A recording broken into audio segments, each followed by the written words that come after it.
Hello everyone, Ned Narrator here. Before we start, I want to give you some context regarding this story, as many of you may not know what this is. The Beetle is a British Victorian Gothic supernatural horror story with ancient Egyptian themes written by Richard Marsh, and was first published in 1897, the same year as Bram Stoker's Dracula, even initially selling more copies during this period. So I was very surprised to have never heard of it before my father introduced me to it. I thoroughly enjoyed the story when I read it, so now I bring it to you. It should be noted that this story should be considered a product of its time in context and content.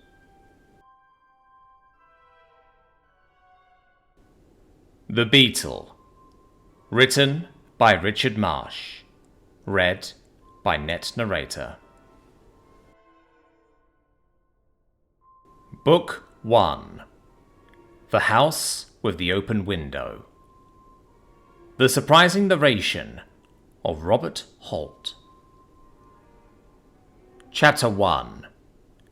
Outside. No room! Full up!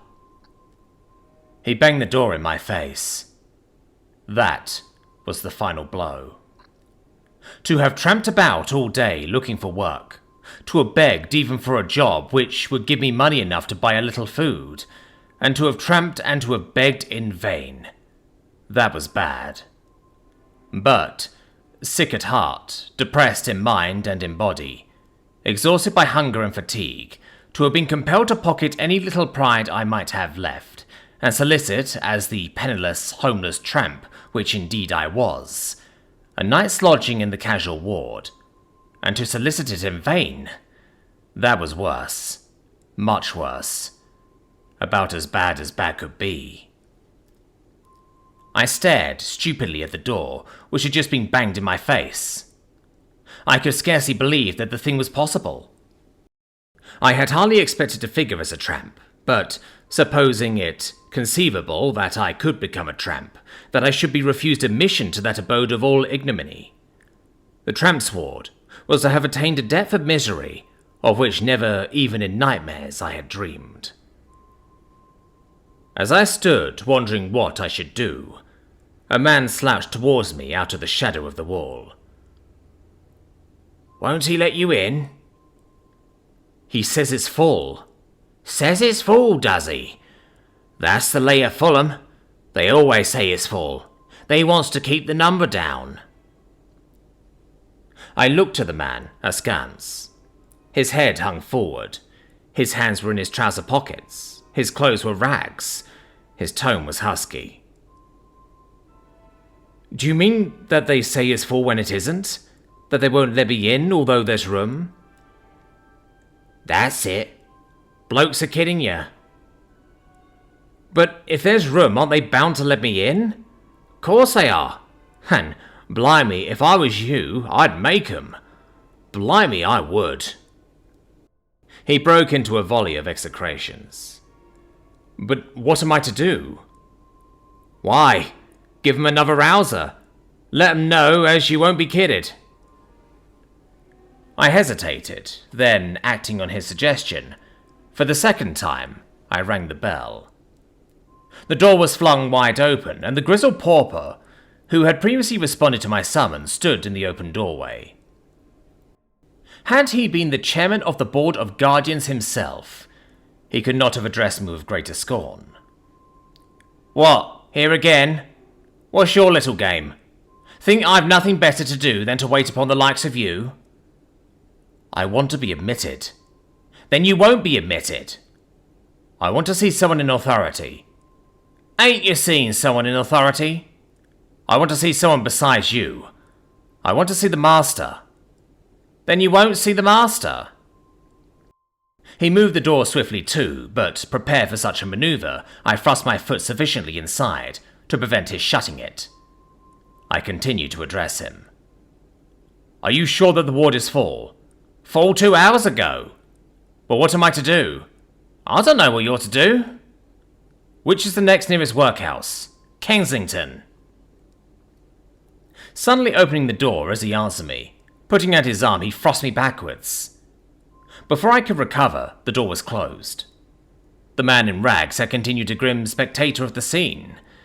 Now he spoke. Nice bloke, ain't he? He's only one of the paupers.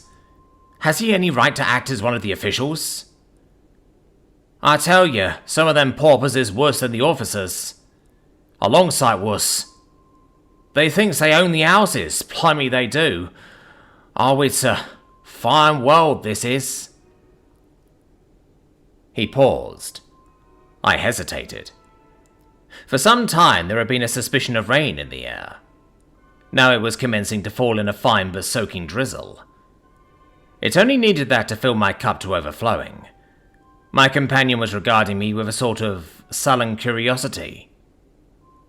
Ain't you got no money? Not a farthing. Done much of this sort of thing?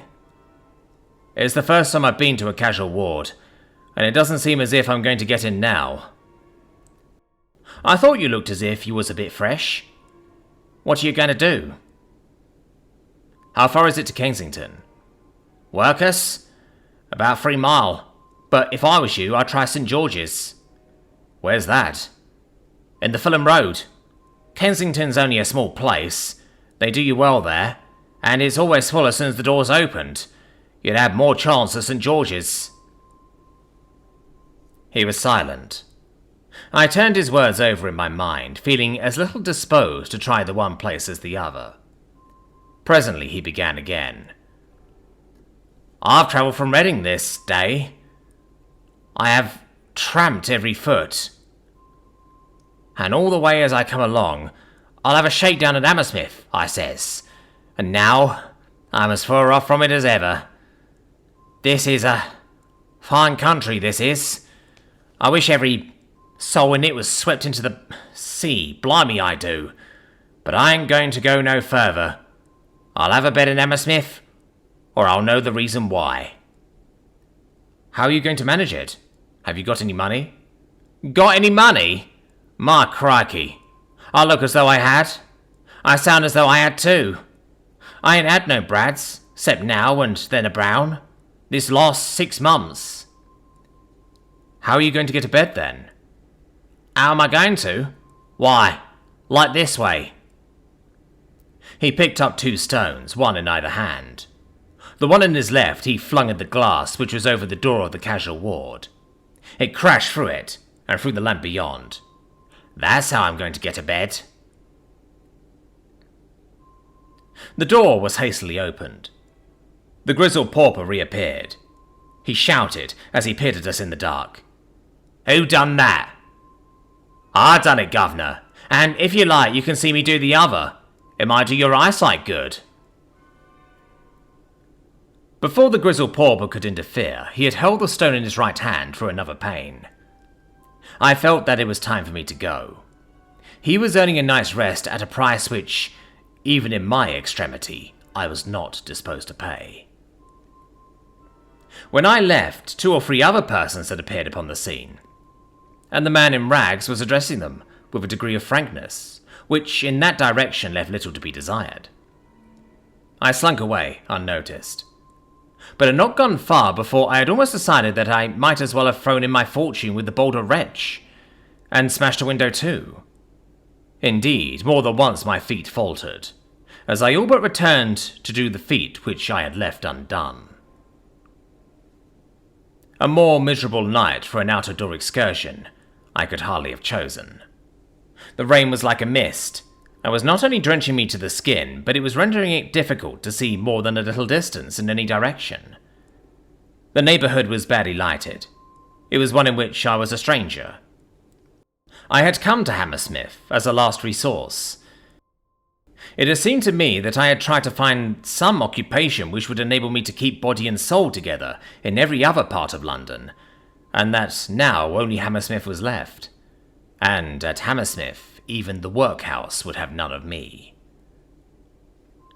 Retreating from the inhospitable portal of the casual ward, I had taken the first turning to the left, and, at the moment, had been glad to take it, In the darkness and the rain, the locality which I was entering appeared unfinished. I seemed to be leaving civilization behind me. The path was unpaved, the road rough and uneven, as if it had never been properly made. Houses were few and far between. Those which I did encounter seemed, in the imperfect light, amid the general desolation, to be cottages which were crumbling to decay. Exactly where I was, I could not tell. I had a faint notion that, if I only kept on long enough, I should strike some part of Walham Green. How long I should have to keep on, I could only guess. Not a creature seemed to be about of whom I could make inquiries.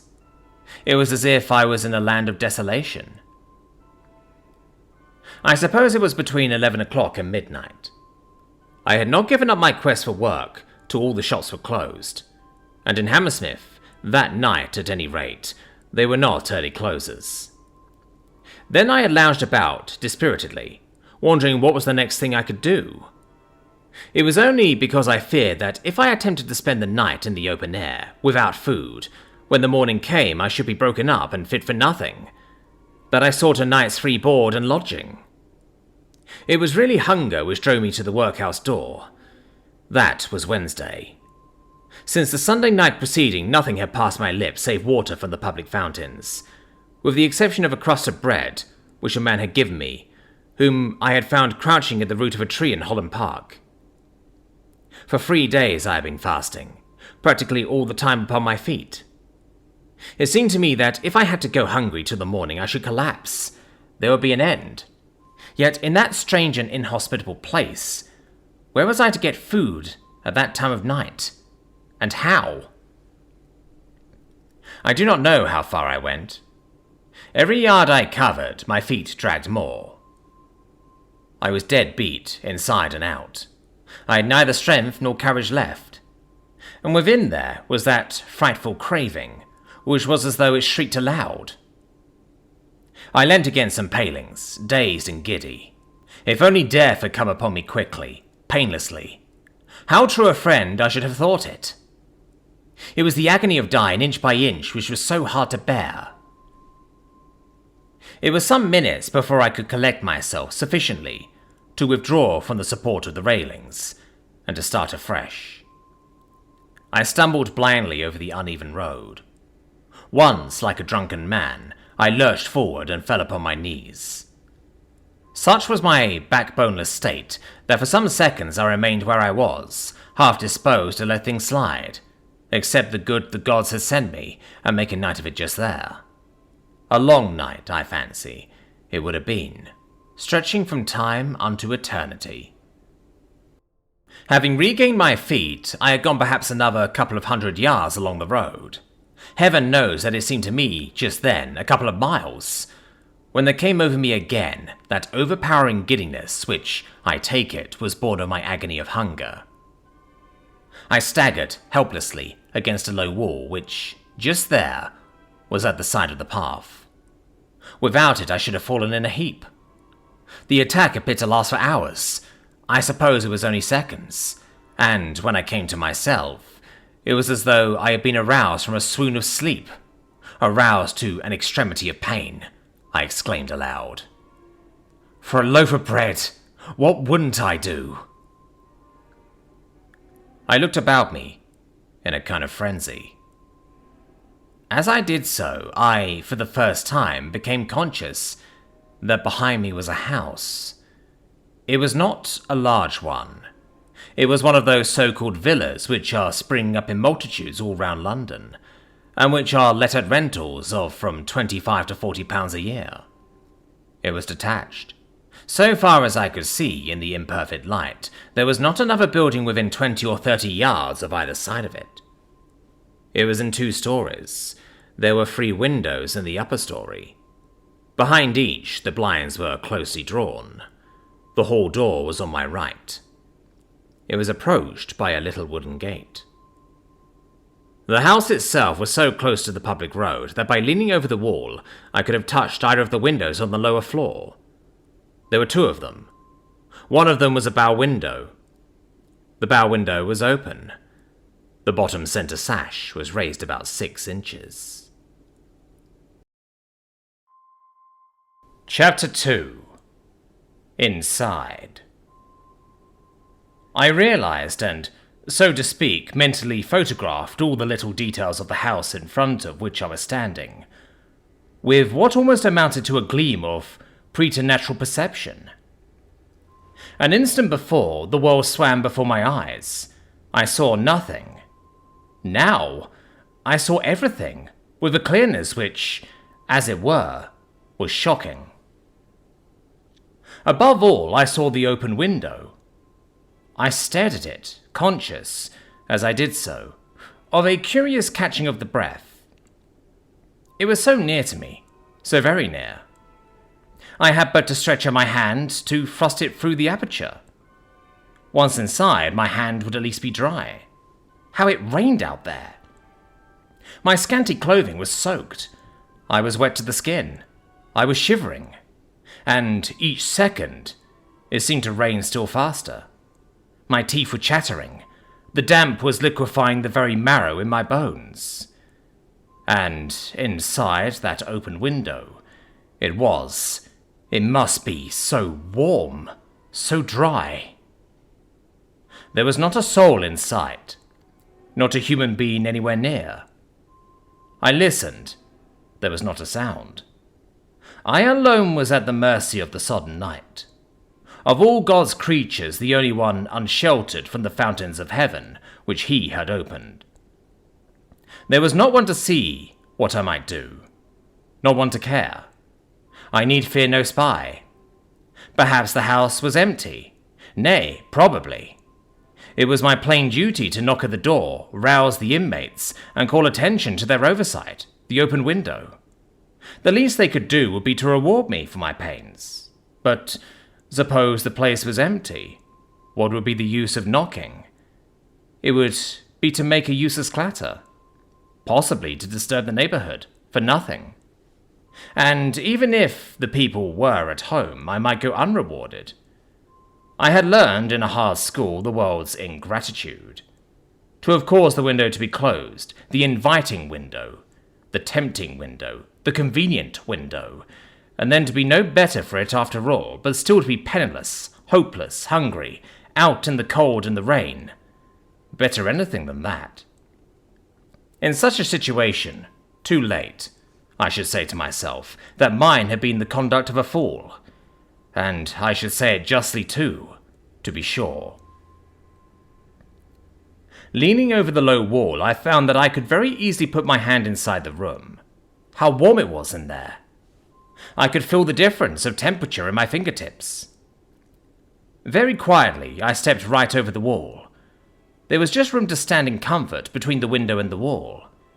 The ground felt to the foot as if it were cemented. Stooping down, I peered through the opening.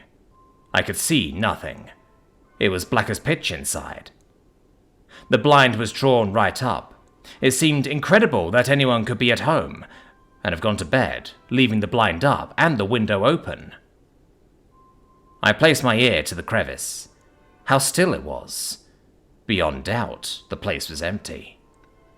I decided to push the window up another inch or two, so as to enable me to reconnoitre. If anyone caught me in the act, then there would be an opportunity to describe the circumstances, and to explain how I was just on the point of giving the alarm. Only I must go carefully.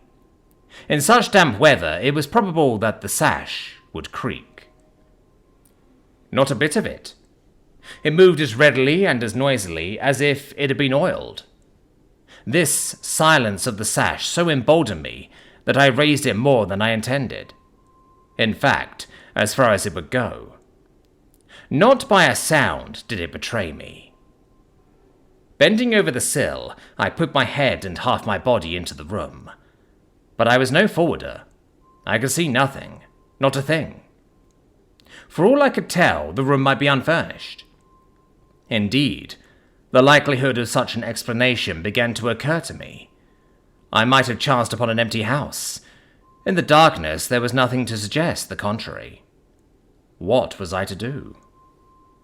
Well, If the house was empty, in such a plight as mine, I might be said to have a moral, if not a legal, right to its bare shelter. Who, with a heart in his bosom, would deny it me? Hardly the most punctilious landlord. Raising myself by means of the sill, I slipped my legs into the room. The moment I did so, I became conscious that, at any rate, the room was not entirely unfurnished. The floor was carpeted. I have had my feet on some good carpets in my time. I know what carpets are, but never did I stand upon a softer one than that. It reminded me, somehow, even then, of the turf in Richmond Park. It caressed my instep and sprang beneath my tread. To my poor, travel-worn feet, it was luxury after the puddly, uneven road. Should I, now I had ascertained that the room was at least partially furnished, beat a retreat? Or should I push my researches further? It would have been rapture to have thrown off my clothes and to have sunk down on the carpet then and there to sleep. But I was so hungry, so famine-goaded. What would I not have given to have lightened on something good to eat? I moved a step or two forward, gingerly, reaching out with my hands, lest I struck, unawares, against some unseen thing. When I had taken 3 or 4 such steps, without encountering an obstacle, or indeed anything at all, I began, all at once, to wish I had not seen the house, that I had passed it by, that I had not come through the window, that I was safely out of it again. I became, on a sudden, aware that something was with me in the room. There was nothing ostensible to lead me to such a conviction. It may be that my faculties were unnaturally keen, but all at once, I knew that there was something there. What was more, I had a horrible persuasion that, though unseen, I was seen, that my every movement was being watched. What it was that was with me I could not tell. I could not even guess. It was as though something in my mental organization had been stricken by a sudden paralysis. It may seem childish to use such language, but I was overwrought, played out, physically speaking, at my last counter, and, in an instant, without the slightest warning, I was conscious of a very curious sensation, the like of which I had never felt before. The like of which I had never felt before, and the like of which I pray that I never may feel again. A sensation of panic fear. I remained rooted to the spot on which I stood, not daring to move, fearing to draw my breath. I felt that the presence with me in the room was something strange, something evil. I do not know how long I stood there, spellbound, but certainly for some considerable space of time. By degrees, as nothing moved, nothing was seen, nothing was heard, and nothing happened, I made an effort to better play the man. I knew that, at the moment, I played the cur, and endeavoured to ask myself of what it was I was afraid. I was shivering at my own imaginings. What could be in the room to have suffered me to open the window and to enter unopposed? Whatever it was surely to the full as great a coward as I was, or why permit unchecked my burglarious entry? Since I had been allowed to enter, the probability was that I should be at liberty to retreat, and I was sensible of a much keener desire to retreat than I had ever had to enter. I had to put the greatest amount of pressure upon myself before I could summon up sufficient courage to enable me to even turn my head upon my shoulders, and the moment I did so I turned it back again. What constrained me, to save my soul, I could not have said, but I was constrained. My heart was palpitating in my bosom. I could hear it beat. I was trembling so that I could scarcely stand. I was overwhelmed by a fresh flood of terror. I stared in front of me with eyes in which, had it been light, would have been seen the frenzy of unreasoning fear. My ears were strained so that I listened with an acuteness of tension, which was painful. Something moved. Slightly, with so slight a sound that it would scarcely have been audible to other ears save mine. But I heard. I was looking in the direction from which the movement came, and as I looked, I saw in front of me 2 specks of light. They had not been there a moment before, that I would swear. There they were now. There were eyes. I told myself they were eyes. I had heard how cats' eyes gleam in the dark, though I had never seen them, and I said to myself that these were cats' eyes, that the thing in front of me was nothing but a cat.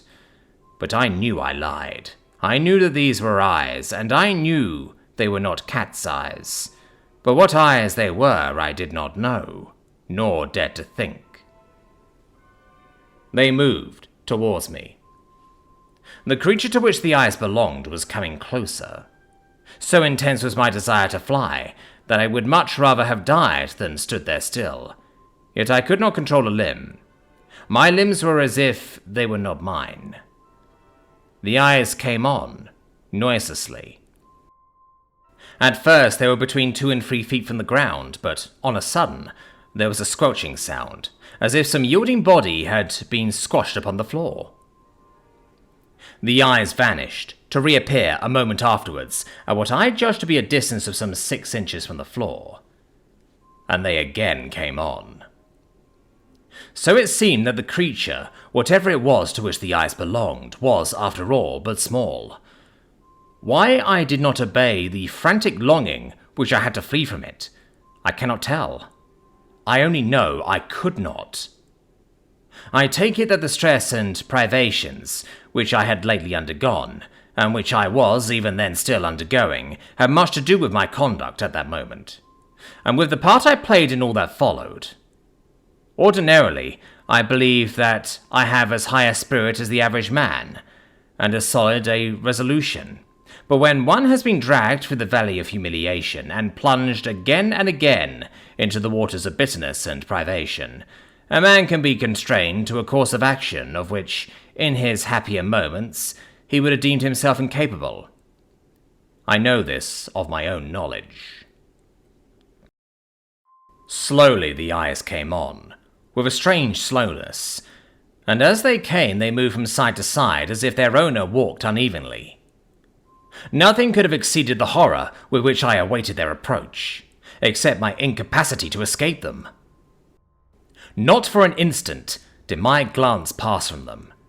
I could not have shut my eyes for all the gold the world contains, so that as they came closer, I had to look right down to what seemed to be almost the level of my feet. And at last they reached my feet. They never paused. On a sudden, I felt something in my boot, and with a sense of shrinking, horror, nausea, rendering me momentarily more helpless, I realized that the creature was beginning to ascend my legs, to climb my body. Even then, what it was I could not tell. It mounted me, apparently with as much ease as if I had been horizontal instead of perpendicular. It was as though it was some gigantic spider, a spider of the nightmares, a monstrous conception of some dreadful vision. It pressed slightly against my clothing, with what might, for all the world, have been spiders' legs. There was an amazing host of them. I felt the pressure of each separate one. They embraced me, softly, stickily, as if the creature glued and unglued them each time it moved. Higher and higher. It had gained my loins. It was moving towards the pit of my stomach. The helplessness with which I suffered its invasion was not the least part of my agony. It was that helplessness which we know in dreadful dreams. I understood quite well that if I did but give myself a hearty shake, the creature would fall off, but I had not a muscle at my command. As the creature mounted, its eyes began to play the part of 2 small lamps. They positively emitted rays of light. By their rays I began to perceive faint outlines of its body. It seemed larger than I had supposed. Either the body itself was slightly phosphorescent, or it was of a peculiar yellow hue. It gleamed in the darkness, What it was there was still nothing to positively show, but the impression grew upon me that it was some member of the spider family, some monstrous member, of the like of which I had never heard or read. It was heavy, so heavy indeed that I wondered how, with so slight a pressure, it managed to retain its hold. That it did so by the aid of some adhesive substance at the end of its legs, I was sure. I could feel it stick. Its weight increased as it ascended, and it smelt. I had been for some time aware that it emitted an unpleasant, fetid odour. As it neared my face, it became so intense as to be unbearable. It was at my chest. I became more and more conscious of an uncomfortable wobbling motion, as if each time it breathed, its body heaved. Its forelegs touched the bare skin about the base of my neck. They stuck to it. Shall I ever forget the feeling? I have it often in my dreams. While it hung on with those in front, it seemed to draw its other legs up after it. It crawled up my neck with hideous slowness, a quarter of an inch at a time, its weight compelling me to brace the muscles of my back. It reached my chin, it touched my lips, and I stood still and bore it all, while it enveloped my face with its huge, slimy, evil-smelling body, and embraced me with its myriad legs. The horror of it made me mad. I shook myself like one stricken by the shaking ague. I shook the creature off. It squashed upon the floor. Shrieking like some lost spirit, turning, I dashed towards the window. As I went, my foot catching in some obstacle, I fell headlong to the floor. Picking myself up as quickly as I could, I resumed my flight, rain or no rain. Oh, to get out of that room! I already had my hand upon the sill. In another instant, I should have been over it. Then, despite my hunger, my fatigues, let anyone have stopped me if they could. When someone behind me struck a light. Chapter 3. The Man in the Bed. The illumination which instantly followed was unexpected. It startled me, causing a moment's check from which I was just recovering, when a voice said, "Keep still." There was a quality in the voice which I cannot describe.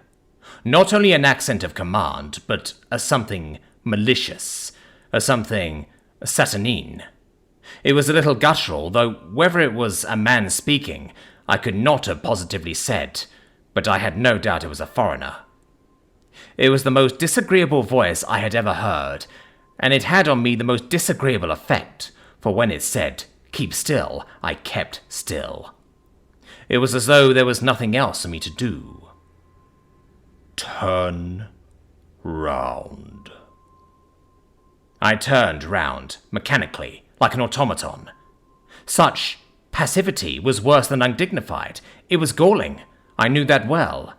I resented it with secret rage, but in that room, in that presence, I was invertebrate.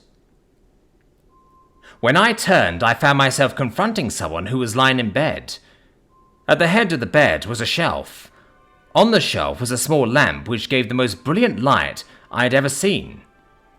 It caught me full in the eyes, having on me such a blinding effect that for some seconds I could see nothing. Throughout the whole of that strange interview, I cannot affirm that I saw clearly, the dazzling glare causing dancing specks to obscure my vision. Yet, after an interval of time, I did see something, and what I did see I had rather have left unseen.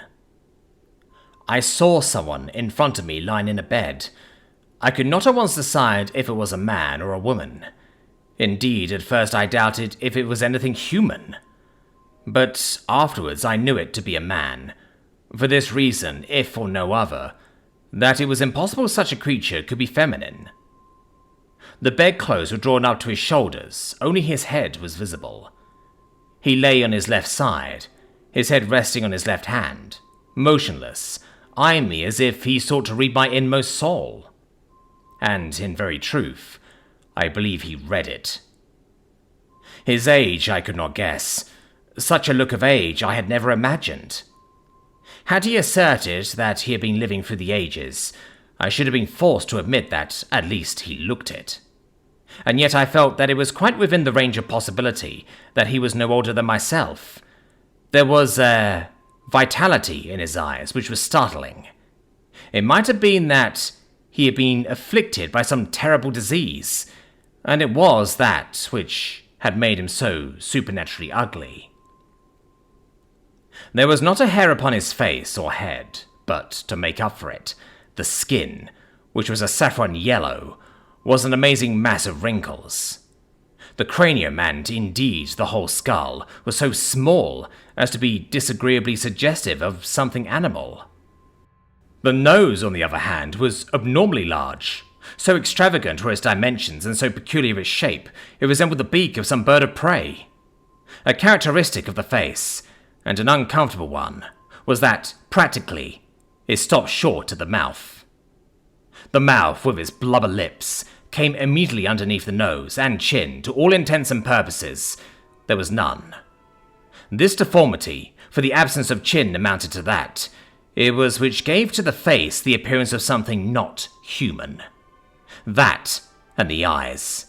For so marked a feature of the man were his eyes, that, ere long, it seemed to me that he was nothing but eyes. His eyes ran, literally, across the whole of the upper portion of his face. Remember, the face was unwontedly small, and the columnar of the nose was razor-edged. They were long, and they looked out of narrow windows, and they seemed to be lightened by some internal radiance, for they shone out like lamps in a lighthouse tower. Escape them I could not, while, as I endeavoured to meet them, it was as if I shriveled into nothingness. Never before had I realized what was meant by the power of the eye. They held me, enchained, helpless, spellbound. I felt that they could do with me as they would, and they did. Their gaze was unfaltering, having the bird-like trick of never blinking. This man could have glared at me for hours and never moved an eyelid. It was he who broke the silence. I was speechless. "Shut the window." I did as he bade me. "Pull down the blind." I obeyed. "Turn round again." I was still obedient. "What is your name?" Then I spoke to answer him. There was this odd thing about the words I uttered, that they came from me, not in response to my willpower, but in response to his. It was not I who willed that I should speak. It was he. What he willed that I should say, I said. Just that, and nothing more. For the time, I was no longer a man. My manhood was merged in his. I was, in the extremest sense, an example of passive obedience. Robert Holt. "What are you?" A clerk. "You look as if you were a clerk." There was a flame of scorn in his voice which scorched me even then. "What sort of a clerk are you?" "I am out of a situation."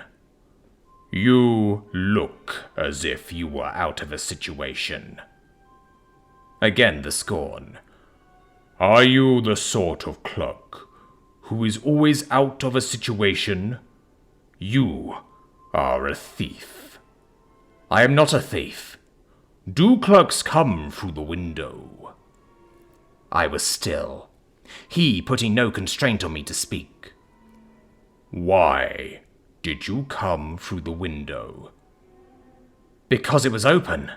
"So, do you always come through a window which is open?" "No." "Then why through this?" "Because I was wet, and cold, and hungry, and tired." The words came from me as if he had dragged them one by one, which, in fact, he did. "Have you no home?" "No." "Money?"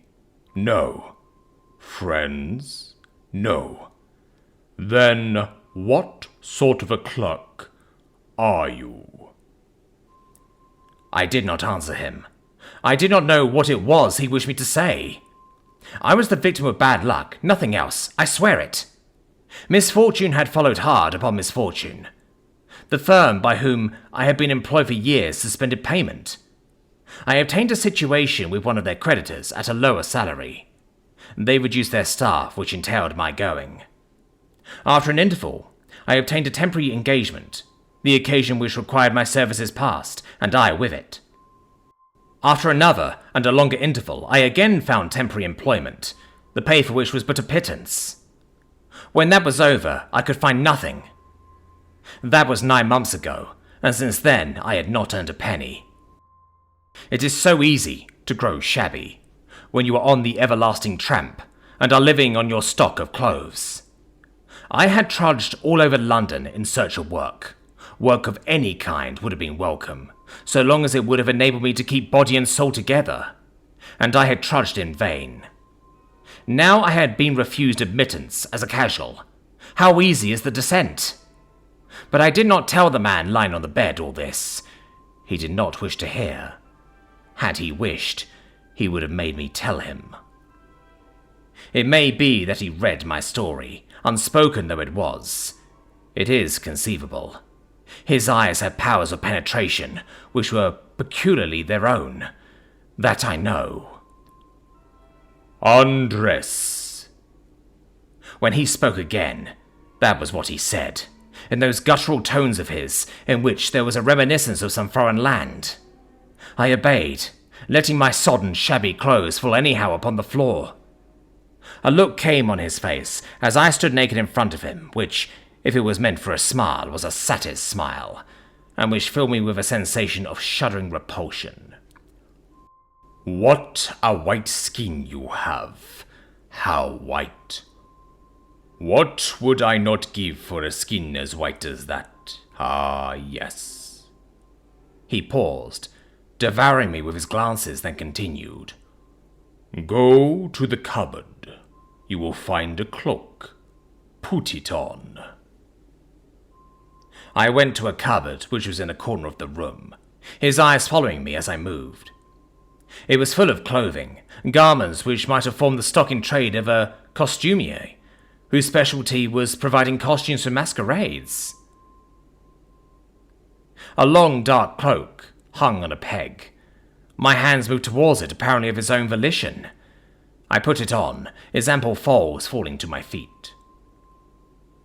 In the other cupboard you will find meat and bread and wine.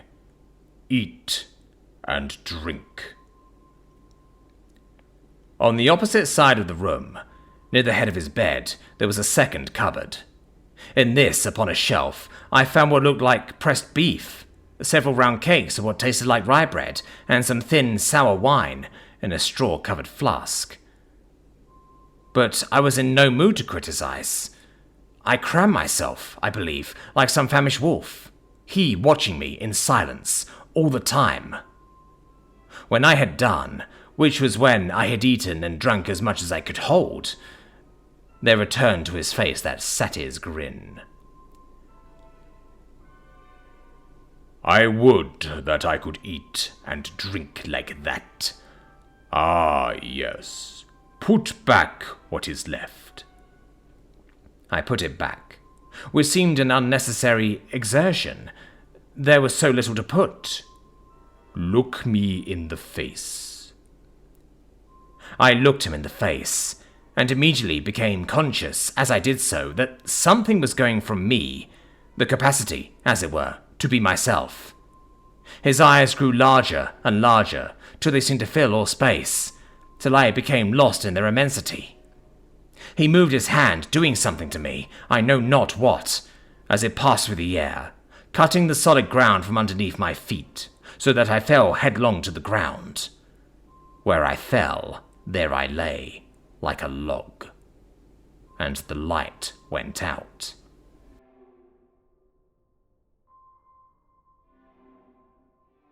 Chapter 4. A Lonely Vigil.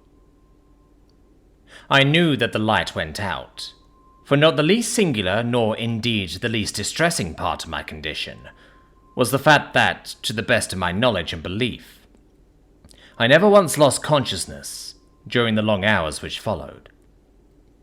I was aware of the extinction of the lamp and of the black darkness which ensued. I heard a rustling sound as if the man in the bed was settling himself between the sheets. Then all was still.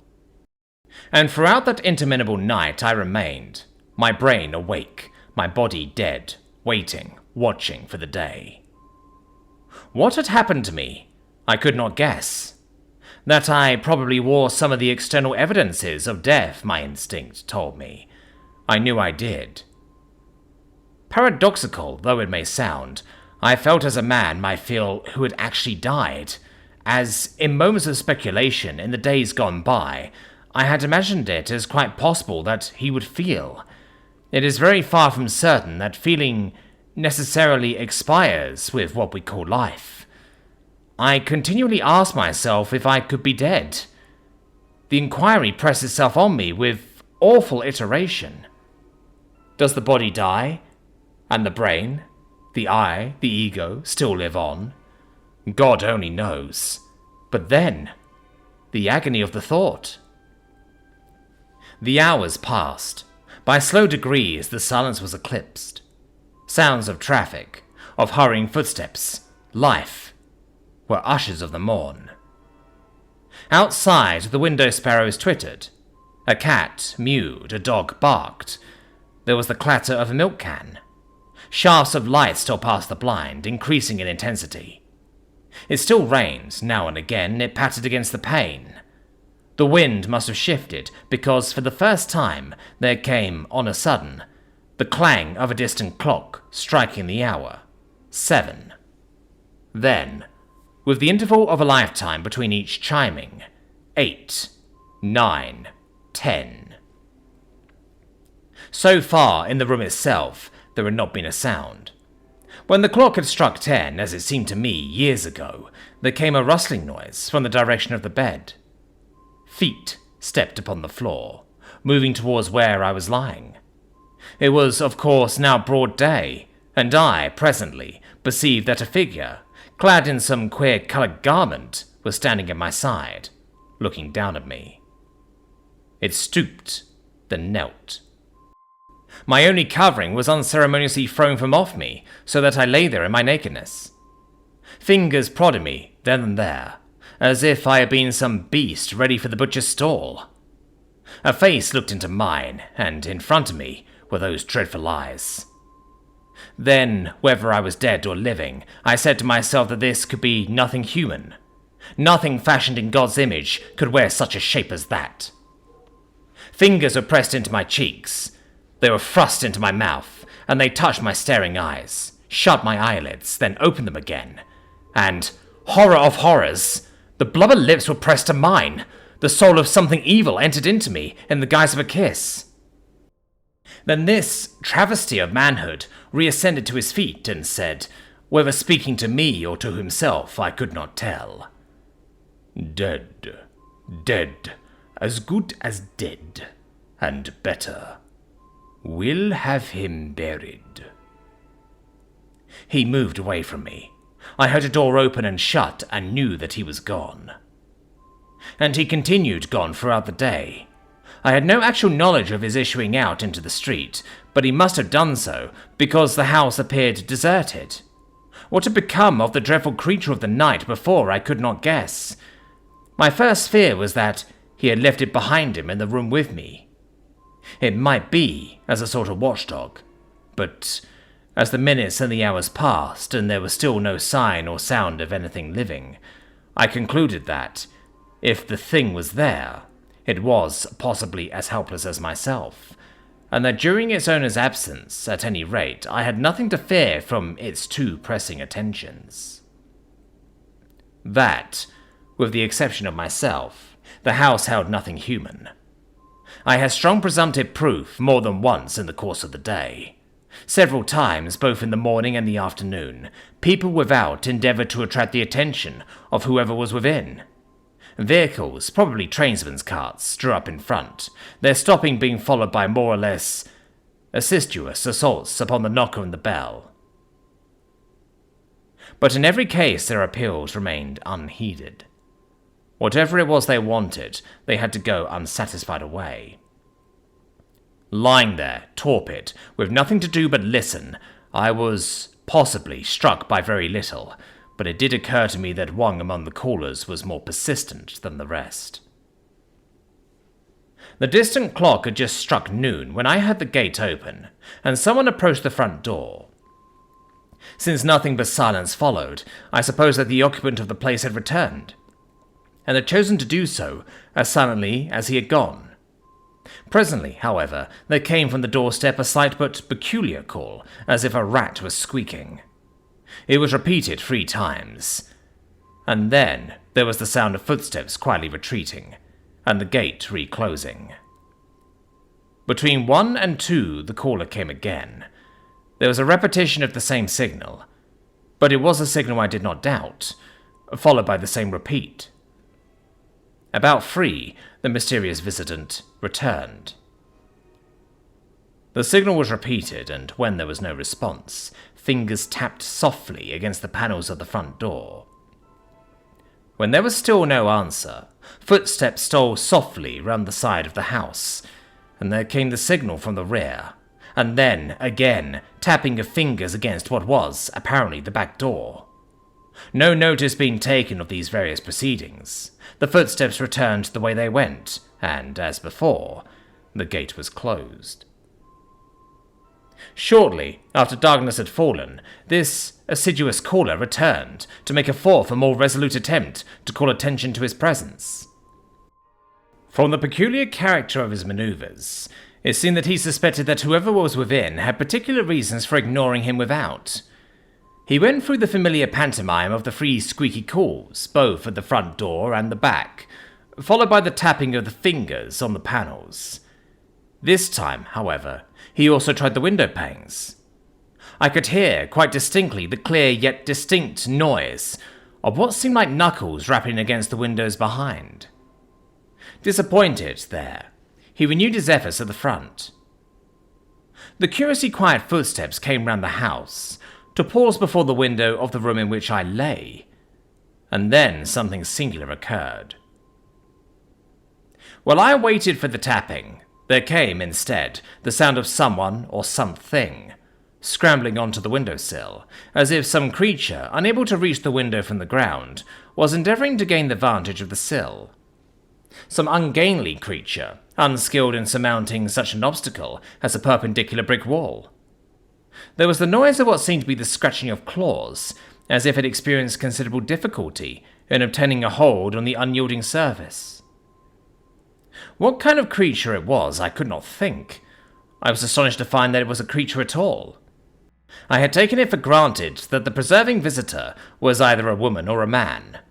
If, however, as now seems likely, it was some sort of animal, the fact explained the squeaking sounds, though what, except a rat, did squeak like that was more than I could say, and the absence of any knocking or ringing. Whatever it was, it had gained the summit of its desires, the windowsill. It panted as if his efforts at climbing had made it short of breath. Then began the tapping. In the light of my new discovery, I perceived clearly enough that the tapping was hardly that which was likely to be the product of human fingers. It was sharp and definite, rather resembling the striking of the point of a nail against the glass. It was not loud, but in time it continued with much persistency. It became plainly vicious. It was accompanied by what I could only describe as the most extraordinary noises. There were squeaks, growing angrier and shriller as the minutes passed, what seemed like gaspings for breath, and a peculiar buzzing sound like, yet unlike, the purring of a cat. The creature's resentment at his want of success in attracting attention was unmistakable. The tapping became like the clattering of hailstones. It kept up a continuous noise with its cries and pantings. There was the sound as of some large body being rubbed against the glass, and if it were extending itself against the window, and endeavouring, by force or pressure, to gain an entrance through the pane. So violent did its contortions become that I momentarily anticipated the yielding of the glass, and the excited assailant coming crashing through. Considerably to my relief, the window proved more impregnable than seemed at one time likely. The stolid resistance proved, in the end, to be too much either for its endurance or its patience. Just as I was looking for some fresh manifestation of fury, it seemed rather to tumble than to spring off the sill. Then came, once more, the same sound of quietly retreating footsteps, and what, under the circumstances, seemed odder still, the same closing of the gate. During the 2 or 3 hours which immediately ensued, nothing happened at all out of the way, and then took place the most surprising incident of all. The clock had struck 10 some time before. Since before the striking of the hour, nothing and no one had passed along what was evidently the little frequented road in front of that uncanny house. On a sudden, 2 sounds broke the stillness without, of someone running and of cries. Judging from his hurrying steps, someone seemed to be flying for his life, to the accompaniment of curious cries. It was only when the runner reached the front of the house that, in the cries, I recognized the squeaks of the persistent caller. I imagined that he had returned, as before, alone, to renew his attacks upon the window, until it was made plain, as it quickly was, that, with him, was some sort of a companion. Immediately there arose, from without, the noise of battle. 2 creatures, whose cries were, to me, of so unusual a character that I found it impossible to even guess at their identity, seemed to be waging war to the knife upon the doorstep. After a minute or 2 of furious contention, victory seemed to rest with one of the combatants, for the other fled, squeaking as if with pain. While I listened with strained attention for the next episode in this queer drama, expecting that now would come another assault upon the window, to my unbounded surprise, I heard a key thrust in the keyhole. The lock turned, and the front door thrown open with a furious bang. It was closed as loudly as it was opened. Then the door of the room in which I was dashed open. With the same display of excitement and of clamour, footsteps came hurrying in. The door was slammed to such a force which shook the house to its foundations.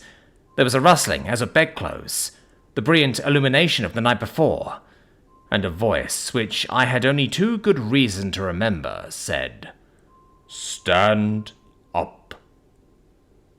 I stood up, automatically, at the word of command, facing towards the bed. There, between the sheets, with his head resting on his hand, in the attitude in which I had seen him last, was the being I had made acquaintance with under circumstances which I was never likely to forget. The same, yet not the same.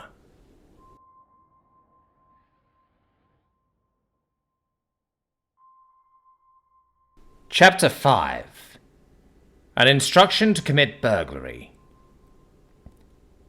That the man in the bed was the one whom, to my cost, I had suffered myself to stumble on the night before, there could, of course, not be the faintest doubt. And yet, directly I saw him, I recognized that some astonishing alteration had taken place in his appearance. To begin with, he seemed younger. The decrepitude of age had given place to something very like the fire of youth. His features had undergone some subtle change. His nose, for instance, was not by any means so grotesque. His beak-like quality was less conspicuous. The most part of his wrinkles had disappeared as if by magic. And, though his skin was still as yellow as saffron, his contours had rounded. He had even come into possession of a modest allowance of chin. But the most astounding novelty was that about the face there was something which was essentially feminine. So feminine, indeed, that I wondered if I could by any possibility have blundered, and mistaken a woman for a man. Some ghoulish example of her sex, who had so yielded to her depraved instincts as to have become nothing but a ghastly reminiscence of womanhood. The effect of the changes which had come about in his appearance, for, after all, I told myself that it was impossible that I could have been such a simpleton as to have been mistaken on such a question as gender, was heightened by the self-evident fact that, very recently, he had been engaged in some pitched battle, some hand-to-hand and probably discreditable encounter from which he had borne away uncomfortable proofs of his opponent's prowess. His antagonist could hardly have been a chivalrous fighter, for his countenance was marked by a dozen different scratches, which seemed to suggest that the weapons used had been someone's fingernails. It was perhaps because the heat of the battle was still in his veins that he was in such a state of excitement. He seemed to be almost overwhelmed by the strength of his own feelings. His eyes seemed literally to flame with fire.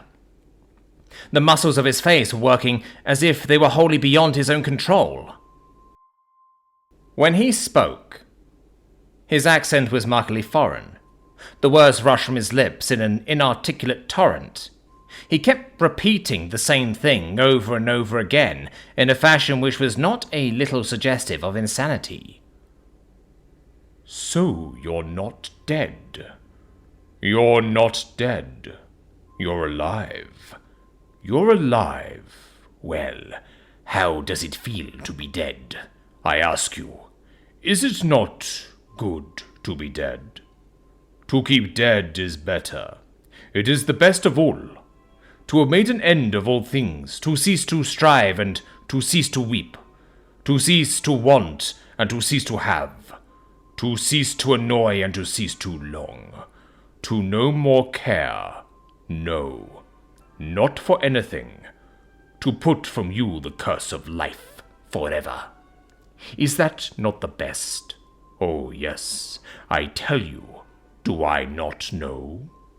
But for you such knowledge is not yet. For you there is the return to life, the coming out of death. You shall live on. For me. Live on. He made a movement with his hand, and directly he did so, it happened as, on the previous evening, that a metamorphosis took place in the very abysses of my being. I awoke from my torpor, as he put it. I came out of death and was alive again. I was far yet from being my own man. I realized that he exercised on me a degree of mesmeric force which I had never dreamed that one creature could exercise on another. But at least I was no longer in doubt as to whether I was or was not dead. I knew I was alive.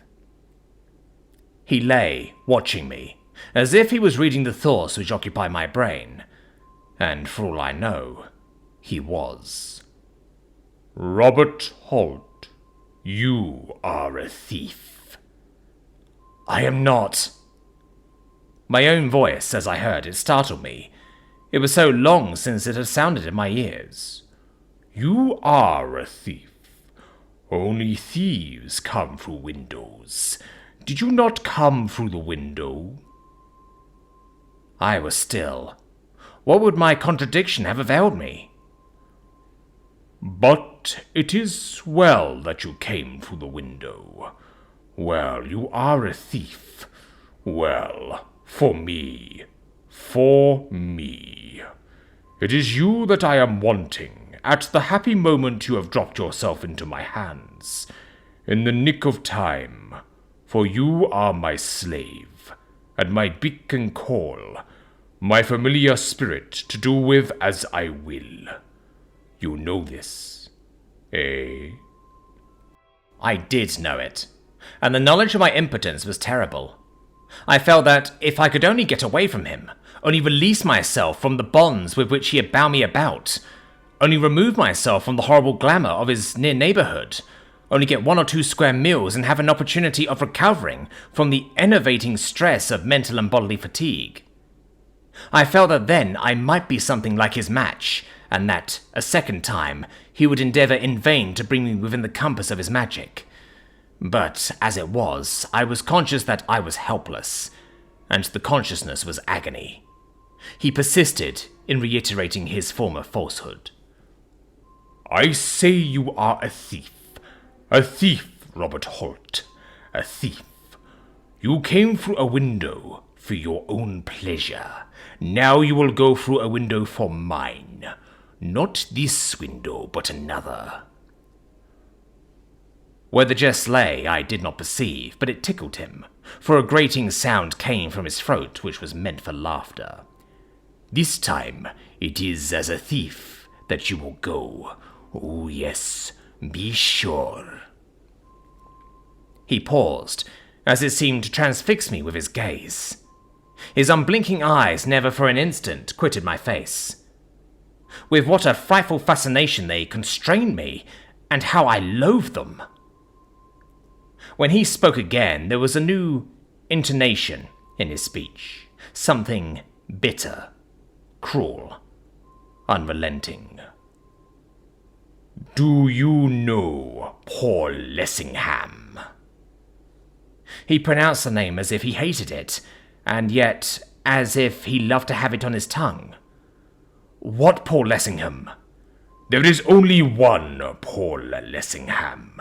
The Paul Lessingham. The great Paul Lessingham." He shrieked rather than said this, with an outburst of rage so frenzied that I thought, for the moment, that he was going to spring on me and rend me. I shook all over. I do not doubt that, as I replied, my voice was sufficiently tremulous. "All the world knows Paul Lessingham. The politician. The statesman." As he glared at me, his eyes dilated. I still stood in expectation of a physical assault, but for the present he contented himself with words. "Tonight, you are going through his window like a thief." I had no inkling of his meaning, and apparently, judging from his next words, I looked something of the bewilderment I felt. "You do not understand? No, it is simple. What could be simpler? I say that tonight, you are going through his window like a thief.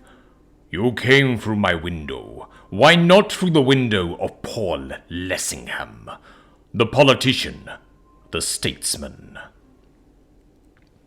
He repeated my words as if in mockery. I'm making my boast of that great multitude which regards Paul Lessingham as the greatest living force in practical politics, and which looks to him with confidence to carry through that great work of constitutional and social reform which he has set himself to do. I dare say that my tone, in speaking of him, savoured of laudation, which, plainly, the man in the bed resented. What he meant by his wild words about my going through Paul Lessingham's window like a thief, I still had not the faintest notion. They sounded like the ravings of a madman. As I continued silent, and he yet stared, there came into his tone another note, a note of tenderness, a note of which I had not deemed him capable.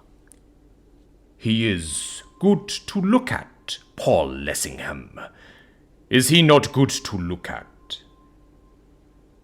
I was aware that, physically, Mr. Lessingham was a fine specimen of manhood, but I was not prepared for the assertion of the fact in such a quarter, nor for the manner in which the temporary master of my fate continued to harp and enlarge upon the theme. "He is straight as the mast of a ship. He is tall, his skin is white, he is strong. Do I not know that he is strong? How strong? Oh, yes. Is there a better thing than to be his wife? He is well beloved, the light of his eyes. Is there for a woman a happier chance? Oh, no, not one. His wife, Paul Lessingham." As with soft cadences he gave vent to these unlooked-for sentiments, the fashion of his countenance was changed. A look of longing came into his face, of savage, frantic longing, which, unalluring though it was, for the moment transfigured him. But the mood was transient. To be his wife. Oh, yes. The wife of his scorn, the despised and rejected. The return to the venom of his former bitterness was rapid. I could not but feel that this was the natural man. Though why a creature such as he was should go out of his way to apostrophize, in such a manner, a publicist of Mr. Lessingham's eminence, surpassed my comprehension. Yet he stuck to his subject like a leech, as if it had been one in which he had an engrossing personal interest. He is a devil, hard as the granite rock, cold as the snows of Ararat. In him there is none of life's warm blood. He is accursed. He is false, aye, false as the fables of those who lie for love of lies. He is all treachery. Her whom he has taken to his bosom, he would put away from him, as if she has never been. He would steal from her like a thief in the night. He would forget she ever was. But the Avenger follows after, lurking in the shadows, hiding among the rocks, waiting, watching, till his time shall come. And it shall come. The day of the Avenger. Aye, the day.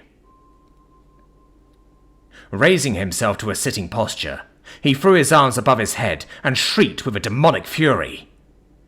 Presently, he became a trifle calmer. Reverting to his recumbent position, resting his head upon his hand, he eyed me steadily, then asked me a question which struck me as being, under the circumstances, more than a little singular. You know his house, the house of the great Paul Lessingham, the politician, the statesman? I do not. You lie! You do! The words came from him with a sort of snarl, as if he would have lashed me across the face with them. I do not. Men in my position are not acquainted with the residences of men in his. I may at some time have seen his address in print, but if so, I have forgotten it. He looked at me intently for some moments, as if to learn if I spoke the truth, and apparently, at last, was satisfied that I did. You do not know it. Well, I will show it to you. I will show the house of the great Paul Lessingham. What he meant I did not know, but I was soon to learn. An astounding revelation it proved to be. There was about his manner something hardly human, something which, for want of a better phrase, I would call vulpine. In his tone there was a mixture of mockery and bitterness, as if he wished his words to have the effect of corrosive sublimate, and to sear me as he uttered them. Listen with all your ears. Give me your whole attention. Hearken to my bidding, so that you may do as I bid you. Not that I fear your obedience. Oh, no. He paused, as if to enable me to fully realize the picture of my helplessness, conjured up by his jibes. You came through my window like a thief. You will go through my window like a fool. You will go to the house of the great Paul Lessingham. You will say you do not know it. Well, I will show it to you. I will be your guide. Unseen, in the darkness and the night, I will stalk beside you, and will lead you to where I would have you go. You will go just as you are, with bare feet, and head uncovered, and with but a single garment to hide your nakedness. You will be cold, your feet will be cut and bleeding, but what better does a thief deserve? If any see you, at the least they will take you for a madman. There will be trouble. But have no fear. Bear a bold heart. None shall see you while I stalk at your side. I will cover you with the cloak of invisibility, so that you may come in safety to the house of the great Paul Lessingham. He paused again. What he said, wild and wanton though it was beginning to fill me with a sense of the most extreme discomfort. His sentences, in some strange, indescribable way, seemed, as they came from his lips, to warp my limbs, to enwrap themselves about me, to confine me tighter and tighter within, as it were, swaddling clothes, to make me more and more helpless. I was already conscious that whatever mad freak he chose to set me on, I should have no option but to carry it through. When you come to the house, you will stand and look, and seek for a window convenient for entry. It may be that you will find one open as you did mine. If not, you will open one. How? That is your affair, not mine. You will practice the arts of a thief to steal into his house. The monstrosity of his suggestion fought against the spell which he again was casting upon me, and forced me into speech, endow me with the power to show that there still was in me something of a man, though every second the strands of my manhood, as it seemed, were slipping faster through the fingers which were strained to clutch them. "I will not!" He was silent. He looked at me. The pupils of his eyes dilated, until they seemed all pupil. "You will. Do you hear? I say you will." "I am not a thief. I am an honest man. Why should I do this thing?" "Because I bid you." "Have mercy!" "On whom? On you, or on poor Lessingham? Who at any time has shown mercy unto me, that I should show mercy unto any?" He stopped, and then again went on, reiterating his former incredible suggestion with an emphasis which seemed to eat its way into my brain. "You will practice the arts of a thief to steal into his house, and, being in, will listen. If all be still, you will make your way to the room he calls his study." "How shall I find it? I know nothing of his house." The question was wrung from me. I felt that the sweat was standing in great drops upon my brow. "I will show it you." "Shall you go with me?" I shall go with you. All the time I shall be with you. You will not see me, but I shall be there. Be not afraid." His claim to supernatural powers, for what he said amounted to nothing less, was, on the face of it, preposterous. But then, I was in no condition to even hint at its absurdity. He continued. "When you have gained the study, you will go to a certain drawer, which is in a certain bureau in a corner of the room. I see it now. When you are there, you shall see it too, and you will open it." "Should it be locked?" "You still will open it." "But how shall I open it if it is locked?" "By those arts in which a thief is skilled. I say to you again that that is your affair, not mine." I made no attempt to answer him. Even supposing that he forced me, by the wicked and unconscionable exercise of what I presumed were the hypnotic powers with which nature had to such a dangerous degree endowed him, to carry the adventure to a certain stage, since he could hardly, at an instant's notice, endow me with the knack of picking locks, should the drawer he alluded to be locked, which might Providence permit. Nothing serious might issue from it after all. He read my thoughts. "You will open it. Though it be doubly and trebly locked, I say that you will open it. In it you will find—" He hesitated as if to reflect. "Some letters.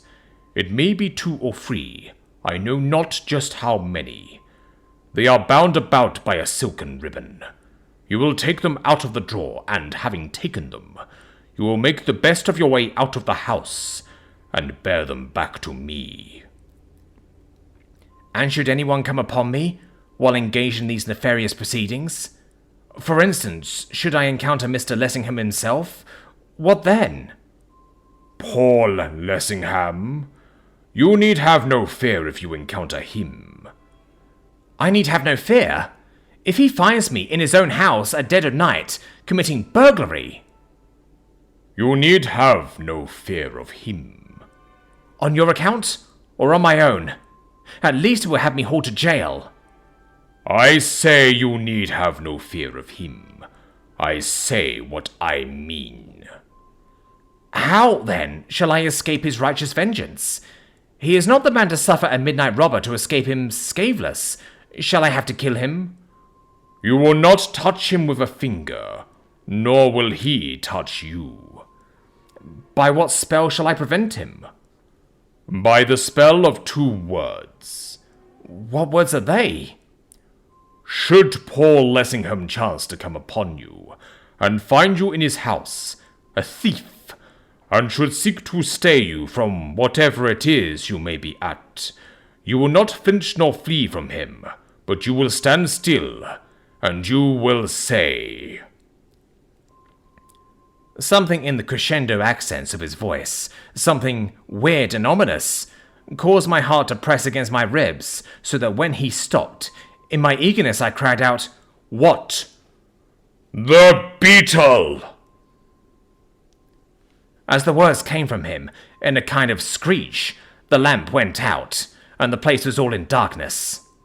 And I knew, so that the knowledge filled me with a sense of loathing, that with me in the room was the evil presence of the night before. 2 bright specks gleamed in front of me. Something flopped from off the bed onto the ground. The thing was coming towards me across the floor. It came slowly on and on and on.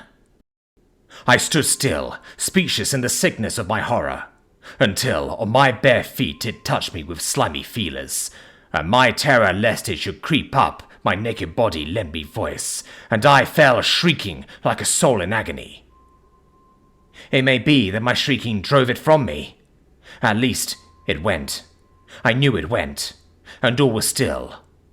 Until, on a sudden, the lamp flamed out again, and there, lying as before in bed, glaring at me with his baleful eyes, was the being whom, in my folly or in my wisdom, whichever it was, I was beginning to credit with the possession of unhallowed, unlawful powers. You will say that to him. Those 2 words. They only. No more. And you will see what you will see. But Paul Lessingham is a man of resolution. Should he still persist in interference or seek to hinder you, you will say those 2 words again. You need do no more. Twice will suffice, I promise you. Now go.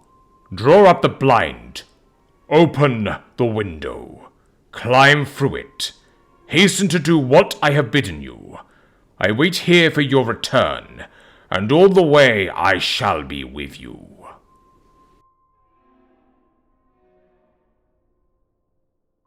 Chapter 6. A Singular Felony. I went to the window.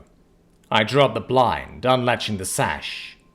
I threw it open, and clad, or rather unclad as I was, I clambered through it into the open air.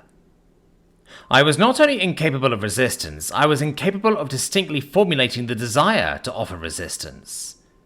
Some compelling influence moved me hither and hither, with completest disregard of whether I would or would not. And yet, when I found myself without, I was conscious of a sense of exultation at having escaped from the miasmic atmosphere of that room of unholy memories, and a faint hope began to dawn within my bosom that, as I increased the distance between myself and it, I might shake off something of the nightmare, helplessness, which numbed and tortured me. I lingered for a moment by the window, then stepped over the short dividing wall into the street, and then again I lingered. My condition was one of dual personality. While physically I was bound mentally to a considerable extent, I was free. But this measure of freedom on my mental side made my plight no better. For, among other things, I realized what a ridiculous figure I must be cutting, barefooted and bareheaded, abroad at such an hour of the night, in such a boisterous breeze. For I quickly discovered that the wind amounted to something like a gale. Apart from all other considerations, the notion of parading the streets in such a condition filled me with profound disgust. And I do believe that if my tyrannical oppressor had only permitted me to attire myself in my own garments, I should have started with a comparatively light heart on the felonious mission on which he apparently was sending me. I believe, too, that the consciousness of the incongruity of my attire increased my sense of helplessness, and that, had I been dressed as Englishmen are wont to be, who take their walks abroad, he would not have found in me, on that occasion, the facile instrument which, in fact, he did. There was a moment in which the gravel pathway first made itself known to my naked feet, and the cutting wind to my naked flesh, when I think it possible that, had I gritted my teeth and strained my every nerve, I might have shaken myself free from the bonds which shackled me, and bade defiance to the ancient sinner who, for all I knew, was peeping at me through the window. But so depressed was I by the knowledge of the ridiculous appearance I presented that, before I could take advantage of it, the moment passed, not to return again that night. I did catch, as it were, at its fringe, as it was flying past me, making a hurried movement to one side, the first I had made of my own initiative for hours, but it was too late.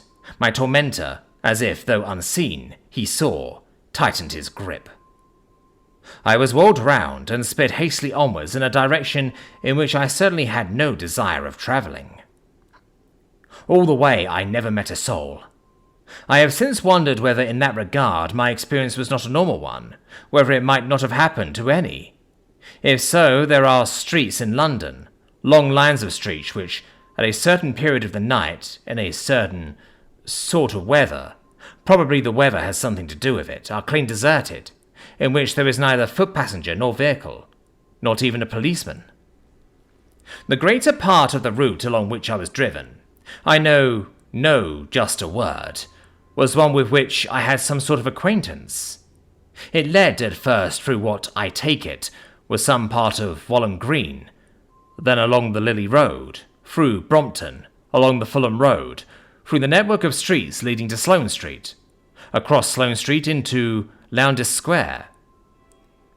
Who goes that way goes some distance, and goes through some important thoroughfares. Yet not a creature did I see, nor, I imagine, was there a creature who saw me. As I crossed Sloane Street, I fancied that I heard the distant rumbling of a vehicle along the Knightsbridge Road, but that was the only sound I heard. It is painful even to recollect the plight in which I was when I was stopped, for stopped I was, as shortly and as sharply as the beast of burden, with a bridle in his mouth, whose driver puts a period to his career. I was wet. Intermittent gusts of rain were borne on the scurrying wind, in spite of the pace at which I had been brought.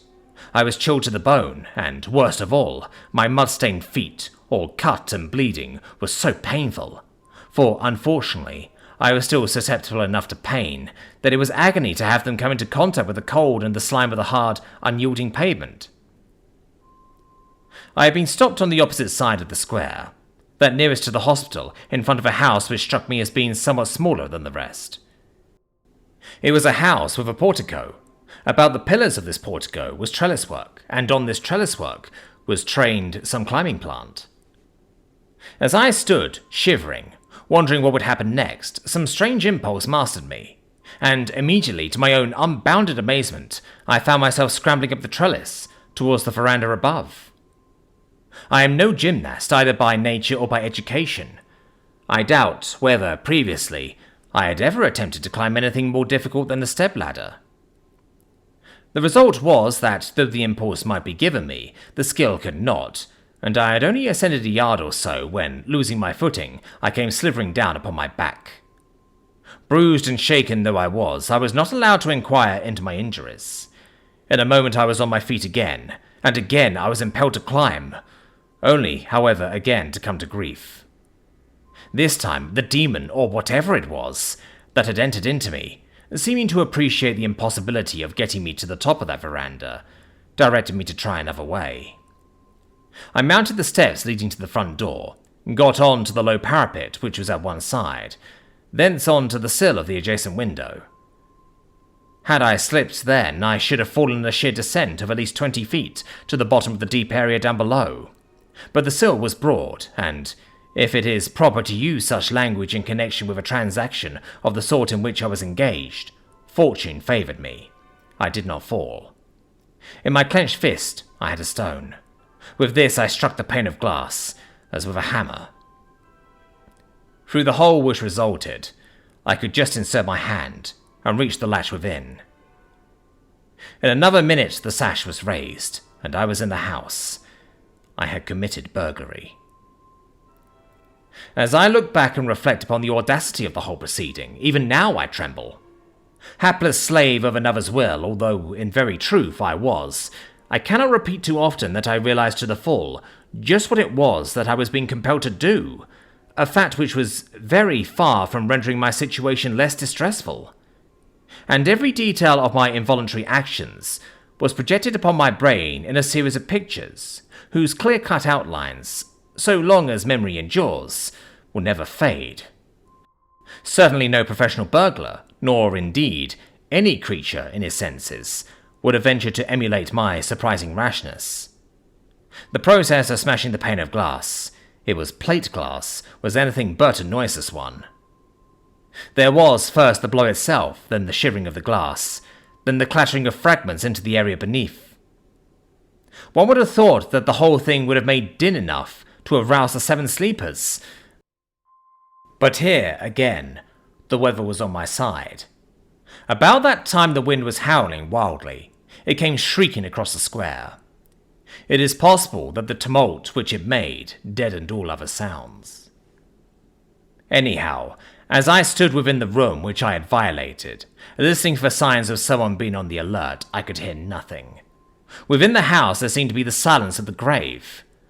I drew down the window and made for the door.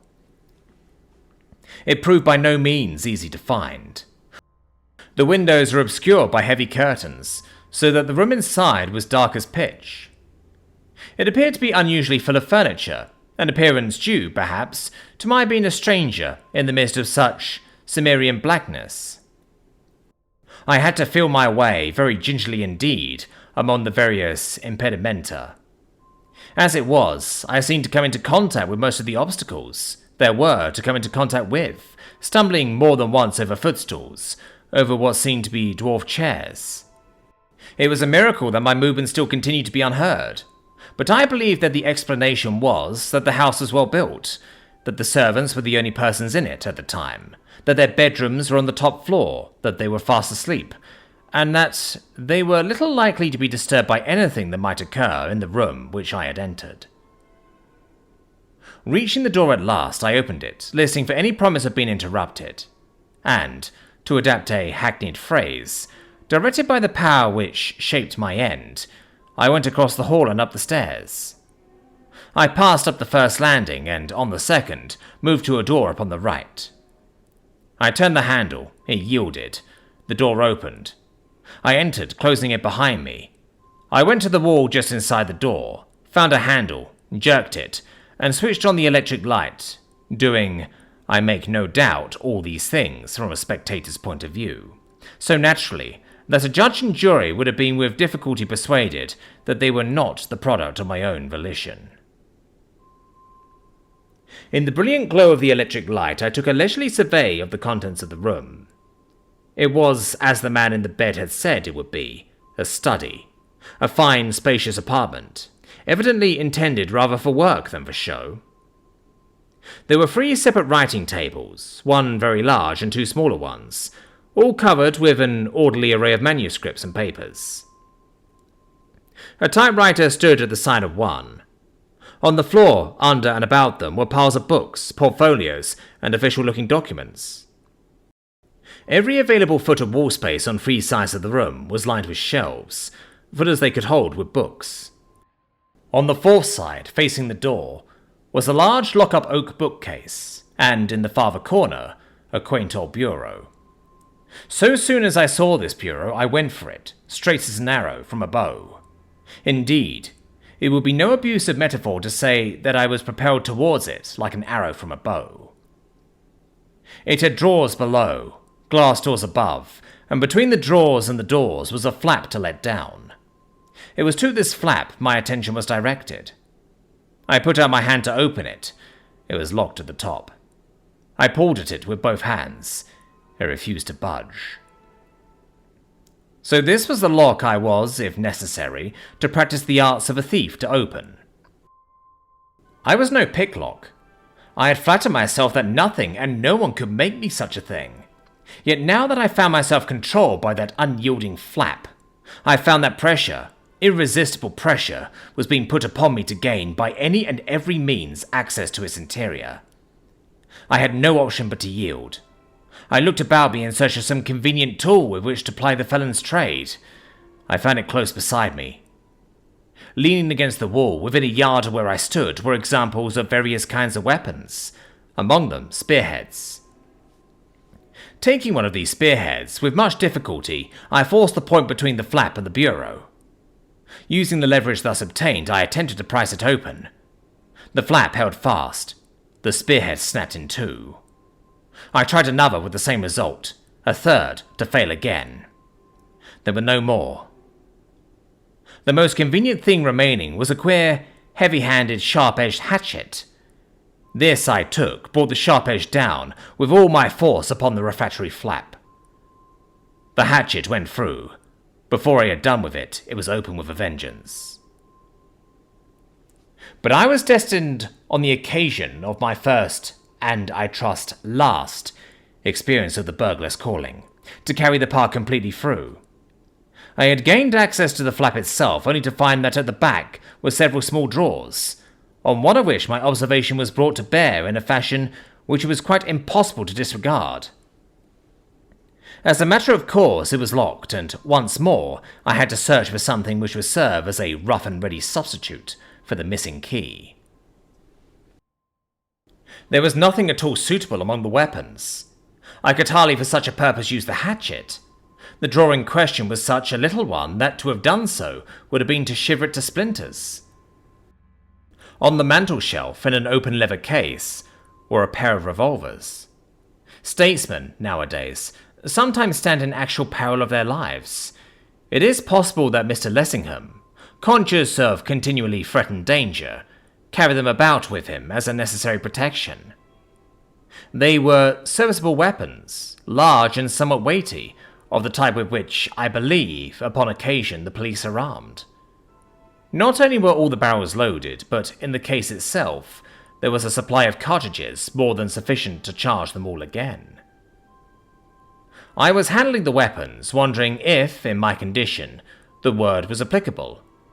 What use I could make of them to enable me to gain admission to that drawer, when there came, on a sudden, from the street without, the sound of approaching wheels.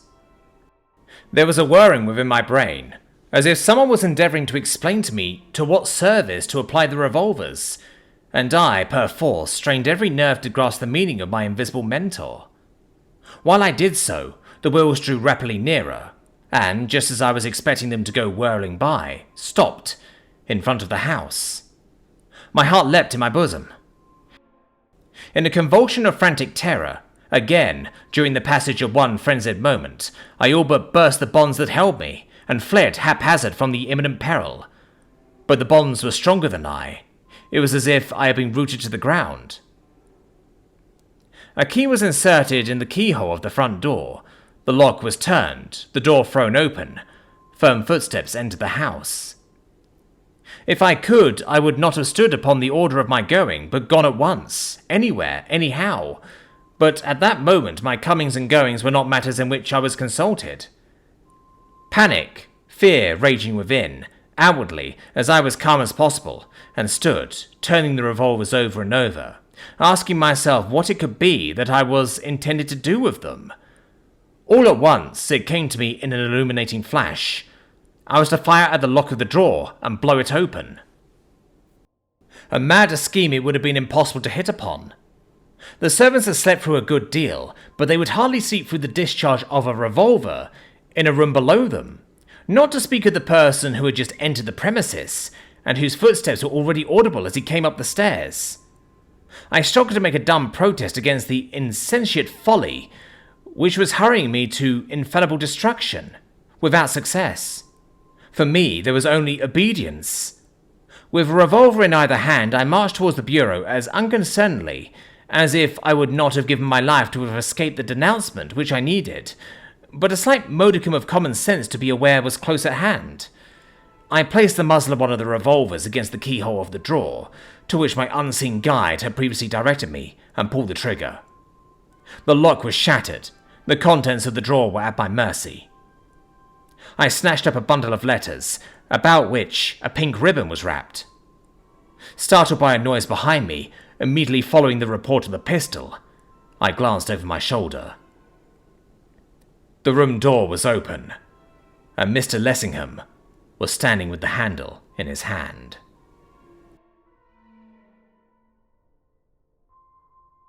Chapter 7. The Great Paul Lessingham. He was in evening dress. He carried a small portfolio in his left hand.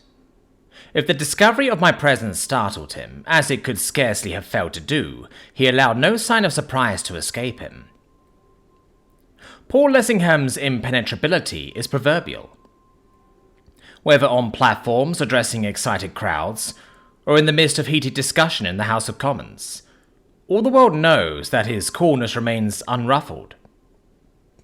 It is generally understood that he owes his success in the political arena in no slight measure to the adroitness which is born of his invulnerable presence of mind. He gave me a taste of its quality then. Standing in the attitude, which has been familiarized to us by caricaturists, his feet apart, his broad shoulders well set back, his handsome head a little advanced, his keen blue eyes having in them something suggestive of a bird of prey, considering just when, where, and how to pounce, he regarded me for some seconds in perfect silence. Whether outwardly I flinched, I cannot say. Inwardly, I know I did. When he spoke, it was without moving from where he stood, and in the calm, airy tones in which he might have addressed an acquaintance who had just dropped in. "May I ask, sir, to what I am indebted for the pleasure of your company?" He paused as if waiting for my answer. When none came, he put his question in another form. "Pray, sir, who are you, and on whose invitation do I find you here?" As I still stood speechless, motionless, meeting his glance without a twitching of an eyebrow, nor a tremor of the hand, I imagined that he began to consider me with an even closer intentness than before, and that the, to say the least of it, peculiarity of my appearance caused him to suspect that he was face to face with an adventure of a peculiar kind. Whether he took me for a lunatic, I cannot certainly say, but from his manner, I think it possible he did. He began to move towards me from across the room, addressing me with the utmost suavity and courtesy. "Be so good as to give me the revolver, and the papers you are holding in your hand." As he came on, something entered into me, and forced itself from between my lips, so that I said, in a low, hissing voice, which I vow was never mine, "The Beetle." Whether it was or was not owing, in some degree, to a trick of my imagination, I cannot determine. But as the words were spoken, it seemed to me that the lights went low, so that the place was all in darkness, and I again was filled with a nauseous consciousness of the presence of something evil in the room. But if, in that matter, my abnormally strained imagination played me a trick, there could be no doubt whatever as to the effect which the words had on Mr. Lessingham. When the mist of the blackness, real or superstitious, had passed from before my eyes, I found that he had retreated to the extremest limits of the room, and was crouching, his back against the bookshelves, clutching at them, in the attitude of a man who has received a staggering blow, from which, as yet, he has had no opportunity of recovering. A most extraordinary change had taken place in the expression of his face. In his countenance, amazement, fear, and horror seemed struggling for the mastery. I was filled with a most discomforting qualm, as I gazed at the frightened figure in front of me, and realized that it was that of the great Paul Lessingham, the god of my political idolatry. "Who are you? In God's name, who are you?" His very voice seemed changed. His frenzied, choking accents would hardly have been recognized by either friend or foe. "Who are you? Do you hear me ask? Who are you? In the name of God, I bid you say." As he perceived that I was still, he began to show a species of excitement, which it was unpleasant to witness, especially as he continued to crouch against the bookshelf, as if he was afraid to stand up straight. So far from exhibiting the impassivity for which he was renowned, all the muscles in his face and all the limbs in his body seemed to be in motion at once. He was like a man afflicted with the shivering ague. His very fingers were twitching aimlessly, as they were stretched out on either side of him, as if seeking for support from the shelves against which he leaned. "Where have you come from? What do you want? Who sent you here? What concern have you with me? Is it necessary that you should come and play these childish tricks with me? Why? Why?" The questions came from him with astonishing rapidity. When he saw that I continued silent, they came still faster, mingled with what sounded to me like a stream of inchoate abuse. "Why do you stand there in that extraordinary garment? It's worse than nakedness. Yes, worse than nakedness. For that alone I could have you punished, and I will. And try to play the fool. Do you think I'm a boy to be bamboozled by every boogie a blunder may try to conjure up? If so, you're wrong, as whoever sent you might have had sense enough to let you know. If you tell me who you are, and who sent you here, and what it is you want, I will be merciful. If not, the police shall be sent for, and the law shall take its course, to the bitter end. I warn you. Do you hear? You fool? Tell me who you are!" The last words came from him in what was very like a burst of childish fury. He himself seemed conscious, the moment after, that his passion was sadly lacking in dignity, and to be ashamed of it. He drew himself straight up. With a pocket handkerchief, which he took from an inner pocket of his coat, he wiped his lips. Then, clutching it tightly in his hand, he eyed me with a fixedness, which, under any other circumstances, I should have found unbearable. "Well, sir, is your continued silence part of the business of the role you have set yourself to play?" His tone was firmer, and his bearing more in keeping with his character. "If it be so, I presume that I, at least, have liberty to speak. When I find a gentleman, even one gifted with your eloquence of silence, playing the part of burglar, I think you will grant that a few words on my part cannot justly be considered to be out of place." Again, he paused. I could not but feel that he was employing the vehicle of somewhat cumbersome sarcasm to gain time, and to give himself the opportunity of recovering, if the thing was possible, his pristine courage. That, for some cause wholly hidden from me, the mysterious utterance had shaken his nature to its deepest foundations, was made plainer by his endeavour to treat the whole business with a sort of cynical levity. "To commence with, may I ask if you have come through London, or through any portion of it, in that costume, or rather in that want of costume? It would seem out of place in a Carrion street, would it not? Even in the Rue de Rabagas. Was it not the Rue de Rabagas?" He asked the question with an emphasis on the meaning of which was wholly lost on me. What he referred to either then, or in what immediately followed, I, of course, knew no more than the man in the moon, though I should probably have found great difficulty in convincing him of my ignorance. "I take it that you are a reminiscence of the Rue de Rabagas. That, of course. Is it not, of course?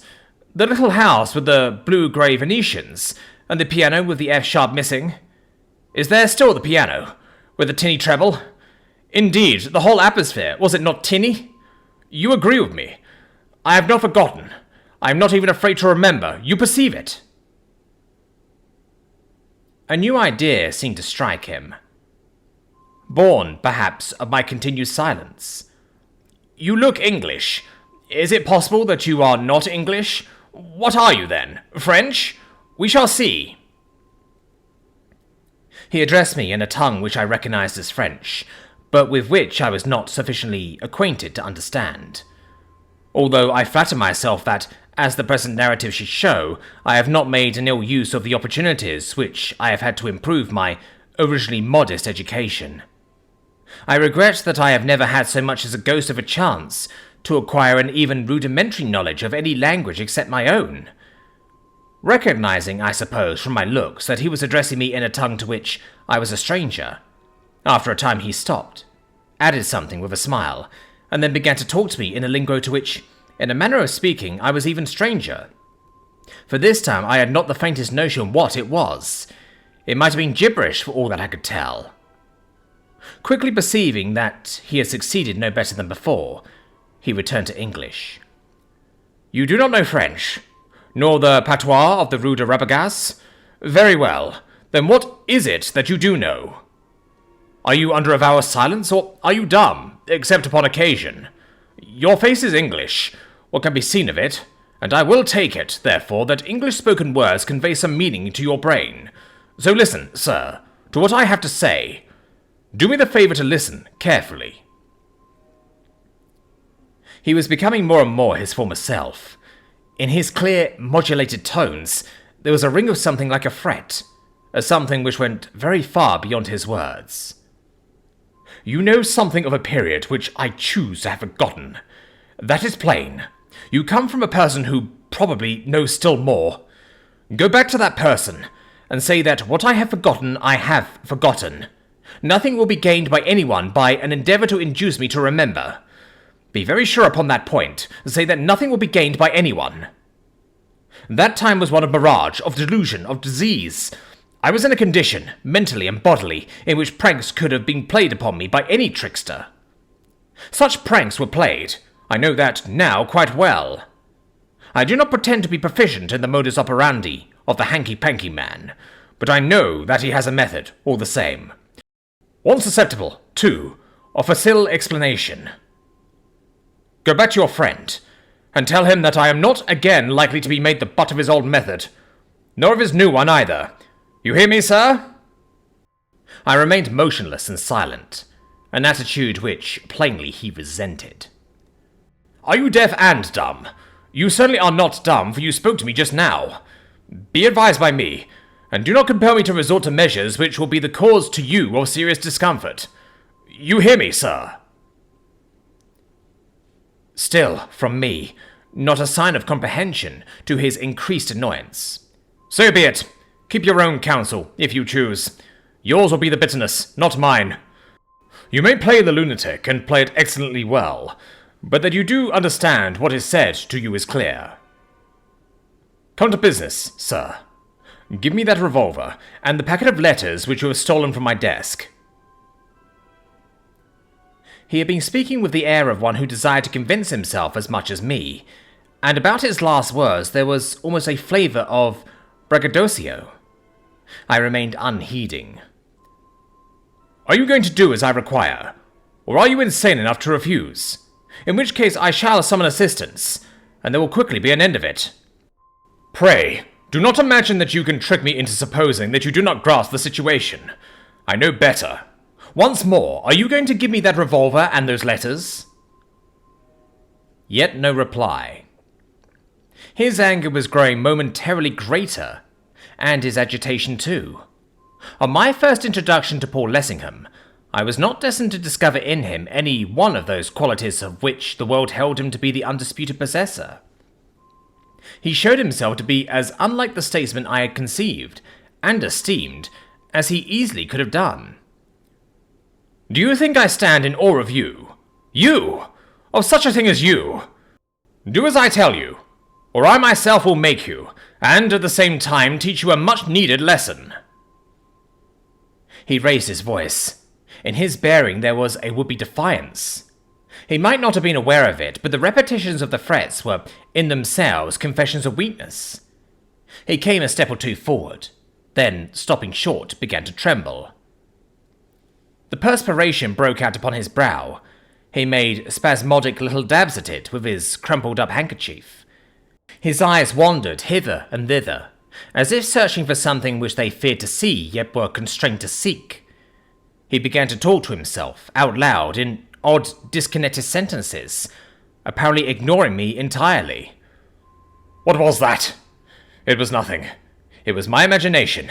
My nerves are out of order. I have been working too hard. I am not well. What's that?" This last inquiry came from him, in a half-stifled shriek, as the door opened to admit the head and body of an elderly man, in a state of considerable undress. He had the tousled appearance of one who had been unexpectedly roused out of slumber, and unwillingly dragged from bed. Mr. Lessingham stared at him as if he had been a ghost, while he stared back at Mr. Lessingham, as if he found a difficulty in crediting the evidence of his own eyes. It was he who broke the silence, stutteringly. "I am sure I beg your pardon, sir, but one of the maids thought that she heard the sound of a shot, and we came down to see if there was anything the matter. I had no idea, sir, that you were here." His eyes travelled from Mr. Lessingham towards me, suddenly increasing when they saw me to about twice their previous size. "God save us! Who is that?" The man's self-evident cowardice possibly impressed Mr. Lessingham with the conviction that he himself was not cutting the most dignified of figures.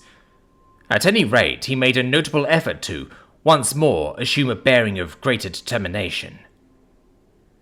"You are quite right, Matthews. Quite right. I am obliged by your watchfulness. At present you may leave the room. I propose to deal with this fellow myself. Only remain with the other men upon the landing, so that if I call, you may come to my assistance." Matthews did as he was told. He left the room, with, I fancy, more rapidity than he had entered it. Mr. Lessingham returned to me, his manner distinctly more determined, as if he found his resolution reinforced by the near neighbourhood of his retainers. "Now, my man, you see how the case stands. At a word from me, you will be overpowered and doomed to undergo a long period of imprisonment. Yet I am still willing to listen to the dictates of mercy. Put down that revolver.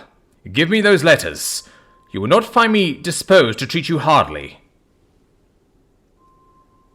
For all the attention I paid him, I might have been a graven image.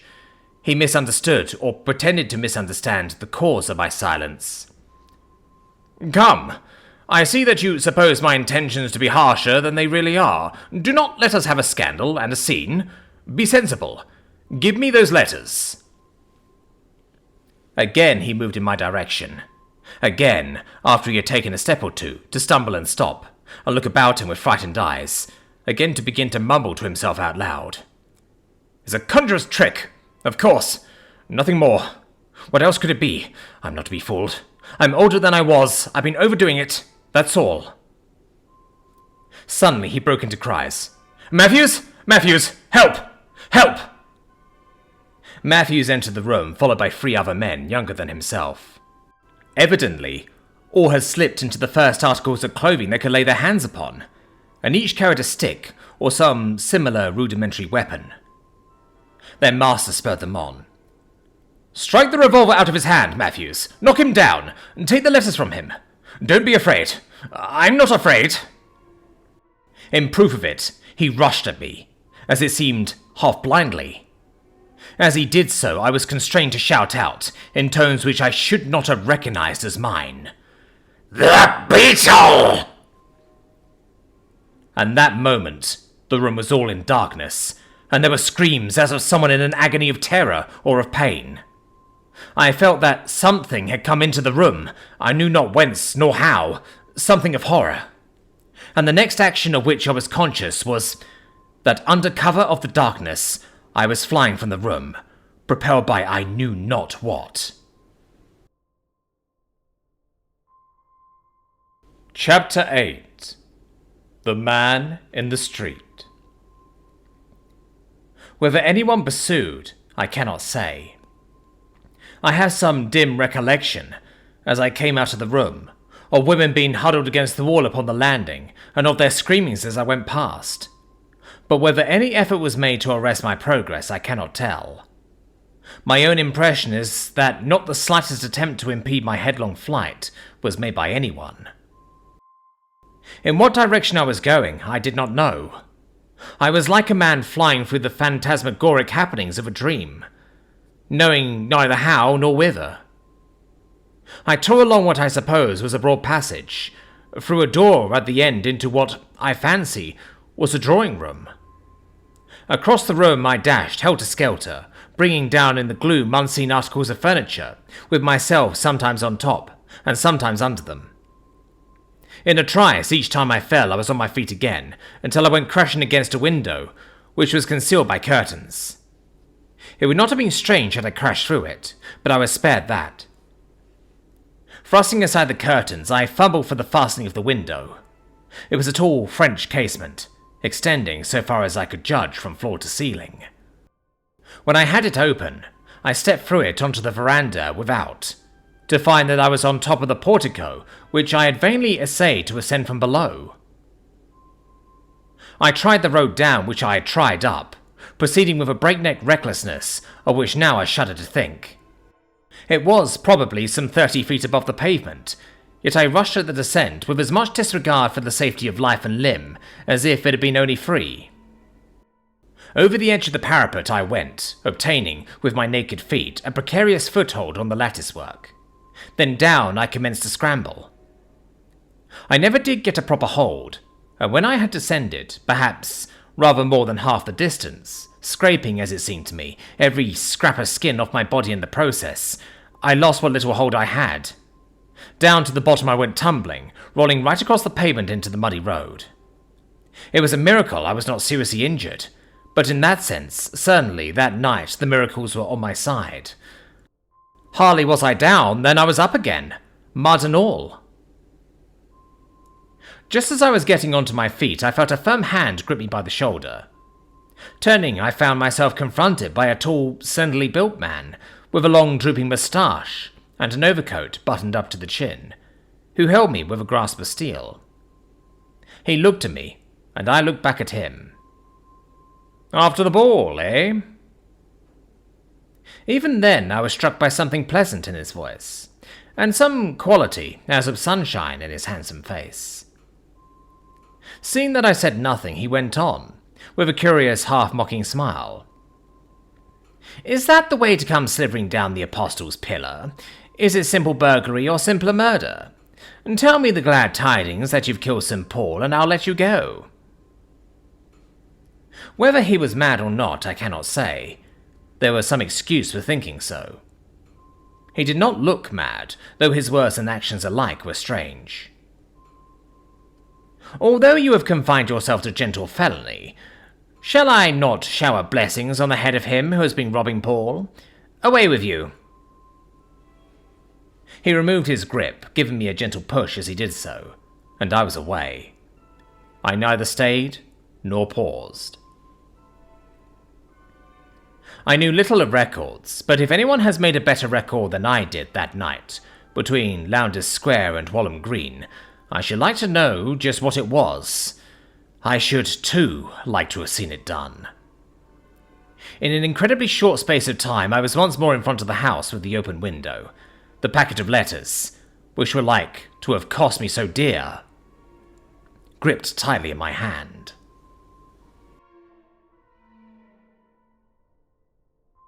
Chapter 9. The Contents of the Packet. I pulled up sharply, as if a brake had been suddenly and even mercilessly applied to bring me to a standstill. In front of the window I stood shivering. A shower had recently commenced. The falling rain was being blown before the breeze. I was in a terrible sweat, yet tremulous as with cold, covered with mud, bruised and cut, and bleeding, as piteous an object as you would care to see. Every limb in my body ached, every muscle was exhausted, mentally and physically I was done, had I not been held up, willy-nilly, by the spell which was upon me. I should have sunk down, then and there, in a hopeless, helpless, hapless heap. But my tormentor was not yet at an end with me. As I stood there, like some broken and beaten hack, waiting for the word of command, it came. It was as if some strong magnetic current had been switched onto me, through the window to draw me into the room. Over the low wall I went, over the sill. Once more I stood in that chamber of my humiliation and my shame, and once again I was conscious of that awful sense of the presence of an evil thing. How much of it was fact, and how much of it was the product of imagination, I cannot say, but looking back, it seems to me that it was as if I had been taken out of the corporeal body to be plunged into the inner chambers of all nameless sin. There was the sound of something flopping from off the bed onto the ground, and I knew that the thing was coming at me across the floor.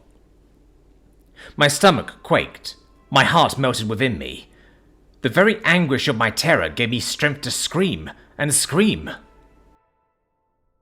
Sometimes, even now, I seem to hear those screams of mine ringing through the night, and I bury my face in the pillow, and it is as though I was passing through the very valley of the shadow.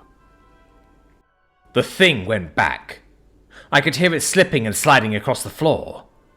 There was silence, and presently the lamp was lit, and the room was all in brightness. There on the bed, in the familiar attitude between the sheets, his head resting on his hand, his eyes blazing like living coals, was the dreadful cause of all my agonies. He looked at me with his unpitying, unblinking gaze. So, through the window again, like a thief. Is it always through that door that you come into a house? He paused, as if to give me time to digest his jibe. You saw Paul Lessingham. Well, the great Paul Lessingham. Was he, then, so great? His rasping voice, with its queer foreign twang, reminded me in some uncomfortable way of a rusty saw. The things he said and the manner in which he said them were alike intended to add to my discomfort. It was solely because the feat was barely possible that he only partially succeeded. Like a thief you went into his house. Did I not tell you that you would? Like a thief he found you. Were you not ashamed? Since like a thief he found you, how comes it that you have escaped? By what robber's artifice have you saved yourself from jail? His manner changed so that all at once he seemed to snarl at me. Is he great? Well, is he great, Paul Lessingham? You are small, but he is smaller. You're great, Paul Lessingham. Was there ever a man so less than nothing? With the recollection fresh upon me of Mr. Lessingham, as I had so lately seen him, I could not but feel that there might be a modicum of truth in what, with such an intensity of bitterness, the speaker suggested. The picture which, in my mental gallery, I had hung in the place of honour, seemed, to say the least, to have become a trifle smudged. As usual, the man in the bed seemed to experience not the slightest difficulty in deciphering what was passing through my mind. That is so. You and he. You are a pair. The great Paul Lessingham is as great a thief as you, and greater. For at least than you he has more courage. For some moments he was still, then exclaimed with sudden fierceness, Give me what you have stolen. I moved towards the bed, most unwillingly, and held out to him the packet of letters which I had abstracted from the little drawer. Perceiving my disinclination to his near neighbourhood, he set himself to play with it. Ignoring my outstretched hand, he stared me straight in the face. What ails you? Are you not well? Is it not sweet to stand close at my side? You with your white skin. If I were a woman, would you not take me for a wife?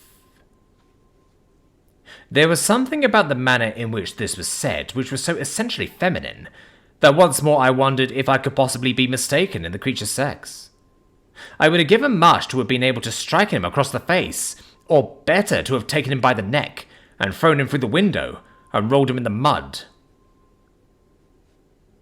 He condescended to notice what I was holding out to him. So, this is what you have stolen. That is what you have taken from the drawer in the bureau. The drawer which was locked, and which you use the arts in which a thief is skilled to enter. Give it to me, thief. He snatched the packet from me, scratching the back of my hand as he did so, as if his nails had been talons. He turned the packet over and over, glaring at it as he did so. It was strange what a relief it was to have his glance removed from off my face. You kept it in your inner drawer, Paul Lessingham, where none but you could see it, did you? You hid it as one hides treasure. There should be something here worth having, worth seeing, worth knowing. Yes, worth knowing, since you found it worth your while to hide it up so closely. As I have said, the packet was bound about by a string of pink ribbon, a fact on which he presently began to comment. With what a pretty string you have encircled it, and how neatly it is tied. Surely only a woman's hand could tie a knot like that. Who would have guessed yours were such agile fingers? So, an endorsement on the cover. What's this? Let's see what's written. The letters of my dear love, Marjorie Lindon. As he read these words, which, as he said, were endorsed upon the outer sheet of paper, which served as a cover for the letters which were enclosed within, his face became transfigured. Never did I suppose that rage could have so possessed a human countenance. His jaw dropped open so that his yellow fangs gleamed through his parted lips. He held his breath so long that each moment I looked to see him fall down in a fit. The veins stood out all over his face and head like seams of blood. I know not how long he continued, speechless. When his breath returned, it was with chokings and gaspings, in the midst of which he hissed out his words, as if their mere passage through his throat brought him near to strangulation. The letters of his dear love, his, poor Lessingham's. So, it is as I guessed, as I knew, as I saw. Marjorie Lindon, sweet Marjorie, his dear love. Paul Lessingham's dear love. She with the lily face, the corn-hued hair. What is it his dear love has found in her fond heart to write Paul Lessingham? Sitting up in bed, he tore the packet open. It contained perhaps 8 or 9 letters, some mere notes, some long epistles. But short or long, he devoured them with equal appetite, each one over and over again, till I thought he never would have done rereading them. They were on thick white paper, of a peculiar shade of whiteness with untrimmed edges. On each sheet a crest and an address were stamped in gold, and all the sheets were of the same shape and size. I told myself that if anywhere, at any time, I saw writing paper like that again, I should not fail to know it. The calligraphy was, like the paper, unusual, bold, decided, and, I should have guessed, produced by a J-pen. All the time that he was reading, he kept emitting sounds, more resembling yelps and snarls than anything more human, like some savage beast nursing his pent-up rage. When he had made an end of reading, for the season, he let his passion have full vent. So, that is what his dear love has found it in her heart to write Paul Lessingham. Paul Lessingham. Pen cannot describe the concentrated frenzy of hatred with which the speaker dwelt upon the name. It was demonic. It is enough. It is the end. It is his doom. He shall be ground between the upper and the nether stones in the towers of anguish, and all that is left of him shall be cast on the accursed stream of the bitter waters, to stink unto the blood-grimed sun. And for her, for Marjorie Lindon, for his dear love, it shall come to pass that she shall wish that she was never born, nor he, and the gods of the shadow shall smell the sweet incense of her suffering. It shall be. It shall be. It is I that say it, even I. In the madness of his rhapsodical frenzy, I believed that he had actually forgotten I was there. But, on a sudden, glancing aside, he saw me, and remembered, and was prompt to take advantage of an opportunity to wreak his rage upon a tangible object. It is you, you thief! You still live, to make a mock of one of the children of the gods! He leaped, shrieking, off the bed, and sprang at me, clasping my throat with his horrid hands, bearing me backwards onto the floor. I felt his breath mingle with mine, and then God, in his mercy, sent oblivion.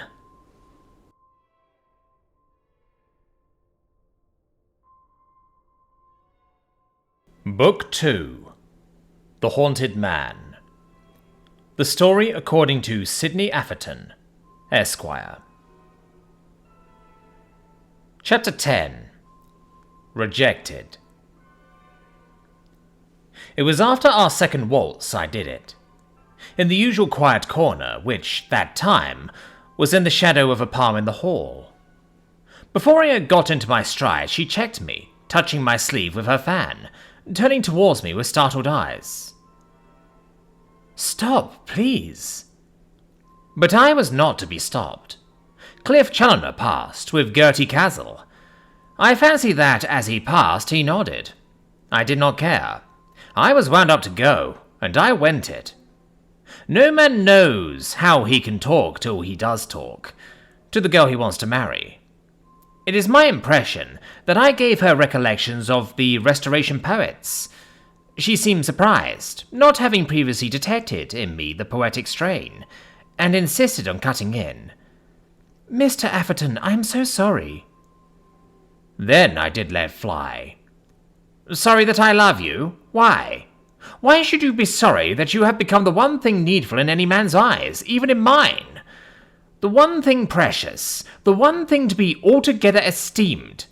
Is it so common for a woman to come across a man who would be willing to lay down his life for her, that she should be sorry when she finds him?" "I did not know that you felt like this, though I confess that I have had my doubts." "Doubts? I thank you." "You are quite aware, Mr. Atherton, that I like you very much." "Like me? Bah!" "I cannot help liking you, though it may be bah." "I don't want you to like me. I want you to love me." "Precisely. That is your mistake." "My mistake? In wanting you to love me, when I love you?" "Then you shouldn't, though I can't help thinking that you are mistaken even then." "Mistaken? In supposing that I love you, when I assert and reassert it with the whole force of my being? What do you want me to do to prove I love you? Take you in my arms and crush you to my bosom, and make a spectacle of you before every creature in the place?" "I'd rather you wouldn't, and perhaps you wouldn't mind not talking quite so loud. Mr. Challoner seems to be wondering what you're shouting about." "You shouldn't torture me." She opened and shut her fan. As she looked down at it, I am disposed to suspect that she smiled. "I am glad we have had this little explanation, because of course you are my friend." "I am not your friend." "Pardon me, you are." "I say I'm not. If I can't be something else, I'll be no friend." She went on, calmly ignoring me, playing with her fan. "As it happens, I am, just now, in rather a delicate position, in which a friend is welcome." "What's the matter? Who's been worrying you? Your father?" "Well, he has not, as yet, but he may be soon." "What's in the wind?" "Mr. Lessingham." She dropped her voice and her rise. For the moment I did not catch her meaning. "What?" "Your friend, Mr. Lessingham." "Excuse me, Miss Linden, but I am by no means sure that anyone is entitled to call Mr. Lessingham a friend of mine." "What? Not when I am going to be his wife?" That took me aback. I had had my suspicions that poor Lessingham was more with Marjorie than he had any right to be, but I had never supposed that she could see anything desirable in a stick of a man like that, not to speak of 101 other considerations.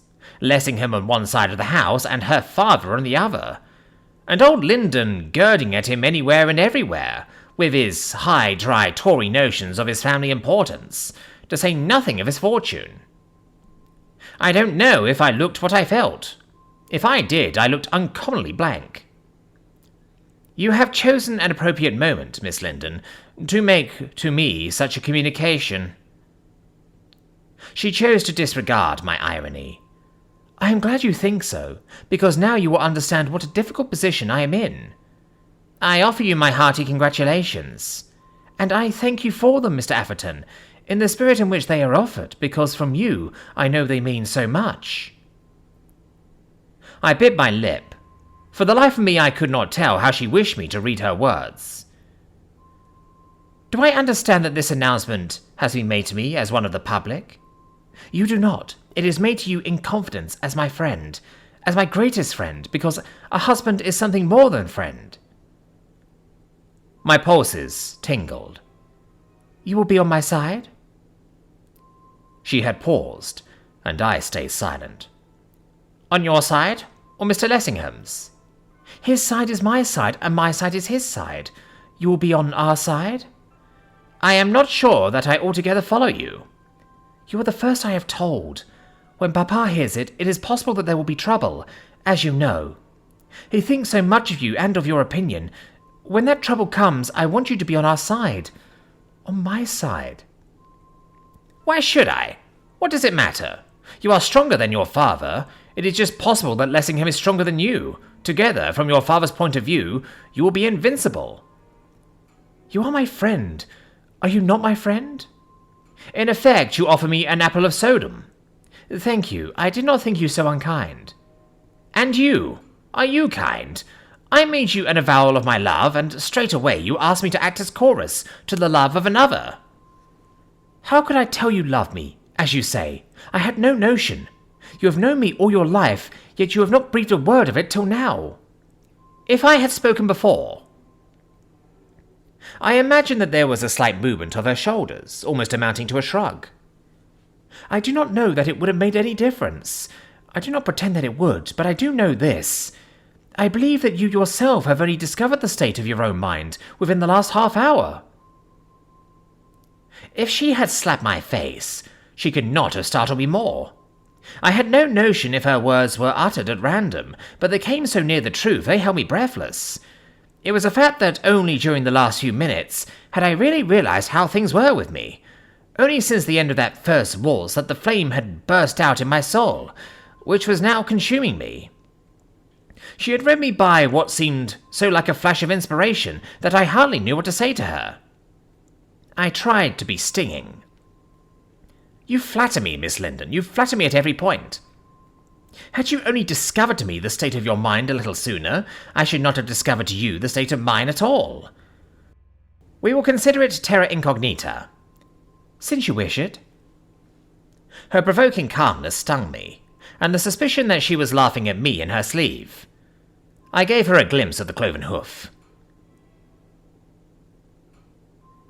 But at the same time, since you assert that you have so long been innocent, I beg that you will continue so no more. At least your innocence shall be without excuse. For I wish you to understand that I love you, that I have loved you, that I shall love you. Any understanding you may have with Mr. Lessingham will not make the slightest difference. I warn you, Miss Linden, that until death you will have to write me down your lover. She looked at me with wide-open eyes, as if I almost frightened her. To be frank, that was what I wished to do. Mr. Atherton! Miss Linden? That is not like you at all. We seem to be making each other's acquaintance for the first time. She continued to gaze at me with her big eyes, which, to be candid, I found it difficult to meet. On a sudden, her face was lightened by a smile, which I resented. Not after all these years. Not after all these years. I know you, and though I dare say you're not flawless, I fancy you'll be found to ring pretty true. Her manner was almost sisterly, elder sisterly. I could have shaken her. Hartridge coming to claim his does gave me an opportunity to escape, with such remnants of dignity as I could gather about me. He dawdled up, his thumbs, as usual, in his waistcoat pockets. I believe, Miss Linden, this is our dance? She acknowledged it with a bow and rose to take his arm. I got up and left her without a word. As I crossed the hall, I chanced on Percy Woodville. He was in his familiar state of fluster, and was gaping about him as if he had mislaid the court in law, and wondered where in thunder it had got to. When he saw it was I, he caught me by the arm. I say, Atherton, have you seen Miss Linden? I have. No, have you? By Jove, where? I've been looking for her all over the place, except in the cellars and the attics, and I was just going to commence on them. This is our dance. In that case, she shunted you. No, impossible! His mouth went like an O, and his eyes ditto, his eyeglass clattering down onto his shirt front. I expect the mistake's mine. Fact is, I made a mess of my program. It's either the last dance, or this dance, or the next, that I booked with her, but I'm hanged if I know which. Just take a squint at it. There's a good chap, and tell me which one you think it is. I took a squint. Since he held the thing within an inch of my nose, I could hardly help it. One squint, and that was enough, and more. Some men's ball programs are studies in impressionism. Percy's seemed to me to be a study in madness. It was covered with hieroglyphics, but what they meant, or what they did there anyhow, it was absurd to suppose that I could tell. I never put them there. Proverbially, the man's a champion hasher. I regret, my dear Percy, that I am not an expert in cuneiform writing. If you have any doubt as to which dance is yours, you better ask the lady. She'll feel flattered. Leaving him to do his own addling, I went to find my coat. I panted to get into the open air. As for dancing, I felt that I loathed it. Just as I neared the cloakroom, someone stopped me. It was Dora Grayling. "Have you forgotten that this is our dance?" I had forgotten, clean, and I was not obliged by her remembering, though as I looked at her sweet grey eyes and at the soft contours of her gentle face, I felt that I deserved well kicking. She is an angel, one of the best, but I was in no mood for angels. Not for a very great deal would I have gone through that dance just then, nor with Dora Grayling. Of all women in the world would I have sat it out. So I was a brute and blundered. You must forgive me, Miss Grayling, but I am not feeling very well, and I don't think I'm up to any more dancing. Good night. Chapter 11. A Midnight Episode. The weather out of doors was in tune with my frame of mind. I was in a deuce of a temper, and it was a deuce of a night. A keen northeast wind, warranted to take the skin right off you, was playing catch-who-catch-can, with intermittent gusts of blinding rain. Since it was not fit for a dog to walk, none of your cabs for me, nothing would serve but pedestrian exercise. So I had it. I went down Park Lane, and the wind and rain went with me. Also thoughts of Dora Grayling. What a bounder I had been, and was. If there is anything in worse taste than to book a lady for a dance, and then to leave her in the lurch, I should like to know what that thing is. When found, it ought to be made a note of. If any man of my acquaintance allowed himself to be guilty of such a felony in the first degree, I should cut him. I wish someone would try to cut me. I should like to see him at it. It was all Marjorie's fault. Everything. Past, present, and to come. I had known that girl when she was in long frocks. I had at that period of our acquaintance pretty recently got out of them, when she was advanced to short ones, and when, once more, she returned to long. And all that time, well, I was nearly persuaded that the whole of the time I had loved her. If I had not mentioned it, it was because I had suffered my affection, like the worm to lie hidden in the bud, or whatever it is the fellow says. At any rate, I was perfectly positive that if I had the faintest notion that she would ever seriously consider such a man as Lessingham, I should have loved her long ago. Lessingham! Why, he was old enough to be her father. At least he was a good many years older than I was. And a wretched radical. It is true that, on certain points, I also am what some people would call a radical, but not a radical of the kind he is. Thank heaven, no. No doubt I have admired traits in his character until I learned this thing of him.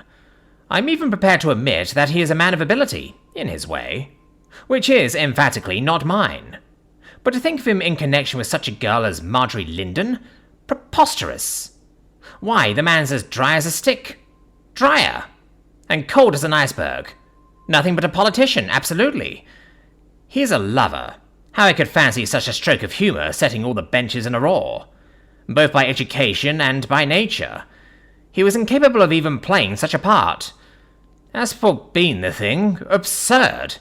If you were to sink a shaft from the crown of his head to the soles of his feet, you would find inside him nothing but the dry bones of parties and of politics. What my Marjorie, if everyone had his own, she is mine, and in that sense she always will be mine. What my Marjorie could see in such a dry as dust out of which even to construct the rudiments of a husband was beyond my fathoming. Such like agreeable reflections were fit company for the wind and the wet, so they bore me company all down the lane. I crossed at the corner, going round the hospital towards the square. This brought me to the abiding place of Paul the Apostle. Like the idiot I was, I went out into the middle of the street, and stood a while in the mud to curse him and his house. On the whole, when one considers that that is the kind of man I can be, it is, perhaps, not surprising that Marjorie disdained me. "Me you're following!" I cried. It is an absolute fact that the words were shouted, both in the house and out of it. No longer regard you as a leader. May your party follow after other gods.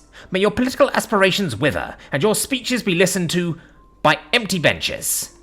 May the speaker persistently and strenuously refuse to allow you to catch his eye, and at the next election may your constituency reject you. Jehoram. What's that? I might well ask. Until that moment I had appeared to be the only lunatic at large, either outside the house or in it, but on a sudden, a second lunatic came on the scene, and that with a vengeance. A window was crashed open from within, the one over the front door, and someone came plunging through it onto the top of the portico. That it was a case of intended suicide I made sure, and I began to be in hopes that I was about to witness the suicide of Paul. But I was not so assured of the intention when the individual in question began to scramble down the pillar of the porch in the most extraordinary fashion I ever witnessed. I was not even convinced of a suicidal purpose when he came tumbling down and lay sprawling in the mud at my feet. I fancy, if I had performed that portion of the act, I should have lain quiet for a second or two to consider whereabouts I was, and which end of me was uppermost. But there was no nonsense of that sort about that singularly agile stranger.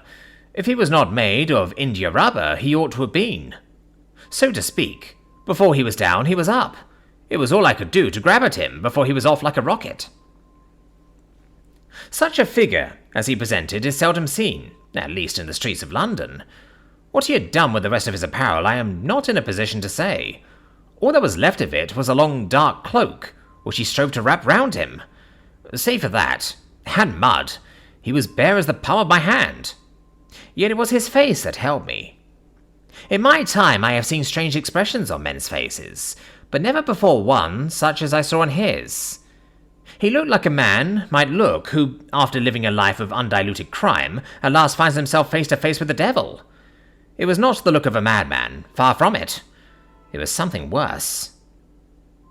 It was the expression on the man's countenance, as much as anything else, which made me behave as I did. I said something to him, some nonsense, I know not what.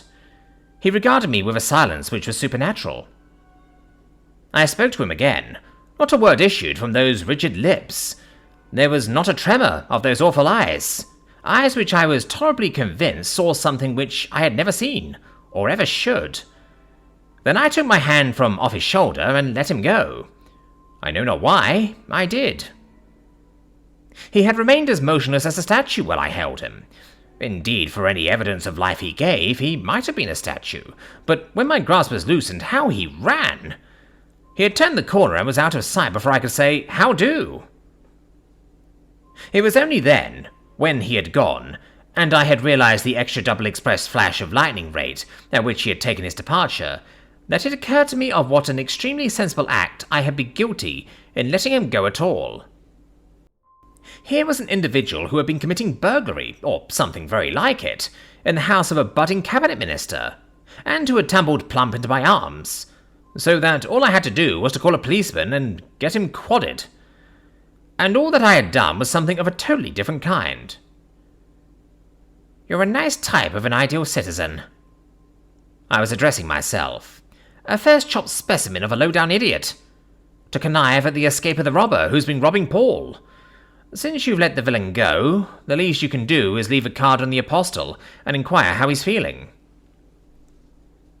I went to Lessingham's front door and knocked. I knocked once, I knocked twice, I knocked thrice, and the third time, I give you my word, I made the echoes ring. But still, there was not a soul that answered. If this is a case of a 7 or 70-fold murder, and the gentleman in the cloak has made a fair clearance of every living creature the house contains, perhaps it's just as well I've chanced upon the scene. Still, I do think that one of the corpses might get up to answer the door. If it is possible to make noise enough to waken the dead, you bet I'm onto it. And I was. I punished that knocker. until I warrant the pounding I gave it was audible on the other side of Green Park. And at last, I woke the dead. Or rather, I roused Matthews to a consciousness that something was going on. Opening the door about 6 inches through the interstice, he protruded his ancient nose. "Who's there?" "Nothing, my dear sir, nothing and no one. It must have been your vigorous imagination which induced you to suppose that there was. You let it run away with you." Then he knew me, and opened the door about 2 feet. "Oh, it's you, Mr. Atherton. I beg your pardon, sir. I thought it might have been the police." "What then? Do you stand in terror of the minions of the law? At last?" "A most discreet servant, Matthews. Just the fellow for a budding cabinet minister." He glanced over his shoulder. I suspected the presence of a colleague at his back. Now I was assured. He put his hand up to his mouth, and I thought how exceedingly discreet he looked, in his trousers and his stockinged feet, and with his hair all rumpled, and his braces dangling behind, and his nightshirt creased. "Well, sir, I have received instructions not to admit the police." "The deuce you have! From whom?" Coughing behind his hand, leaning forward, he addressed me, with an air which was flutteringly confidential. "From Mr. Lessingham, sir." "Possibly Mr. Lessingham is not aware that a robbery has been committed on his premises, that the burglar has just come out of his drawing-room window with a hop, skip, and a jump, bounded out of the window like a tennis ball, flashed round the corner like a rocket." Again Matthews glanced over his shoulder, as if not clear which way discretion lay, whether fore or aft. "Thank you, sir. I believe that Mr. Lessingham is aware of something of the kind." He seemed to come to a sudden resolution, dropping his voice to a whisper. "The fact is, sir, that I fancy Mr. Lessingham's a good deal upset." "Upset?" I stared at him. There was something in his manner I did not understand. "What do you mean by upset? Has the scoundrel attempted violence?" "Who's there?" The voice was Lessingham's, calling to Matthews from the staircase, though for an instant I hardly recognized it. It was so curiously petulant. Pushing past Matthews, I stepped into the hall. A young man, I suppose a footman, in the same undress as Matthews, was holding a candle. It seemed the only light about the place. By its glimmer, I perceived Lessingham standing halfway up the stairs. He was in full war paint. As he is not the sort of man who dresses for the house, I took it that he had been mixing pleasure with business. "It's I, Lessingham, Atherton. Do you know that a fellow has jumped out of your drawing-room window?" It was a second or two before he answered. When he did, his voice had lost its petulance. "Has he escaped?" "Clean. He's a mile away by now." It seemed to me that, in his tone when he spoke again, there was a note of relief. "I wondered if he had. Poor fellow. More sinned against than sinning. And take my advice, Atherton, and keep out of politics. They bring you into contact with all the lunatics at large. Good night. I am much obliged to you for knocking us up. Matthews, shut the door." Tolerably cool, on my honour. A man who brings news big with the fate of Rome does not expect to receive such treatment. He expects to be listened to with deference, and to hear all that there is to hear, and not to be sent to the right about before he has had a chance of really opening his lips. Before I knew it, almost, the door was shut, and I was on the doorstep. Confound the apostle's impudence! Next time he might have his house burned down, and him in it, before I took the trouble to touch his dirty knocker. What did he mean by his allusion to lunatics in politics? Did he think to fool me? There was more in the business than met the eye, and a good deal more than he wished to meet mine, hence his insolence. The creature.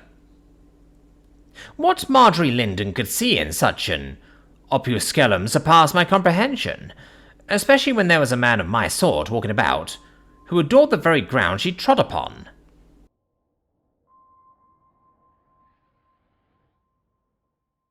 Chapter 12. A Morning Visitor. All through the night, waking and sleeping and in my dreams, I wondered what Marjorie could see in him. In those same dreams, I satisfied myself that she could, and did, see nothing in him, but everything in me. Oh, the comfort! The misfortune was that when I awoke, I knew it was the other way round. so that it was a sad awakening. An awakening to thoughts of murder. So, swallowing a mouthful and a peg, I went into my laboratory to plan murder, legalized murder, on the biggest scale it ever has been planned. I was on the track of a weapon which would make war not only an affair of a single campaign, but of a single half hour. It would not want an army to work it either. Once let an individual, or 2 or 3 at most, in possession of my weapon that was to be, get within a mile or so of even the largest body of disciplined troops that ever yet a nation put into the field, and poof! In about the time it takes you to say that they would be all dead men. If weapons of precision, which may be relied upon to slay, are preservers of the peace, and the man is a fool who says that they are not, then I was within reach of the finest preserver of the peace imagination ever yet conceived. What a sublime thought to think that in the hollow of your own hand lies the life and death of nations, and it was almost in mine. I had in front of me some of the finest destructive agents you could wish to light upon: carbon monoxide, chlorine trioxide, mercuric oxide, cornine, potassiumide, potassium carboxide, cyanogen, when Edwards entered. I was wearing a mask of my own invention, a thing that covered ears and head and everything, something like a diver's helmet. I was dealing with gases, the sniff of which meant death, only a few days before, unmasked. I'd been doing some fool's trick with a couple of acids, sulfuric and cyanide of potassium, when somehow my hand slipped, and before I knew it, minute portions of them combined. By the mercy of Providence, I fell backwards instead of forwards. Sequel, about an hour afterwards, Edwards found me on the floor, and it took the remainder of that day, and most of the doctors in town, to bring me back to life again. Edwards announced his presence by touching me on the shoulder. When I am wearing that mask, it isn't always easy to make me hear. "Someone wishes to see you, sir." Then tell someone that I don't wish to see him. Well-trained servant, Edwards. He walked off with the message as decorously as you please. And then I thought there was an end, but there wasn't. I was regulating the valve of a cylinder, in which I was fusing some oxides, when, once more, someone touched me on the shoulder. Without turning, I took it for granted it was Edwards back again. "I have only to give a tiny twist to this tap, my good fellow, and you will be in the land where the boogies bloom. Why will you come when you're not wanted?" Then I looked around. Who the devil are you? For it was not Edwards at all, but quite a different class of character. I found myself confronting an individual who might almost have sat for one of the boogies I had just alluded to. His costume was reminiscent of the Algerians, whom one finds all over France, and who are the most persistent, insolent, and amusing of peddlers. I remember one who used to haunt the repetitions at the Alcazar tours. But there, this individual was like the originals, yet unlike. He was less gaudy, and a good deal dingier than his Gallic prototypes are apt to be. Then he wore a bonus, the yellow, grimy-looking article of the Arab of the Sudan, not the spick-and-span Arab of the boulevard. Chief difference of all, his face was clean-shaven, and whoever saw an Algerian of Paris whose chiefest glory was not his well-trimmed moustache and beard? I expect that he would address me in the lingo which these gentlemen call French, but he didn't. "You are Mr. Atherton." "And you are Mr. Who? How did you come here? Where's my servant?" The fellow held up his hand. As he did so, as if in accordance with a prearranged signal, Edwards came into the room looking excessively startled. I turned to him. "Is this the person who wished to see me?" "Yes, sir." "Didn't I tell you to say that I didn't wish to see him?" "Yes, sir." "Then why didn't you do as I told you?" "I did, sir." "Then how comes he here?" "Really, sir." Edwards put his hand up to his head, as if he was half asleep. "I don't quite know." "What do you mean by you don't know? Why didn't you stop him?" "I think, sir, that I must have had a touch of sudden faintness, because I tried to put out my hand to stop him, and I couldn't. You're an idiot. Go. And he went. I turned to the stranger. Pray, sir, are you a magician? He replied to my question with another. You, Mr. Atherton, are you also a magician? He was staring at my mask with an evident lack of comprehension. I wear this because in this place death lurks in so many subtle forms, that without it I dare not breathe. He inclined his head, though I doubt if he understood. Be so good as to tell me, briefly, what it is you wish with me. He slipped his hand into the folds of his burnous, and, taking out a slip of paper, laid it on the shelf by which we were standing. I glanced at it, expecting to find on it a petition, or a testimonial, or a true statement of his sad case. Instead, it contained 2 words only. Marjorie Linden.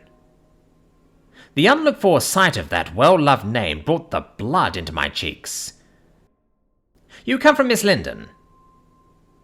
He narrowed his shoulders, brought his fingertips together, inclined his head, in a fashion which was peculiarly oriental, but not particularly explanatory. So I repeated my question. Do you wish me to understand that you do come from Miss Linden? Again he slipped his hand into his burnous. Again he produced a slip of paper. Again he laid it on the shelf. Again I glanced at it. Again nothing was written on it but a name. Paul Lessingham. Well, I see. Paul Lessingham. What then? She is good. He is bad. Is it not so? He touched first one scrap of paper, then the other. I stared. Pray, how do you happen to know? He shall never have her, eh? What on earth do you mean? Ah, what do I mean? Precisely, what do you mean? And also, and at the same time, who the devil are you? It is as a friend I come to you. Then in that case you may go. I happen to be overstocked in that line just now. Not with the kind of friend I am. The saints forfend. You love her. You love Miss Linden. Can you bear to think of him in her arms? I took off my mask, feeling that the occasion required it. As I did so, he brushed aside the hanging folds of the hood of his burnous, so that I saw more of his face. I was immediately conscious that in his eyes there was, in an exceptional degree, what, for want of a better term, one may call the mesmeric quality. That his was one of those morbid organizations, which are often found, thank goodness, in the East and in the West, and which are apt to exercise an uncanny influence over the weak and the foolish folk with whom they come in contact. The kind of creature for whom it is always just as well to keep a seasoned rope close handy. I was also conscious that he was taking advantage of the removal of my mask to try his strength on me, than which he could not have found a tougher job. The sensitive something which is found in the hypnotic subject happens, in me, to be wholly absent. I see you are a mesmerist. He started. I am nothing. A shadow. And I am a scientist. I should like, with your permission, or without it, to try an experiment or two on you. He moved further back. There came a gleam into his eyes which suggested that he possessed his hideous power to an unusual degree, that, in the estimation of his own people, he was qualified to take his standing as a regular devil doctor. We will try experiments together, you and I, on Paul Lessingham. Why on him? You do not know. I do not. Why do you lie to me? I don't lie to you. I haven't the faintest notion what is the nature of your interest in Mr. Lessingham. My interest? That is another thing. It is your interest of which we are speaking. Pardon me, it is yours. Listen. You love her, and he, but at a word from you he shall not have her. Never. It is I who say it. I. And once more, sir, who are you? I am of the children of Isis. Is that so? It occurs to me that you have made a slight mistake. This is London, not a dog hole in the desert. Do I not know? What does it matter? You shall see. There will come a time when you will want me. You will find that you cannot bear to think of him in her arms, her whom you love. You will call to me, and I shall come, and of poor Lessingham there shall be an end. Well, I was wondering whether he was really as mad as he sounded, or whether he was some impudent charlatan who had an axe of his own to grind, and thought that he had found in me a grindstone, he had vanished from the room. I moved after him. Hang it all, stop! I cried. He must have made pretty good travelling, because before I had a foot in the hall, I heard the front door slam, and when I reached the street, intent on calling him back, neither to the right nor to the left was there a sign of him to be seen.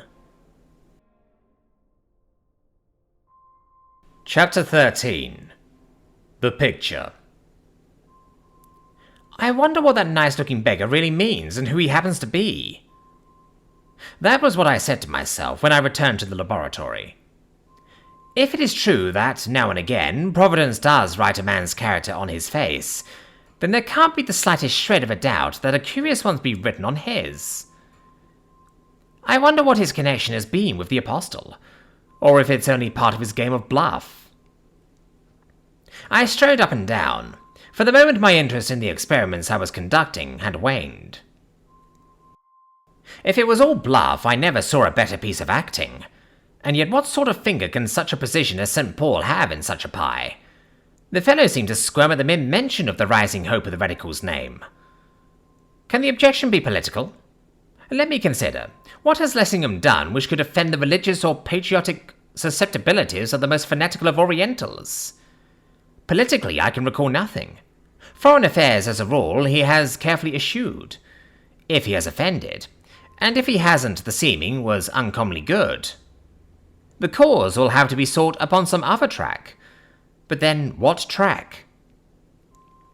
The more I strove to puzzle it out, the greater the puzzlement grew. Absurd! The rascal has had no more connection with St. Paul than St. Peter. The probability is that he's a crackpot, and if he isn't, he has some little game on foot, in close association with the hunt of the off-bird, which he tried to work off on me, but couldn't. As for Marjorie, my Marjorie, only she isn't mine, confound it. If I had had my senses about me, I should have broken his head in several places for daring to allow her name to pass his lips, the unbaptized Mohammedan. Now to return to the chase of splendid murder. I snatched up my mask, one of the most ingenious inventions, by the way, of recent years. If the armies of the future wear my mask, they will defy my weapon, and was about to readjust it in its place when someone knocked at the door. Who's there? Come in. It was Edwards. He looked round him as if surprised. I beg your pardon, sir. I thought you were engaged. I didn't know that gentleman had gone. He went up the chimney, as all that kind of gentlemen do. Why the deuce did you let him in when I told you not to? Really, sir, I don't know. I gave him your message, and he looked at me, and that is all I remember till I found myself standing in this room. Had it not been Edwards, I might have suspected him of having had his palm well greased, but in his case I knew better. It was as I thought. My visitor was a mesmerist of the first class. He had actually played some of his tricks in broad daylight on my servant, at my own front door. A man worth studying. Edwards continued. There is someone else, sir, who wishes to see you. Mr. Lessingham. Mr. Lessingham? At that moment the juxtaposition seemed odd, though I dare say it was so rather in appearance than in reality. Show him in. Presently, in came Paul. I am free to confess, I have owned it before, that in a sense I admire that man, so long as he does not presume to fuss himself into a certain position. He possesses physical qualities which please my eye. Speaking as a mere biologist, like the suggestion conveyed by his every pose, his every movement, of a tenacious hold on life, a reserve force, of a repository of bone and gristle on which he can fall back at pleasure.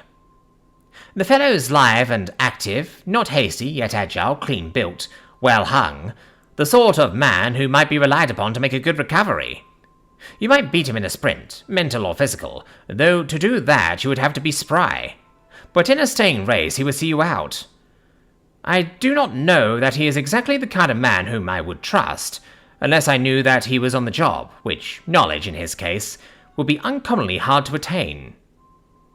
He is too calm, too self-contained, with a knack of looking all round him even in moments of extremest peril, and for whatever he does he has a good excuse. He has the reputation, both in the house and out of it, of being a man of iron nerve, and with some reason, yet I am not so sure. Unless I read him wrongly, his is one of those individuals which, confronted by certain eventualities, collapse, to rise, the moment of trial having passed, like phoenix from her ashes. However it might be with his adherents, he would show no trace of his disaster. And this was the man whom Marjorie loved. Well, she could show some cause. He was a man of position, destined, probably, to rise much higher.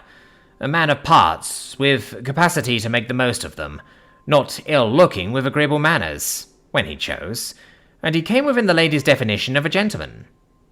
He always did the right thing, at the right time, in the right way. And yet, well, I take it that we are all cads, and that we most of us are prigs, for mercy's sake. Do not let us all give ourselves away. He was dressed as a gentleman should be dressed. Black frock coat, black vest, dark grey trousers, stand-up collar, smartly tied bow, gloves of the proper shade, nearly brushed hair, and a smile, which, if was not childlike, at any rate was bland. I am not disturbing you? Not at all. Sure. I never enter a place like this, where a man is matching himself with nature to wrest from her secrets, without feeling that I am crossing the threshold of the unknown. The last time I was in this room was just after you had taken out the final patents for your system of telegraphy at sea, which the Admiralty purchased, wisely. What is it now? Death. No, really? What do you mean? If you are a member of the next government, you will possibly learn. I may offer them the refusal of a new wrinkle in the art of murder.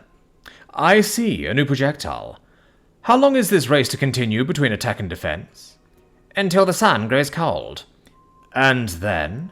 There'll be no defense. Nothing to defend. He looked at me with his calm, grave eyes. The theory of the Age of Ice towards which we are advancing is not a cheerful one. He began to finger a glass retort which lay upon a table. By the way, it was very good of you to give me a look-in last night. I am afraid you thought me peremptory. I have come to apologize. I don't know that I thought you peremptory. I thought you queer. Yes. He glanced at me with that expressionless look upon his face, which he could summon at will, and which is at the bottom of the superstition about his iron nerve. I was worried and not well. Besides, one doesn't care to be burgled, even by a maniac. Was he a maniac? Did you see him? Very clearly. Where? In the street. How close were you to him? Closer than I am to you. Indeed. I didn't know you were so close to him at that. Did you try to stop him? Easier said than done. He was off at such a rate. Did you see how he was dressed? Or rather, undressed? I did. In nothing but a cloak on such a night? Who but a fanatic would have attempted burglary in such a costume? Did he take anything? Absolutely nothing. It seems to have been a curious episode. He moved his eyebrows. According to members of the house, the only gesture in which he had been known to indulge. We become accustomed to curious episodes. Oblige me by not mentioning it to anyone. To anyone. He repeated the last two words as if to give them emphasis. I wondered if he was thinking of Marjorie. I am communicating with the police. Until they move, I don't want it to get into the papers. Or to be talked about. It's a worry, you understand? I nodded. He changed the theme. This that you're engaged upon, is it a projectile or a weapon? If you are a member of the next government, you will possibly know. If you aren't, you possibly won't. I suppose you have to keep this sort of thing secret. I do. It seems that matters of much less moment you wish to keep secret. You mean that business of last night? If a trifle of that sort gets into the papers or gets talked about, which is the same thing, you have no notion how we are pestered. It becomes an almost unbearable nuisance. Jones the Unknown can commit murder with less inconvenience to himself than Jones the Notorious can have his pocket picked. There is not so much exaggeration in that as there sounds. Goodbye. Thanks for your promise. I had given him no promise, but that was by the way. He turned as to go, then stopped. There's another thing. I believe you're a specialist on questions of ancient superstitions and extinct religions. I am interested in such subjects, but I am not a specialist. Can you tell me what were the exact tenets of the worshippers of Isis? Neither I nor any man, with scientific certainty. As you know, she had a brother, the cult of Osiris, and Isis was one and the same. What precisely were his dogmas or his practices, or anything about it, none now can tell. The papyri, hieroglyphics, and so on, which remain, are very far from being exhaustive, and our knowledge of those which do remain is still less so. I suppose that the marvels which are told of it are purely legendary? To what marvels do you particularly refer? Weren't supernatural powers attributed to the priests of Isis? Broadly speaking, at that time, supernatural powers were attributed to all the priests of all the creeds. I see. Presently he continued, I presume that her cult is long since extinct, that none of the worshippers of Isis exist today? I hesitated. I was wondering why he had hit on such a subject. If he really had a reason, or if he was merely asking questions as a cover for something else. You see, I knew my Paul. That is not so sure. He looked at me with that passionless yet searching glance of his. You think that she still is worshipped? I think it possible, even probable, that here and there in Africa is a large order. Homage is paid to Isis, quite in the good old way. Do you know that as a fact? Excuse me, but do you know it as a fact? Are you aware that you are treating me as if I was on the witness stand? Have you any special purpose in making these inquiries? He smiled. In a kind of a way, I have. I have recently come across rather a curious story. I am trying to get to the bottom of it. What is the story? I am afraid that at present I am not at liberty to tell it you. When I am, I will. You will find it interesting, as an instance of a singular survival. Didn't the followers of Isis believe in transmigration? Some of them, no doubt.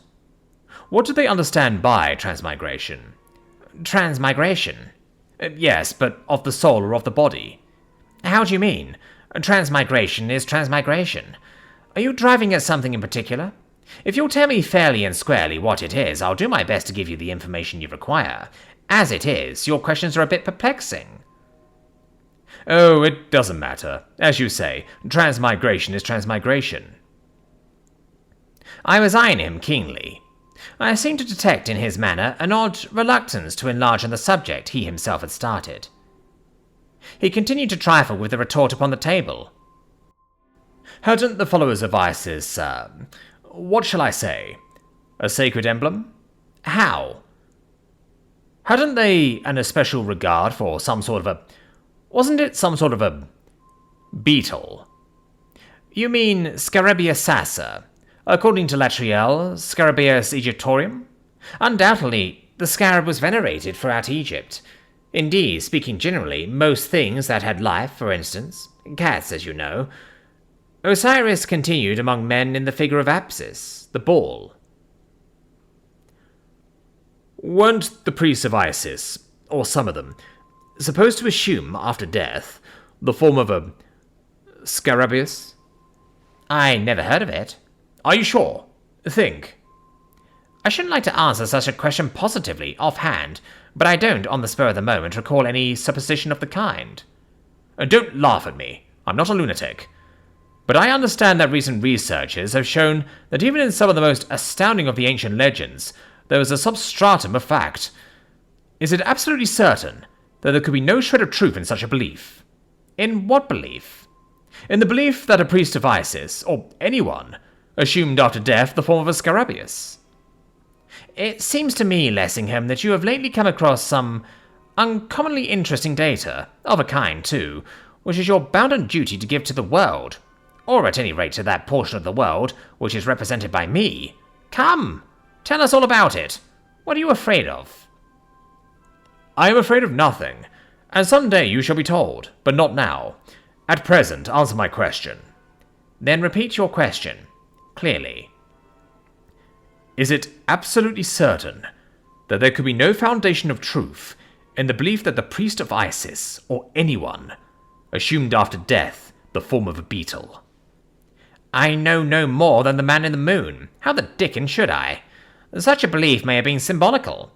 Christians believe that after death the body takes the shape of worms, and so, in a sense, it does, and sometimes eels. That is not what I mean. Then what do you mean? Listen. If a person, of whose veracity there could not be a vestige of a doubt, assured you that he had seen such a transformation actually take place, could it conceivably be explained on natural grounds? Seen a priest of Isis assume the form of a beetle? Or a follower of Isis? Before or after death? He hesitated. I had seldom seen him wear such an appearance of interest. To be frank, I was keenly interested too, but on a sudden there came into his eyes a glint of something that was almost terror. When he spoke, it was with the most unwanted awkwardness. In the very act of dying. In the very act of dying? If he had seen a follower of Isis in the very act of dying assume the form of a beetle on any conceivable grounds, would such a transformation be susceptible of a natural explanation? I stared, as who would not. Such an extraordinary question was rendered more extraordinary by coming from such a man, yet I was almost beginning to suspect that there was something behind it more extraordinary still. Look here, Lessingham, I can see you've a capital tale to tell, so tell it, man. Unless I'm mistaken, it's not the kind of tale in which ordinary scruples can have any part or parcel. Anyhow, it's hardly fair of you to set my curiosity all agog, and then to leave it unappeased. He eyed me steadily, the appearance of interest fading more and more, until presently his face assumed its wonted expressionless mask. Somehow I was conscious that what he had seen in my face was not altogether to his liking. His voice was once more bland and self-contained. I perceive you are of opinion that I've been told a taradiddle. I suppose I have. But what is the taradiddle? Don't you see I'm burning? Unfortunately, Atherton, I am on my honour. Until I have permission to unloose it, my tongue is tied. He picked up his hat and umbrella from where he had placed them on the table. Holding them in his left hand, he advanced to me with his right outstretched. It is very good of you to suffer my continued interruption. I know, to my sorrow, what such interruptions mean. Believe me, I am not ungrateful. What is this? On the shelf, within a foot or so of where I stood, was a sheet of paper, the size and shape of half a sheet of postnote. At this, he stooped to glance. As he did so, something surprising occurred. On the instant, a look came onto his face which literally transfigured him. His hat and umbrella fell from his grasp onto the floor. He retreated, gibbering, his hands held out as if to ward something off from him, until he reached the wall on the other side of the room. A more amazing spectacle than he presented I never saw. "Lessingham," I exclaimed, "what's wrong with you?" My first impression was that he was struck by a fit of epilepsy, though anyone less like an epileptic subject it would be hard to find. In my bewilderment, I looked round to see what could be the immediate cause. My eye fell upon the sheet of paper. I stared at it with considerable surprise. I had not noticed it there previously. I had not put it there. Where had it come from? The curious thing was that on it, produced apparently by some process of photogravure, was an illustration of a species of beetle with which I felt that I ought to be acquainted, and yet was not. It was of a dull golden green. The colour was so well brought out, even to the extent of seeming to scintillate, and the whole thing was so dexterously done that the creature seemed alive. The semblance of reality was indeed so vivid that it needed a second glance to be assured that it was a mere trick of the reproducer. Its presence there was odd. After what we had been talking about, it might seem to need explanation, but it was absurd to suppose that that alone could have had such an effect on a man like Lessingham. With the thing in my hand, I crossed to where he was, pressing his back against the wall. He had shrunk lower inch by inch till he was actually crouching on his haunches. "Lessingham, come, man, what's wrong with you?" Taking him by the shoulder, I shook him with some vigour. My touch had in him the effect of seeming to wake him out of a dream, of restoring him to consciousness as against the nightmare horrors with which he was struggling. He gazed up at me with that look of cunning on his face, which one associates with abject terror. "Atherton, is it you? It's all right. Quite right. I'm well. Very well." As he spoke, he slowly drew himself up till he was standing erect. "Then, in that case, all I can say is that you have a queer way of being very well." He put his hand up to his mouth, as if to hide the trembling of his lips. "It's the pressure of overwork. I've had 1 or 2 attacks like this, but it's nothing. Only a local lesion." I observed him keenly. To my thinking, there was something about him which was very odd indeed. "Only a local lesion? If you take my strongly urged advice, you'll get a medical opinion without delay. If you haven't been wise enough to have done so already." "I'll go today, at once. But I know it's only mental overstrain." "You're sure it's nothing to do with this?" I held out in front of him the photogravure of the beetle. As I did so, he backed away from me, shrieking, trembling as if with palsy. "Take it away! Take it away!" he screamed. I stared at him for some seconds, astonished into speechlessness. Then I found my tongue. "Lessingham, it's only a picture. Are you stark mad?" He persisted in his ejaculations. "Take it away! Take it away! Tear it up! Burn it!" His agitation was so unnatural, from whatever cause it arose, that, fearing the recurrence of the attack from which he had just recovered, I did as he bade me. I tore the sheet of paper into quarters and, striking a match, set fire to each separate piece. He watched the process of incineration as if fascinated. When it was concluded and nothing but ashes remained, he gave a gasp of relief. "Lessingham," I said, "you're either mad already or you're going mad. Which is it?" "I think it's neither. I believe I am as sane as you. It's that story of which I was speaking. It seems curious, but I'll tell you all about it. Some day. As I observed, I think you will find it an interesting instance of a singular survival." He made an obvious effort to become more like his usual self. "It is extremely unfortunate, Atherton, that I should have troubled you with such a display of weakness, especially as I am able to offer you so scant an explanation. One thing I would ask of you, to observe strict confidence. What has taken place has been between ourselves. I am in your hands, but you are my friend. I know I can rely on you, not to speak of it to anyone, and, in particular, not to breathe a hint of it to Miss Linden." "Why, in particular, not to Miss Linden?" "Can you not guess?" I hunched my shoulder. "If what I guess is what you mean, is not that a cause the more why silence would be unfair to her?"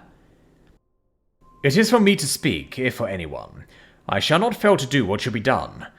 Give me your promise that you will not hint a word to her of what you have so unfortunately seen." I gave him the promise he required. There was no more work for me that day.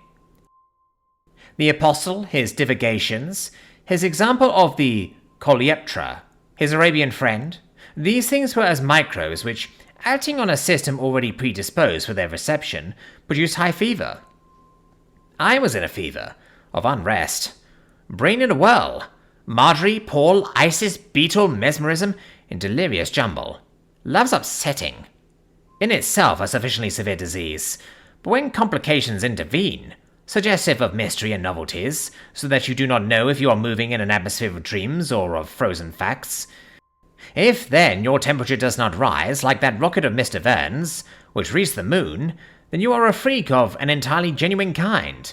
And if the surgeons do not preserve you, and place you on view, in pickle they ought to, for the sake of historical doubters, for no one will believe that there ever was a man like you, unless you yourself are somewhere around to prove them Thomases. Myself, I am not that kind of man. When I get warm, I grow heated, and when I am heated, there is likely to be a variety show of a gaudy kind. When Paul had gone, I tried to think things out, and if I had kept on trying, something would have happened. So I went on the river instead.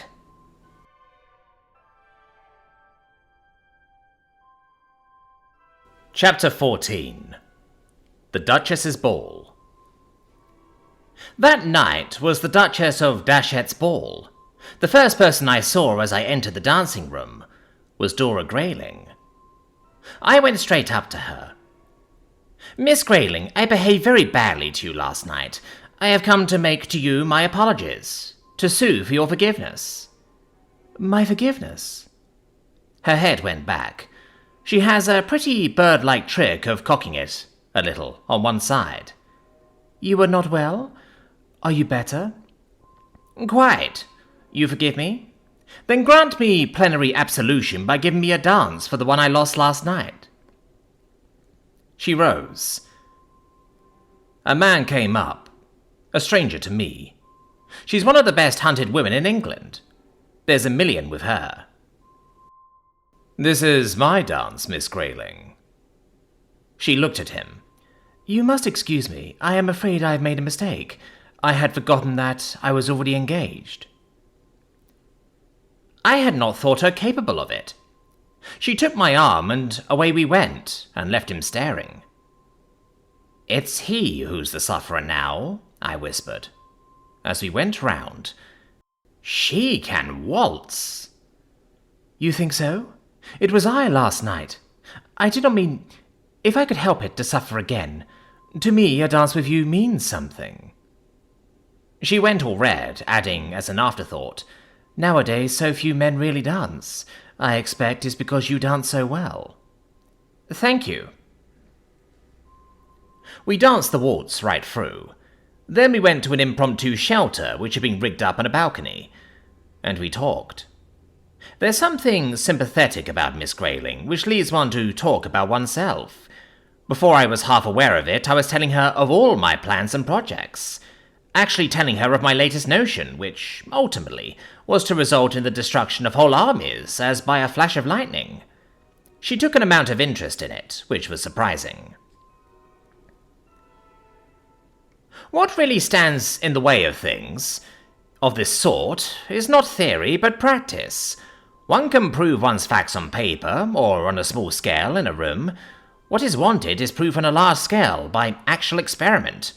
If, for example, I could take my plant to one of the forests of South America, where there is plenty of animal life but no human, I could demonstrate the soundness of my position then and there. Why don't you? Think of the money it would cost. I thought I was a friend of yours. I had hoped you were. Then why don't you let me help you? Help me? How? By letting you have the money for your South American experiment. It would be an investment on which I should expect to receive good interest. I fidgeted. It is very good of you, Miss Grayling, to talk like that. She became quite frigid. Please don't be absurd. I perceive quite clearly that you are snubbing me, and that you are trying to do it as delicately as you know how. Miss Grayling! I understand that it was an impertinence on my part to volunteer assistance which was unasked. You have made that sufficiently plain. I assure you. Pray don't. Of course, if it had been Miss Linden, it would have been different. She would at least have received a civil answer, but we are not all Miss Linden. I was aghast. The outburst was so uncalled for. I had not the faintest notion what I had said or done to cause it. She was in such a surprising passion, and it suited her. I thought I had never seen her look prettier. I could do nothing else but stare. So she went on, with just as little reason. Here is someone coming to claim this dance. I can't throw all my partners over. Have I offended you so irremediably that it would be impossible for you to dance with me again? Miss Grayling, I shall be only too delighted. She handed me her card. Which may I have? For your own sake, you had better place it as far off as you possibly can. They all seem taken. That doesn't matter. Strike off any name you please, anywhere, and put your own instead. It was giving me an almost embarrassingly free hand. I booked myself for the next waltz, but two. Who it was, who would have to give way to me, I did not trouble to inquire. Mr. Atherton, is that you? It was. It was also she. It was Marjorie. And so soon as I saw her, I knew that there was only one woman in the world for me. The mere sight of her sent the blood tingling through my veins. Turning to her attendant cavalier, she dismissed him with a bow. Is there an empty chair? She seated herself in the one Miss Grayling had just vacated. I sat down beside her. She glanced at me, laughter in her eyes. I was all in a stupid tremblement. You remember that last night I told you that I might require your friendly services in diplomatic intervention? I nodded. I felt that the allusion was unfair. Well, the occasion's come, or at least is very near. She was still, and I said nothing to help her. You know how unreasonable Papa can be. I did. Never a more pig-headed man in England than Geoffrey Linden, or, in a sense, Sadala. But just then I was not prepared to admit it to his child. You know what an absurd objection he has to? Paul. There was an appreciative hesitation before she uttered the fellow's Christian name. When it came, it was with an accent of tenderness which stung me like a gadfly. To speak to me, of all men, of the fellow in such a tone was like a woman. Has Mr. Linden no notion of how things stand between you? Except what he suspects. That is just where you are to come in. Papa thinks so much of you. I want you to sound Paul's praises in his ear, to prepare him for what must come. Was ever rejected lover burdened with such a task? Its enormity kept me still. Sidney, you have always been my friend, my truest, dearest friend. When I was a little girl, you used to come between Papa and me, to shield me from his wrath. Now that I am a big girl, I want you to be on my side once more, and to shield me still. Her voice softened. She laid her hand upon my arm. How, under her touch, I burned. But I don't understand what cause there has been for secrecy. Why should there have been any secrecy from the first? It was Paul's wish that Papa should not be told. Is Mr. Lessingham ashamed of you? Sidney! Or does he fear your father? You are unkind. You know perfectly well that Papa has been prejudiced against him all along. You know that his political position is just now one of the greatest difficulty, that every nerve and muscle is kept on the continual strain, that it is in the highest degree essential that further complications of every and any sort should be avoided. He is quite aware that his suit will not be approved of by Papa, and he simply wishes that nothing shall be said about it till the end of the session. That is all. I see. Mr. Lessingham is cautious even in love-making. Politician first and lover afterwards. Well, why not? Would you have him injure the cause he has at heart for want of a little patience? It depends what cause it is he has at heart. What is the matter with you? Why do you speak to me like that? It is not like you at all. She looked at me shrewdly with flashing eyes. Is it possible that you are jealous? That you are in earnest in what you said last night? I thought that was the sort of thing you said to every girl. I would have given a great deal to take her in my arms and press her to my bosom then and there. To think that she should taunt me with having said To her, the sort of thing I said to every girl. What do you know of Mr. Lessingham? What all the world knows, that history will be made by him. There are kinds of history in the making of which one would not desire to be associated. What do you know of his private life? It was to that I was referring. Really, you go too far. I know that he is one of the best, just as he is one of the greatest of men.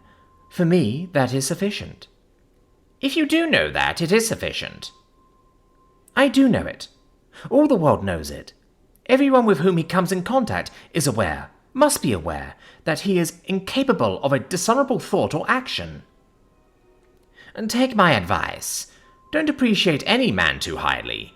In the book of every man's life there is a page which he would wish to keep turned down. There is no such page in Paul's. There may be in yours. I think that probable. Thank you. I fear it is more than probable.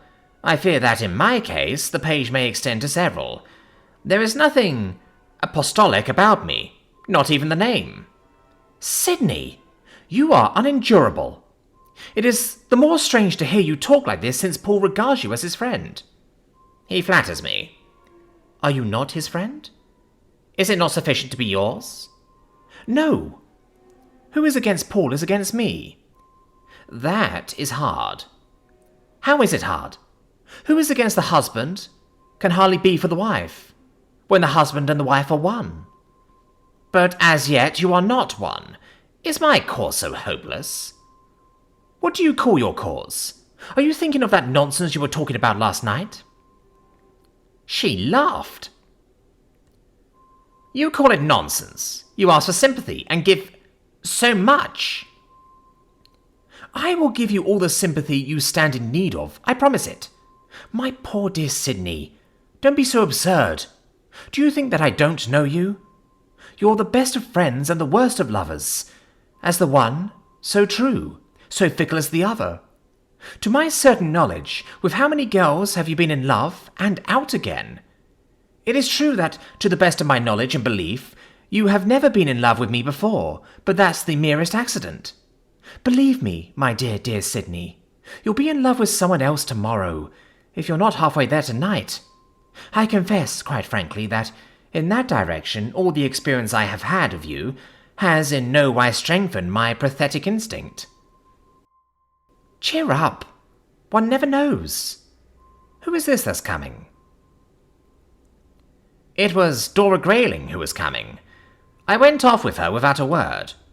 We were halfway through the dance before she spoke to me. I am sorry that I was cross to you just now and disagreeable. Somehow I always seem destined to show to you my most unpleasant side. The blame was mine. What sort of side do I show you? You are far kinder to me than I deserve, now and always. That is what you say? Pardon me, it's true. Else how comes it that, at this time of day, I'm without a friend in all the world? You, without a friend? I never knew a man who had so many. I never knew a person of whom so many men and women join in speaking well. Miss Grayling. As for never having done anything worth doing, think of what you have done. Think of your discoveries. Think of your inventions. Think of... But never mind. The world knows you have done great things, and it confidently looks to you to do still greater. You talk of being friendless, and yet when I ask, as a favour, as a great favour, to be allowed to do something to show my friendship, you snub me. I snub you? You know you snub me. Do you really mean that you take an interest in my work? You know I mean it. She turned to me, her face all glowing, and I did know it. Will you come to my laboratory tomorrow morning? Will I? Won't I? With your aunt? Yes, with my aunt. I'll show you round, and tell you all there is to be told, and then if you still think there's anything in it, I'll accept your offer about that South American experiment. That is, if it still holds good. Of course it still holds good.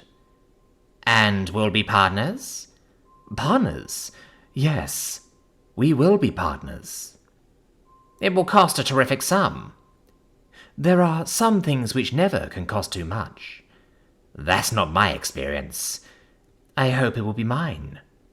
It's a bargain? On my side, I promise you that it's a bargain. When I got outside the room, I found that Percy Woodville was at my side. His round face was, in a manner of speaking, as long as my arm.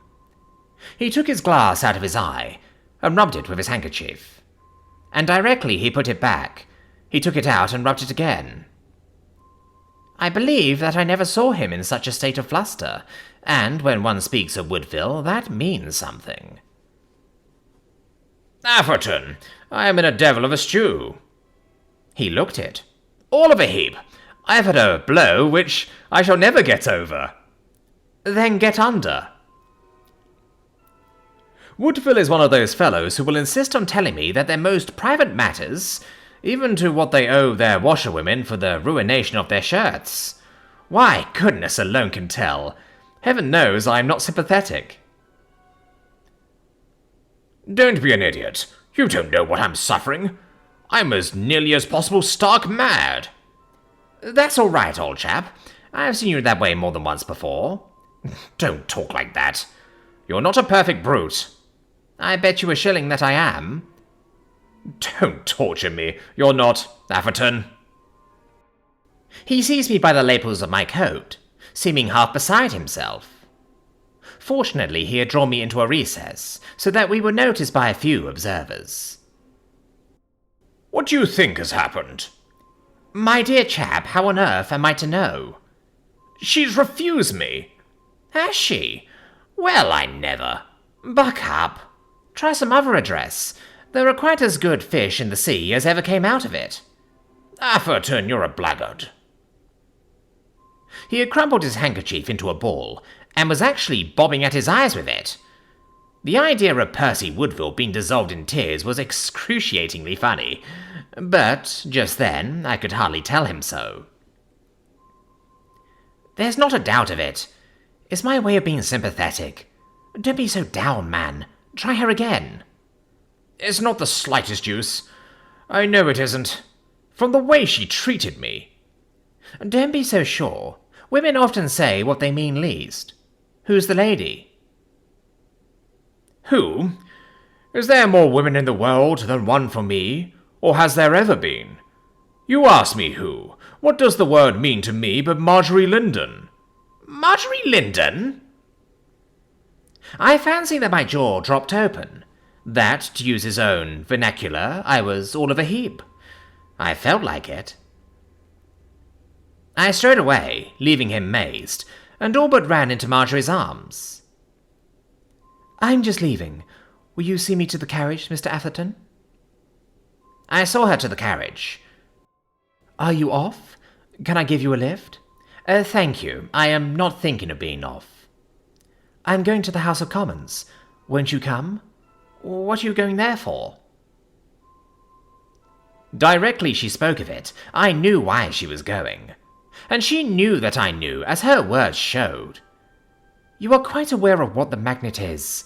You are not so ignorant as not to know that the Agricultural Amendment Act is on tonight, and that Paul is to speak. I always try to be there when Paul is to speak, and I mean to always keep on trying. He is a fortunate man. Indeed, and again indeed. A man with such gifts as his is inadequately described as fortunate. But I must be off. He expected to be up before, but I heard from him a few minutes ago that there has been a delay, but that he will be up within half an hour. Till our next meeting. As I returned into the house, in the hall I met Percy Woodville. He had his hat on. Where are you off to? I'm off to the house. To hear Paul Lessingham? Damn Paul Lessingham. With all my heart. There's a division expected. I've got to go. Someone else has gone to hear Paul Lessingham. Marjorie Linden. No. You don't say so. By Jove. I say, Atherton, I wish I could make a speech. I never can. When I'm electioneering, I have to have my speeches written for me. And then I have to read 'em. But by Jove, if I knew Miss Linden was in the gallery, and if I knew anything about the thing, or could get someone to tell me something, hang me if I wouldn't speak. I'd show her I'm not the fool she thinks I am." "Speak, Percy, speak. You'd knock 'em silly, sir. I tell you what I'll do. I'll come with you. I'll to the house as well. Poor Lessingham shall have an audience of free."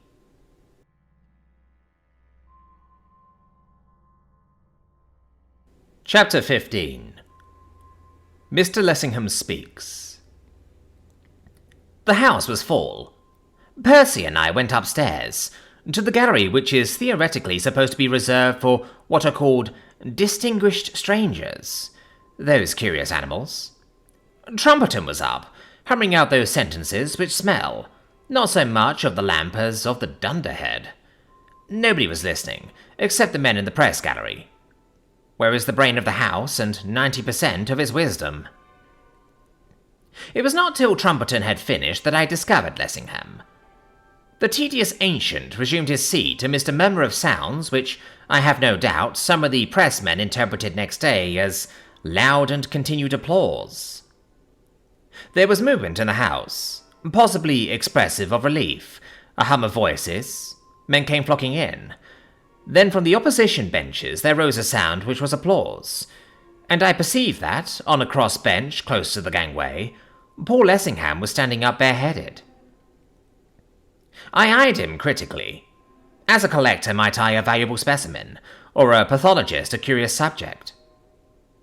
During the last 24 hours my interest in him had grown apace. Just then, to me, he was the most interesting man the world contained. When I remembered how I had seen him that same morning, a nerveless, terror-stricken wretch, grovelling like some craven cur upon the floor, frightened to the verge of imbecility by a shadow, and less than a shadow, I was confronted by two hypotheses. Either I had exaggerated his condition then, or I exaggerated his condition now. So far as appearance went, it was incredible that this man could be that one. I confess that my feeling rapidly became one of admiration. I love the fighter. I quickly recognized that here we had him in perfection. There was no seeming about him, then. The man was to the manner born. To his fingertips, a fighting man. I had never realized it so clearly before. He was coolness itself. He had all his faculties under complete command. While never, for a moment, really exposing himself, he would be swift in perceiving the slightest weakness in his opponent's defense, and, so soon as he saw it, like lightning, he would slip in a telling blow.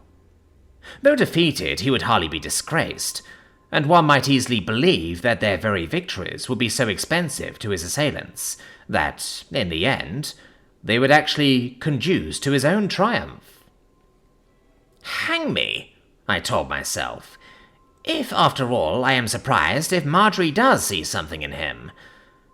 For how I perceived how a clever and imaginative young woman seen him at his best, holding his own like a gallant knight, against overwhelming odds, in the lists in which he was so much at home, might come to think of him as if he were always and only there, ignoring altogether the kind of man he was when the joust was finished.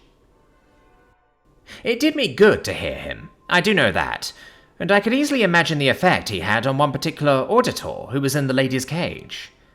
It was very far from being an oration in the American sense. It had little or nothing of the fire and fury of the French Tribune. It was marked neither by the ponderosity nor the sentiment of the eloquent German, yet it was as satisfying as are the efforts of either of the free, producing, without doubt, precisely the effect which the speaker intended. His voice was clear and calm, not exactly musical, yet distinctly pleasant, and it was so managed that each word he uttered was as audible to every person present as if it had been addressed particularly to him. His sentences were short and crisp. The words which he used were not big ones, but they came from him with an agreeable ease, and he spoke just fast enough to keep one's interest alert, without invoking a strain on the attention. He commenced by making, in the quietest and most courteous manner, sarcastic comments on the speeches and methods of Trumpeton and his friends which tickled the house amazingly.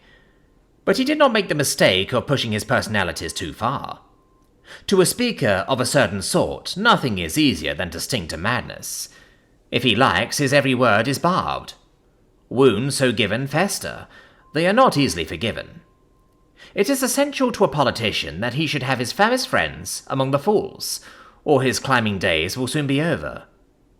Soon his sarcasms were at an end. He began to exchange them for sweet-sounding phrases. He actually began to say pleasant things to his opponents, apparently to mean them, to put them in a good conceit with themselves. He pointed out how much truth there was in what they said, and then, as if by accident, with what ease and at how little cost, amendments might be made. He found their arguments, and took them for his own, and flattered them, whether they would or would not, by showing how firmly they were founded upon fact, and grafted other arguments upon them, which seemed their natural sequelae, and transformed them, and drove them hither and thither, and brought them, their own arguments, to a round, irrefragable conclusion, which was diametrically the reverse of that to which they themselves had brought them. And he did it all with an aptness, a readiness, a grace which was incontestable. So that, when he sat down, he had performed that most difficult of all feats. He had delivered what, in a house of common sense, was a practical, statesmanlike speech, and yet one which left his hearers in an excellent humour. It was a great success, an immense success, a parliamentary triumph of almost the highest order. Poor Lessingham had been coming on by leaps and bounds. When he resumed his seat, amidst applause, which this time really was applause, there were probably few who doubted that he was destined to go still farther. How much farther, it is true that time alone could tell, but so far as appearances went, with all the prizes, which are as the crown and climax of a statesman's career, were well within his reach. For my part, I was delighted. I had enjoyed an intellectual exercise, a species of enjoyment not so common as it might be. The apostle had almost persuaded me that the political game was one worth playing, and that his triumphs were things to be desired. It is something, after all, to be able to appeal successfully to the passions and aspirations of your peers, to gain their plaudits, to prove your skill at the game you yourself have chosen, to be looked up to and admired. And when a woman's eyes look down on you, and her ears drink in your every word, and her heart beats time with yours, each man to his own temperament, but when that woman is the woman whom you love, to know that your triumph means her glory, and her gladness, to me that would be the best part of it all. In that hour, the apostle's hour, I almost wished that I were a politician too. The division was over. The business of the night was practically done. I was back again in the lobby. The theme of conversation was the apostle's speech. On every side they talked of it. Suddenly Marjorie was at my side. Her face was glowing. I never saw her look more beautiful or happier. She seemed to be alone. "So you have come, after all. Wasn't it splendid? Wasn't it magnificent? Isn't it grand to have such great gifts and to use them to such good purpose? Speak, Sidney. Don't feign a coolness which is foreign to your nature." I saw that she was hungry for me to praise the man whom she delighted to honour, but somehow her enthusiasm cooled mine. It was not a bad speech, of a kind. Of a kind? How her eyes flashed fire! With what disdain she treated me! What do you mean by of a kind? My dear Sidney, are you not aware that it is an attribute of small minds to attempt to belittle those which are greater? Even if you are conscious of inferiority, it's unwise to show it. Mr. Lessingham's was a great speech, of any kind. Your incapacity to recognize the fact simply reveals your lack of the critical faculty. It is fortunate for Mr. Lessingham that there is at least one person in whom the critical faculty is so bountifully developed. Apparently, in your judgment, he who discriminates is lost. I thought she was going to burst into passion, but instead, laughing, she placed her hand upon my shoulder. "Poor Sidney, I understand. It is so sad. Do you know you are like a little boy who, when he is beaten, declares that the victor has cheated him? Never mind. As you grow older, you will learn better. She stung me almost beyond bearing. I cared not what I said. You, unless I am mistaken, will learn better before you are older. What do you mean? Before I could have told her, if I had meant to tell her, which I did not, Lessingham came up. I hope I have not kept you waiting. I have been delayed longer than I expected. Not at all. Though I am quite ready to get away, it's a little tiresome waiting here. This with a mischievous glance towards me, a glance which compelled Lessingham to notice me. You do not often favour us. I don't. I find better employment for my time. You are wrong. It's the cant of the day to underrate the House of Commons, and the work which it performs. Don't you suffer yourself to join in the chorus of the simpletons? Your time cannot be better employed than in endeavouring to improve the body politic. I am obliged to you. I hope you are feeling better than when I saw you last. A gleam came into his eyes, fading as quickly as it came. He showed no other sign of comprehension, surprise, or resentment. Thank you. I am very well. Marjorie perceived that I meant more than met the eye, and that what I meant was meant unpleasantly. Come, let us be off. It is Mr. Atherton tonight who is not well. She had just slipped her arm through Lessingham's when her father approached. Old Lyndon stared at her on the Apostle's arm, as if he could hardly believe that it was she. I thought that you were at the Duchess's. So I have been, Papa, and now I'm here. Here? Old Lyndon began to stutter and stammer, and to grow red in the face, as is his wont when at all excited. What do you mean by here? Where's the carriage? Where it should be, except waiting for me outside, unless the horses have run away. I'll take you down to it. I don't approve of your waiting in a place like this. Thank you, Papa, but Mr. Lessingham is going to take me down. I shall see you afterwards. Goodbye. Anything cooler than the way in which she walked off, I do not think I ever saw. This is the age of feminine advancement. Young women think nothing of twisting their mothers round their fingers, let alone their fathers, but the fashion in which that young woman walked off on the Apostle's arm, and left her father standing there, was, in its way, a study. Lyndon seemed scarcely able to realise that the pair of them had gone. Even after they had disappeared in the crowd, he stood staring after them, growing redder and redder, till the veins stood out upon his face, and I thought that an apoplectic seizure threatened. Then, with a gasp, he turned to me. Damned scoundrel! I took it for granted that he alluded to the gentleman, even though his following words hardly suggested it. Only this morning I forbade her to have anything to do with him, and now he's walked off with her. Confounded adventurer! That's what he is, an adventurer! And before many hours have passed, I'll take the liberty to tell him so.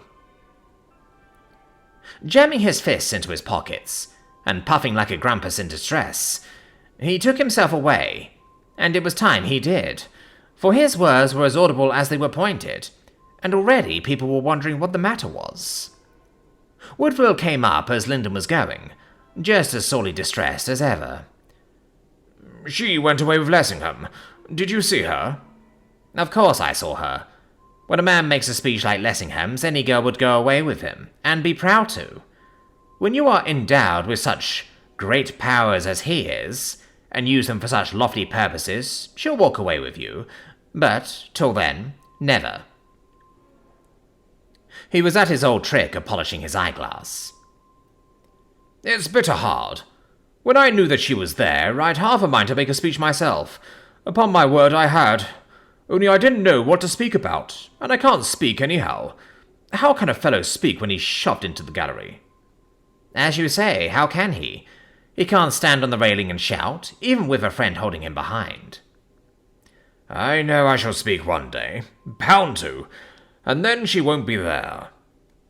It'll be better for you if she isn't. Think so. Perhaps you're right. I'd be safe to make a mess of it, and then, if she were to see me at it, it'd be the devil. 'Pon my word, I've been wishing lately I was clever. He rubbed his nose with the rim of his eyeglass, looking the most comically disconsolate figure. Put black care behind you, Percy. Buck up, my boy. The division's over. You are free. Now we'll go on the fly. And we did go on the fly.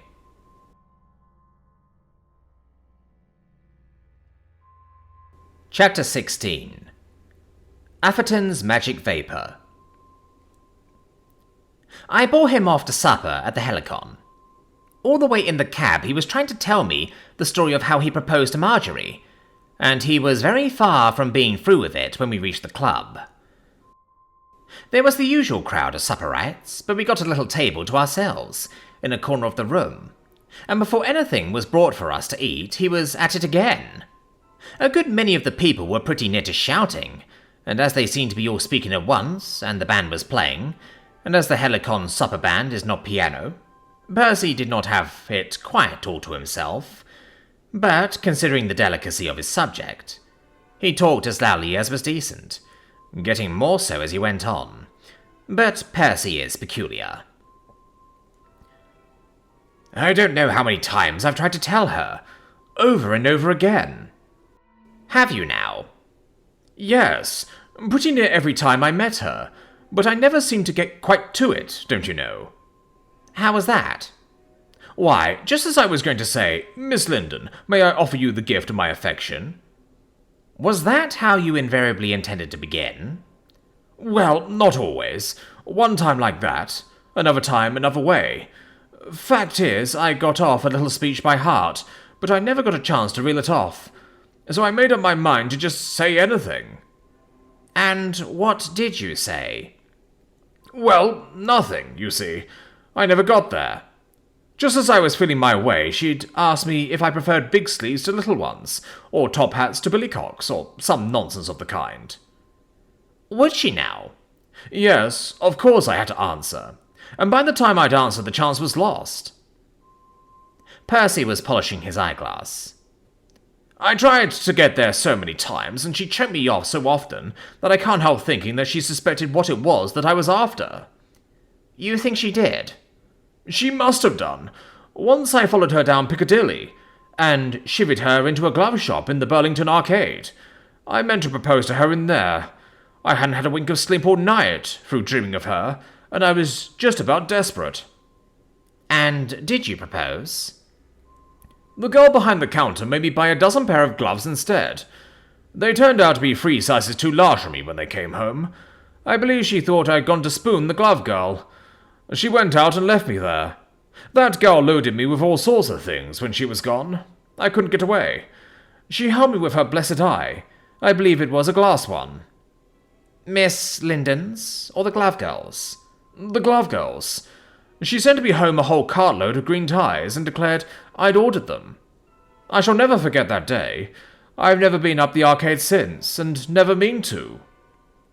You gave Miss Linden a wrong impression. I don't know. I was always giving her wrong impressions. Once she said that she knew I was not a marrying man, that I was the sort of chap who would never marry because she saw it in my face. Under the circumstances, that was trying. Bitter hard, Percy sighed again. I shouldn't mind if I wasn't so gone. I'm not a fellow who does get home, but when I do get gone, I get so beastly gone. I tell you what, Percy, have a drink. I'm a teetotaler. You know I am. You talk of your heart being broken, and of your being a teetotaler in the same breath. If your heart were really broken, you'd throw teetotalism to the winds. Do you think so? Why? Because you would. Men whose hearts are broken always do. You'd swallow a magnum at the least. Percy groaned. When I drink, I'm always ill, but I'll have a try. He had a try, making a good beginning by emptying at a draught the glass which the waiter had just now filled. Then he relapsed into melancholy. Tell me, Percy, honest Indian, Do you really love her? Love her? His eyes grew round to saucers. Don't I tell you that I love her? I know you tell me, but that sort of thing is easy telling. What does it make you feel like, this love you talk so much about? Feel like? Just anyhow and nohow. You should look inside me and then you'd know. I see. It's like that, is it? Suppose she loved another man. What sort of feeling would you feel towards him? Does she love another man? I say suppose. I dare say she does. I expect that's it. What an idiot I am not to have thought of that before. He sighed and refilled his glass. He's a lucky chap, whoever he is. I'd like to tell him so. You'd like to tell him so? He's such a jolly lucky chap, you know. Possibly, but his jolly good luck is your jolly bad luck. Would you be willing to resign her to him without a word? If she loves him. But you say you love her. Of course I do. Well then? You don't suppose that, because I love her, I shouldn't like to see her happy? I'm not such a beast. I'd sooner see her happy than anything else in all the world. I see. Even happy with another. I'm afraid that my philosophy is not like yours. If I loved Miss Linden, and she loved, say, Jones, I'm afraid I shouldn't feel like that towards Jones at all. What would you feel like? Murder. Percy, you come home with me. We've begun the night together. Let's end it together, and I'll show you one of the finest notions for committing murder on a scale of real magnificence you ever dreamed of. I should like to make use of it to show my feelings towards the superstitious Jones. He'd know what I felt for him when once he had been introduced to it. Percy went with me, without a word. He had not had much to drink, but it had been too much for him, and he was in a condition of marauding sentimentality. I got him into a cab. We dashed along Piccadilly. He was silent, sat looking in front of him with an air of vacuous sullenness which ill became his cast of countenance. I bade the cabman pass through Lowndes Square. As he passed the Apostles, I pulled him up. I pointed out the place to Woodville. You see, Percy, that's Lessingham's house. That's the house of the man who went away with Marjorie. Yes. Words came from him slowly, with a quite unnecessary stress on each. Because he made a speech. I'd like to make a speech. One day I'll make a speech. Because he made a speech. Only that and nothing more. When a man speaks with an apostle's tongue, he can witch any woman in the land. Hello, who's that? Lessingham, is that you? I saw, or thought I saw, someone or something glide up the steps and withdraw into the shadow of the doorway, as if unwilling to be seen. When I hailed, no one answered. I called again. Don't be shy, my friend. I sprang out of the cab, ran across the pavement and up the steps. To my surprise, there was no one in the doorway. It seemed incredible, but the place was empty. I felt about me with my hands, as if I had been playing at blindman's buff, and grasped at vacancy. I came down a step or two. Ostensibly, there's a vacuum, which nature abhors. I say, driver, didn't you see someone come up the steps? I thought I did, sir. I could have sworn I did. So could I. It's very odd. Perhaps whoever it was has gone into the house, sir. I don't see how. We should have heard the door open. If we hadn't seen it. And we should have seen it. It's not so dark as that. I've half a mind to ring the bell and inquire. I shouldn't do that if I was you, sir. You jump in and I'll get along. This is Mr. Lessingham's. The great Mr. Lessingham's. I believe the cabman thought that I was drunk, and not respectable enough to claim acquaintance with the great Mr. Lessingham.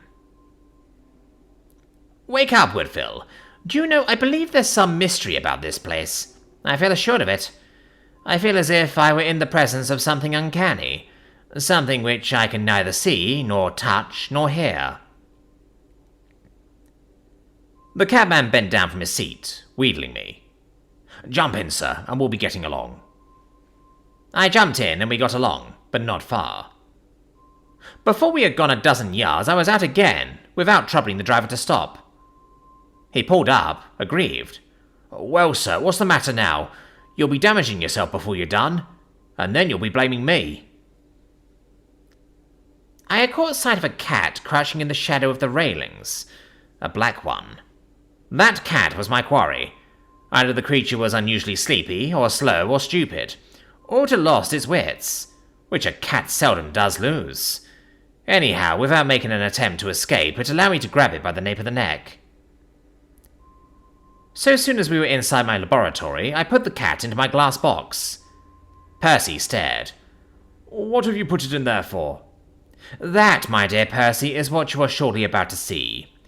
You are about to be the witness of an experiment which, to a legislator, such as you are, ought to be of the greatest possible interest. I am going to demonstrate, on a small scale, the action of the force which, on a large scale, I propose to employ on behalf of my native land." He showed no signs of being interested.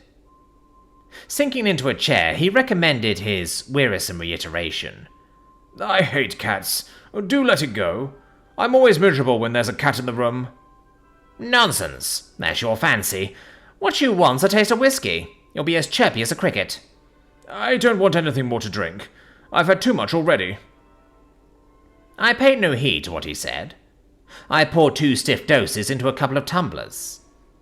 Without seeming to be aware of what it was that he was doing, he disposed of the better half of the one I gave him at a draught. Putting his glass upon the table, he dropped his head upon his hands and groaned. "What would Marjorie think of me, if she saw me now?" "Think? Nothing. Why should she think of a man like you, when she has so much better fish to fry?" "I'm feeling frightfully ill. I'll be drunk before I'm done." "Then be drunk. Only for gracious sake, be lively drunk, not deadly doleful. Cheer up, Percy." I clapped him on the shoulder, almost knocking him off his seat onto the floor. "I am now going to show you that little experiment of which I was speaking. You see that cat?" "Of course I see it, the beast. I wish you'd let it go." "Why should I let it go? Do you know whose cat that is? That cat is Paul Lessingham's." "Paul Lessingham's?" "Yes, Paul Lessingham's. The man who made the speech. The man whom Marjorie went away with." "How do you know it's his?" "I don't know it is, but I believe it is. I choose to believe it is. I intend to believe it is. It was outside his house, therefore it's his cat. That's how I argue. I can't get Lessingham inside that box, so I get his cat instead." "Whatever for?" "You shall see. You observe how happy it is?" "It don't seem happy." "We've all our ways of seeming happy. That's his way."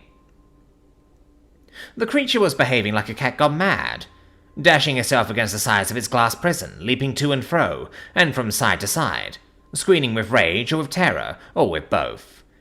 Perhaps it foresaw what was coming. There is no fathoming the intelligence of what we call the lower animals. "It's a funny way." We some of us have funny ways beside cats. Now, attention. Observe this little toy. You've seen something of its kind before. It's a spring gun. You pull the spring, drop the charge into the barrel, release the spring, and the charge is fired. I'll unlock this safe which is built into the wall. It's a letter lock. The combination, just now, is whiskey. You see, that's a hint to you. You'll notice the safe is strongly made. It's airtight, fireproof. The outer casing is of triple-plated drill-proof steel. The contents are valuable, to me, and devilishly dangerous. I'd pity the thief who, in his innocent ignorance, broke into steal. Look inside. You see it's full of balls. Glass balls, each in its own little separate nest. Light as feathers, transparent. You can see right through them. Here are a couple, like tiny pills. They contain neither dynamite, nor cordite, nor anything of the kind. Yet, given a fair field and no favour, they'll work more mischief than all the explosives man has fashioned. And take hold of one. You say your heart is broken, squeeze this under your nose. It wants but a gentle pressure, and in less time than no time you'll be in the land where they say there are no broken hearts. He shrunk back. I don't know what you're talking about. I don't want the thing. Take it away. Think twice. The chance may not recur. I tell you I don't want it. Sure? Consider. Of course I'm sure. Then the cat shall have it. Let the poor brute go. The poor brute's going. To the land which is so near, and yet so far. Once more, if you please, attention. Notice what I do with this toy gun. I pull back the spring, I insert this small glass pellet, I thrust the muzzle of the gun through the opening in the glass box which contains the Apostle's cat. You'll observe it fits quite close, which, on the whole, is perhaps as well for us. I am about to release the spring. Close attention, please. Notice the effect. Atherton, let the brute go. The brute's gone. I have released the spring. The pellet has been discharged. It has struck against the roof of the glass box. It has been broken by the contact. And, hey presto, the cat lies dead. And that in face of its 9 lives. You perceive how still it is. How still. Let's hope that now it's really happy. The cat which I choose to believe is poor Lessingham's has received its quietus. In the morning I'll send it back to him with my respectful compliments. He'll miss it if I don't. Reflect. Think of a huge bomb filled with what we'll call Atherton's magic vapour, fired, say, from a 120-ton gun, bursting at a given elevation over the heads of an opposing force. Properly managed, in less than an instant of time, 100,000 men, quite possibly more, would drop down dead as if smitten by the lightning of the skies. Isn't that something like a weapon, sir? I'm not well. I want to get away. I wish I'd never come. That was all Woodville had to say. Rubbish! You're adding to your stock of information every second, and in these days, when a member of Parliament is supposed to know all about everything, information's the one thing wanted. Empty your glass, man. That's the time of day for you. I handed him his tumbler. He drained what was left of his contents. Then, in a fit of tipsy, childish temper, he flung the tumbler from him. I had placed, carelessly enough, the second pellet within a foot of the edge of the table. The shock of the heavy beaker striking the board close to it sent it rolling. I was at the other side. I started forward to stop his motion, but I was too late. Before I could reach the crystal globule, it had fallen off the edge of the table onto the floor at Woodville's feet, and smashed in falling. As it smashed, he was looking down, wondering no doubt in his stupidity what the pother was about, for I was shouting and making something of a clatter in my efforts to prevent the catastrophe which I saw was coming. On the instant, as the vapour secreted in the broken pellet gained access to the air, he fell forward onto his face. Rushing to him, I snatched his senseless body from the ground and dragged it, staggeringly, towards the door, which opened onto the yard. Flinging the door open, I got him into the open air. As I did so, I found myself confronted by someone who stood outside. It was Lessingham's mysterious Egypto-Arabian friend, my morning's visitor.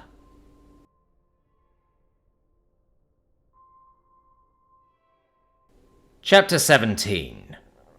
Magic or Miracle? The passage into the yard from the electrically lit laboratory was a passage from brilliancy to gloom. The shrouded figure standing in the shadow was like some object in a dream. My own senses reeled. It was only because I had resolutely held my breath and kept my face averted that I had not succumbed to the fate which had overtaken Woodville. Had I been a moment longer in gaining the open air, it would have been too late. As it was, in placing Woodville on the ground, I stumbled over him. My senses left me.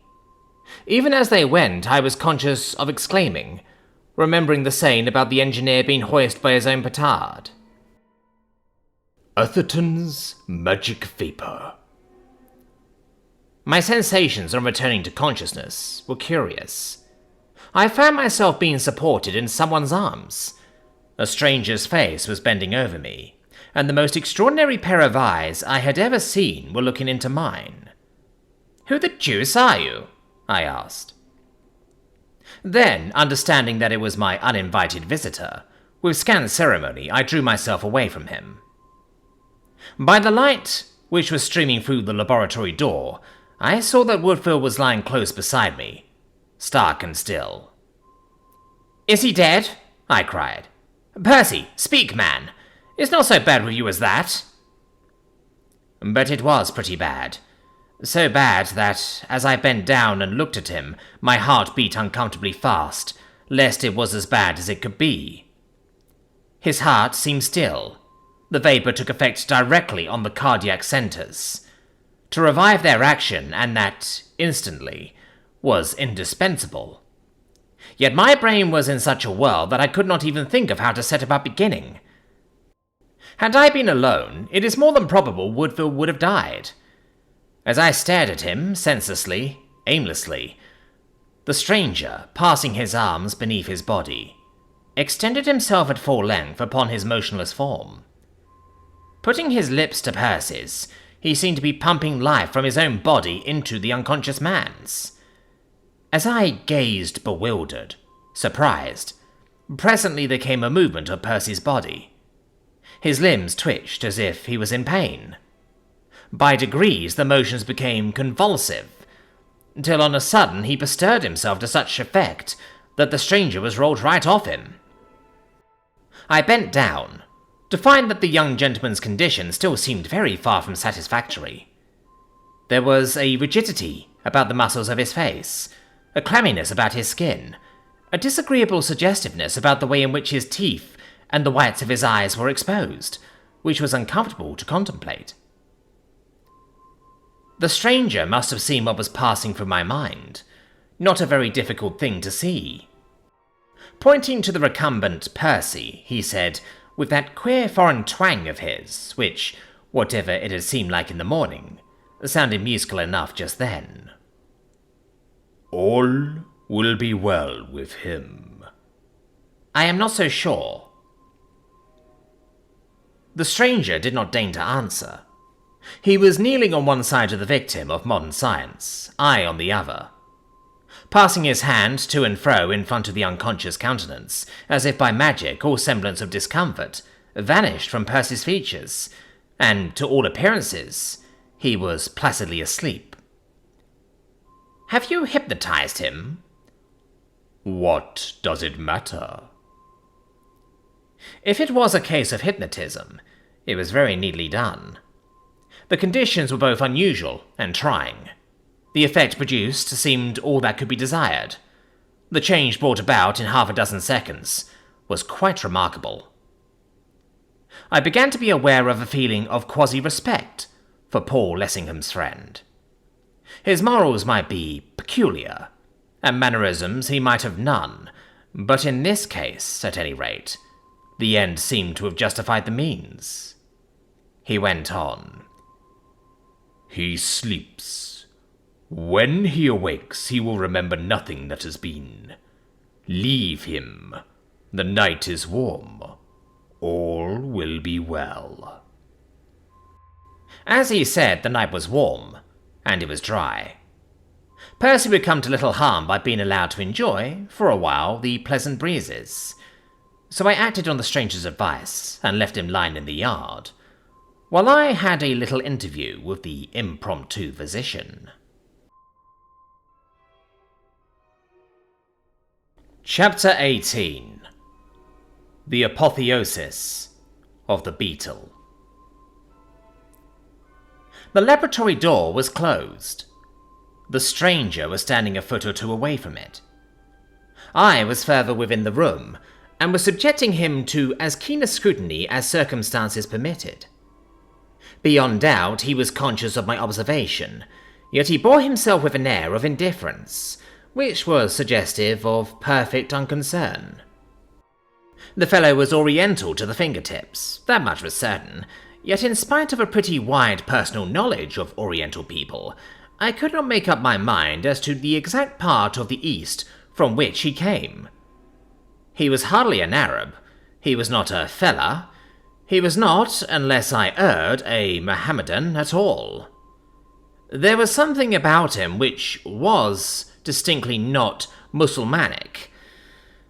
So far as looks were concerned, he was not a flattering example of his race, whatever his race might be. The pretentious size of his beak-like nose would have been, in itself, sufficient to damn him in any court of beauty. His lips were thick and shapeless, and this, joined to another peculiarity in his appearance, seemed to suggest that, in his veins, there ran more than a streak of Negro blood. The peculiarity alluded to was his semblance of great age. As one eyed him, one was reminded of the legends told of people who had been supposed to have retained something of their pristine vigour after having lived for centuries. As, however, one continued to gaze, one began to wonder if he really was so old as he seemed, if indeed he was exceptionally old at all. Negroes, and especially negresses, are apt to age with extreme rapidity. Among coloured folk, one sometimes encounters women whose faces seem to have been lined by the passage of centuries, yet whose actual tale of years would entitle them to regard themselves, here in England, as in the prime of life. The senility of the fellow's countenance, besides, was contradicted by the juvenescence of his eyes. No really old man could have had eyes like that. They were curiously shaped, reminding me of the elongated, faceted eyes of some queer creature, with whose appearance I was familiar, although I could not at the instant recall its name. They glowed not only with the force and fire, but also with the frenzy of youth. More uncanny-looking eyes I had never encountered. Their possessor could not be, in any sense of the word, a clubbable person. Owing, probably, to some peculiar formation of the optic nerve one felt, as one met his gaze, that he was looking right through you. More obvious danger signals never yet were placed in the creature's head. The individual who, having once caught sight of him, still sought to cultivate their owner's acquaintance, had only himself to thank if the very worst results of frequenting evil company promptly ensued. It happens that I am myself endowed with an unusual tenacity of vision. I could, for instance, easily outstare any man I ever met. Yet, as I continued to stare at this man, I was conscious that it was only by an effort of will that I was able to resist a baleful something which seemed to be passing from his eyes to mine. It might have been imagination, but in that sense I am not an imaginative man, and if it was imagination of an unpleasantly vivid kind. I could understand how, in the case of a nervous or a sensitive temperament, the fellow might exercise, by means of the peculiar quality of his glance alone, an influence of a most disastrous sort, which, given an appropriate subject and the manifestation of his power, might approach almost to the supernatural. If ever man was endowed with the traditional evil eye, in which Italians, among modern nations, are such profound believers, it was he. When we had stared at each other for, I dare say, quite 5 minutes, I began to think I had had about enough of it. So by way of breaking the ice, I put to him a question. "May I ask how you found your way into my backyard?" He did not reply in words, but raising his hands, he lowered them, palms downward, with a gesture which was peculiarly oriental. "Indeed. Is that so? Your meaning may be lucidity itself to you, but for my benefit, perhaps you would not mind translating it into words. Once more, I ask, how did you find your way into my backyard?" Again, nothing but the gesture. "Possibly you are not sufficiently acquainted with English manners and customs to be aware that you have placed yourself within reach of the pains and penalties of the law. Were I to call in the police, you would find yourself in an awkward situation, and, unless you are presently more explanatory, called in they will be." By way of answer, he indulged in a distortion of the countenance which might have been meant for a smile, and which seemed to suggest that he regarded the police with a contempt which was too great for words. "Why do you laugh? Do you think that being threatened with the police is a joke? You are not likely to find it so. Have you suddenly been bereft of the use of your tongue?" He proved that he had not, by using it. I have, still, the use of my tongue. That, at least, is something. Perhaps, since the subject of how you got into my backyard seems to be a delicate one, you will tell me why you got there. You know why I have come.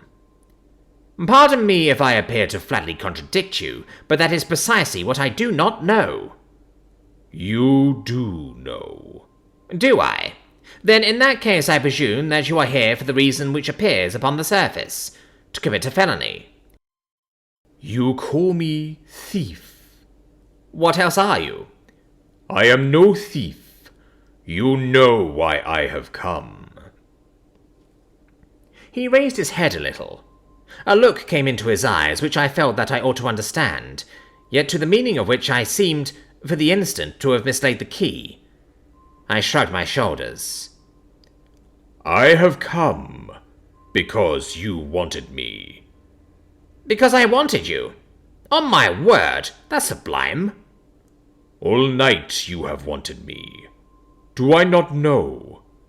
When she talked to you of him, and the blood boiled in your veins, when he spoke, and all the people listened, and you hated him, because he had honor in her eyes. I was startled. Either he meant what it appeared incredible that he could mean, or there was confusion somewhere. Take my advice, my friend, and don't try to come the bunco steerer over me. I'm a bit in that line myself, you know. This time the score was mine. He was puzzled. I know not what you talk of. In that case we're equal. I know not what you talk of either. His manner, for him, was childlike and bland. What is it you do not know? This morning did I not say, if you want me, then I come? I fancy I have some faint recollection of your being so good as to say something of the kind, but where's the application? Do you not feel for him the same as I? Who's the him? Paul Lessingham. It was spoken quietly, but with a degree of, to put it gently, spitefulness, which showed that at least the will to do the apostle harm would not be lacking. And pray, what is the common feeling which we have for him? Hate. Plainly, with this gentleman, hate meant hate, in the solid Oriental sense. I should hardly have been surprised if the mere utterance of the words had seared his lips.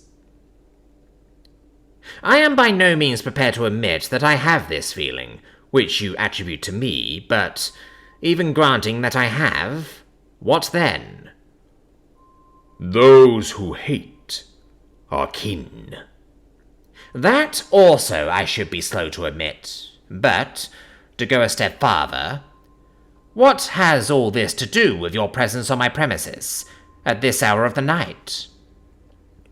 You love her. This time I did not ask him to supply the name, being unwilling that it should be soiled by the traffic of his lips. She loves him. That is not well. If you choose, she shall love you. That will be well. Indeed. And pray how is this consummation, which is so devoutly to be desired, to be brought about? Put your hand into mine. Say that you wish it. It shall be done. Moving a step forward, he stretched out his hand towards me. I hesitated. There was that in the fellow's manner which, for the moment, had for me an unwholesome fascination. Memories flashed through my mind of stupid stories which had been told of compacts made with the devil. I almost felt as if I was standing in the actual presence of one of the powers of evil. I thought of my love for Marjorie, which had revealed itself after all these years, of the delight of holding her in my arms, or feeling the pressure of her lips to mine. As my gaze met his, the lower side of what the conquest of this fair lady would mean burned in my brain. Fierce imaginings blazed before my eyes. To win her. Only to win her. What nonsense he was talking. What empty brag it was. Suppose, for the sake of the joke, I did put my hand in his, and did wish right out what it was plain he knew. If I wished, what harm would it do? It would be the purest jest. Out of his own mouth he would be confounded, for it was certain that nothing would come of it. Why should I not do it then? I would act on his suggestion. I would carry the thing right through. Already I was advancing towards him when I stopped. I don't know why. On the instant, my thoughts went off at a tangent. What sort of blackguard did I call myself, that I should take a woman's name in vain for the sake of playing fool's tricks with such scum of the earth as the hideous vagabond in front of me? And that the name of the woman whom I loved? Rage took hold of me. "You hound!" I cried. In my sudden passage from one mood to another, I was filled with a desire to shake the life half out of him. But so soon as I moved a step in his direction, intending war instead of peace, he altered the position of his hand, holding it out towards me as if forbidding my approach. Directly he did so, quite involuntary, I pulled up dead, as if my progress had been stayed by bars of iron and walls of steel. For the moment, I was astonished to the verge of stupefaction. The sensation was peculiar. I was as incapable of advancing another inch in his direction as if I had lost the use of my limbs. I was even incapable of attempting to advance. At first I could only stare and gape. Presently, I began to have an inkling of what had happened. The scoundrel had almost succeeded in hypnotizing me. That was a nice thing to happen to a man of my sort at my time of life. A shiver went down my back. What might have occurred if I had not pulled up in time? What pranks might a creature of that character not have been disposed to play? It was the old story of the peril of playing with edged tools. I had made the dangerous mistake of underrating the enemy's strength. Evidently, in his own line, the fellow was altogether something out of the usual way. I believe that, even as it was, he thought he had me.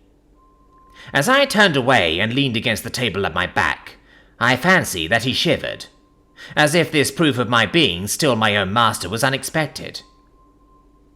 I was silent. It took some seconds to enable me to recover from the shock of the discovery of the peril in which I had been standing. Then I resolved that I would endeavour to do something which should make me equal to this gentleman of many talents. Take my advice, my friend, and don't attempt to play that hanky-panky off onto me again. I don't know what you talk of. Don't lie to me, or I'll burn you into ashes. Behind me was an electrical machine, giving an 18-inch spark.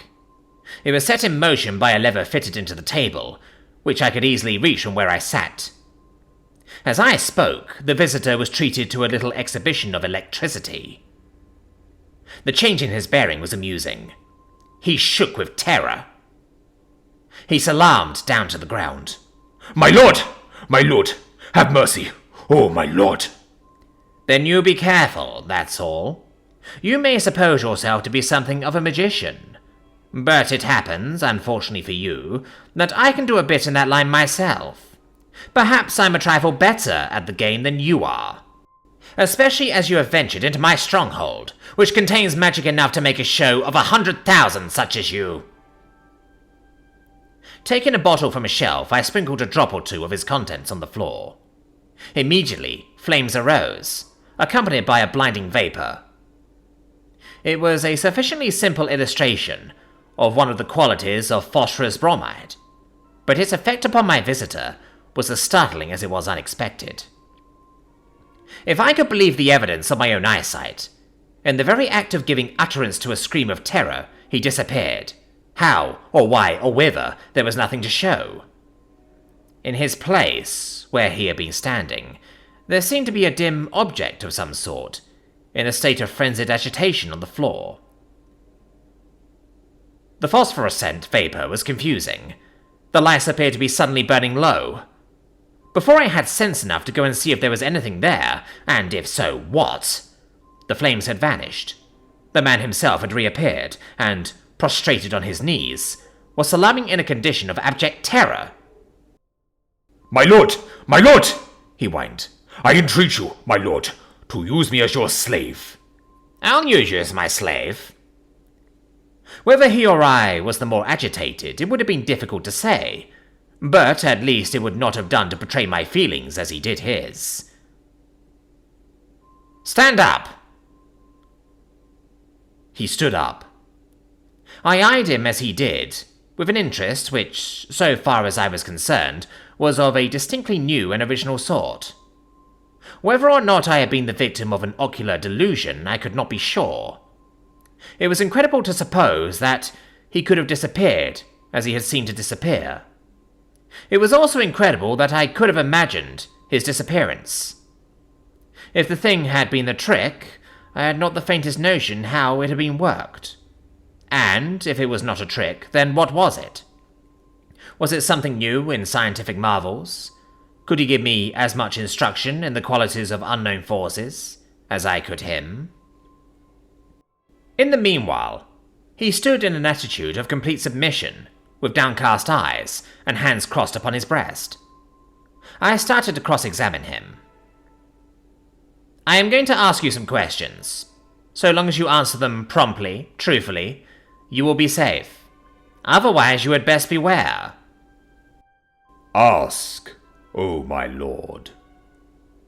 What is the nature of your objection to Mr. Lessingham? Revenge. What has he done to you that you should wish to be revenged on him? It is the feud of the innocent blood. What do you mean by that? On his hands is the blood of my kin. It cries aloud for vengeance. Who has he killed? That, my lord, is for me and for him. I see. Am I to understand that you do not choose to answer me, and that I am again to use my magic? I saw that he quivered. My lord, he has spilled the blood of her who has lain upon his breast. I hesitated. What he meant appeared clear enough. Perhaps it would be as well not to press for further details. The words pointed to what it might be courteous to call an Eastern romance, though it was hard to conceive of the apostle figuring as the hero of such a theme. It was the old tale retold, that to the life of every man there is a background, that it is precisely in the unlikeliest cases that the background's darkest. What would that penny plain and twopence coloured bogey, the nonconformist conscience, make of such a story, if it was blazoned through the land? Would Paul not come down with a run? Spinning blood is a figure of speech, pretty perhaps, but vague. If you mean that Mr. Lessingham has been killing someone, your surest and most effectual revenge would be gained by an appeal to the law. What has the Englishman's law to do with me? If you can prove that he has been guilty of murder, it would have a great deal to do with you. I assure you that at any rate, in that sense, the Englishman's law is no respecter of persons. Show him to be guilty, and it would hang Paul Lessingham as indifferently and as cheerfully as it would hang Bill Brown. Is that so? It is so, as, if you choose, you will be easily able to prove to your own entire satisfaction. He had raised his head and was looking at something which he seemed to see in front of him, with a maleficent glare in his sensitive eyes, which it was not nice to see. He would be shamed. Indeed, he would be shamed. Before all men? Before all men, and I take it before all women, too. And he would hang. If shown to have been guilty of wilful murder, yes. His hideous face was lightened up by a sort of diabolical exaltation, which made it, if that were possible, more hideous still. I had apparently given him a wrinkle which pleased him most consummately. Perhaps I will do that in the end. In the end. He opened his eyes to their widest limits, then shut them tight, as if to gloat on the picture which his fancy painted. Then reopened them. In the meantime, I will have vengeance in my own fashion. He knows already that the Avenger is upon him. He has good reason to know it. And through the days and the nights, the knowledge shall be with him still, and it shall be to him as the bitterness of death, aye, of many deaths. For he will know that escape there is none, and that for him there shall be no more sun in the sky, and that the terror shall be with him by night and by day, at the rising up and at his lying down. Wherever his eye shall turn, it shall be there. Yet, behold, the sap and the juice of my vengeance is in this, and that though he shall be very sure that the days that are as the days of his death, yet shall he know that the death, the great death, is coming, and shall be on him when I will. The fellow spoke like an inspired maniac. If he meant half of what he said, and if he did not, then his looks and his tones belied him, then the promising future bade fair to be in store for Mr. Lessingham, and also, circumstances being as they were, for Marjorie. It was this latter reflection which gave me pause. Either this imprecatory fanatic would have to be disposed of by Lessingham himself, or by someone acting on his behalf, and so far as their power of doing mischief went, his big words proved empty windbags. Or Marjorie would have to be warned that there was at least one passage in her suitor's life into which, ere it was too late, it was advisable that inquiry should be made. To allow Marjorie to irrevocably link her fate with the Apostles, without being first of all made aware that he was, to all intents and purposes, a haunted man, that was not to be thought of. You employ large phrases. My words cooled the other's heated blood. Once more his eyes were cast down, his hands crossed upon his breast. I crave my lord's pardon. My wound is ever new. By the way, what was the secret history, this morning, of that little incident of the cockroach? He glanced up quickly. Cockroach? I know not what you say. Well, was it Beetle then? Beetle. He seemed, all at once, to have lost his voice. The word was gasped.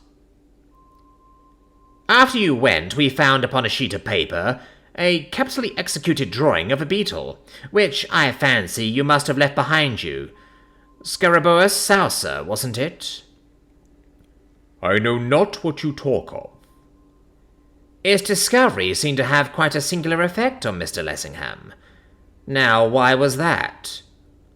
I know nothing. Oh, yes, you do. And before you go, I mean to know something too. The man was trembling, looking this way and that, showing signs of marked discomfiture.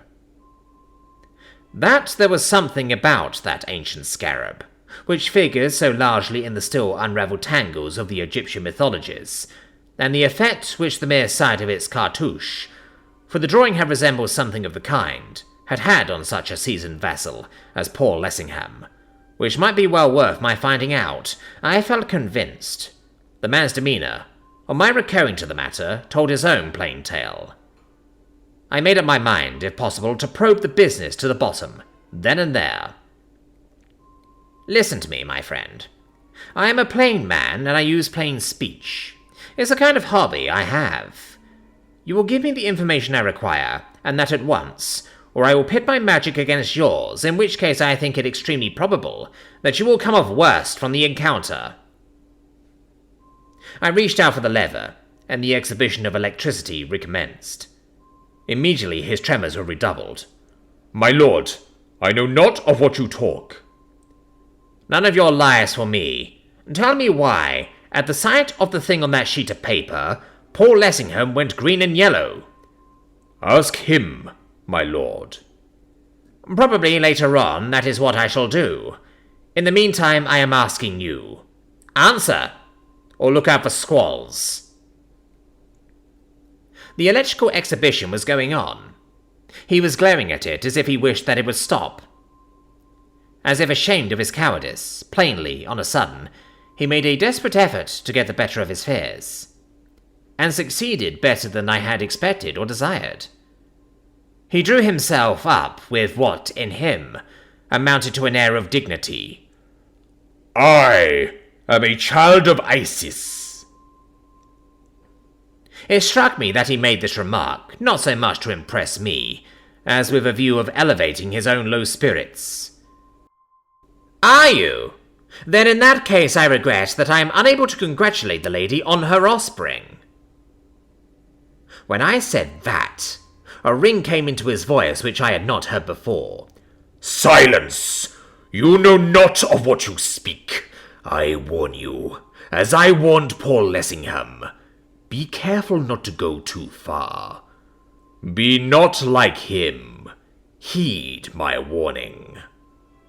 "What is it I am being warned against? The Beetle?" "Yes, the Beetle." Were I upon oath, and this statement being made in the presence of witnesses, say in a solicitor's office, I standing in fear of pains and penalties, I think that at this point I should leave the paper blank. No man likes to own himself a fool, or that he ever was a fool. And ever since I have been wondering whether, on that occasion, that child of Isis did, or did not, play the fool with me. His performance was realistic enough at the time, heaven knows.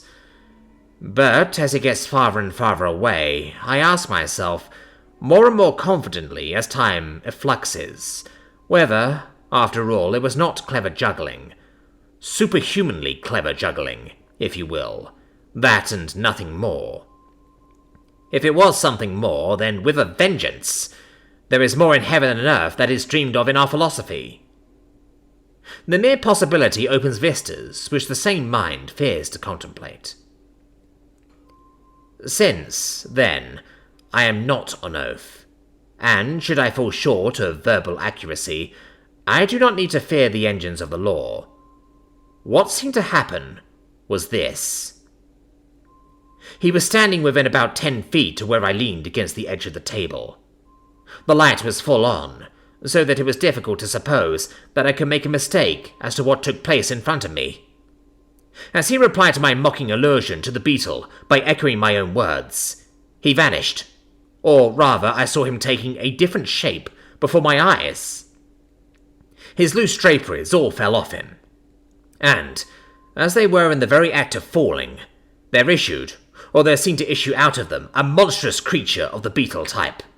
The man himself was gone. On the point of size I wish to make myself clear. My impression, when I saw it first, was that it was as large as the man had been, but that it was, in some way, standing up on end, the legs towards me. But the moment it came in view, it began to dwindle, and that, so rapidly, that, in a couple of seconds at most, a little heap of drapery was lying on the floor, on which was a truly astonishing example of the coleptera. It appeared to be a beetle. It was, perhaps, 6 or 7 inches high, and about a foot in length. His scales were of a vivid golden green. I could distinctly see where the wings were sheathed along the back, and as they seemed to be slightly agitated, I looked every moment to see them opened, and the thing take wing. I was so astonished, as who would not have been, that for an appreciable space of time I was practically in a state of stupefaction. I could do nothing but stare. I was acquainted with the legendary transmigrations of Isis, and with the story of the beetle which issues from the woman's womb, through all eternity, and with the other pretty tales, but this, of which I was an actual spectator, was something new, even in legends. If the man, with whom I had just been speaking, was gone, where had he gone to? If this glittering creature was there in his stead, whence had it come? I do protest this much, that, after the first shock of surprise had passed, I retained my presence of mind. I felt as an investigator might feel, who has stumbled, haphazard, on some astounding, some epoch-making discovery. I was conscious that I should have to make the best use of my mental faculties if I was to take full advantage of so astonishing an accident. I kept my gaze riveted on the creature, with the idea of photographing it on my brain. I believe that if it were possible to take a retinal print, which it someday will be, you would have a perfect picture of what it was I saw. Beyond doubt, it was a lamelicorn, one of the Copridae. With the one exception of its monstrous size, there were the characteristics in plain view. The convex body, the large head, the projecting cyphus. More, its smooth head and throat seems to suggest that it was a female. Equally beyond a doubt, apart from its size, there were unusual features present too. The eyes were not only unwontedly conspicuous, they gleamed as if they were lighted by internal flames. In some indescribable fashion, they reminded me of my vanished visitor. The colouring was superb, and the creature appeared to have the chameleon-like faculty of lightening and darkening the shades at will. Its not least curious feature was its restlessness. It was in a state of continual agitation, and, as if it resented my inspection, the more I looked at it, the more its agitation grew. As I have said, I expected every moment to see it take wing and circle through the air. All the while I was casting about in my mind as to what means I could use to effect its capture. I did think of killing it, and on the whole I rather wished that I had at any rate attempted slaughter. There were dozens of things lying ready to my hand, any one of which would have severely tried his constitution.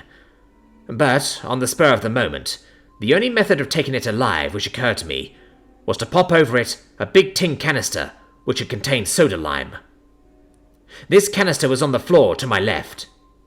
I moved towards it, as nonchalantly as I could, keeping an eye on that shining wonder all the time. Directly I moved, its agitation perceptibly increased. It was, so to speak, all one whir of tremblement. It scintillated, as if its coloured scales had been so many prisms. It began to unsheath its wings, as if it had finally decided that it would make use of them. Picking up the tin, disembarrassing it of its lid, I sprang towards my intended victim. His wings opened wide. Obviously it was about to rise, but it was too late.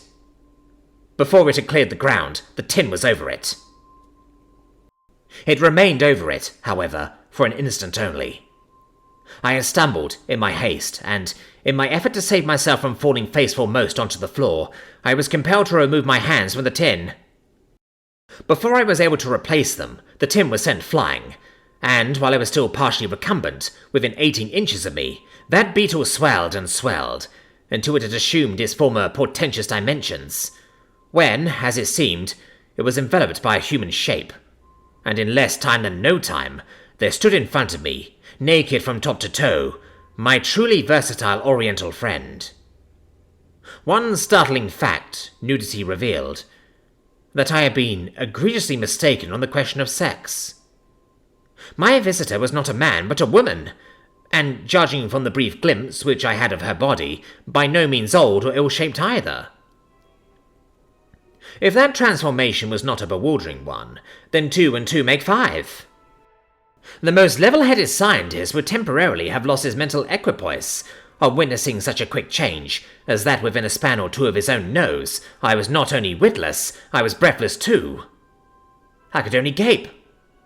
And while I gaped, the woman, stooping down, picking up her draperies, began to huddle them on her anyhow, and also to skedaddle towards the door which led into the yard. When I observed this last manoeuvre, to some extent I did rise to the requirements of the situation. Leaping up, I rushed to stay her flight. "Stop!" I shouted. But she was too quick for me. Ere I could reach her, She had opened the door and was through it, and, what was more, she had slammed it in my face. In my excitement, I did some fumbling with the handle. When, in my turn, I was in the yard, she was out of sight. I did fancy I saw a dim form disappearing over the wall at the further side, and I made for it as fast as I knew how. I clambered onto the wall, looking this way and that, but there was nothing and no one to be seen. I listened for the sound of retreating footsteps, but all was still. Apparently, I had the entire neighbourhood to my own sweet self. My visitor had vanished. Time devoted to pursuit, I felt would be time ill spent. As I returned across the yard, Woodville, who still was taking his rest under the open canopy of heaven, sat up. Seemingly, my approach had roused him out of slumber. At sight of me, he rubbed his eyes, and yawned, and blinked. "I say," he remarked, not at all unreasonably, "where am I?" "You're unholy or unhaunted ground. Hang me if I quite know which. But that's where you are, my boy." "By Jove, I am feeling queer. I have got a headache, don't you know?" "I shouldn't be in the least surprised at anything you have or haven't. I'm beyond surprise. It's a drop of whiskey you are wanting, and what I'm wanting too. Only for goodness sake, drop me none of your drops. Mine is a case for a bottle at the least." I put my arm through his, and went with him into the laboratory. And when we were in, I shut and locked and barred the door.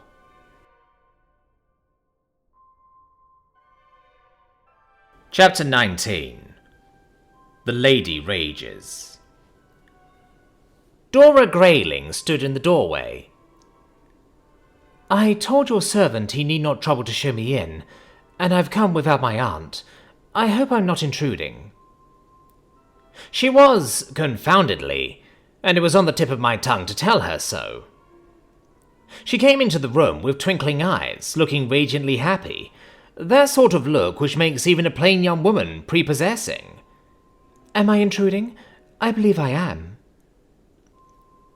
She held out her hand, while she was still a dozen feet away, and when I did not at once dash forward to make a clutch of it, she shook her head and made a little mouth at me. "What's the matter with you? Aren't you well?" I was not well. I was very far from well. I was as unwell as I could be without being positively ill, and any person of common discernment would have perceived it at a glance. At the same time, I was not going to admit anything of the kind to her. "Thank you, I am perfectly well." "Then, if I were you, I would endeavour to become imperfectly well. A little imperfection in that direction might make you appear to more advantage." "I am afraid that I am not one of those persons who ever do appear to much advantage. Did I not tell you so last night?" "I believe you did say something of the kind. It's very good of you to remember. Have you forgotten something else which you said to me last night?" "You can hardly expect me to keep fresh in my memory all the follies of which my tongue is guilty." "Thank you. That is quite enough. Good day." She turned as if to go. "Miss Grayling!" "Mr. Atherton?" "What's the matter? What have I been saying now?" "Last night you invited me to come and see you this morning. Is that one of the follies of which your tongue was guilty?" The engagement had escaped my recollection. It is a fact, and my face betrayed me. "You had forgotten?" Her cheeks flamed, her eyes sparkled. "You must pardon my stupidity for not having understood that the imitation was of that general kind which is never meant to be acted on." She was halfway to the door before I stopped her. I had to take her by the shoulder to do it. "Miss Grayling, you are hard on me."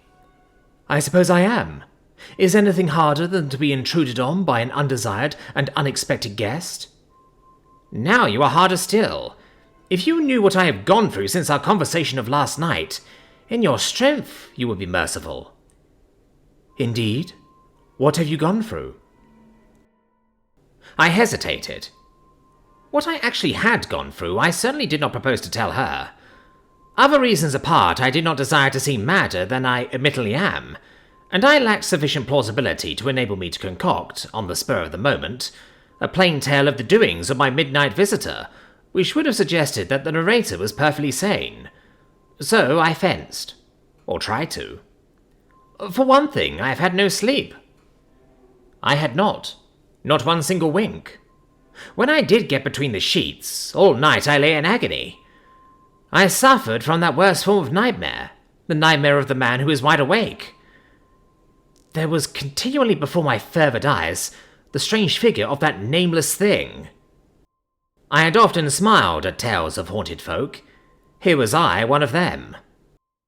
My feelings were not rendered more agreeable by a strengthening conviction that if I had only retained the normal attitude of a scientific observer, I should, in all probability, have solved the mystery of my Oriental friend, and that his example of the genus of Copridae might have been pinned, by a very large pin, on a monstrous piece of cork. It was galling to reflect that he and I had played together a game of bluff, a game at which civilization was once more proved to be a failure. She could not have seen all this in my face, but she saw something, because her own look softened. "You do look tired." She seemed to be casting about in her own mind for a cause. "You have been worrying." She glanced around the big laboratory. "Have you been spending the night in this wizard's cave?" "Pretty well." "Oh." The monosyllable, as she uttered it, was big with meaning. Uninvited, she seated herself in an armchair, a huge old thing of shagreen leather, which would have held half a dozen of her. Demure in it, she looked like an agreeable reminiscence, alive, and a little up to date of the women of long ago. Her dove-grey eyes seemed to perceive so much more than they cared to show. "How is it that you have forgotten that you asked me to come? Didn't you mean it?" "Of course I meant it." "Then how is it you've forgotten?" "I didn't forget." "Don't tell fibs. Something is the matter. Tell me what it is. Is it that I am too early?" "Nothing of the sort. You couldn't be too early." "Thank you. When you pay a compliment even so neat as one as that, sometimes you should look as if you meant it. It is early. I know it's early. But afterwards I want you to come to lunch. I told Aunt that I would bring you back with me." "You are much better to me than I deserve." "Perhaps." A tone came into her voice which was almost pathetic. "I think that to some men, women are almost better than they deserve. I don't know why. I suppose it pleases them. Is it odd?" There was a different intonation, a dryness. "Have you forgotten what I came for?" "Not a bit of it. I am not quite the brute I seem. You came to see an illustration of that pleasant little fancy of mine for slaughtering my fellows. The fact is, I'm hardly in a mood for that just now. I've been illustrating it too much already." "What do you mean?" "Well, for one thing, it's been murdering Lessingham's cat." "Mr. Lessingham's cat?" "Then it almost murdered Percy Woodville." "Mr. Atherton, I wish you wouldn't talk like that." "It's a fact. It was a question of a little matter in a wrong place, and if it hadn't been for something very like a miracle, he'd be dead." "I wish you wouldn't have anything to do with such things. I hate them." I stared. "Hate them? I thought you'd come to see an illustration." "And pray, what was your notion of an illustration?" "Well, another cat would have had to be killed, at least." "And do you suppose that I would have sat still while a cat was being killed for my edification?" "It needn't necessarily have been a cat, but something would have had to be killed. How are you going to illustrate the death-dealing propensities of a weapon of that sort without it?" "Is it possible that you imagine that I came here to see something killed?" "Then for what did you come?" I do not know what there was about the question which was startling, but as soon as it was out, she went a fiery red. "Because I was a fool." I was bewildered. Either she had got out of the wrong side of bed, or I had. Or we both had. Here she was, assailing me, hammer and tongs, so far as I could see, for absolutely nothing. You are pleased to be satirical at my expense. I should not dare. Your detection of me would be so painfully rapid. I was in no mood for jangling. I turned a little away from her. Immediately she was at my elbow. Mr. Atherton? Miss Grayling? Are you cross with me? Why should I be? If it pleases you to laugh at my stupidity, you are completely justified. But you are not stupid. No, nor you satirical. You are not stupid. You know you are not stupid. It was only stupidity on my part to pretend that you were. It is very good of you to say so, but I fear that I am an indifferent host. Although you would not care for an illustration, there may be other things which you might find amusing. Why do you keep on snubbing me? I keep on snubbing you. You are always snubbing me. You know you are. Sometimes I feel as if I hated you. Miss Grayling! I do. After all, it is only natural. That is how you talk. As if I were a child and you were... Oh, I don't know what. Well, Mr. Atherton, I am sorry to be obliged to leave you. I have enjoyed my visit very much. I only hope I have not seemed too intrusive. She flounced. Flounce was the only appropriate word, out of the room before I could stop her. I caught her in the passage. Miss Grayling, I entreat you, pray do not entreat me, Mr. Atherton. Standing still, she turned to me. I would rather show myself to the door as I showed myself in, but if that is impossible, might I ask you not to speak to me between this and the street? The hint was broad enough, even for me. I escorted her through the hall without a word. In perfect silence, she shook the dust of my abode from off her feet. I had made a pretty mess of things. I felt it as I stood on the top of the steps and watched her going. She was walking off at 4 miles an hour. I had not even ventured to ask to be allowed to call a hansom. It was beginning to occur to me that this was a case in which another blow upon the river might be, to say the least of it, advisable. And I was just returning into the house with the intention of putting myself into my flannels, when a cab drew up, and old Lyndon got out of it.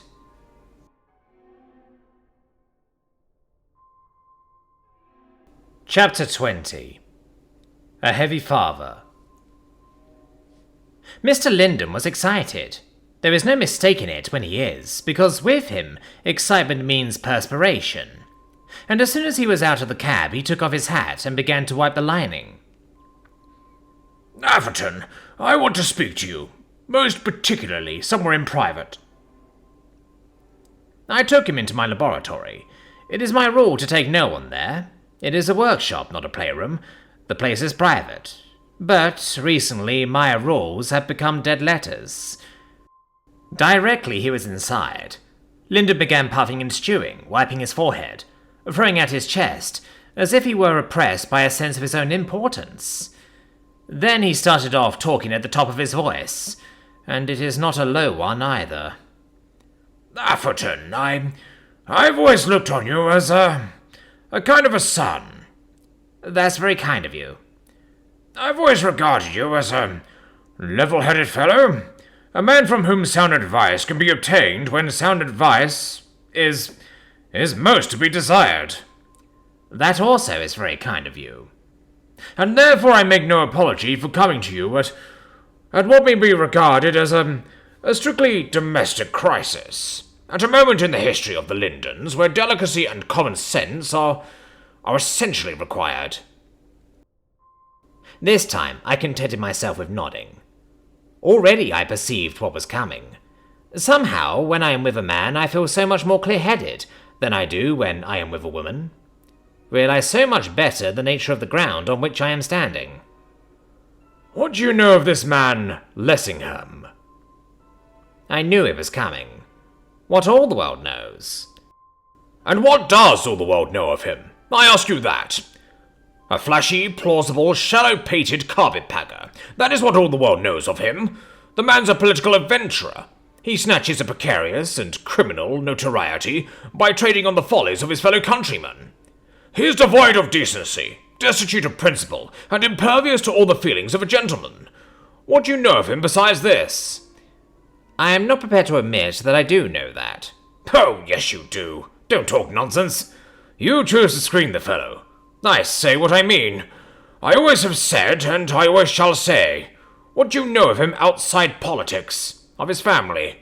Of his private life? Well, not very much. Of course you don't. Nor does anybody else. The man's a mushroom, or a toadstool, rather, sprung up in the course of a single night. Apparently out of some dirty ditch.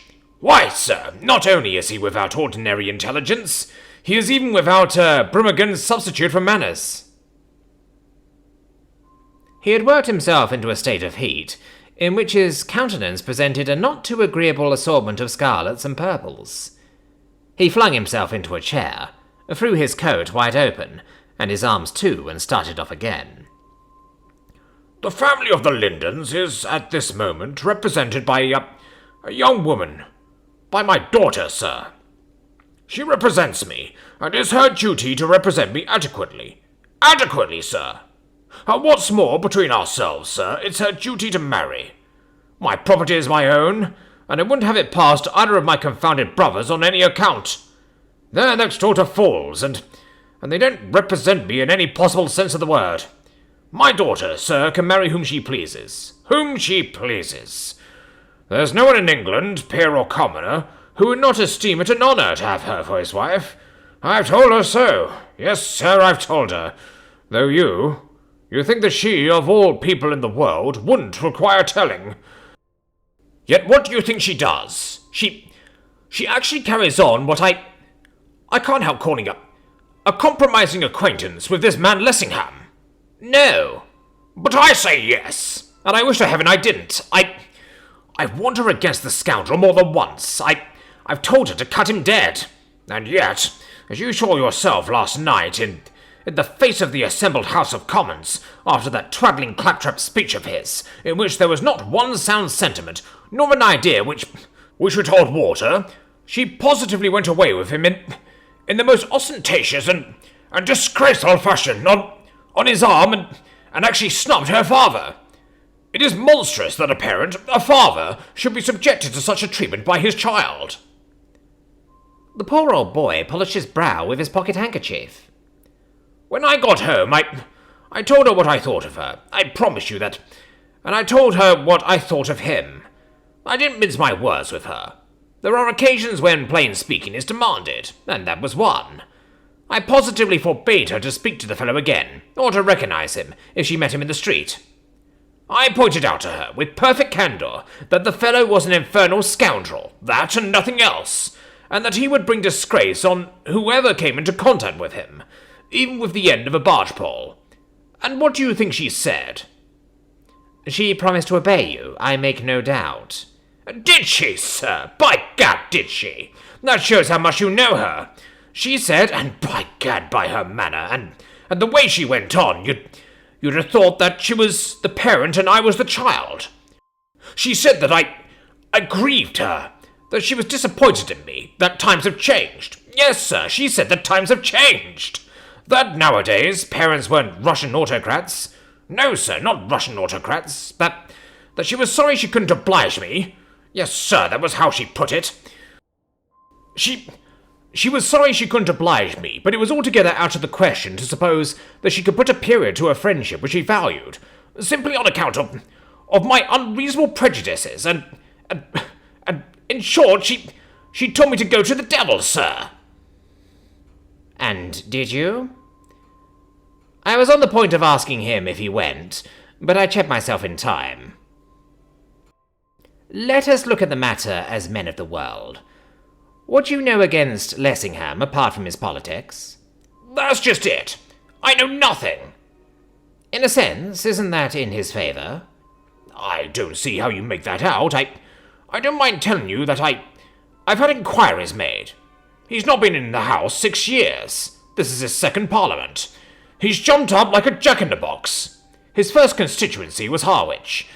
They've got him still, and much good may he do him. But how he came to stand for the place, or who, or what, or where he was before he stood for the place, no one seems to have the faintest notion. Hasn't he been a great traveller? I never heard of it. Not in the East? Has he told you so? No, I was only wondering. Well, it seems to me that to find out that nothing is known against him is something in his favour. My dear Sidney, don't talk nonsense. What it proves is simply that he's a nothing and a nobody. Had he been anything or anyone, something would have been known about him, either for or against. I don't want my daughter to marry a man who's shut up through a trap simply because nothing is known against him. Hang me, if I wouldn't 10 times sooner she should marry you. When he said that, my heart leapt in my bosom. I had to turn away. I am afraid that is out of the question. He stopped in his tramping and looked at me askance. Why? I felt that if I was not careful, I should be done for, and probably in his present mood, Marjorie too. My dear Lyndon, I cannot tell you how grateful I am to you for your suggestion, but I can only repeat that, unfortunately, anything of the kind is out of the question. I don't see why. Perhaps not. You're a pretty lot, upon my word. I'm afraid we are. I want you to tell her that Lessingham is a damn scoundrel. I see. But I would suggest that if I am to use the influence with which you credit me to the best advantage, or to preserve a shred of it, I had hardly better state the fact quite so bluntly as that. I don't care how you state it as you like. Only I want you to soak her mind with a loathing of the fellow. I want you to paint him in his true colours. In fact, I want you to choke him off. While he still struggled with his words, and with the perspiration on his brow, Edwards entered. I turned to him. What is it? Miss Lyndon, sir, wishes to see you particularly and at once. At that moment I found the announcement a trifle perplexing. It delighted Lyndon. He began to stutter and to stammer. The very thing. Couldn't have been better. Show her in here. Hide me somewhere. I don't care where. Behind that screen. You use your influence with her. Give her a good talking to. Tell her what I've told you, and at the critical moment I'll come in, and then if we can't manage her between us, it'll be a wonder. The proposition staggered me. But, my dear Mr. Lyndon, I fear that I cannot... He cut me short. Here she comes. Ere I could stop him, he was behind the screen. I had not seen him move with such agility before. And before I could expostulate, Marjorie was in the room. Something which was in her bearing, in her face, in her eyes, quickened the beating of my pulses. She looked as if something had come into her life, and taken the joy clean out of it.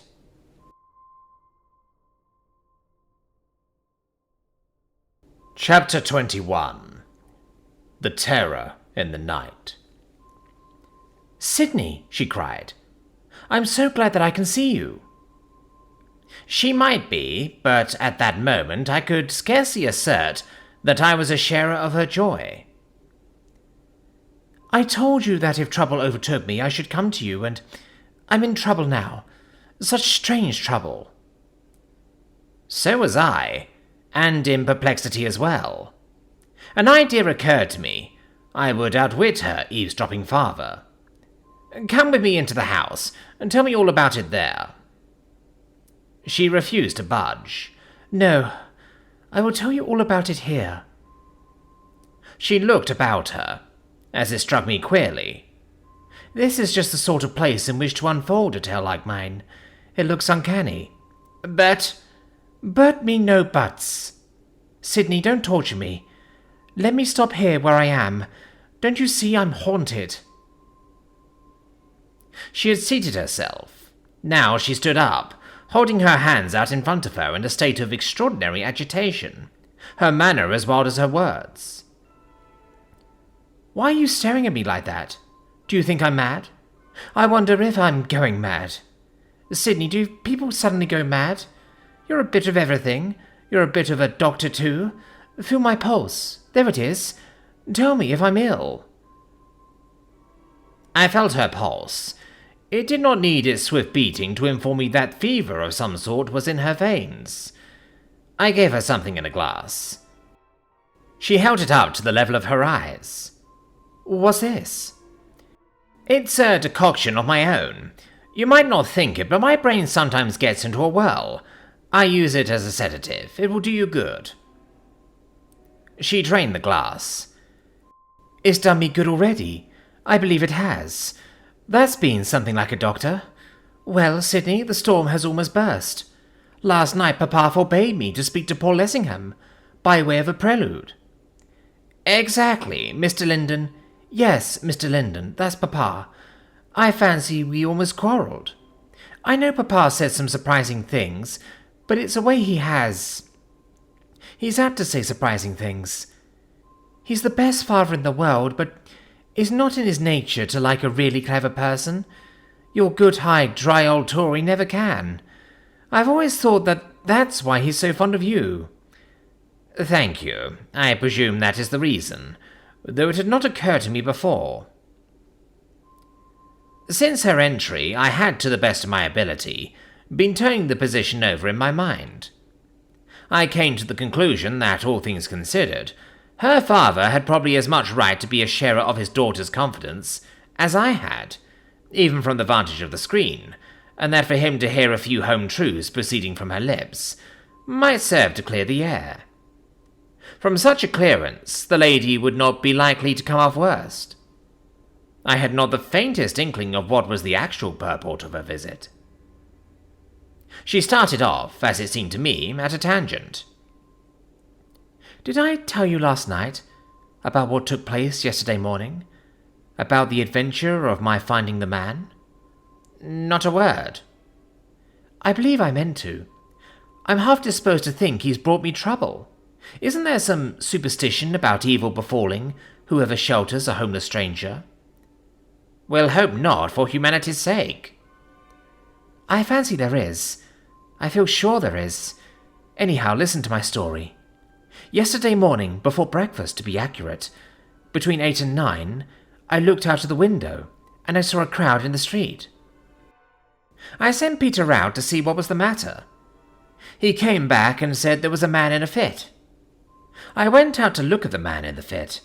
I found, lying on the ground, in the centre of the crowd, a man who, but for the tattered remnants of what had apparently once been a cloak, would have been stark naked. He was covered with dust, and dirt, and blood, a dreadful sight. As you know, I have had my smattering of instruction in first aid to the injured, and that kind of thing, so as no one else seemed to have any sense, and the man seemed as good as dead, I thought I would try my hand. Directly I knelt down beside him. What do you think he said? Thank you. Nonsense. He said, in such a queer, hollow, croaking voice, "Poor Lessingham." I was dreadfully startled. To hear a perfect stranger, a man in his condition, utter that name in such a fashion, to me of all people in the world, took me aback. The policeman who was holding his head remarked, "That's the first time he's opened his mouth. I thought he was dead." He opened his mouth a second time. A convulsive movement went all over him, and he exclaimed, with the strangest earnestness, and so loudly that you might have heard him at the other end of the street, "Be warned, poor Lessingham, be warned." It was very silly of me, perhaps, but I cannot tell you how his words, and his manner, the two together, affected me. Well, the long and the short of it was that I had him taken into the house, and washed, and put to bed, and I had the doctor sent for. The doctor could make nothing of it at all. He reported that the man seemed to be suffering from some sort of cataleptic seizure.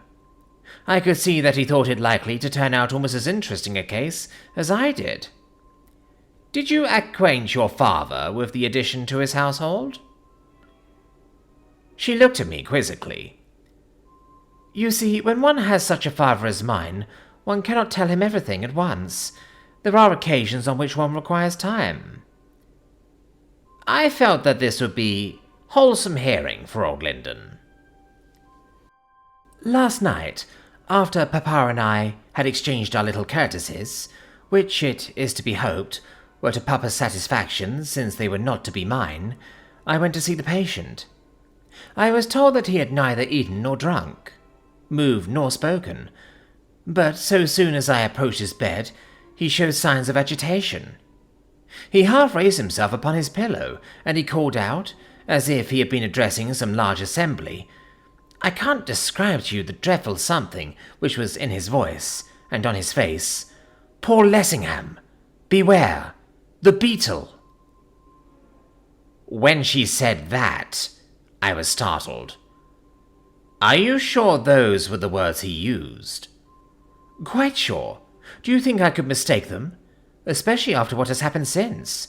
I hear them singing in my ears. They haunt me all the time." She put her hands up to her face, as if to veil something from her eyes. I was becoming more and more convinced that there was something about the Apostle's connection with his Oriental friend, which needed probing to the bottom. "What sort of a man is he to look at, this patient of yours?" I had my doubts as to the gentleman's identity, which her words dissolved, only, however, to increase my mystification in another direction. "He seems to be between 30 and 40. He has light hair and straggling sandy whiskers. He is so thin as to be nothing but skin and bone. The doctor says it's a case of starvation." "You say he has light hair and sandy whiskers. Are you sure the whiskers are real?" She opened her eyes. "Of course they're real. Why shouldn't they be real?" "Does he strike you as being a foreigner?" "Certainly not. He looks like an Englishman, and he speaks like one, and not, I should say, of the lowest class. It is true that there is a very curious, a weird quality in his voice. What I have heard of it, but it is not un-English. If it is catalepsy he is suffering from, then it is a kind of catalepsy I never heard of. Have you ever seen a clairvoyant?" I nodded. "He seems to me to be in a state of clairvoyance. Of course, the doctor laughed when I told him so, but we know what doctors are, and I still believe that he is in some condition of the kind. When he said that last night, he struck me as being under what those sort of people call influence, and that whoever had him under influence was forcing him to speak against his will, for the words came from his lips, as if they had been wrung from him in agony." Knowing what I did know, that struck me as being a rather remarkable conclusion for her to have reached, by the exercise of her own unaided powers of intuition, but I did not choose to let her know I thought so. "My dear Marjorie, you who pride yourself on having your imagination so strictly under control, on suffering it to take no errant flights. Is not the fact that I do so pride myself proof that I am not likely to make assertions wildly, proof at any rate to you? Listen to me. When I left that unfortunate creature's room, I had had a nurse sent for. I left him in her charge and reached my own bedroom. I was possessed by a profound conviction that some appalling, intangible, but very real danger was at that moment threatening Paul. Remember, you had had an exciting evening and a discussion with your father. Your patient's words came as a climax." "That is what I told myself. Or rather, that was what I tried to tell myself. Because in some extraordinary fashion, I had lost the command of my powers of reflection." "Precisely." "It was not precisely. Or at least, it was not precisely in the sense you mean. You may laugh at me, Sidney, but I had an altogether indescribable feeling. A feeling which amounted to knowledge that I was in the presence of the supernatural." "Nonsense." "It was not nonsense. I wish it had been nonsense. As I have said, I was conscious, completely conscious, that some frightful peril was assailing Paul. I did not know what it was, but I did know that it was something altogether awful, of which merely to think was to shudder. I wanted to go to his assistance. I tried to, more than once, but I couldn't, and I knew that I couldn't. I knew that I couldn't move as much as a finger to help him. Stop, let me finish. I told myself that it was absurd, but it wouldn't do. Absurd or not, there was the terror with me in the room. I knelt down and I prayed, but the words wouldn't come. I tried to ask God to remove this burden from my brain, but my longings wouldn't shape themselves into words, and my tongue was palsied. I don't know how long I struggled, but at last I came to understand that, for some cause, God had chosen to leave me to fight the fight alone. So I got up and undressed and went to bed. And that was the worst of all. I had sent my maid away in the first rush of my terror, afraid, and, I think, ashamed to let her see my fear. Now I would have given anything to summon her back again, but I couldn't do it. I couldn't even ring the bell. So, as I say, I got into bed. She paused as if to collect her thoughts. To listen to her words and to think of the suffering which they meant to her was almost more than I could endure. I would have thrown away the world to have been able to take her in my arms and soothe her fears. I knew her to be, in general, the least hysterical of young women, little wont to become the prey of mere delusions, and, incredible though it sounded, I had an innate conviction that, even in its wildest periods, her story had some sort of basis in solid fact. What that basis amounted to, it would be my business, at any and every cost, quickly to determine. You know how you have always laughed at me because of my objection to cockroaches, and how, in spring, the neighbourhood of Maybugs has always made me uneasy. As soon as I got into bed, I felt that something of the kind was in the room. Something of what kind? Some kind of beetle. I could hear the whirring of its wings. I could hear its droning in the air. I knew that it was hovering above my head, that it was coming lower and lower, nearer and nearer. I hid myself. I covered myself all over with the clothes. Then I felt it bumping against the coverlet. And Sydney. She drew closer. Her blanched cheeks and frightened eyes made my heart bleed. Her voice became but an echo of itself. It followed me. Marjorie! It got into the bed. You imagined it? I didn't imagine it. I heard it crawl along the sheets till it found a way between them, and then it crawled towards me, and I felt it, against my face. And it's there now. Where? She raised the forefinger of her left hand. There. Can't you hear it droning? She listened intently. I listened too. Oddly enough, at that instant the droning of an insect did become audible. It's only a bee, child, which has found its way through the open window. I wish it were only a bee. I wish it were. Sydney, don't you feel as if you were in the presence of evil? Don't you want to get away from it? Back into the presence of God? Marjorie! Pray, Sydney, pray.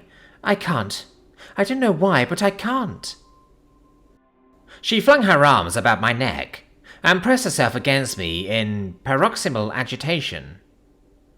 The violence of her emotion bade fair to unman me too. It was so unlike Marjorie, and I would have given my life to save her from a toothache.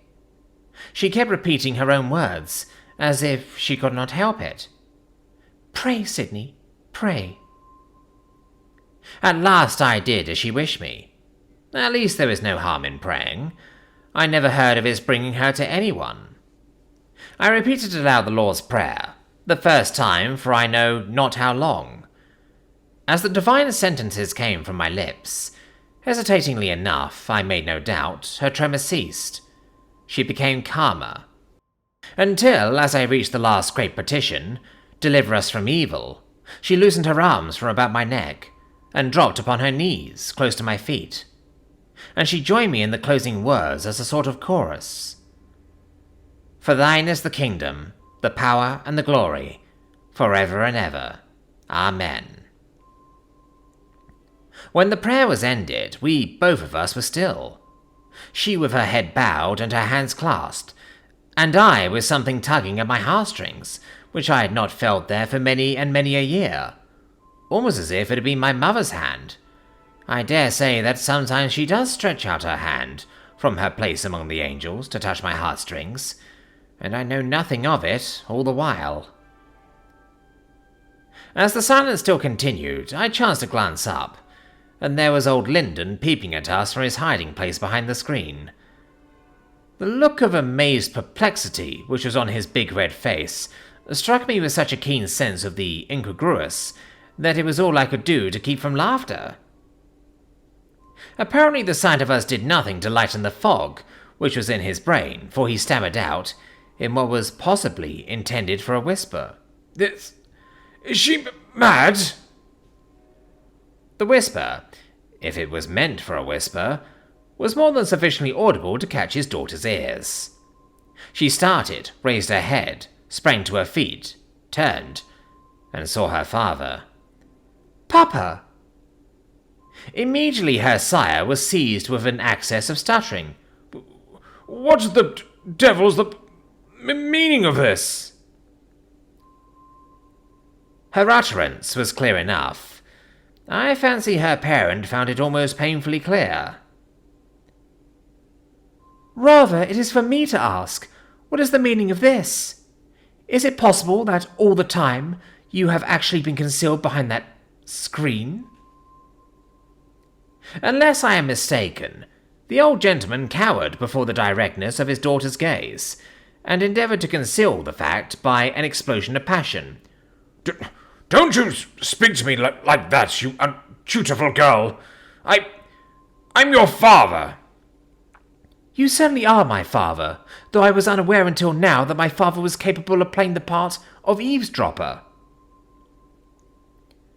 Rage rendered him speechless, or at any rate he chose to let us believe that that was the determining cause of his continuing silence. So Marjorie turned to me, and, on the whole, I had rather she had not. Her manner was very different from what it had been just now. It was more than civil. It was freezing. "Am I to understand, Mr. Atherton, that this has been done with your cognizance? That while you suffered me to pour out my heart to you unchecked, you are aware all the time that there was a listener behind the screen?" I became keenly aware, on a sudden, that I had borne my share in playing her a very shabby trick. I should have liked to throw old Lyndon through the window. The thing was not of my contriving. Had I had the opportunity, I would have compelled Mr. Lyndon to face you when you came in, but your distress caused me to lose my balance, and you will do me the justice to remember that I endeavoured to induce you to come with me into another room. "But I do not seem to remember your hinting had there been any particular reason why I should have gone." "You never gave me a chance." "Sidney, I had not thought you would have played me such a trick." When she said that, in such a tone, the woman whom I loved, I could have hammered my head against the wall. The hound I was to have treated her so scurvily. Perceiving I was crushed, she turned again to face her father. Cool, calm, stately. She was, on a sudden, once more, the Marjorie with whom I was familiar. The demeanour of parent and child was in striking contrast. If appearances went for aught, the odds were heavy that in any encounter which might be coming, the senior would suffer. "I hope, Papa, that you are going to tell me that there has been some curious mistake, and that nothing was farther from your intention than to listen at a keyhole. What would you have thought, and said, if I had attempted to play the spy on you? And I have always understood that men were so particular on points of honour." Old Lyndon was still hardly fit to do much else than splutter, certainly not qualified to chop phrases with this sharp-tongued maiden. Don't talk to me like that, girl. I believe you're stark mad." He turned to me. "What was that tomfoolery she was talking to you about?" "To what do you allude?" "About a rubbishing Beetle, and goodness alone knows what. Disease and morbid imagination, reared on the literature of the gutter. I never thought that a child of mine could have sunk to such a death. Now, Atherton, I ask you to tell me frankly, what do you think of a child who behaves as she has done? Who takes a nameless vagabond into the house and conceals his presence from her father? And, mark the sequel, even the vagabond warns her against the rascal Lessingham. Now, Atherton, tell me what you think of a girl who behaves like that." I shrugged my shoulders. I know very well what you do think of her. Don't be afraid to say it out because she's present. No, Sydney, don't be afraid. I saw that her eyes were dancing, in a manner of speaking. Her looks brightened under the sunshine of her father's displeasure. Let's hear what you think of her as a man of the world. Pray, Sydney, do. What do you feel for her in your heart of hearts? Yes, Sydney, what do you feel for me in your heart of hearts? The baggage beamed with heartless sweetness. She was making a mock of me. Her father turned as if he would have rent her. Don't you speak until you're spoken to. Atherton, I hope I'm not deceiving you. I hope you're the man I took you for, that you're willing and ready to play the part of an honest friend to this misguided simpleton. This is not the time for mincing words. It's the time for candid speech. Tell this weak-minded young woman right out whether this man Lessingham is, or is not, a damned scoundrel. Papa, do you really think that Sydney's opinion, or your opinion, is likely to alter facts? Do you hear, Atherton? Tell this wretched girl the truth. My dear Mr. Linden, I have already told you that I know nothing either for or against Mr. Lessingham, except what is known to all the world. Exactly. And all the world knows him to be a miserable adventurer who is scheming to entrap my daughter. I am bound to say, since you press me, that your language appears to me to be unnecessarily strong. Atherton, I'm ashamed of you. You see, Sydney, even Papa is ashamed of you. Now you are outside the pale. My dear Papa, if you will allow me to speak, I will tell you what I know to be the truth, the whole truth and nothing but the truth. That Mr. Lessingham is a man with great gifts goes without saying. Permit me, Papa. He is a man of genius. He is a man of honour. He is a man of the loftiest ambitions, of the highest aims. He has dedicated his whole life to the improvement of the conditions amidst which the less fortunate of his fellow countrymen are at present compelled to exist. That seems to me to be an object well worth having. He has asked me to share his life work, and I have told him that I will, when and where and how he wants me to. And I will. I do not suppose his life has been free from peccadilloes. I have no delusion on the point. What man's life has? Who among men can claim to be without sin? Even the members of our highest families sometimes hide behind screens. But I know that he is, at least, as good a man as I ever met. I am persuaded that I shall never meet a better, and I thank God that I have found favour in his eyes. Goodbye, Sydney. I suppose I shall see you again, Papa. With the merest inclination of her head to both of us, she straightway left the room. Linden would have stopped her. Stay, you... he stuttered. But I caught him by the arm. If you will be advised by me, you will let her go. No good purpose will be served by a multiplication of words. Atherton, I'm disappointed in you. You haven't behaved as I expected. I haven't received from you the assistance which I looked for. My dear Linden, it seems to me that your method of diverting the young lady from the path which she has set herself to tread is calculated to send her furiously along it. Confound the woman! Confound the woman! I don't mind telling you in confidence that at times her mother was the devil, and I'll be hanged if her daughter isn't worse. What was the tomfoolery she was talking to you about? Is she mad? No, I don't think she's mad. I never heard such stuff. It made my blood run cold to hear her. What's the matter with the girl? Well, you must excuse my saying that I don't fancy you quite understand women. I don't, and I don't want to either. I hesitated, then resolved on a taradiddle, in Marjorie's interest.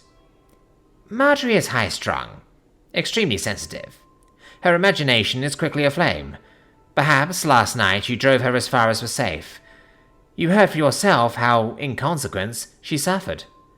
You don't want people to say you have driven her into a lunatic asylum. Good heavens, no. I'll send for the doctor directly I get home. I'll have the best opinion in town. You'll do nothing of the kind. You'll only make her worse. What you have to do is to be patient with her, and let her have peace. As for this affair of Lessingham's, I have suspicion that it may not be all plain sailing as she supposes. What do you mean? I mean nothing. I only wish you to understand that, until you hear from me again, you had better let matters slide. Give the girl her head. Give the girl her head? Haven't I given the girl her head all her life? He looked at his watch. Why, the day's half gone. He began scurrying towards the front door, I following at his heels. I've got a committee meeting on at the club, most important. For weeks they've been giving us the worst food you ever tasted in your life. Played havoc with my digestion, and I'm going to tell them if things aren't changed, they'll have to pay my doctor's bills. As for that man Lessingham... As he spoke, he himself opened the hall door, and there, standing on the step, was that man Lessingham himself. Linden was a picture. The apostle was as cool as a cucumber. He held out his hand. Good morning, Mr. Linden. What delightful weather we are having. Linden put his hand behind his back, and behaved as stupidly as he very well could have done. You will understand, Mr. Lessingham, that in future I don't know you, and that I shall decline to recognize you anywhere, and that what I say applies equally to any member of my family. With his hat very much on the back of his head, he went down the steps like an inflated turneycock.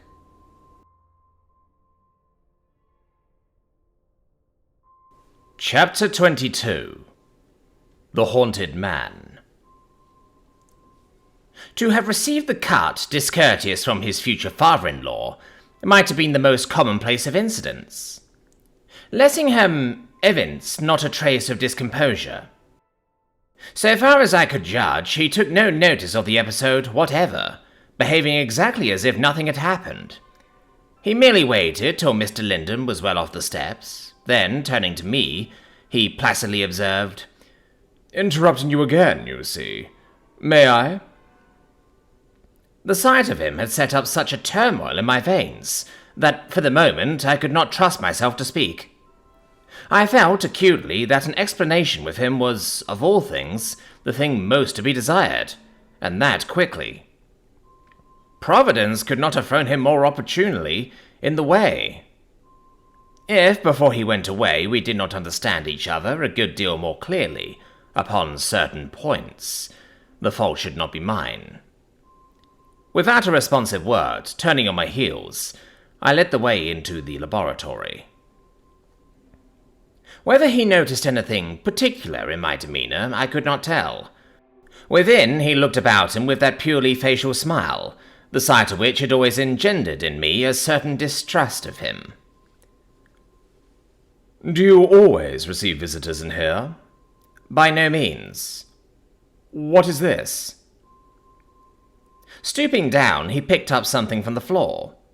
It was a lady's purse, a gorgeous affair of crimson leather and gleaming gold. Whether it was Marjorie's or Miss Grayling's, I could not tell. He watched me as I examined it. Is it yours? No, it is not mine. Placing his hat and umbrella on one chair, he placed himself upon another, very leisurely. Crossing his legs, laying his folded hands upon his knees, he sat and looked at me. I was quite conscious of his observation, but endured it in silence, being a little wishful that he should begin. Presently he had, as I suppose, enough of looking at me, and spoke. Atherton, what is the matter with you? Have I done something to offend you too? Why do you ask? Your manner seems a little singular. You think so? I do. What have you come to see me about? Just now, nothing. I'd like to know where I stand. His manner was courteous, easy, even graceful. I was outmaneuvered. I understood the man sufficiently well to be aware that when once he was on the defensive, the first blow would have to come from me. So I struck it. I also like to know where I stand. Lessingham, I am aware, and you know that I am aware, that you have made certain overtures to Miss Linden. This is a fact in which I am keenly interested. As how? The Lindens and the Athertons are not the acquaintances of one generation only. Marjorie Linden and I have been friends since childhood. She looks upon me as a brother. As a brother? As a brother, yes. Mr. Linden regains me as a son. He has given me his confidence, as I believe you are aware. Marjorie has given me hers, and now I want you to give me yours. What do you want to know? I wish to explain my position before I say what I have to say, because I want you to understand me clearly. I believe, honestly, that the thing I most desire in this world is to see Marjorie Linden happy. If I thought she would be happy with you, I should say, Godspeed you both, and I should congratulate you with all my heart, because I think that you would have won the best girl in the whole world to be your wife. I think so too. But before I did that, I should have to see, at least, some reasonable probability that she would be happy with you. Why should she not? Will you answer a question? What is the question? What is the story in your life, of which you stand in such hideous terror? There was a perceptible pause before he answered. Explain yourself. No explanation is needed. You know perfectly well what I mean. You credit me with miraculous acumen. Don't juggle, Lessingham. Be frank. The frankness should not be all on one side. There is that in your frankness, although you may be unconscious of it, which some men might not unreasonably resent. Do you resent it? That depends. If you are arrogating to yourself the right to place yourself between Miss Linden and me, I do resent it strongly. Answer my question. I answer no question which is addressed to me in such a tone. He was as calm as you please. I recognized that already I was in peril of losing my temper, which was not at all what I desired. I eyed him intently, he returning me look for look.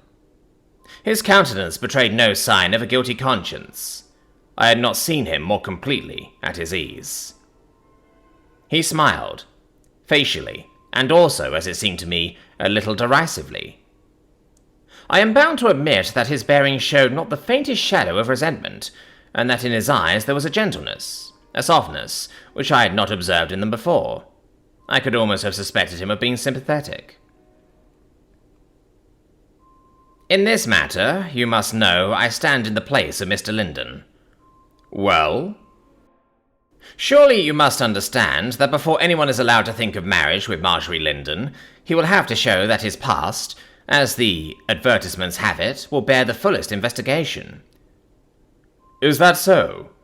Will your past bear the fullest investigation? I winced. At any rate, it is known to all the world. Is it? Forgive me if I say I doubt it. I doubt if, of any wise man, that can be said with truth. In all our lives there are episodes which we keep to ourselves. I felt that was so true that, for the instant, I hardly knew what to say. But there are episodes and episodes, and when it comes to a man being haunted, one draws the line. Haunted? As you are. He got up. Atherton, I think that I understand you, but I fear that you do not understand me. He went to where a self-acting mercurial air pump was standing on a shelf. What is this curious arrangement of glass tubes and bulbs? I do not think that you do understand me, or you would know that I am in no mood to be trifled with. Is it some kind of an exhauster? My dear Lessingham, I am entirely at your service. I intend to have an answer to my question before you leave this room, but in the meanwhile your convenience is mine.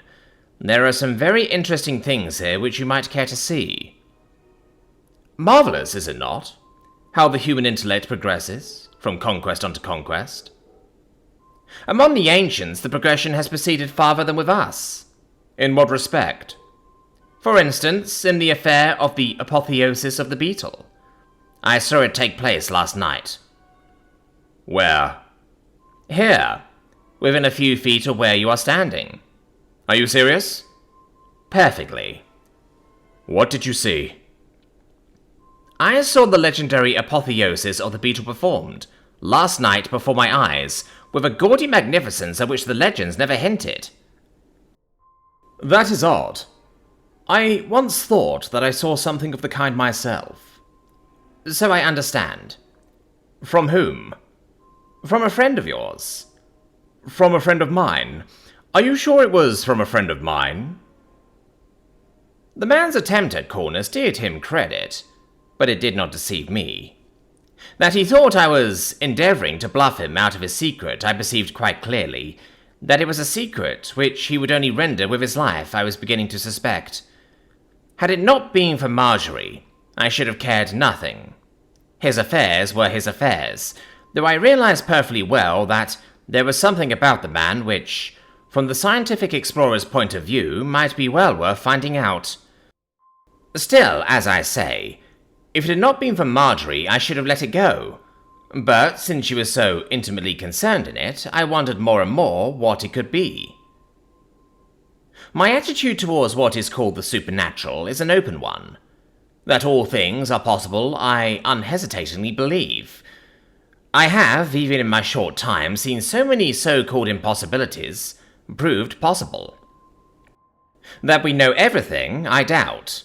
That our great-great-great-great-grandsires, or forebearers of thousands of years ago, of the extinct civilizations, knew more on some subjects than we do, I think is at least probable. All the legends can hardly be false. Because men claim to be able to do things in those days which we cannot do, and which we do not know how they did, we profess to think that their claims are finally dismissed by exclaiming, "Lies!" But it is not so sure. For my part, what I had seen, I had seen. I had seen some devil's trick played before my very eyes. Some trick of the same sort seemed to have been played upon my Marjorie. I repeat that I write my Marjorie because to me she will always be my Marjorie. It had driven her half out of her senses. As I looked at Lessingham, I seemed to see her at his side, as I had seen her not long ago, with her white drawn face and staring eyes, dumb with an agony of fear. Her life was bidding fair to be knit with his. What upas tree of horror was rooted in his very bones? The thought that her sweet purity was likely to be engulfed in a devil's slough in which he was wallowing was not to be endured. As I realized that the man was more than my match at the game which I was playing, in which such vital interests were at stake, my hands itched to clutch him by the throat and try another way.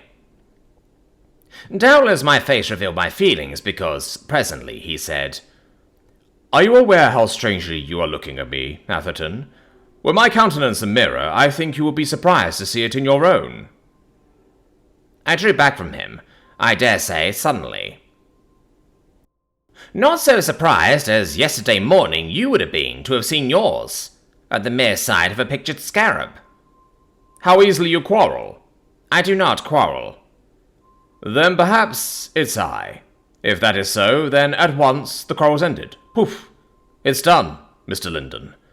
I fear because, politically, we differ. Regards me as anathema. Has he put some of his spirit into you? You are a wiser man. I am aware that you are an adept with words, but this is a case in which words only will not serve. Then what will serve? I am myself beginning to wonder. And I. As you so courteously suggest, I believe I am wiser than Linden. I do not care for your politics, or for what you call your politics, one fig. I do not care if you are as other men are, as am I, not unspotted from the world. But I do care if you are leprous, and I believe you are. Atherton! Ever since I have known you, I have been conscious of there being something about you which I found it difficult to diagnose. In an unwholesome sense, something out of the common, non-natural, an atmosphere of your own. Events, so far as you are concerned, have, during the last few days, moved quickly. They have thrown an uncomfortably lurid light on that peculiarity of yours which I have noticed. Unless you can explain them to my satisfaction, you will withdraw your pretensions to Miss Linden's hand, or I shall place certain facts before that lady, and, if necessary, publish them to the world." He grew visibly paler, but he smiled, facially. "You have your own way of conducting a conversation, Mr. Atherton. What are the events to whose rapid transit you are alluding?" "Who was the individual, practically stark naked, who came out of your house in such singular fashion at dead of night?" "Is that one of the facts with which you propose to tickle the public ear?" "Is that the only explanation which you have to offer?" "Proceed, for the present, with your indictment." "I am not so unobservant as you appear to imagine. There were features about the episode which struck me forcibly at the time, and which have struck me more forcibly since. To suggest, as you did yesterday morning, that it was an ordinary case of burglary, or that the man was a lunatic, is an absurdity." "Pardon me, I did nothing of the kind." "Then what do you suggest?" "I suggested, and do suggest, nothing. All the suggestions come from you." "You went very much out of your way to beg me to keep the matter quiet. There is an appearance of suggestion about that." "You take a jaundiced view of all my actions, Mr. Atherton. Nothing, to me, could seem more natural. However, proceed." He had his hands behind his back and rested them on the edge of the table, against which he was leaning. He was undoubtedly ill at ease, but so far I had not made the impression on him, either mentally or morally, which I desired. "Who is your Oriental friend?" "I do not follow you." "Are you sure?" "I am certain. Repeat your question." "Who is your Oriental friend?" "I was not aware that I had one." "Do you swear that?" He laughed a strange laugh. "Do you seek to catch me tripping? You conduct your case with too much animus. You must allow me to grasp the exact purport of your inquiry, before I can undertake to reply to it on oath."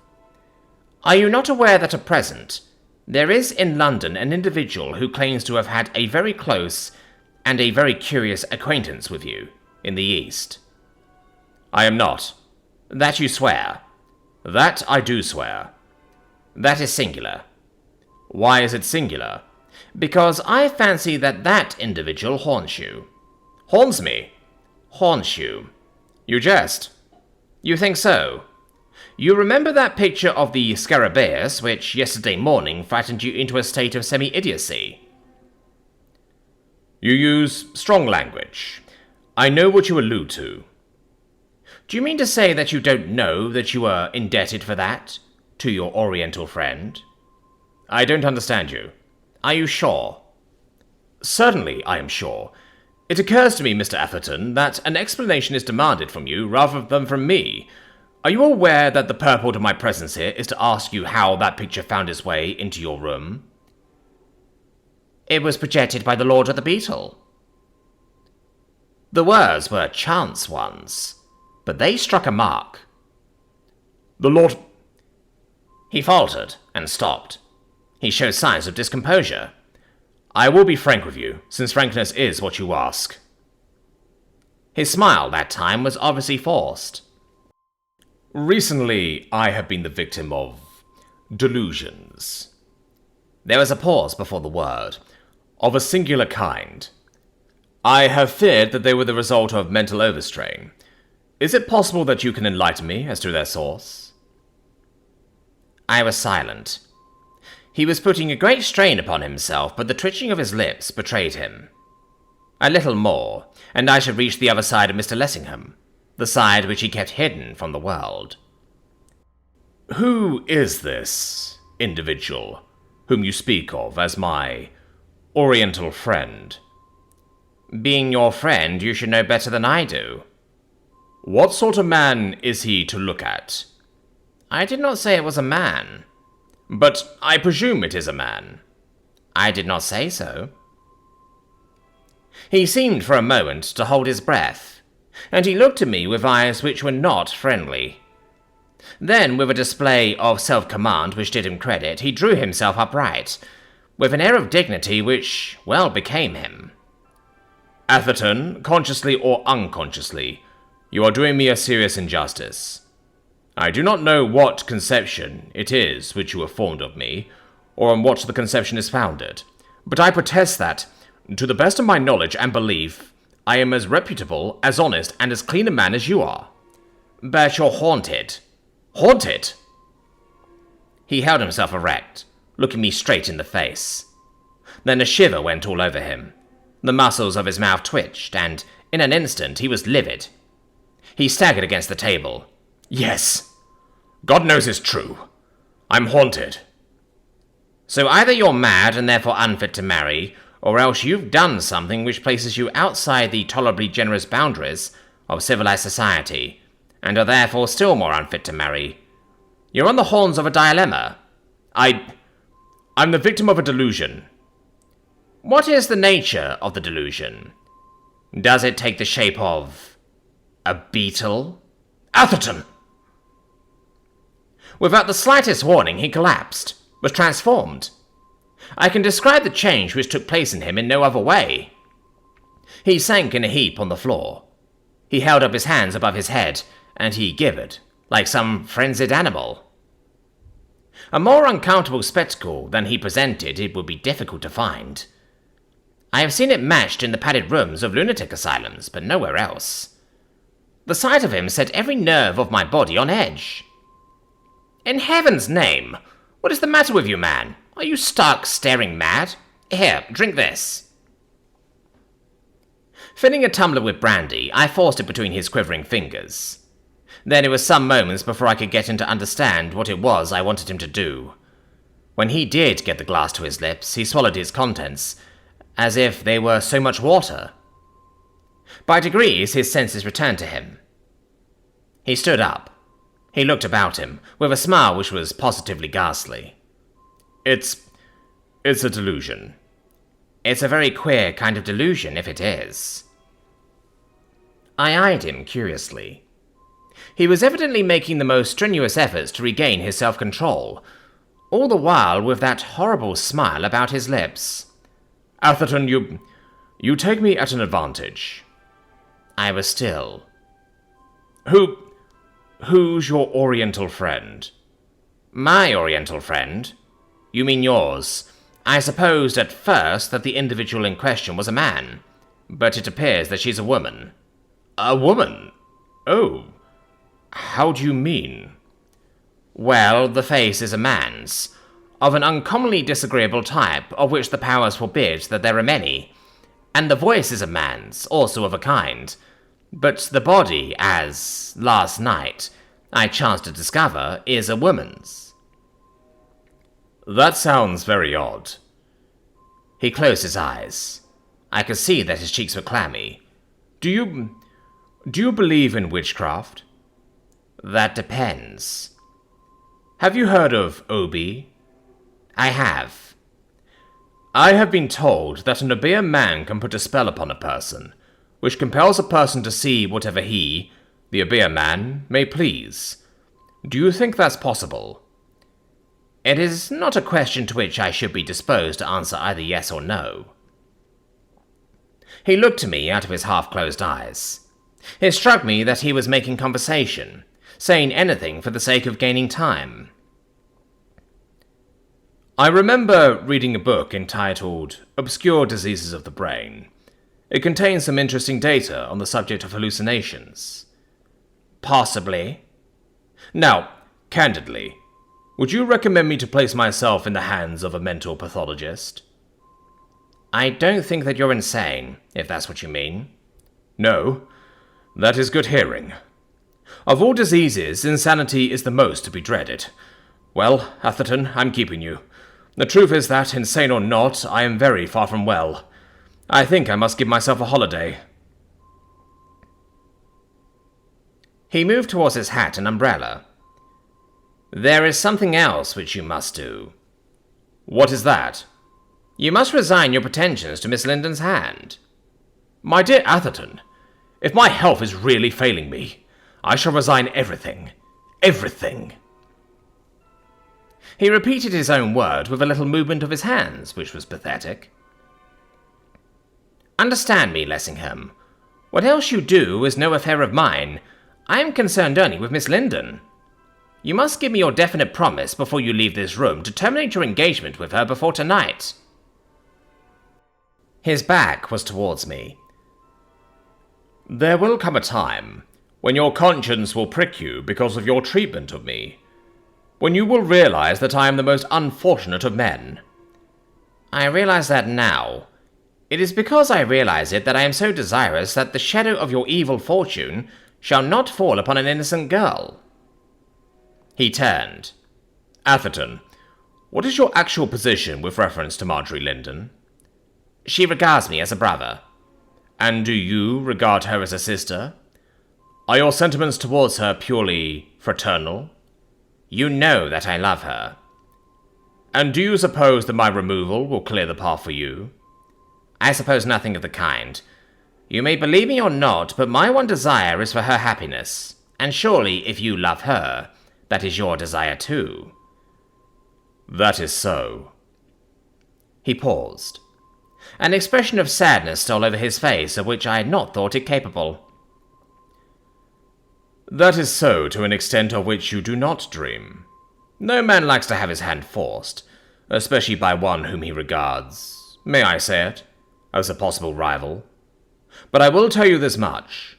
If the blight which has fallen on my life is likely to continue, I would not wish, God forbid, that I should wish to join her fate with mine.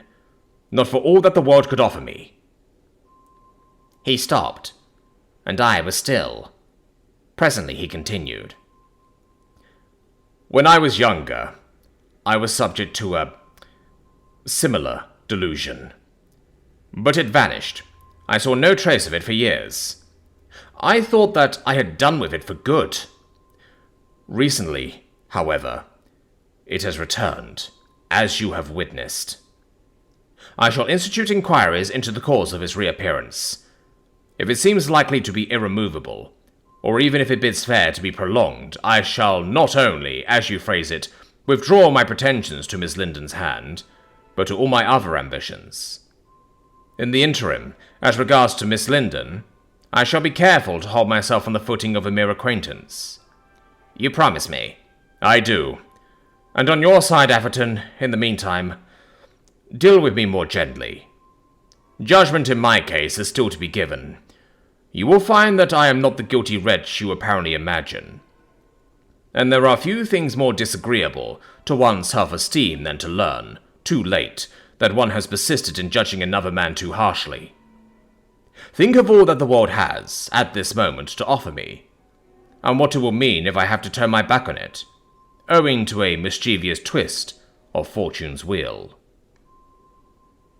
He turned as if to go, then stopped and looked around in an attitude of listening. What's that? There was a sound of droning. I recall what Marjorie had said of her experiences of the night before. It was like the droning of a beetle. The instant the apostle heard it, the fashion of his countenance began to change. It was pitiable to witness. I rushed to him. "Lessingham, don't be a fool. Play the man." He gripped my left arm with his right hand, till it felt as if it were being compressed in a vice. "Then I shall have to have some more brandy." Fortunately, the bottle was within reach from where I stood. Otherwise, I doubt if he would have released my arm to let me get at it. I gave him the decanter and the glass. He helped himself to a copious libation. By the time that he had swallowed it, the droning sound had gone. He put down the empty tumbler. When a man has to resort to alcohol to keep his nerves up to concert pitch, things are in a bad way with him, you may be sure of that. But then, you have never known what it is to stand in momentary expectation of a tete-a-tete with the devil.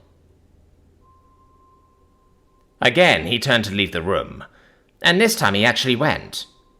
I let him go alone. I heard his footsteps passing along the passage, and the hall door close. Then I sat in an armchair, stretched my legs out in front of me, thrust my hands in my trouser pockets, and I wondered. I had been there perhaps 4 or 5 minutes when there was a slight noise at my side. Glancing round, I saw a sheet of paper come fluttering through the open window. It fell, almost at my feet. I picked it up. It was a picture of a beetle, a facsimile of the one which had had such an extraordinary effect on Mr. Lessingham the day before. If this was intended for St. Paul, it's a trifle late. Unless... I could hear that someone was approaching along the corridor. I looked up, expecting to see the apostle reappear, in which expectation I was agreeably disappointed. The newcomer was feminine. It was Miss Grayling. As she stood in the open doorway, I saw that her cheeks were red as roses. "I hope I am not interrupting you again, but I left my purse here." She stopped, then added, as if it were an afterthought, "And I want you to come and lunch with me." I locked the picture of the beetle in the drawer, and I lunched with Dora Grayling.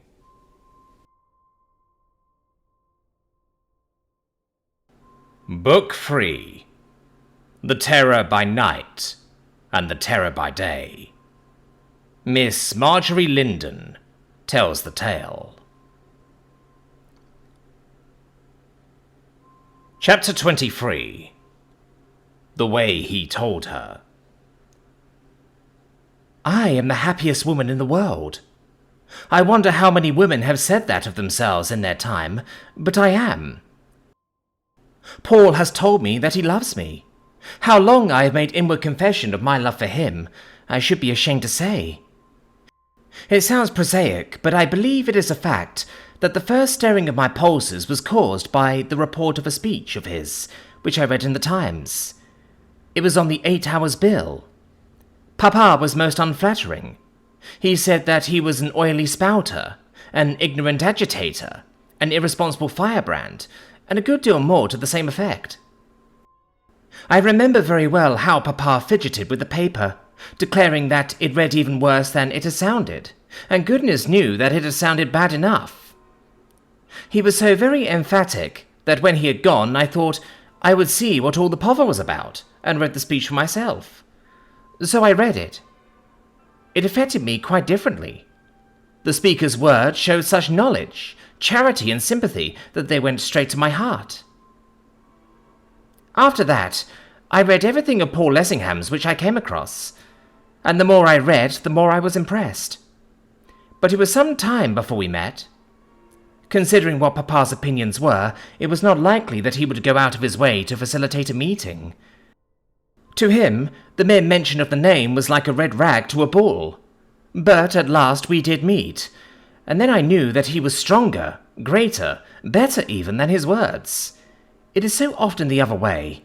One finds that men, and women too, are so apt to put their best, as it were, into their shop windows, that the discovery was as novel as it was delightful. When the ice was once broken, we often met. I do not know how it was. We did not plan our meetings, at first at any rate, yet we seemed always meeting. Seldom a day passed on which we did not meet, sometimes twice or thrice. It was odd how we were always coming across each other in the most unlikely places. I believe we did not notice it at the time, but looking back, I can see that we must have managed our engagement so that somewhere, somehow, we should be certain to have an opportunity of exchanging half a dozen words. Those constant encounters could not have all been chance ones. But I never supposed he loved me, never. I am not even sure that, for some time, I was aware that I loved him. We were great on friendship, both of us. I was quite aware that I was his friend, that he regarded me as his friend. He told me so more than once. "I tell you this," he would say, referring to this, that, or the other, "because I know that, in speaking to you, I am speaking to a friend."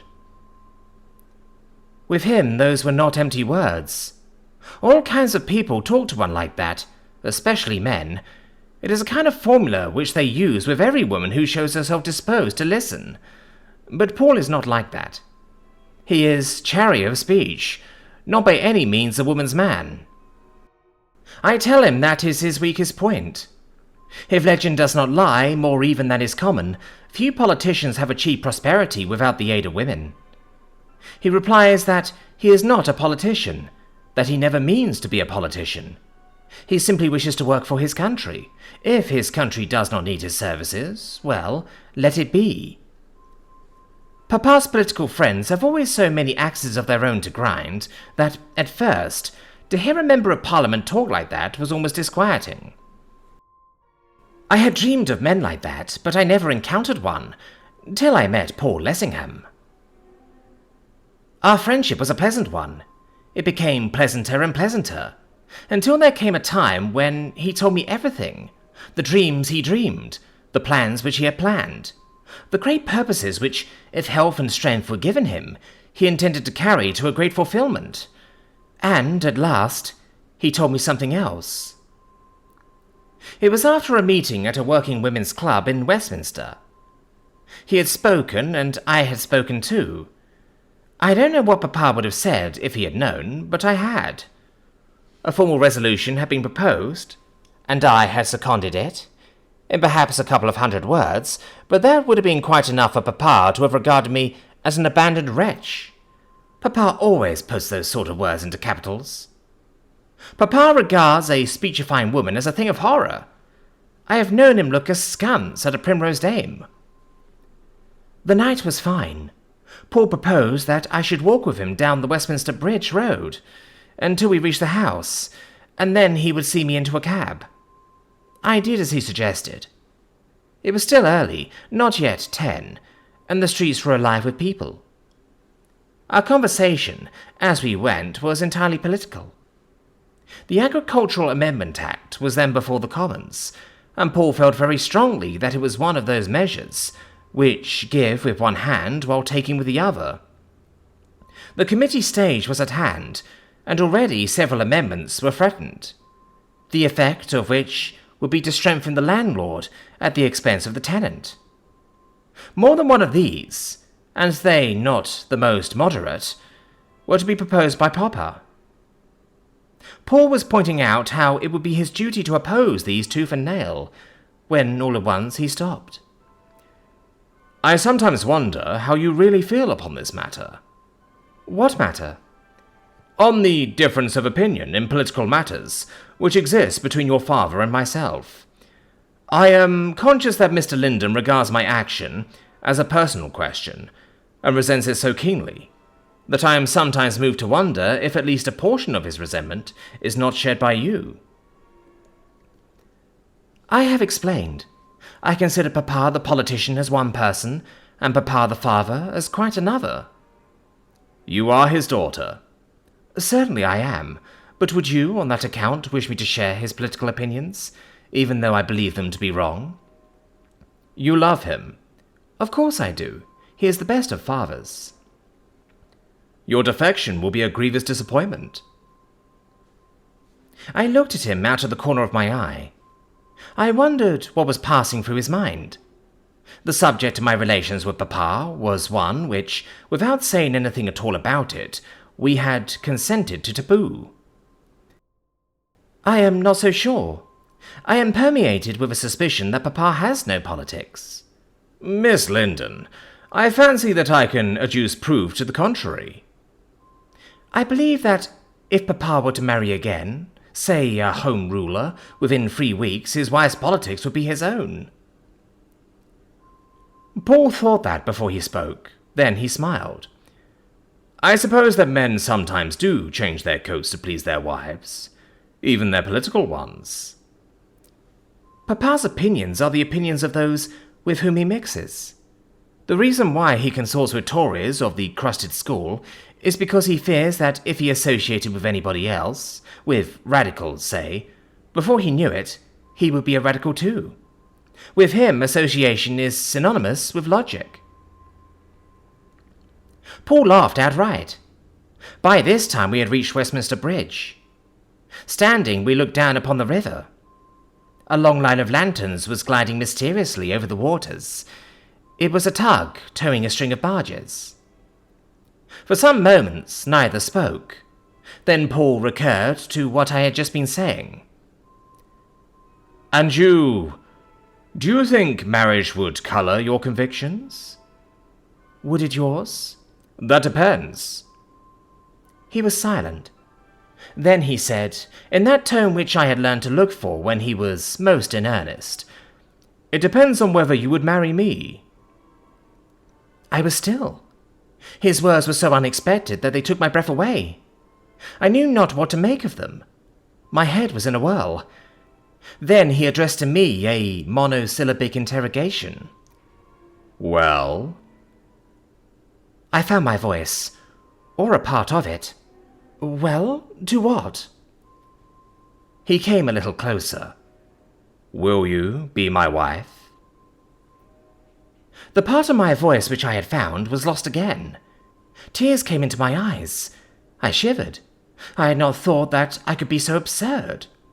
Just then the moon came from behind a cloud. The rippling waters were tipped with silver. He spoke again so gently that his words just reached my ears. "You know that I love you."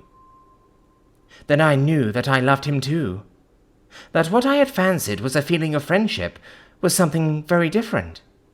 It was as if somebody, in tearing a veil from before my eyes, had revealed a spectacle which dazzled me. I was speechless. He misconstrued my silence. "Have I offended you?" No. I fancied that he noted the tremor which was in my voice and read it rightly.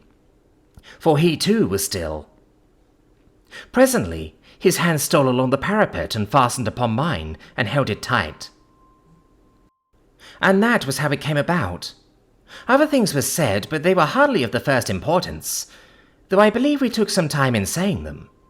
Of course, I can say with truth that my heart was too full for copious speech. I was done with a great happiness, and I believe I can say the same of Paul. He told me as such when we were parting. It seemed that we had only just come there when Paul started. Turning, he stared up at Big Ben. "Midnight? The house up? Impossible." But it was more than possible. It was fact.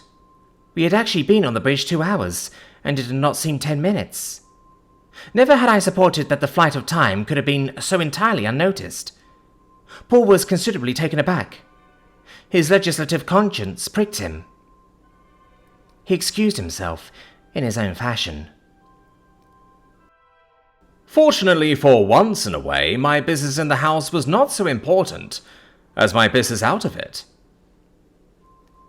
He had his arm through mine. We were standing face to face. "So you call this business?" He laughed. He not only saw me into a cab, but he saw me home in it, and in the cab he kissed me. I fancy I was a little out of sorts that night. My nervous system was, perhaps, demoralized, because when he kissed me, I did a thing which I never do. I have my own standard of behaviour, and that sort of thing is quite outside of it. I behaved like a sentimental chit. I cried, and it took him all the way to my father's door to comfort me. I can only hope that, perceiving the singularity of the occasion, he consented to excuse me.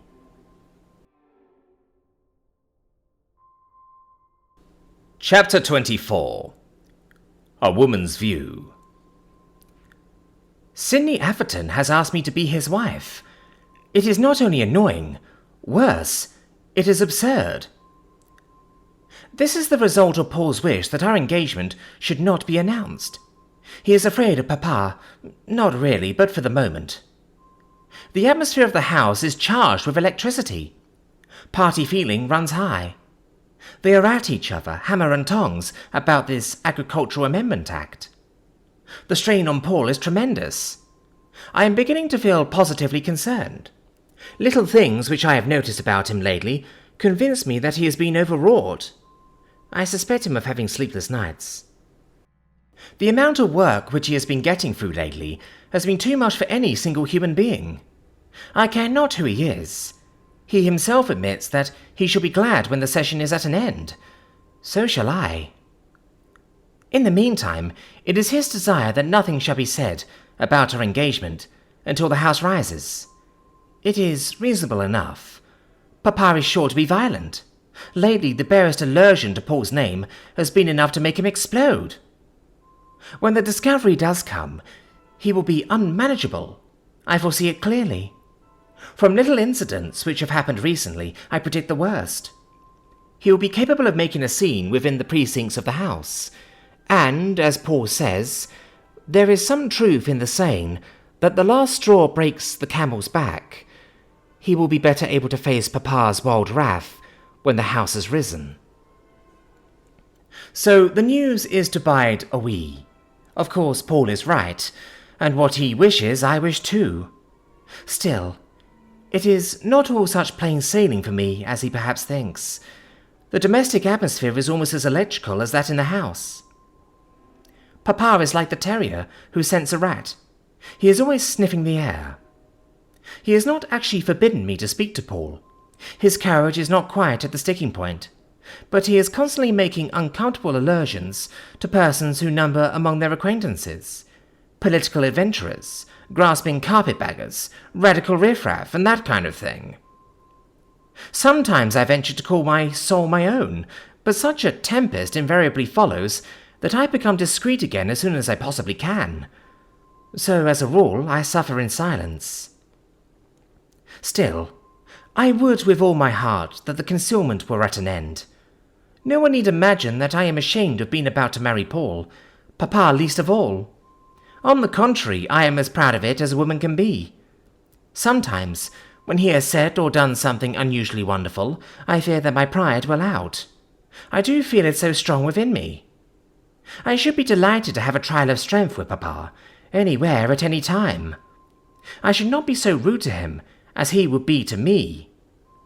At the bottom of his heart, Papa knows that I am the more sensible of the two.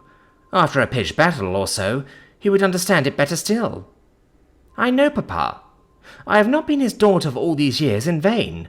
I feel like hot-blooded soldiers must feel, who, burning to attack the enemy in the open field, are ordered to skulk behind hedges and be shot at. One result is that Sidney has actually made a proposal of marriage. He, of all people. It is too comical. The best of it was that he took himself quite seriously. I do not know how many times he has confided to me the sufferings which he has endured for love of other women. Some of them, I am sorry to say, decent married women too. But this is the first occasion on which the theme has been a personal one. He was so frantic, as he is wont to be, that to calm him, I told him about Paul, which, under the circumstances, to him I felt myself at liberty to do.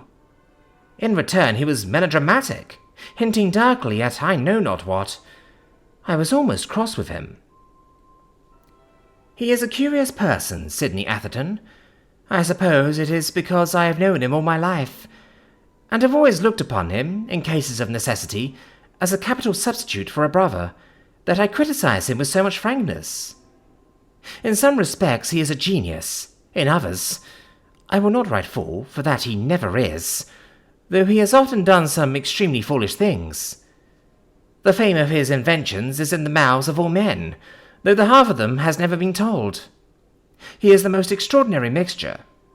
The things which most people would like to have proclaimed in the street, he keeps tightly locked in his own bosom, while those which the same persons would be only too glad to conceal, he shouts from the roofs.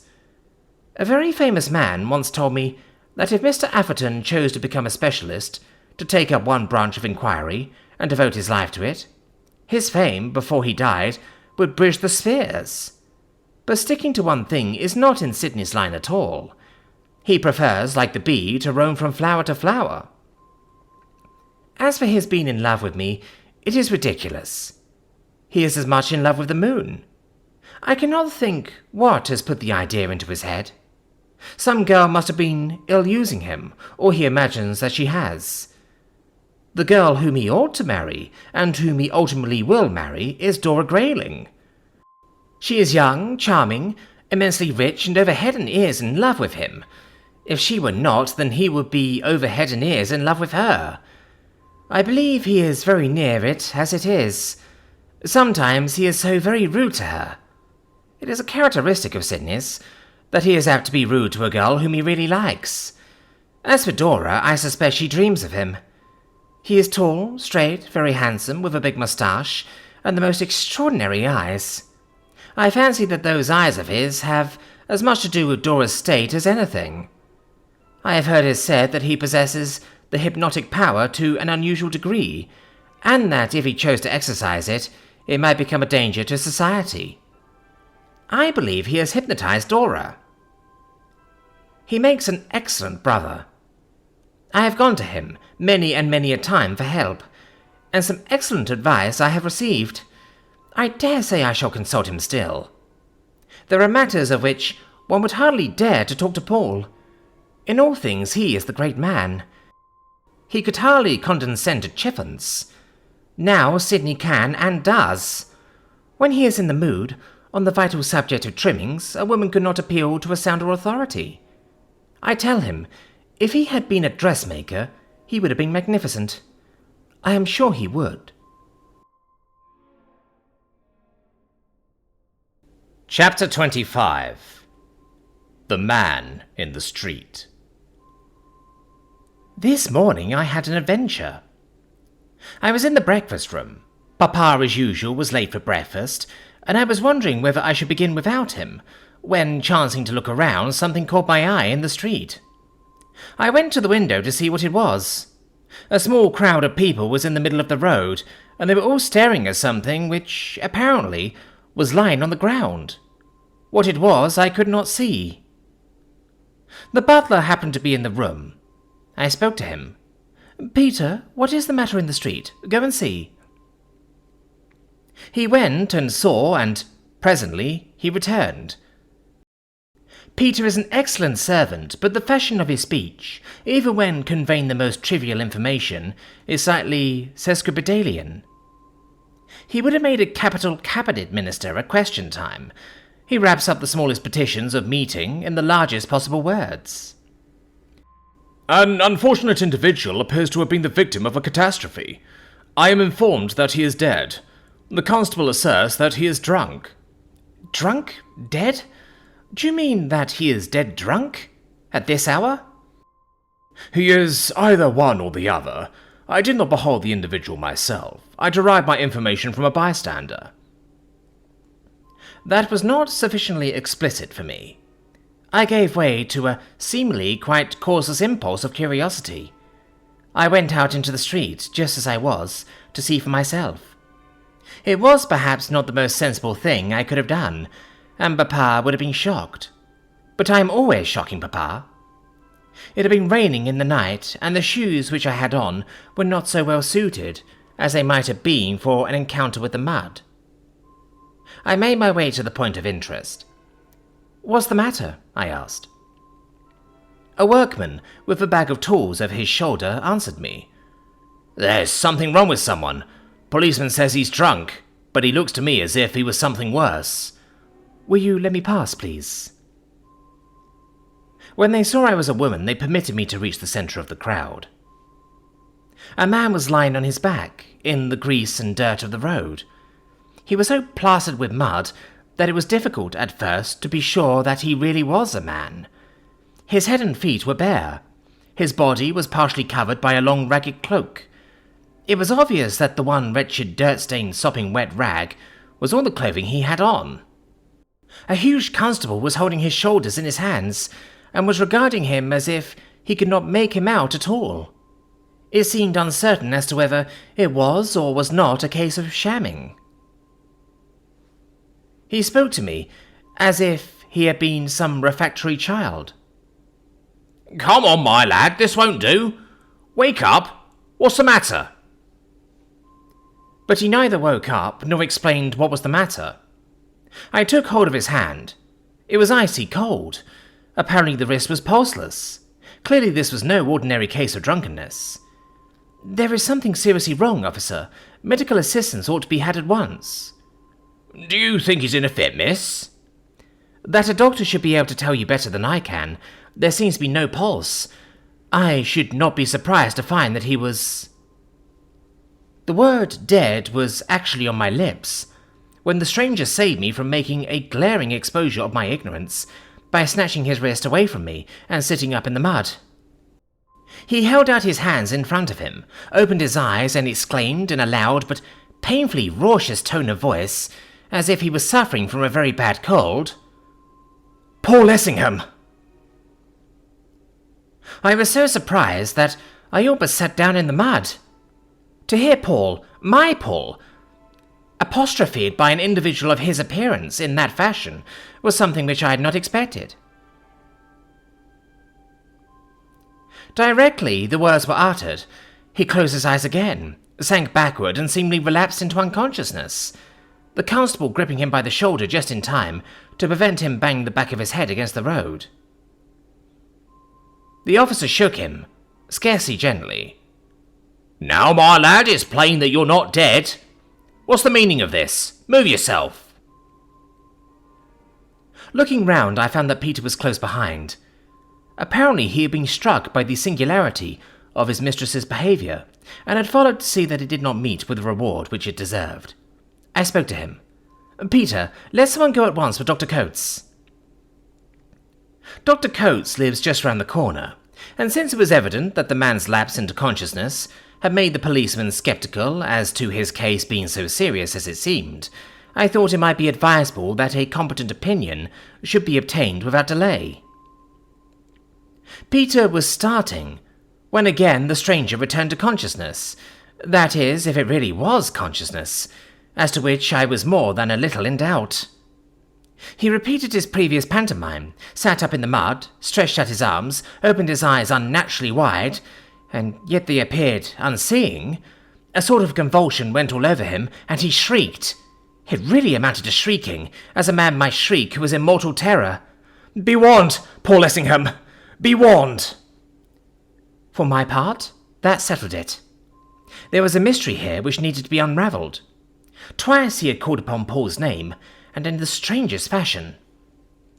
It was for me to learn the why and the wherefore, to ascertain what connection there was between this lifeless creature and Paul Lessingham. Providence might have cast him there before my door. I might be entertaining an angel unawares. My mind was made up on the instant. "Peter, hasten for Dr. Coates." Peter passed the word, and immediately a footman started running as fast as his legs would carry him. "Officer, I will have this man taken into my father's house. Will some of you men help to carry him?" There were volunteers enough and to spare. I spoke to Peter in the hall. "Is Papa down yet?" "Mr. Lendon has sent down to say that you will please not wait for him for breakfast. He has issued instructions to have his breakfast conveyed to him upstairs." "That's all right." I nodded towards the poor wretch, who was being carried through the hall. "You will say nothing to him about this, unless he particularly asks, you understand?" Peter bowed. He is discretion itself. He knows I have my vagaries, and it is not his fault if the savour of them travels to Papa. The doctor was in the house almost as soon as the stranger. "Wants washing," he remarked, directly he saw him. And that certainly was true. I never saw a man who stood more obviously in need of the good offices of soap and water. Then he went through the usual medical formula, I watching all the while. So far as I could see, the man showed not the slightest sign of life. Is he dead? He will be soon, if he doesn't have something to eat. The fellow's starving. The doctor asked the policeman what he knew of him. That sagacious officer's reply was vague. A boy had run up to him crying that a man was lying dead in the street. He had straightway followed the boy and discovered the stranger. That was all he knew. "What is the matter with the man?" I inquired of the doctor, when the constable had gone. "Don't know.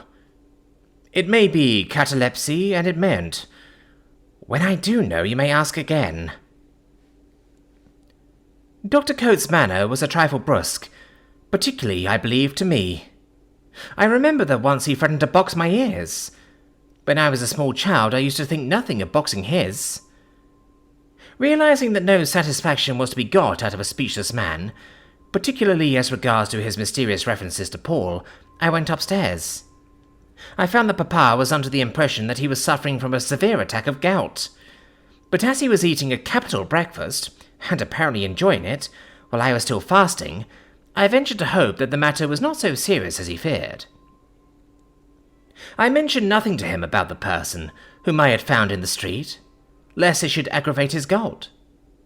When he is like that, the slightest thing does. Chapter 26. A Father's No. Paul had stormed the House of Commons with one of the greatest speeches which even he has delivered, and I have quarrelled with Papa. And also, I have very nearly quarrelled with Sidney. Sidney's little affair is nothing. He actually still persists in thinking himself in love with me, as if, since last night, when he, what he calls, proposed to me, he has not time to fall out of love and in again, half a dozen times, and, on the strength of it, he seems to consider himself entitled to make himself as disagreeable as he can. That I should not mind, for Sidney disagreeable is about as nice as Sidney any other way, but when it comes to his shooting poison shafts at Paul, I object. If he imagines that anything he can say or hint will lessen my estimation of Paul Lessingham by one hair's breadth, he has less wisdom even than I gave him credit for. By the way, Percy Whitterville asked me to be his wife tonight, which also is nothing. He has been trying to do it for the last 3 years, though under the circumstances it is a little trying, but he would not spit venom merely because I preferred another man, and he, I believe, does care for me. Papa's affair is serious. It is the first clashing of the foils, and this time, I imagine, the buttons are really off. This morning he said a few words, not so much to as at me. He informed me that Paul was expected to speak tonight, as if I did not know it, and availed myself of the opening to load him with the abuse which, in his case, he thinks is not unbecoming to a gentleman. I don't know, or rather I do know what he would think if he heard another man use, in the presence of a woman, the kind of language which he habitually employs. However, I said nothing. I had a motive for allowing the chaff to fly before the wind. But tonight issue was joined. I, of course, went to hear Paul speak, as I have done over and over again before. Afterwards, Paul came and fetched me from the cage. He had to leave me for a moment, while he gave somebody a message, and in the lobby there was Sidney, all sneers. I could have pinched him. Just as I was coming to the conclusion that I should have to stick a pin into his arm, Paul returned, and positively Sidney was rude to him. I was ashamed, if Mr. Atherton was not. As if it was not enough that he should be insulted by a mere popinjay at the very moment when he had been adding another stone to the fabric of his country's glory, Papa came up. He actually wanted to take me away from Paul. I should have liked to see him do it. Of course, I went down with Paul to the carriage, leaving Papa to follow if he chose. He did not choose, but nonetheless he managed to be home within 3 minutes, after I had myself returned. Then the battle began. It is impossible for me to give an idea of Papa in a rage. There may be men who look well when they lose their temper, but if there are, Papa is certainly not one. He is always talking about the magnificence and the high breeding of the Lindens, but anything less high-bred than the head of the Lindens in his moments of wrath, it would be hard to conceive. His language I will not attempt to portray, but his observations consisted mainly of abuse of Paul, glorification of the Lindens, and orders to me. I forbid you! I forbid you! When Papa wishes to be impressive, he repeats his own words 3 or 4 times over. I don't know if he imagines that they are improved by repetition. If he does, he is wrong. I forbid you ever to speak to that... Here followed language. I was silent. My cue was to keep cool. I believe that, with the exception, perhaps, of being a little white, and exceedingly sorry that Papa should so forget himself, I was about the same as I generally am.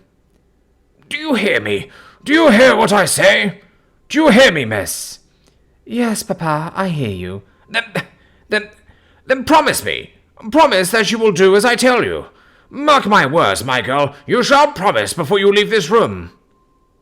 My dear Papa, do you intend me to spend the remainder of my life in the drawing-room? Don't you be impertinent. Don't you speak to me like that. I won't have it. I tell you what it is, Papa. If you don't take care, you'll have another attack of gout. Damn gout! That was the most sensible thing he said. If such a tormentor as gout can be consigned to the nether regions by the mere utterance of a word, by all means let the word be uttered. Off he went again. The man's a ruffianly, rascally, And so on, there's not such a villain as vagabond, and all the rest of it. and I order you. I'm a Linden, and I order you. I'm your father, and I order you. I order you never to speak to such a... Various vain repetitions. Again, and I order you never to look at him. Listen to me, Papa. I will promise you never to speak to Paul Lessingham again, if you will promise me to never speak to Lord Cantilever again, or to recognise him if you meet him in the street. You should have seen how Papa glared. Lord Cantilever is the head of his party. Its august and, I presume, reverenced leader. He is Papa's particular fetish.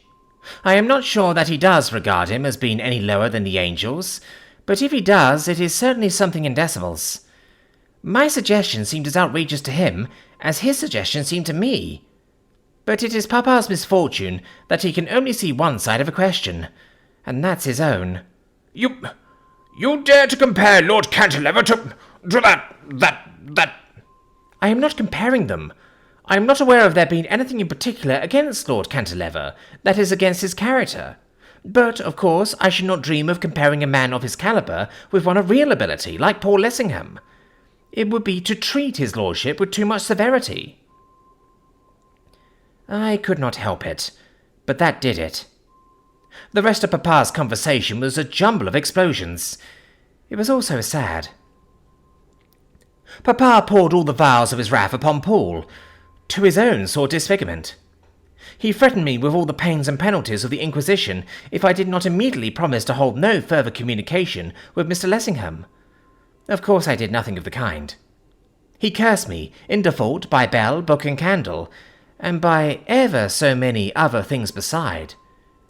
He called me the most dreadful names. Me, his only child. He warned me that I should find myself in prison before I had done. I am not sure that he did not hint darkly at the gallows. Finally, he drove me from the room in a whirlwind of anathemas. Chapter 27. The Terror by Night. When I left Papa, or rather when Papa had driven me from him, I went straight to the man whom I had found in the street. It was late, and I was feeling both tired and worried, so that I only thought of seeing for myself how he was. In some way he seemed to be a link between Paul and myself, and as, at that moment, links of that kind were precious, I could not have gone to bed without learning something of his condition. The nurse received me at the door. "Well, nurse, how's the patient?" Nurse was a plump, motherly woman, who had attended more than one odd protégé of mine, and whom I kept pretty constantly at my beck and call. She held out her hands. "It's hard to tell. He hasn't moved since I came." "Not moved? Is he still insensible?" "He seems to me to be in some sort of trance. He does not appear to breathe, and I can detect no pulsation, but the doctor says he's still alive. It's the queerest case I ever saw." I went farther into the room. Directly I did so, the man in the bed gave signs of life which were sufficiently unmistakable. Nurse hastened to him. "Why," she exclaimed, "he's moving. He might have heard you enter." He not only might have done, but it seemed possible that that was what he actually had done. As I approached the bed, he raised himself to a sitting posture, as, in the morning, he had done in the street, and he exclaimed, as if he addressed himself to someone whom he saw in front of him. I cannot describe the almost more than human agony which was in his voice. "Poor Lessingham! Beware! The Beetle!" What he meant I had not the slightest notion. Perhaps that was why what seemed more like a pronouncement of delirium than anything else had such an extraordinary effect upon my nerves.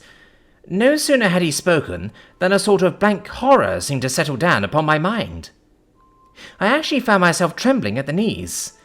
I felt all at once as if I was standing in the immediate presence of something awful yet unseen. As for the speaker, no sooner were the words out of his lips than, as was the case in the morning, he relapsed into a condition of trance. Nurse, bending over him, announced the fact. "He's gone off again. What an extraordinary thing. I suppose it is real." It was clear from the tone of her voice that she shared the doubt which had troubled the policeman. "There's not a trace of a pulse. From the look of things, he might be dead. Of one thing I'm sure, that there's something unnatural about the man. No natural illness I ever heard of takes a hold of a man like this." Glancing up, she saw that there was something unusual in my face, an appearance which startled her. "Why, Miss Marjorie, what's the matter? You look quite ill." I felt ill, and worse than ill, but at the same time I was quite incapable of describing what I felt to Nurse. For some inscrutable reason, I had even lost the control of my tongue. I stammered, I'm not feeling very well, Nurse. I think I'll be better in bed." As I spoke, I staggered towards the door, conscious all the while that Nurse was staring at me with eyes wide open. When I got out of the room, it seemed, in some incomprehensible fashion, as if something had left it with me, and that it and I were alone together in the corridor. So overcome was I by the consciousness of its immediate propinquity that all at once I found myself cowering against the wall, as if I expected something or someone to strike me. How I reached my bedroom I do not know. I found Fanchette awaiting me. For the moment, her presence was a positive comfort, until I realized the amazement with which she was regarding me. "Mademoiselle is not well?" "Thank you, Fanchette. I am rather tired. I will undress myself tonight. You can go to bed." "But if Mademoiselle is so tired, will she not permit me to assist her?" The suggestion was reasonable enough, and kindly too. To say the least of it, she had as much cause for fatigue as I had. I hesitated. I should have liked to throw my arms about her neck and beg her not to leave me, but the plain truth is, I was ashamed. In my inner consciousness, I was persuaded that the sense of terror which had suddenly come over me was so absolutely causeless that I could not bear the notion of playing the craven in my maid's eyes. While I hesitated, something seemed to sweep past me through the air, and to brush against my cheek in passing. I caught her Fanchette's arm. "Fanchette, is there something in the room with us?" "Something with us in the room? Mademoiselle, what does Mademoiselle mean?" She looked disturbed, which was, on the whole, excusable. Fanchette is not exactly a strong-minded person, and not likely to be much of a support when a support was most required. If I was going to play the fool, I would be my own audience, so I sent her off. "Did you not hear me tell you that I will undress myself? You are to go to bed." She went to bed, with quite sufficient willingness. The instant that she was out of the room, I wished that she was back again. Such a paroxysm of fear came over me, that I was incapable of stirring from the spot on which I stood, and it was all I could do to prevent myself from collapsing in heap on the floor. I had never, till then, had reason to suppose that I was a coward, nor to suspect myself of being the possessor of nerves. I was as little likely as anyone to be frightened by shadows. I told myself that the whole thing was sheer absurdity, and that I should be thoroughly ashamed of my own conduct when the morning came. If you don't want to be self-branded as a contemptible idiot, Marjorie Linden, you will call up your carriage, and these foolish fears will fly. But it will not do. Instead of flying, they grew worse. I became convinced, and the process of conviction was terrible beyond words, that there actually was something with me in the room, some invisible horror, which at any moment might become visible. I seemed to understand, with a sense of agony which nothing can describe, that this thing which was with me was with Paul, that we were linked together by the bond of a common and a dreadful terror, that at that moment that same awful peril which was threatening me was threatening him, and that I was powerless to move a finger in his aid. As with a sort of second sight, I saw out of the room in which I was into another, in which Paul was crouching on the floor, covering his face with his hands and shrieking. The vision came again and again, with a degree of vividness of which I cannot give the least conception. At last, the horror and the reality of it goaded me to frenzy. "Paul! Paul!" I screamed. As soon as I found my voice, the vision faded. Once more I understood that, as a matter of simple fact, I was standing in my own bedroom, that the lights were burning brightly, that I had not yet commenced to remove a particle of dress. Am I going mad? I wondered. I had heard of insanity taking extraordinary forms, but what could have caused softening of the brain in me, I had not the faintest notion. Surely that sort of thing does not come on one in such a wholly unmitigated form, without the slightest notice, and that my mental faculties were sound enough a few minutes back, I was certain. The first premonition of anything of the kind had come upon me with the melodramatic utterance of the man I had found in the street. "Paul Lessingham! Beware! The Beetle!" The words were ringing in my ears. What was that? There was a buzzing sound behind me.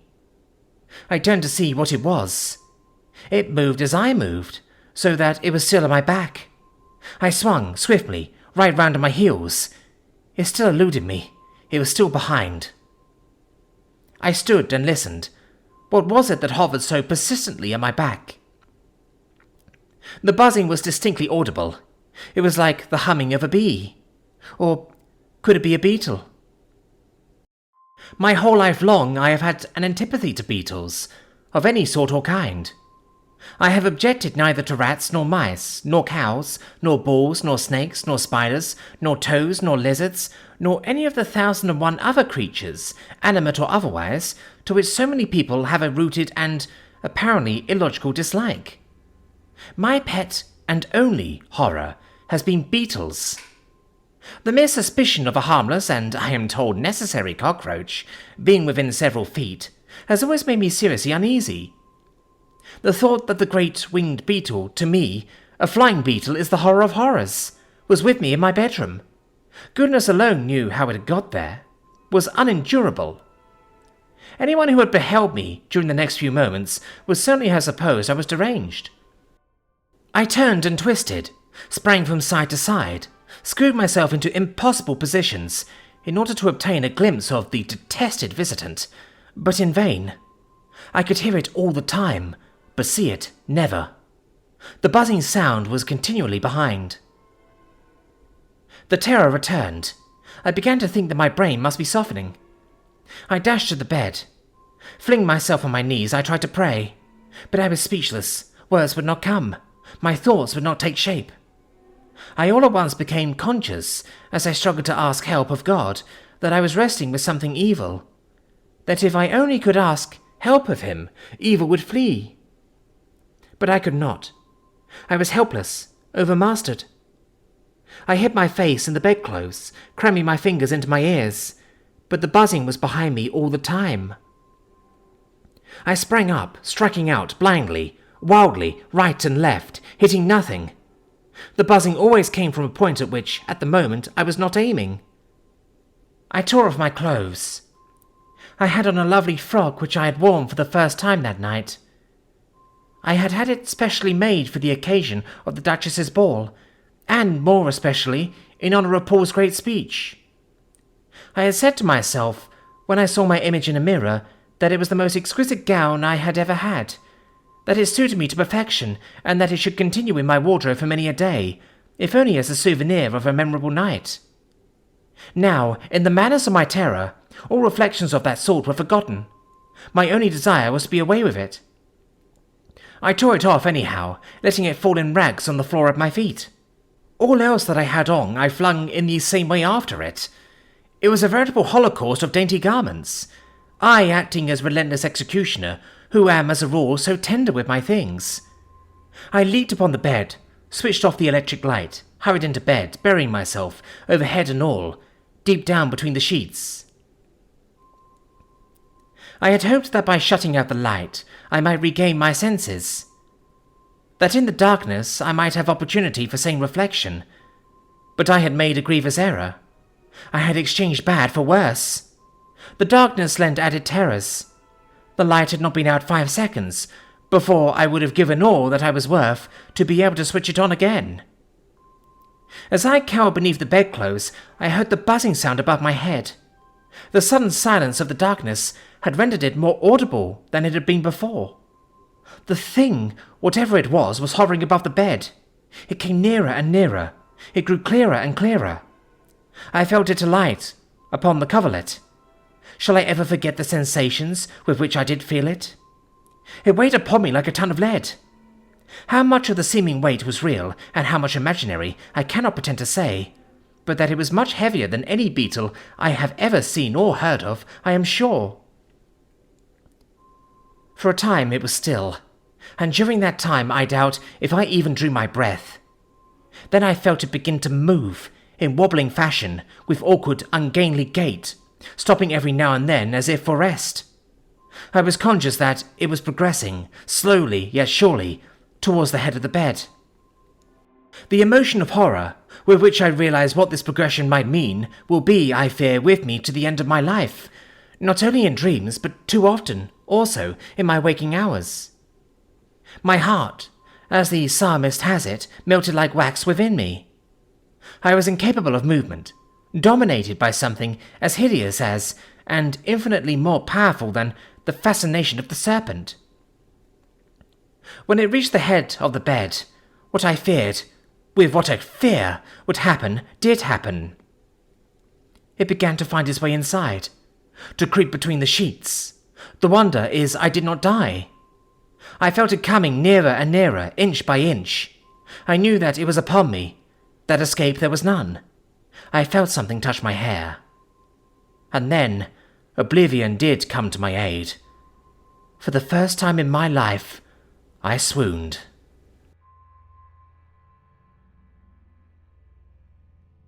Chapter 28.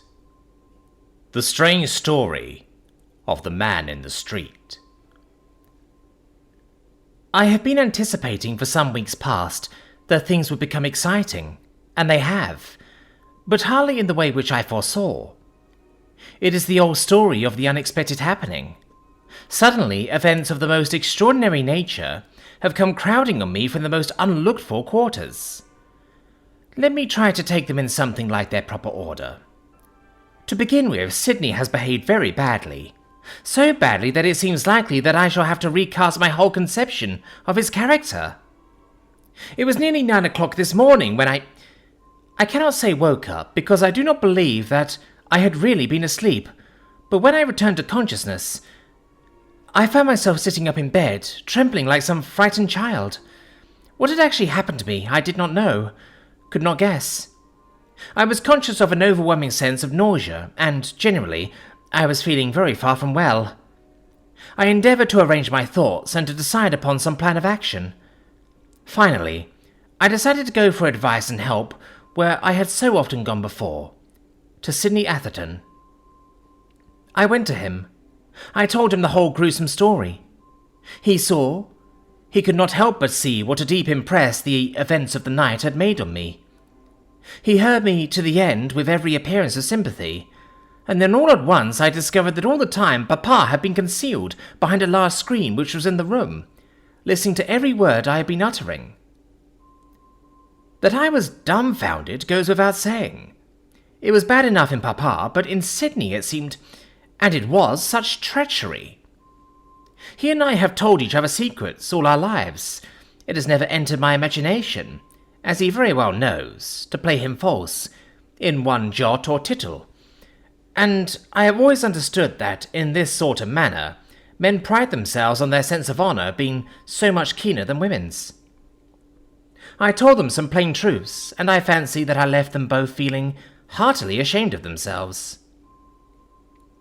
One result the experience had on me, it wound me up. It had on me the revivifying effect of a cold douche. I realized that mine was a situation in which I should have to help myself. When I returned home, I learned that the man whom I had found in the street was himself again, and was as conscious as he was ever likely to be. Burning with curiosity to learn the nature of the connection which existed between Paul and him, and what was the meaning of his oracular apostrophes, I merely paused to remove my hat before hastening into his apartment. When he saw me and heard who I was, the expressions of his gratitude were painful in their intensity. The tears streamed down his cheeks. He looked to me like a man who had very little life left in him. He looked weak and white and worn to his shadow. Probably he never had been robust, and it was only too plain that privation had robbed him of what little strength he had ever had. He was nothing else but skin and bone. Physical and mental debility was written large all over him. He was not bad-looking, in a milk and watery sort of way. He had pale blue eyes and very fair hair, and I dare say at one time had been a spruce enough clerk. It was difficult to guess his age. One ages so rapidly under the stress of misfortune, but I should have set him down as being about 40. His voice, though faint enough at first, was that of an educated man, and as he went on, and gathered courage, and became more and more in earnest, he spoke with a simple directness, which was close akin to eloquence. It was a curious story which he had to tell. So curious, so astounding indeed, that by the time it was finished, I was in such a state of mind that I could perceive no alternative but to forgive Sidney, and, in spite of his recent and scandalous misbehaviour, again appeal to him for assistance. It seemed, if the story told by the man whom I had found in the street was true, and incredible though it sounded, he spoke like a truthful man, that Paul was threatened by some dreadful and, to me, wholly incomprehensible danger, that it was a case in which even moments were precious, and I felt that, with the best will in the world, it was a position in which I could not move alone. The shadow of the terror of the night was with me still, and with that fresh in my recollection, how could I hope, single-handed, to act effectually against the mysterious being of whom this amazing tale was told? No, I believed that Sidney did care for me in his own peculiar way. I knew that he was quick and cool and fertile in resource, and that he showed to most advantage in a difficult situation. It was possible that he had a conscience, of a sort, and that, this time, I might not appeal to it in vain. So I sent a servant off to fetch him, helter-skelter. As luck would have it, the servant returned with him within 5 minutes. It appeared that he had been lunching with Dora Grayling, who lives just at the end of the street, and the footman had met him coming down the steps. I had him shown into my own room. I want you to go to the man whom I found in the street, and listen to what he has to say. With pleasure. Can I trust you? To listen to what he has to say? I believe so. Can I trust you to respect my confidence? He was not at all abashed. I never saw Sidney Atherton when he was abashed. Whatever the offence of which he has been guilty, he always seems completely at his ease. His eyes twinkled. You can. I will not breathe a syllable even to Papa. In that case, come. But you understand, I am going to put to the test the affirmations which you have made during all these years, and to prove if you have any of the feeling for me which you pretend. Directly we were in the stranger's room. Sidney marched straight up to the bed, stared at the man who was lying in it, crammed his hands into his trouser pockets, and whistled. I was amazed. "So," he exclaimed, "it's you." "Do you know this man?" I asked. "I am hardly prepared to go so far as to say that I know him, but I chance to have a memory for faces, and it happens that I have met this gentleman On at least one previous occasion. Perhaps he remembers me. Do you?" The stranger seemed uneasy, as if he found Sidney's tone and manner disconcerting. "I do. You are the man in the street." "Precisely. I am that individual. And you are the man who came through the window. And in a much more comfortable condition you appear to be than when first I saw you." Sidney turned to me. "It is just possible, Miss Linden, that I may have a few remarks to make to this gentleman, which would be better made in private, if you don't mind." "But I do mind. I mind very much. What do you suppose I sent for you here for?" Sidney smiled that absurd, provoking smile of his, as if the occasion were not sufficiently serious. "To show that you still repose in me a vestige of your confidence." "Don't talk nonsense. This man has told me a most extraordinary story, and I have sent for you, as you may believe, not too willingly." Sidney bowed. "In order that he may repeat it in your presence and in mine." "Is that so? Well, permit me to offer you a chair. This tale may turn out to be a trifle long." To humour him, I accepted the chair he offered, though I should have preferred to stand. He seated himself on the side of the bed, fixing on the stranger those keen, quizzical, not too merciful eyes of his. "Well, sir, we are at your service. If you will be so good as to favour us with a second edition of that pleasant yarn you have been spinning. But let us begin at the right end. What's your name?" "My name is Robert Holt." "That's so. Then, Mr. Robert Holt, let her go." Thus encouraged, Mr. Holt repeated the tale which he had told me, only in more connected fashion than before. I fancied that Sidney's glances exercised on him a sort of hypnotic effect, and this kept him to the point. He scarcely needed a word of prompting from the first syllable to the last. He told how tired, wet, hungry, desperate, despairing, he had been refused admittance to the casual ward, that unfailing resource, as one would have supposed, of those who had abandoned even hope. How had he come upon an open window in an apparently empty house, and, thinking of nothing but shelter from the inclement night, he had clambered through it? How he had found himself in the presence of an extraordinary being, who, in his debilitated and nervous state, had seemed to him to be only half human. How this dreadful creature had given utterance to wild sentiments of hatred towards poor Lessingham, my Paul. How he had taken advantage of Holt's enfeebled state to gain over him the most complete, horrible, and indeed almost incredible ascendancy. How he actually had sent Holt, practically naked, into the storm-driven streets to commit burglary at Paul's house, and how he, Holt, had actually gone without being able to offer even a shadow of opposition.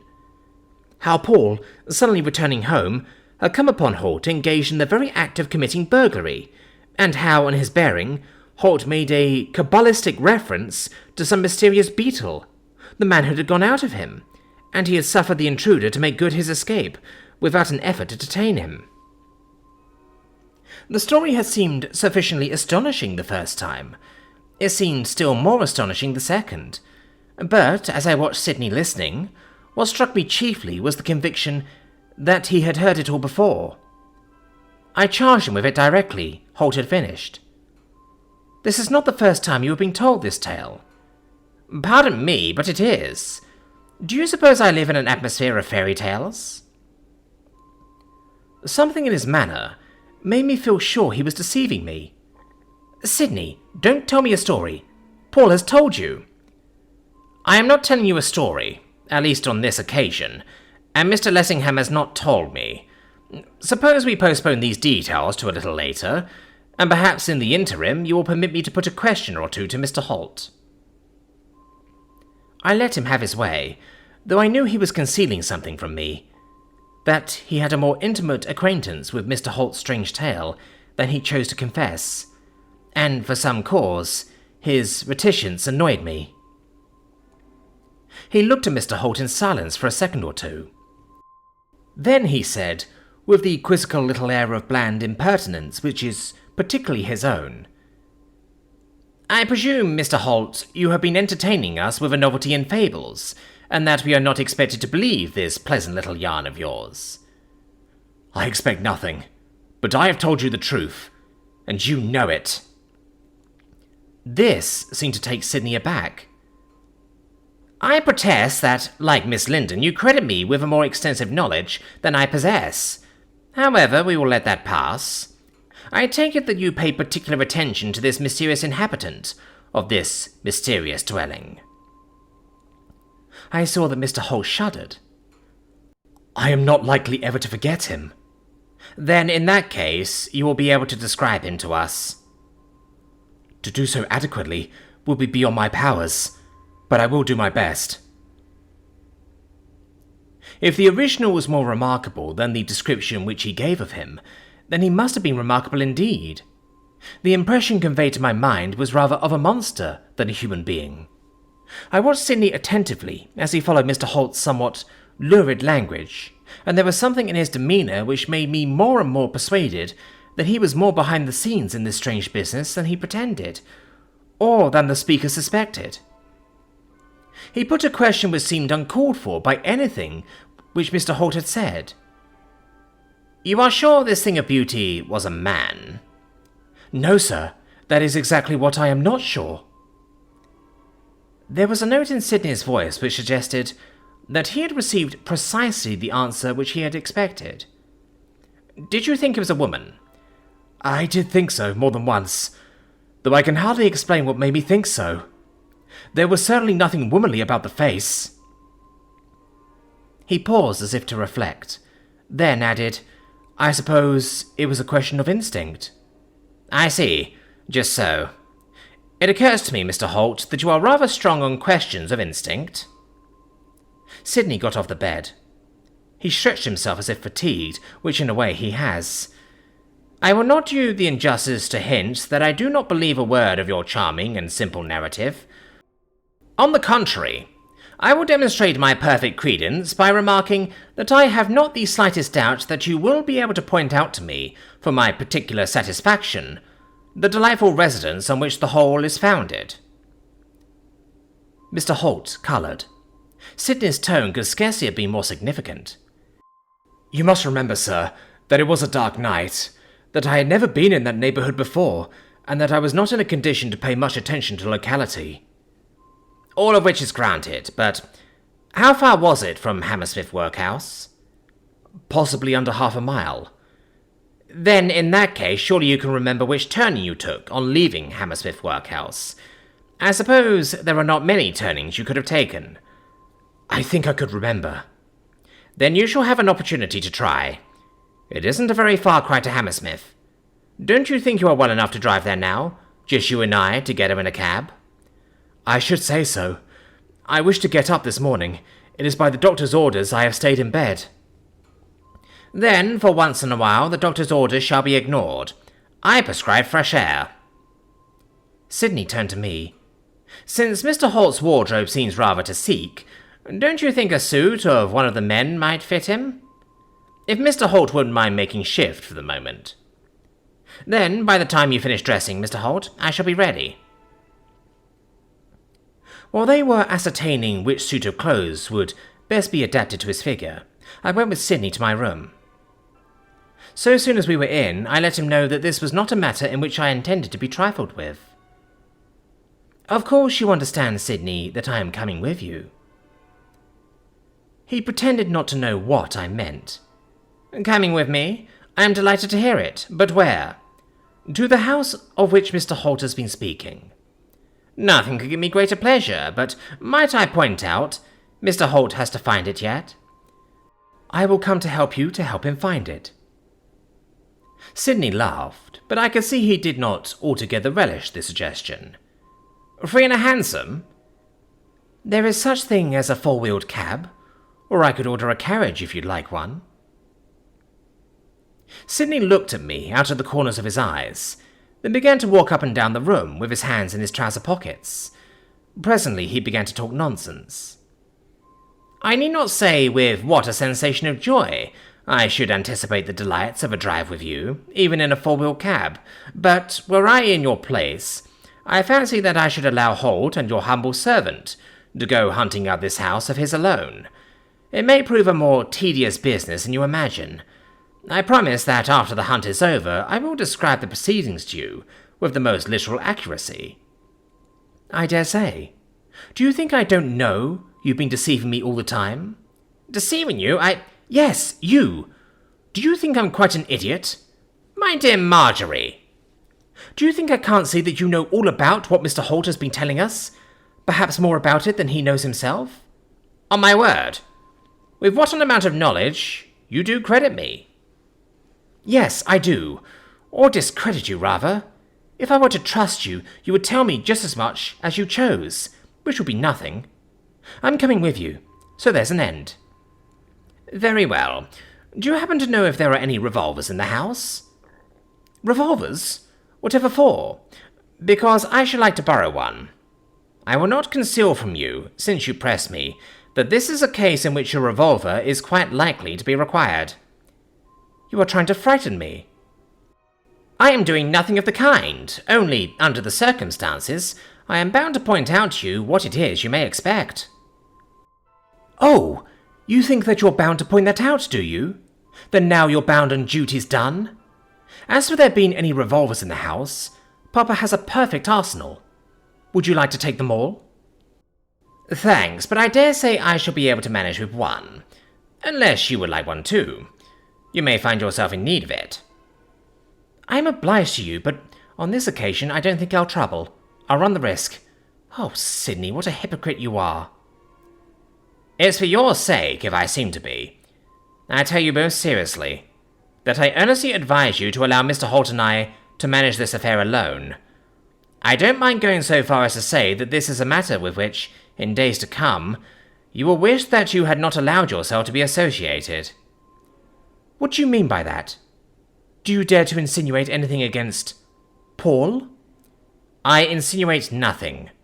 What I mean, I say right out, and, my dear Marjorie, what I actually do mean is this, that if, in spite of my urgent solicitations, you will persist in accompanying us, the expedition, so far as I am concerned, will be postponed." "That is what you mean, is it? Then that's settled." I rang the bell. The servant came. "Order a four-wheel cab at once, and let me know the moment Mr. Holt is ready." The servant went. I turned to Sydney. "If you will excuse me, I will go and put my hat on. You are, of course, at liberty to please yourself as to whether you will or will not go, but if you don't, then I shall go with Mr. Holt alone." I moved to the door. He stopped me. "My dear Marjorie, why will you persist in treating me with such injustice? Believe me, you have no idea what sort of adventure this is which you are setting out upon, or you would hear reason. I assure you that you are gratuitously proposing to thrust yourself into imminent peril." "What sort of peril? Why don't you beat about the bush? Why don't you speak right out?" "I can't speak right out. There are circumstances which render it practically impossible, and that's the plain truth. But the danger is none the less real on that account. I am not jesting. I am in earnest. Won't you take my word for it?" "It is not a question of taking your word only. It is a question of something else beside. I have not forgotten my adventures of last night, and Mr. Holt's story is mysterious enough in itself. But there is something more mysterious still at the back of it, something which you appear to suggest points unpleasantly at Paul. My duty is clear, and nothing you can say will turn me from it. Paul, as you are very well aware, is already overweighted with affairs of state, pretty nearly borne down by them, or I would take the tale to him, and he would talk to you after a fashion of his own. Things being as they are, I propose to show you that, although I am not yet Paul's wife, I can make his interests my own, as completely as though I were. I can, therefore, only repeat that it is for you to decide what you intend to do. But if you prefer to stay, I shall go with Mr. Holt, alone." "Understand that, when the time for regret comes, as it will come, you are not to blame me for having done what I advise you not to do." "My dear Mr. Atherton, I will undertake to do my utmost to guard your spotless reputation. I should be sorry that anyone should hold you responsible for anything I either said or did. Very well. Your blood be on your own head. My blood? Yes, your blood. I shouldn't be surprised if it comes to blood before we're through. Perhaps you'll oblige me with the loan of one of that arsenal of revolvers of which you spoke. I let him have his old revolver. Or rather, I let him have one of Papa's new ones.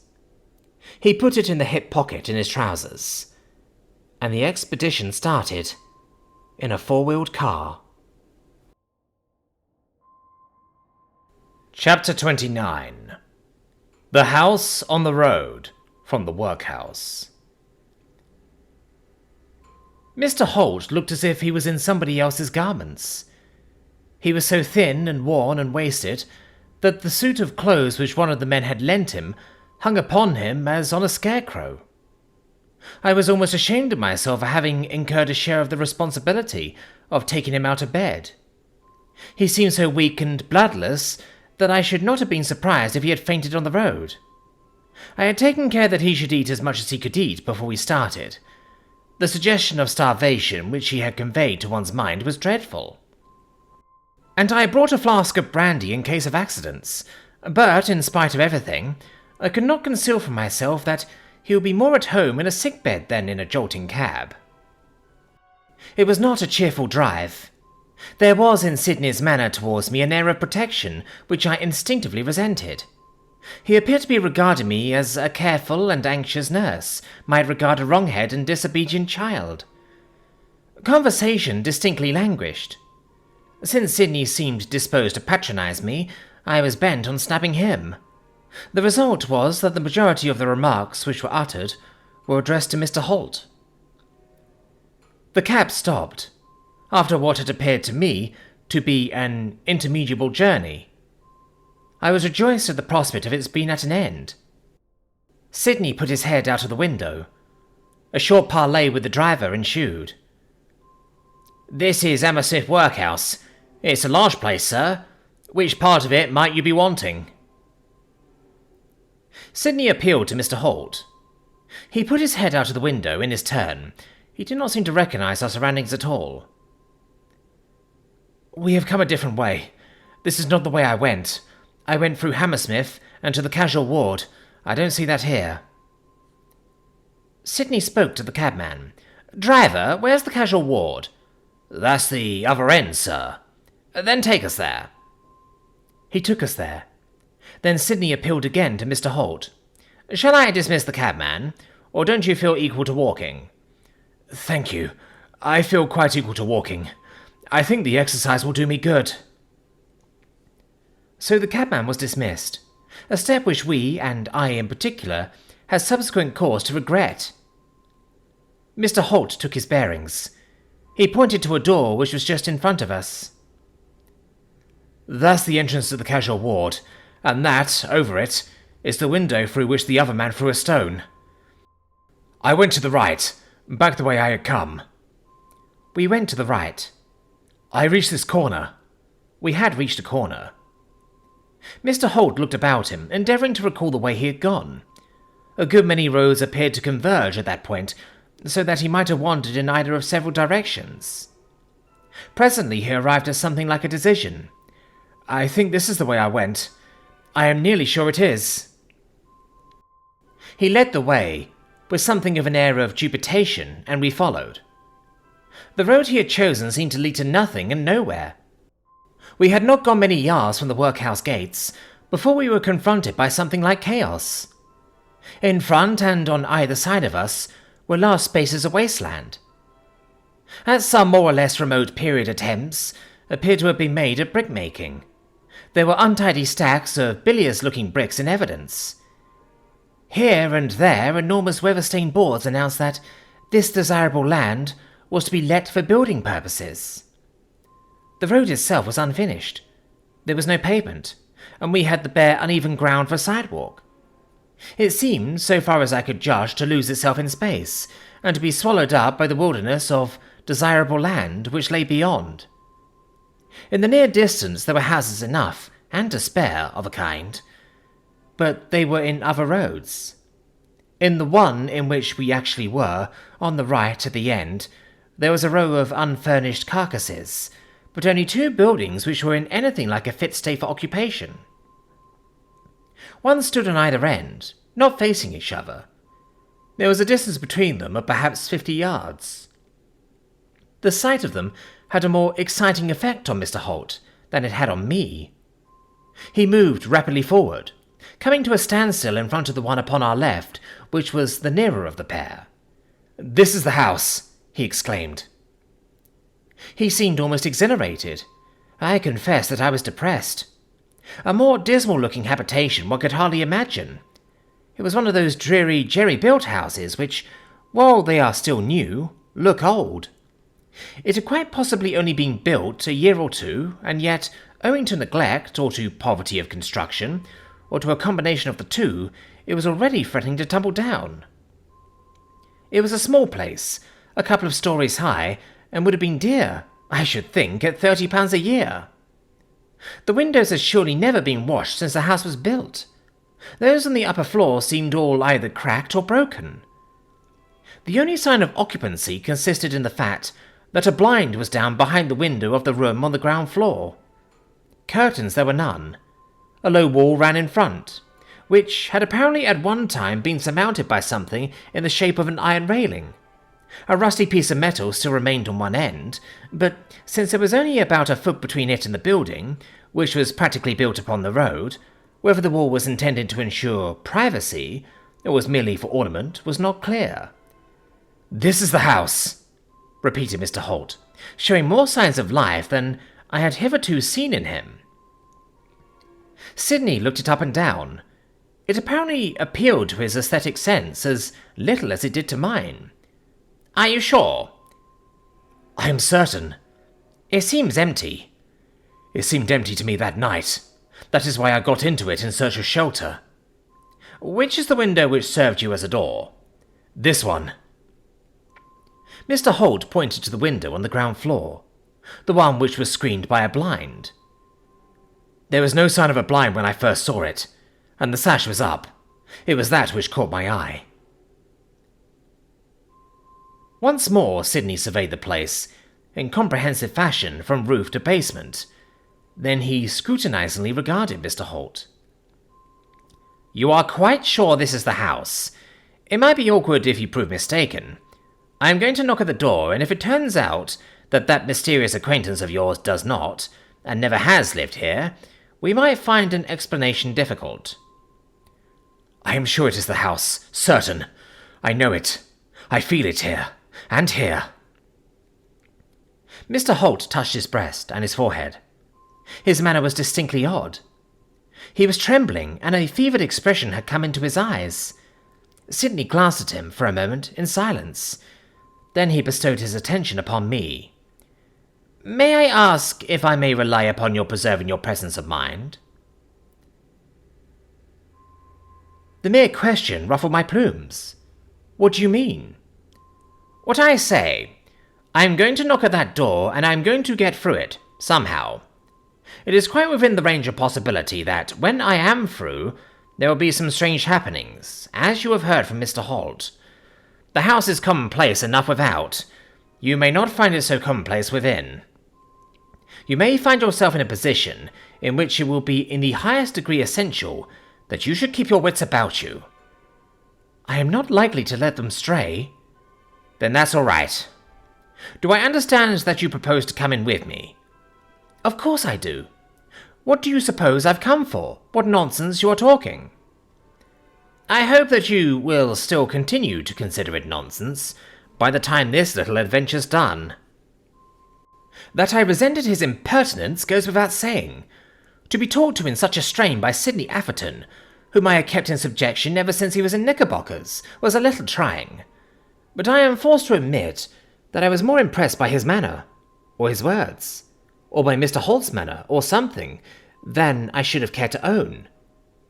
I had not the least notion what was going to happen, or what horrors that woebegone-looking dwelling contained.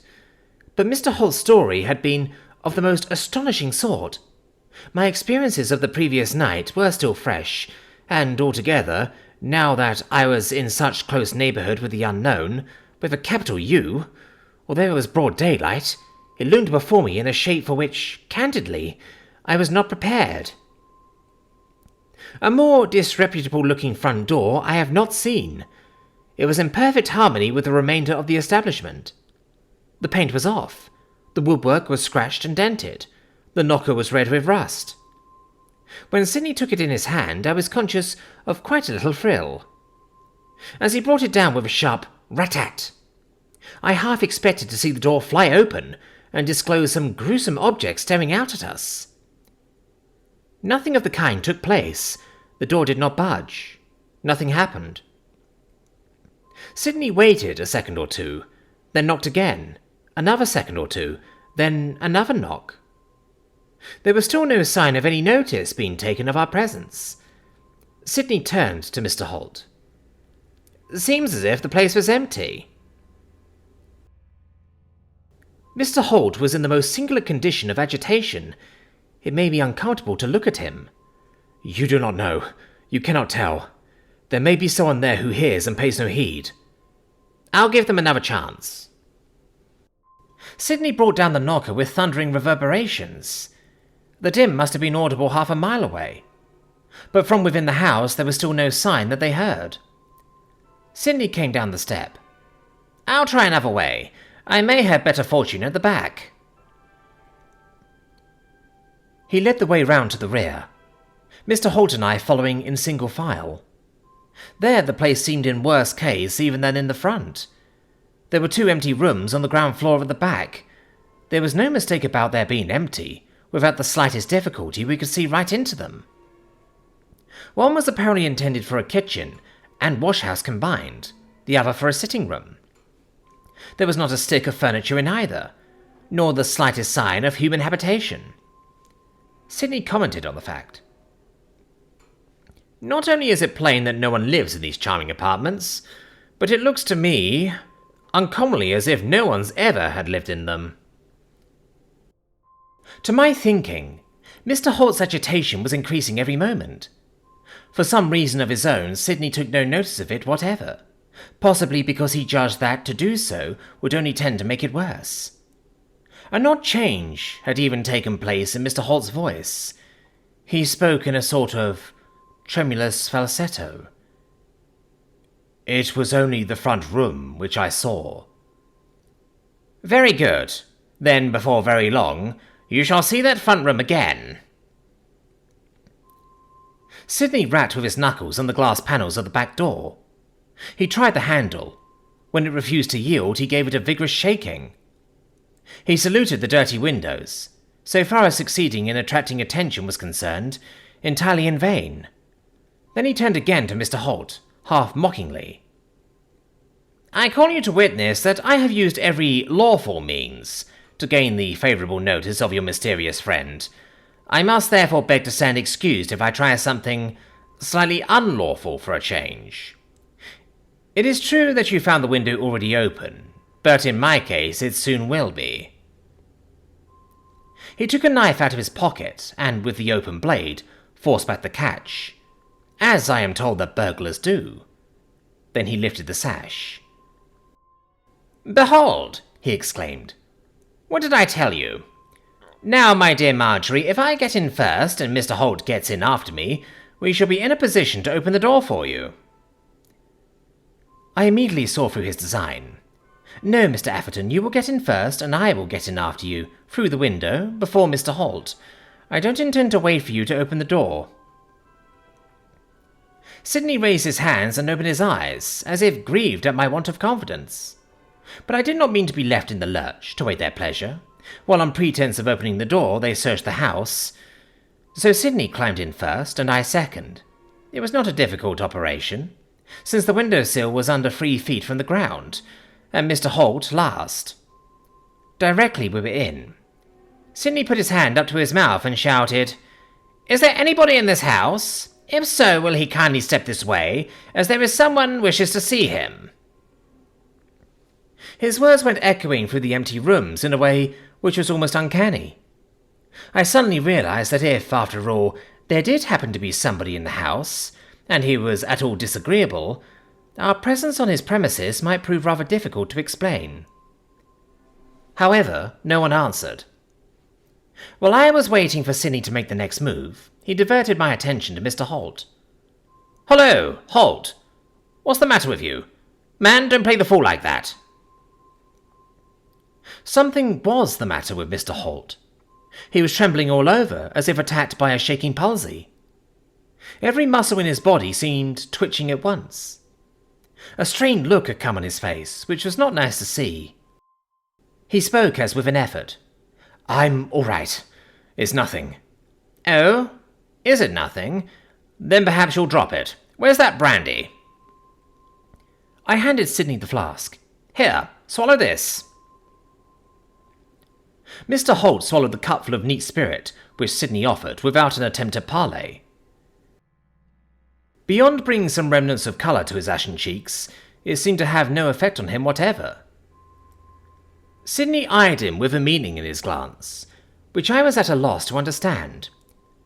"Listen to me, my lad. Don't think you can deceive me by playing any of your fool tricks, and don't delude yourself into supposing that I shall treat you as anything but dangerous if you do. I've got this." He showed the revolver of Papa's which I had lent him. "Don't imagine that Miss Linden's presence will deter me from using it." Why he addressed Mr. Holt in such a strain surpassed my comprehension. Mr. Holt, however, evinced not the faintest symptoms of resentment. He had become, on a sudden, more like an automaton than a man. Sidney continued to gaze at him, as if he would have liked his glance to penetrate to his inmost soul. "Keep in front of me, if you please, Mr. Holt, and lead the way to this mysterious apartment in which you claim to have had such a remarkable experience." Of me, he asked in a whisper, "Did you bring a revolver?" I was startled. "A revolver? The idea! How absurd you are!" Sidney says something which was so rude and so uncalled for that it was worthy of Papa in his most violent moments. I'd sooner be absurd than a fool in petticoats. I was so angry that I did not know what to say, and before I could say it, he went on.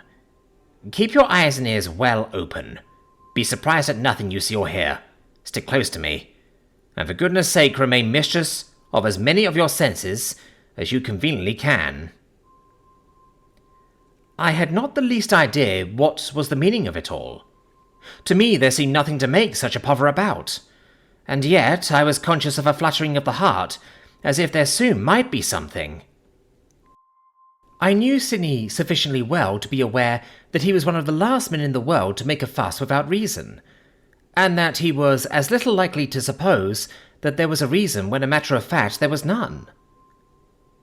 Mr. Holt led the way, as Sidney desired, or rather commanded, to the door of the room which was in front of the house. The door was closed. Sidney tapped on a panel. All was silence. He tapped again. "Anyone in there?" he demanded. As there was still no answer, he tried the handle. The door was locked. "The first sign of the presence of a human being we have had. Doors don't lock themselves. It's just possible that there may have been someone or something about the place, at some time or other, after all." Grasping the handle firmly, he shook it with all his might, as he had done with the door at the back. So flimsily was the place constructed that he made even the walls to tremble. "Within there! If anyone is in there! If you don't open this door, I shall!" There was no response. "So be it! I'm going to pursue my wild career of defiance of established law and order, and gain admission in one way if I can't in another." Putting his right shoulder against the door, he pushed with his whole force. Sidney is a big man and very strong, and the door was weak. Shortly, the lock yielded before the continuous pressure, and the door flew open. Sidney whistled. "So, it begins to occur to me, Mr. Holt, that story of yours may not have been such pure romance as it seemed." It was plain enough that, at any rate, this room had been occupied, and that recently, and if his taste in furniture could be taken as a test, by an eccentric occupant to boot. My own first impression was that there was someone, or something, living in it still. An uncomfortable odour greeted our nostrils, which was suggestive of some evil-smelling animal. Sydney seemed to share my thought. A pretty perfume, on my word. Let's shed a little more light on the subject, and see what causes it. Marjorie, stop where you are, until I tell you. I had noticed nothing, from without, peculiar about the appearance of the blind which screened the window, but it must have been made of some unusually thick material, for within the room was strangely dark. Sydney entered with the intention of drawing up the blind, but he had scarcely taken a couple of steps when he stopped. "What's that?" It's it, said Mr. Holt, in a voice which was so unlike his own that it was scarcely recognizable. It? What do you mean by it? the Beetle! Judging from the sound of his voice, Sydney was all at once in a state of odd excitement. Oh, is it? Then if this time I don't find out the how and the why, and the wherefore of that charming conjuring trick, I'll give you leave to write me down an ass, with a great big A. He rushed farther into the room. Apparently his efforts to lighten it did not meet with the immediate success which he desired. What's the matter with this confounded blind? There's no cord. How'd you pull it up? What the... In the middle of his sentence, Sydney ceased speaking.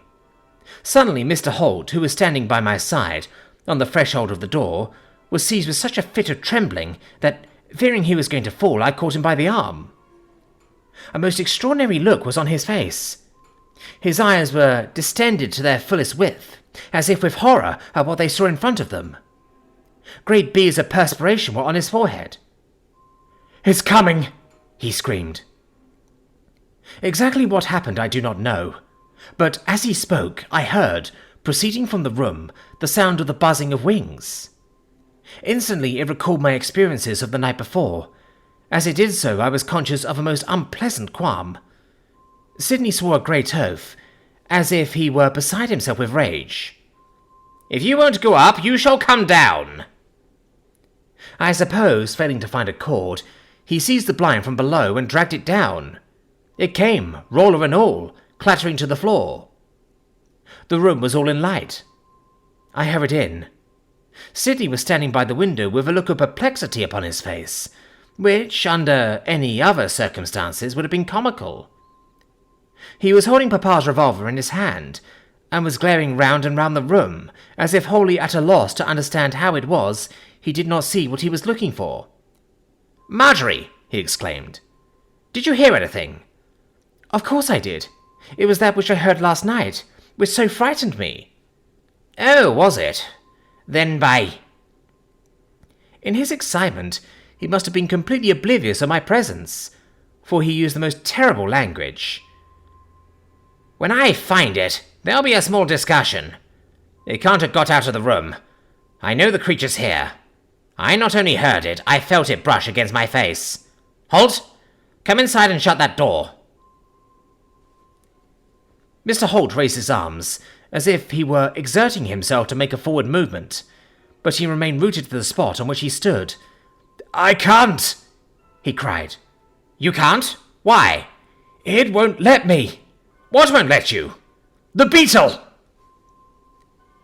Sydney moved till he was close in front of him. He surveyed him with eager eyes. I was just at his back.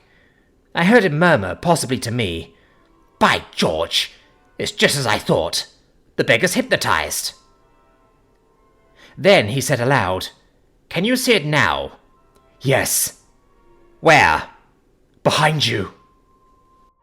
As Mr. Holt spoke, I again heard quite close to me that buzzing sound. Sydney seemed to hear it too. It caused him to swing round so quickly that he all but whirled me off my feet. "I beg your pardon, Marjorie, but this is of the nature of an unparalleled experience. Didn't you hear something then?" "I did, distinctly. It was close to me, within an inch or two of my face. We stared about us, then back at each other. There was nothing else to be seen. Sydney laughed doubtfully. It's uncommonly queer. I don't want to suggest that there are visions about, or I might suspect myself of softening of the brain. But it's queer. There's a trick about it somewhere, I am convinced. And no doubt it's simple enough when you know how it's done. But the difficulty is to find that out. Do you think our friend over there is acting? He looks to me as if he were ill. He does look ill. He also looks as if he were hypnotized. If he is, it must be by suggestion. And that's what makes me doubtful. Because it will be the first plainly established case of hypnotism by suggestion I've encountered. Holt? Yes. That, says Sydney in my ear, is the voice, and that is the manner of a hypnotized man. But, on the other hand, a person under influence generally responds only to the hypnotist, which is another feature about our peculiar friend, which arouses my suspicions. Then, aloud, Don't stand there like an idiot, come inside. Again, Mr. Holt made an apparently futile effort to do as he was bid. It was painful to look at him. He was like a feeble, frightened, tottering child, who would come on but cannot. I can't. No nonsense, my man. Do you think that this is a performance in a booth, and that I am to be taken in by all the humbug of the professional mesmerist? Do as I tell you. Come into the room. There was a repetition on Mr. Holt's part of his previous pitiful struggle. This time it was longer sustained than before, but the result was the same. I can't, he wailed. Then I say you can and shall. If I pick you up and carry you, perhaps you will not find yourself so helpless as you wish me to suppose. Sydney moved forward to put his threat into execution. As he did so, a strange alteration took place in Mr. Holt's demeanour.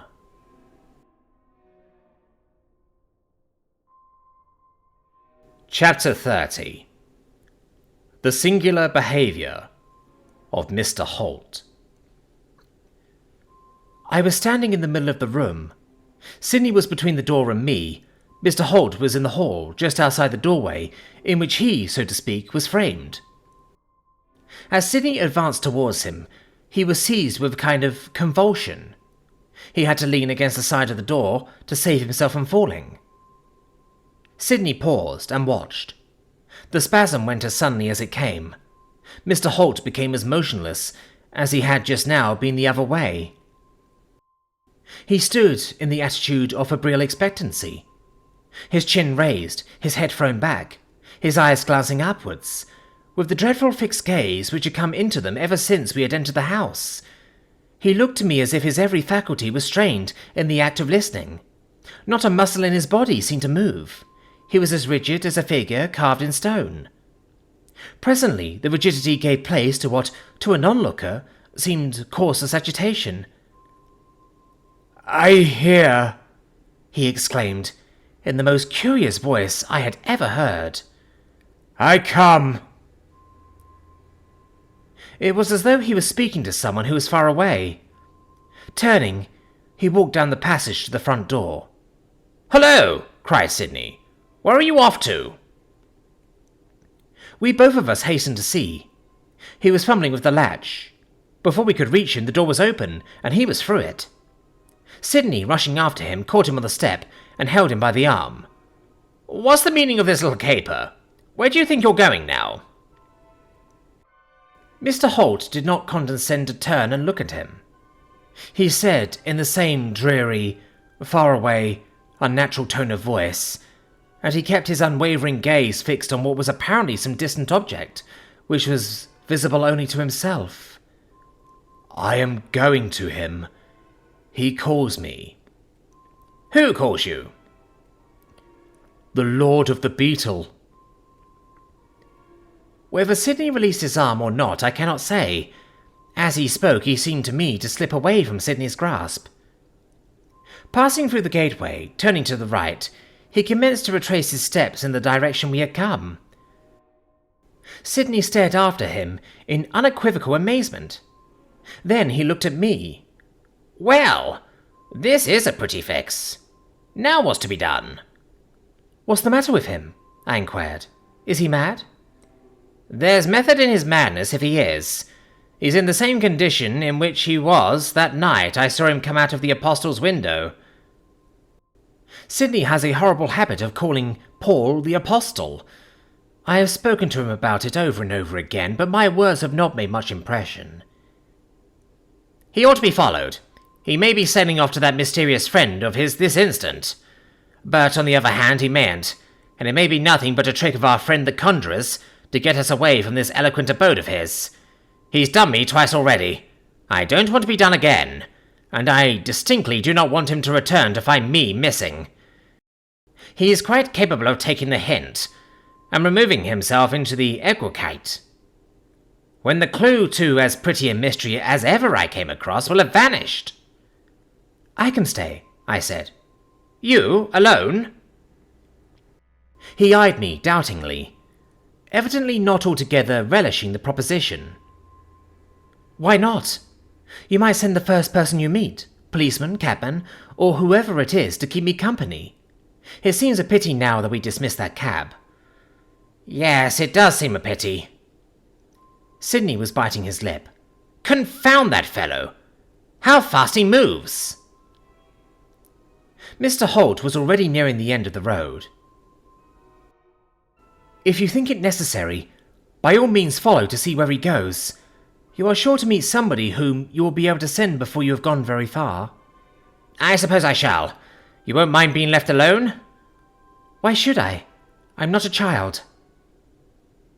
Mr. Holt, reaching the corner, turned it and vanished out of sight. Sidney gave an exclamation of impatience. If I don't make haste, I shall lose him. I'll do as you suggest. Dispatch the first individual I come across to hold watch and ward with you. That'll be all right. He started off at a run, shouting to me as he went. It won't be 5 minutes before somebody comes. I waved my hand to him. I watched him till he reached the end of the road. Turning, he waved his hand to me. Then he vanished, as Mr. Holt had done. And I was alone.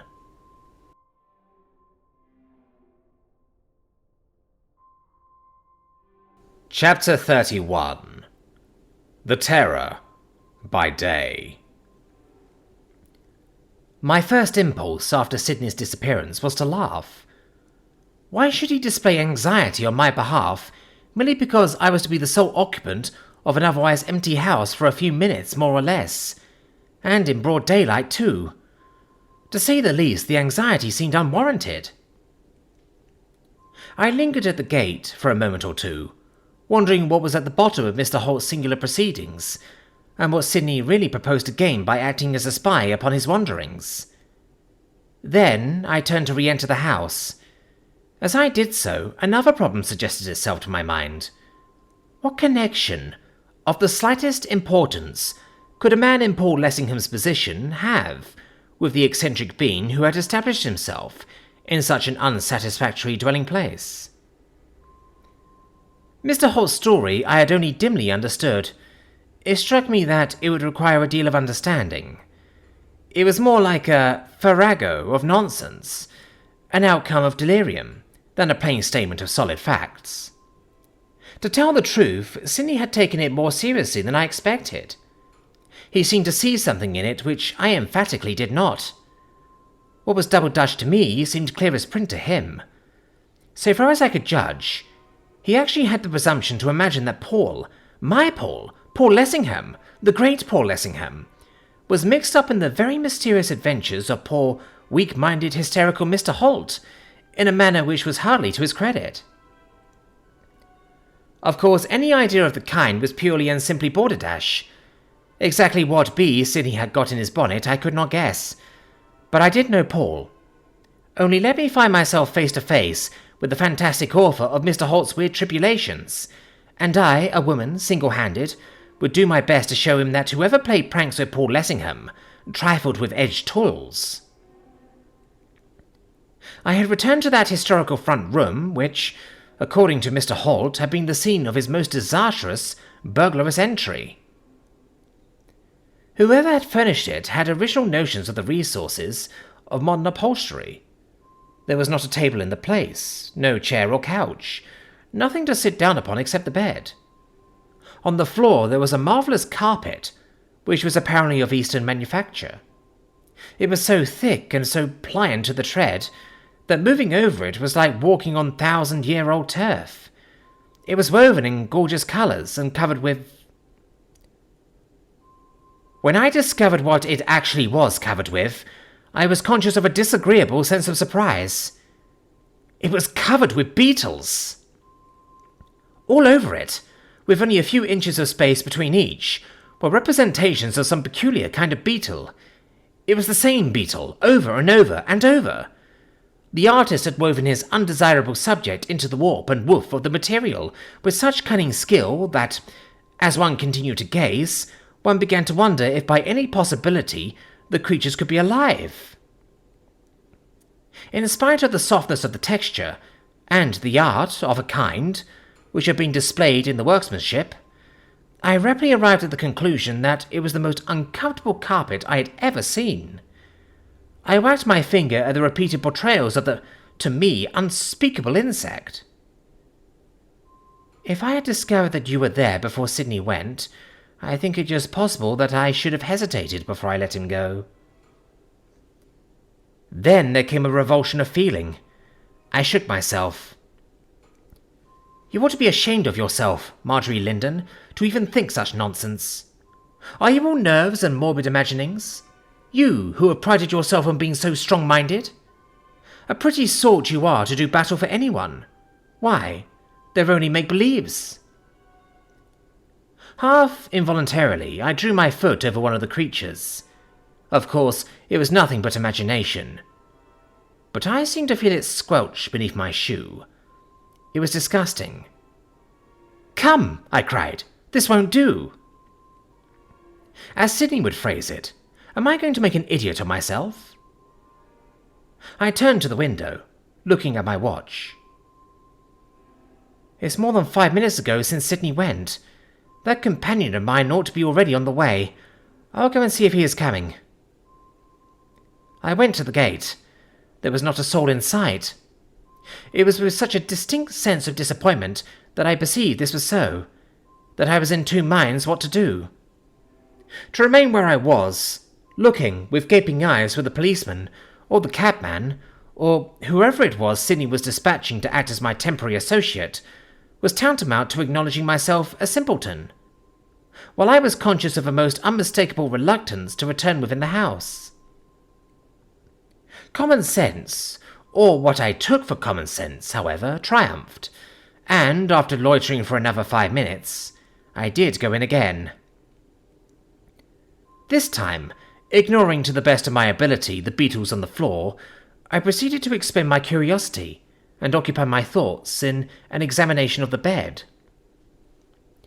It only needed a very cursory examination, however, to show that the seeming bed was in reality none at all, or if it was a bed after the manner of the Easterns, it certainly was not after the fashion of the Britons. There was no framework, nothing to represent the bedstead. It was simply a heap of rugs, piled apparently indiscriminately upon the floor. A huge mass of them there seemed to be, of all sorts, and shapes and sizes, and materials too. The top one was of white silk, in quality exquisite. It was of huge size, yet, with a little compression, one might also have passed it through the proverbial wedding ring. So far as space admitted, I spread it out in front of me. In the middle was a picture. Whether it was embroidered on the substance or woven in it, I could not quite make out. Nor at first could I gather what it was the artist had intended to depict. There was a brilliancy about it which was rather dazzling. By degrees, I realized that the lurid hues were meant for flames, and when one had got so far, one perceived that they were by no means badly imitated either. Then, the meaning of the thing dawned on me. It was the representation of a human sacrifice. In its way, as ghastly a piece of realism as one could see. On the right was the majestic seated figure of a goddess. Her hands were crossed upon her knees, and she was naked from her waist upwards. I fancied it was meant for Isis. On her brow was perched a gaily apparelled beetle, that ubiquitous beetle, forming a bright spot of colour against her coppery skin. It was an exact reproduction of the creatures which were imagined on the carpet. In front of the idol was an enormous fiery furnace. In the very heart of the flames was an altar. On the altar was a naked white woman being burned alive. There could be no doubt as to her being alive, for she was secured by chains in such a fashion that she was permitted a certain amount of freedom, of which she was availing herself to contort and twist her body into shapes which were horribly suggestive of the agony which she was enduring. The artist, indeed, seemed to have exhausted his powers in his efforts to convey a vivid impression of the pains which were tormenting her. A pretty picture, on my word. A pleasant taste in art the garnitures of this establishment suggest. The person who likes to live with this kind of thing, especially as a covering to his bed, must have his own notions as to what constitute agreeable surroundings. As I continued staring at the thing, all at once it seemed as if the woman on the altar moved. It was preposterous, but she appeared to gather her limbs together and turn half over. What can be the matter with me? Am I going mad? She can't be moving. If she wasn't, then certainly something was. She was lifted right into the air. An idea occurred to me. I snatched the rug aside. The mystery was explained. A thin, yellow, wrinkled hand was protruding from amidst the heap of rugs. It was its action which had caused the seeming movement of the figure on the altar. I stared, confounded. The hand was followed by an arm, the arm by a shoulder, the shoulder by a head, and the most awful, hideous, wicked-looking face I had ever pictured even in my most dreadful dreams. A pair of baleful eyes were glaring up at mine. I understood the position in a flash of startled amazement. Sydney, in following Mr. Holt, has started on a wild goose chase after all. I was alone with the occupant of that mysterious house, the chief actor in Mr. Holt's astounding tale. He had been hidden in the heap of rugs all the while.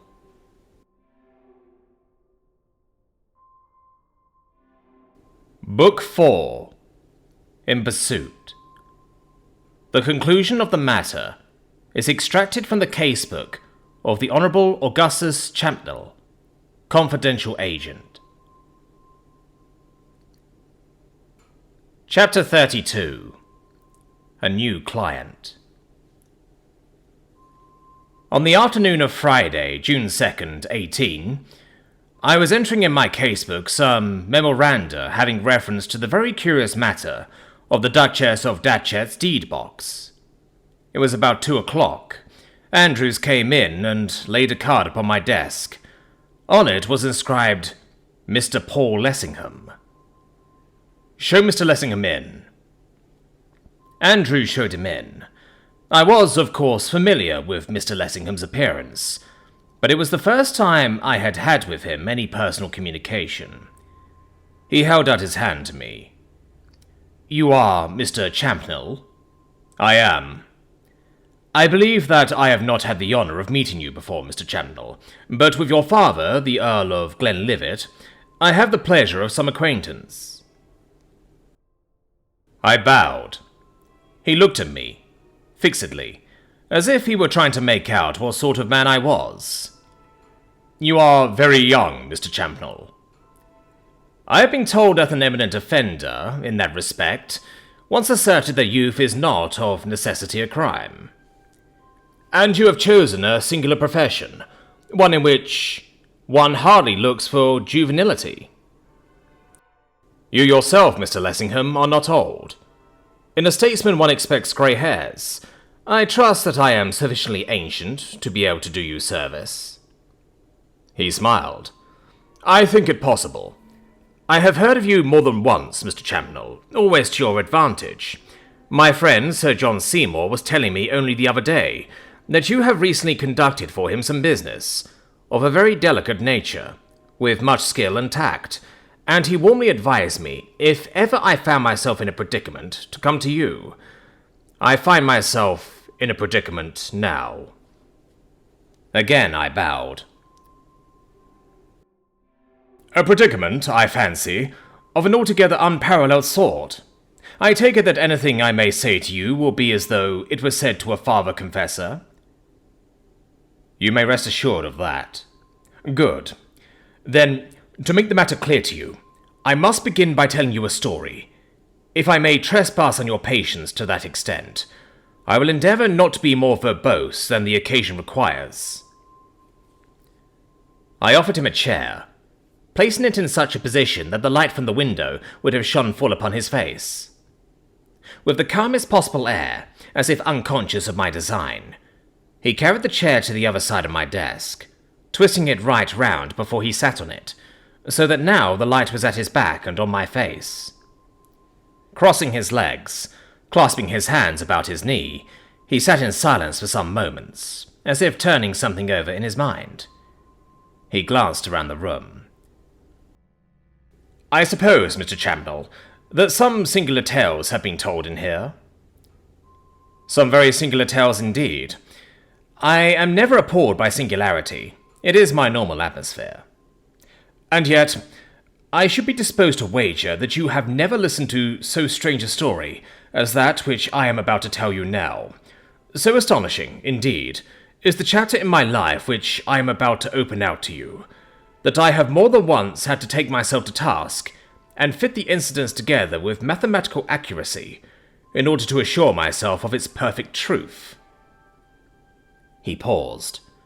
There was about his demeanour that suggestion of reluctance which I not uncommonly discover in individuals who are about to take the skeletons from their cupboards and parade them before my eyes. His next remark seemed to point to the fact that he perceived what was passing through my thoughts. "My position is not rendered easier by the circumstance that I am not of a communicative nature. I am not in sympathy with the spirit of the age which craves for personal advertisement. I hold that the private life, even of a public man, should be held inviolate.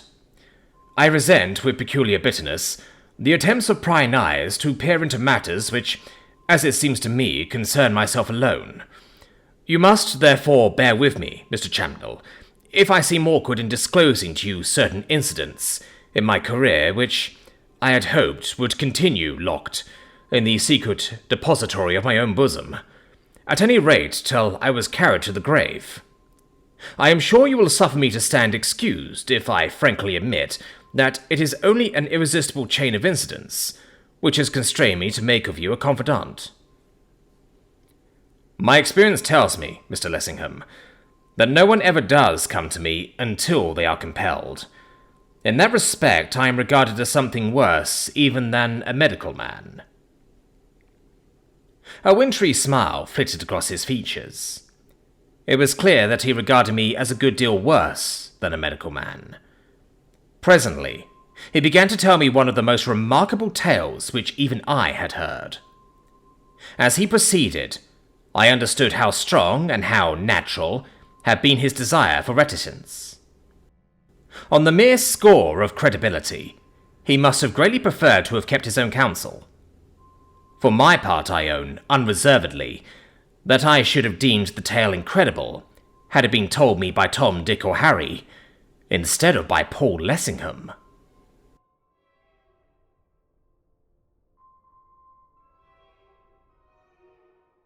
Chapter 33. What Came of Looking Through a Lattice. He began in accents which halted not a little. By degrees his voice grew firmer. Words came from him with greater fluency. "I am not yet 40, so when I tell you that 20 years ago I was a mere youth, I am stating what is a sufficiently obvious truth. It is 20 years ago since the events of which I am going to speak transpired. I lost both my parents when I was quite a lad, and by their death I was left in the position in which I was, to an unusual extent in one so young, my own master.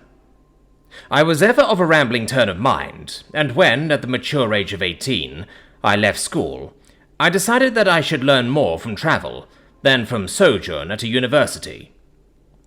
So, since there was no one to say me nay, instead of going either to Oxford or Cambridge, I went abroad. After a few months, I found myself in Egypt. I was down with fever at Shepherd's Hotel in Cairo. I had caught it by drinking polluted water during an excursion with some Bedouins to Palmyra. When the fever had left me, I went out one night into the town in search of amusement. I went, unaccompanied, into the native quarter. Not a wise thing to do, especially at night. But at 18 one is not always wise, and I was weary of the monotony of the sick room, and eager for something which had in it a spice of adventure. I found myself in a street which I have reason to believe is no longer existing. It had a French name, and was called the Rue de Rabagaz.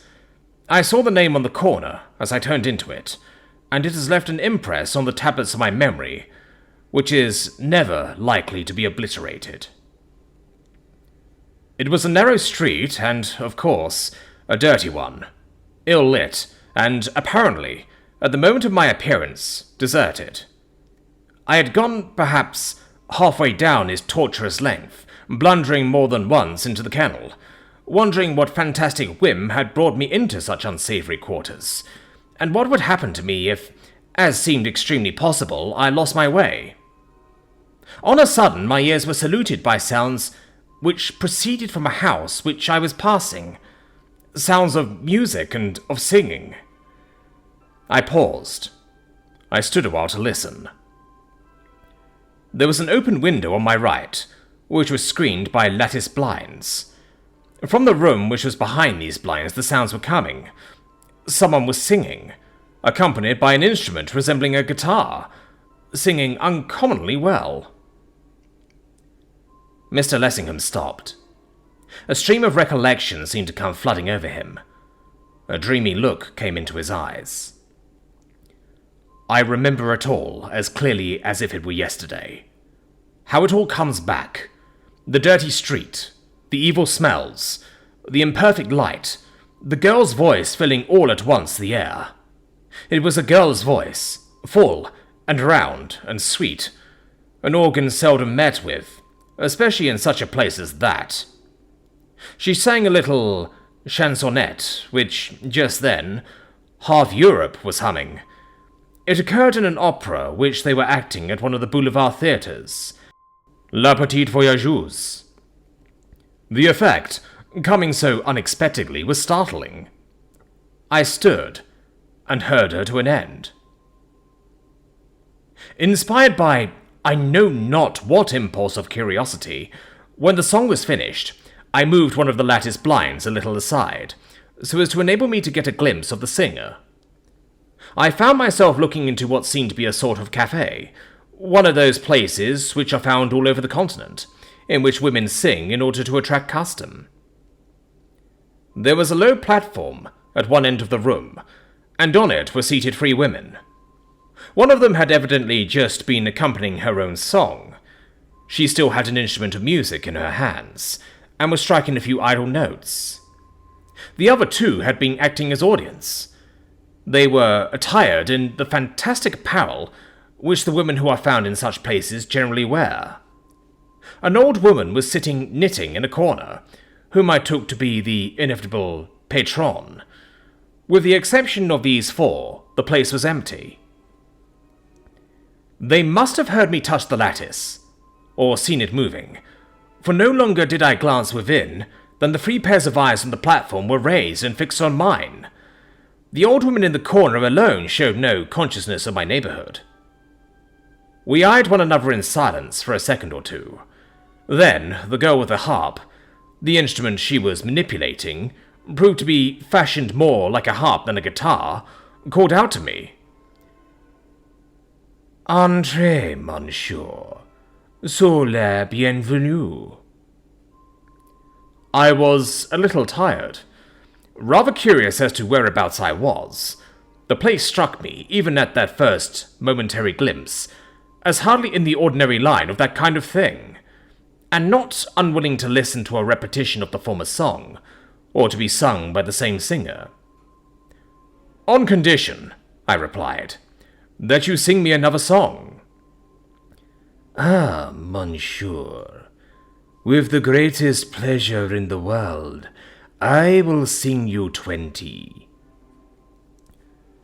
She was almost, if not quite, as good as her word. She entertained me with song after song.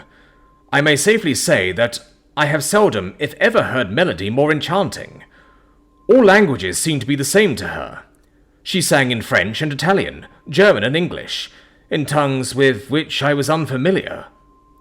It was in these Eastern harmonies that she was most successful. They were indescribably weird and thrilling, and she delivered them with a verve and sweetness which was amazing. I sat at one of the little tables with which the room was dotted, listening, entranced.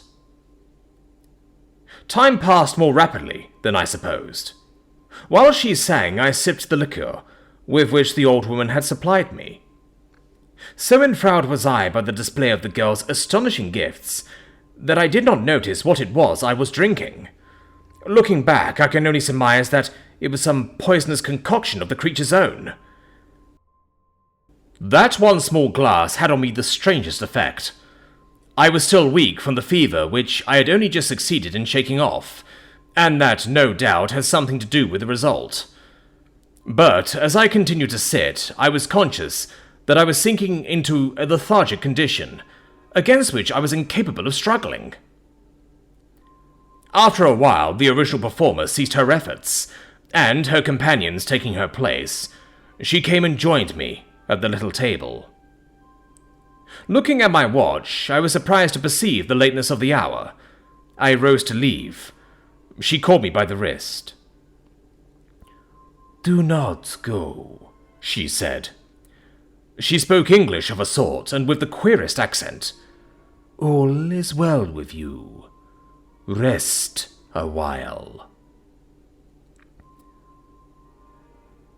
You will smile. I should smile, perhaps, were I the listener instead of you.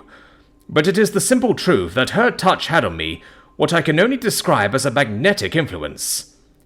As her fingers closed upon my wrist, I felt as powerless in her grasp as if she held me with bands of steel. What seemed an invitation was virtually a command. I had to stay, whether I would or wouldn't. She called for more liquor, and at what again was really her command, I drank of it. I do not think that after she touched my wrist I uttered a word. She did all the talking, and while she talked, she kept her eyes fixed on my face. Those eyes of hers, they were a devil's. I can positively affirm that they had on me a diabolical effect. They robbed me of my consciousness, of my power of volition, of my capacity to think. They made me as wax in her hands. My last recollection of that fatal night is of her sitting in front of me, bending over the table, stroking my wrist with her extended fingers, staring at me with her awful eyes. After that, a curtain seems to descend. There comes a period of oblivion. Mr. Lessingham ceased. His manner was calm and self-contained enough, but in spite of that, I could see that the mere recollection of the things which he told me moved his nature to its foundations. There was eloquence in the drawn lines about his mouth, and in the strained expression of his eyes. So far, his tale was sufficiently commonplace. Places such as the one which he described abound in the Cairo of today, and many are the Englishmen who have entered them to their exceeding bitter cost. With that keen intuition which has done him yeoman's service in the political arena, Mr. Lessingham at once perceived the direction my thoughts were taking. You have heard this tale before, no doubt, and often. The traps are many, and the falls and the unwary are not a few. The singularity of my experience is still to come. You must forgive me if I seem to stumble in the telling. I am anxious to present my case as baldly and with as little appearance of exaggeration as possible. I say with as little appearance, for some appearance of exaggeration I fear is unavoidable. My case is so unique and so out of the common run of our everyday experience that the plainest possible statement must smack of the sensational. As I fancy you have guessed, when understanding returned to me, I found myself in an apartment with which I was unfamiliar. I was lying, undressed, on a heap of rugs in a corner of a low-pitched room, which was furnished in a fashion which, when I grasped the details, filled me with amazement. By my side knelt the woman of the songs. Leaning over, she wooed my mouth with kisses. I cannot describe to you the sense of horror and of loathing with which the contact of her lips oppressed me. There was about her something so unnatural, so inhuman, that I believe even then I could have destroyed her with as little sense of moral turpitude as if she had been some noxious insect. "Where am I?" I exclaimed. "You are with the children of Isis," she replied. What she meant, I did not know, and do not to this hour. "You are in the hands of the great goddess, of the mother of men." "How did I come here?" "By the loving kindness of the great mother." I do not, of course, pretend to give you the exact text of her words, but they were to that effect. Half raising myself on the heap of rugs, I gazed about me, and was astounded at what I saw. The place in which I was, though the reverse of lofty, was of considerable size. I could not conceive whereabouts it could be. The walls and roof were of bare stone, as though the whole had been hewed out of the solid rock. It seemed to be some sort of temple, and was redolent with the most extraordinary odour. An altar stood about the centre, fashioned out of a single block of stone. On it a fire burned, with a faint blue flame. The fumes which rose from it were no doubt chiefly responsible for the prevailing perfumes. Behind it was a huge bronze figure, more than life-size. It was in a sitting posture, and represented a woman. Although it represented no portrayal of her I have seen either before or since, I came afterwards to understand that it was meant for Isis. On the idol's brow was poised a beetle. That the creature was alive seemed clear, for, as I looked at it, it opened and shut its wings. If the one on the forehead of the goddess was the only live beetle which the place contained, it was not the only representation.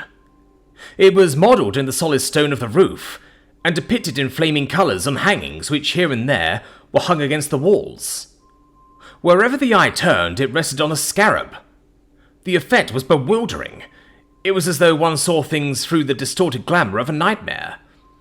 I asked myself if I were not still dreaming, if my appearance of consciousness were not after all a mere delusion, if I had really regained my senses. And here, Mr. Champnell, I wish to point out and to emphasize the fact that I am not prepared to positively affirm what portion of my adventures in that extraordinary and horrible place was actuality, and what the product of a feverish imagination. Had I been persuaded that all I thought I saw I really did see, I should have opened my lips long ago, let the consequences to myself have been what they might. But there is the crux. The happenings were of such an incredible character, and my condition was such an abnormal one, I was never really myself from the first moment to the last, that I have hesitated, and still do hesitate, to assert where, precisely, fiction ended and fact began. With some misty notion of testing my actual condition, I endeavoured to get off the heap of rugs on which I reclined. As I did so, the woman at my side laid her hand against my chest, lightly. But, had her gentle pressure been the equivalent of a ton of iron, it could not have been more effectual.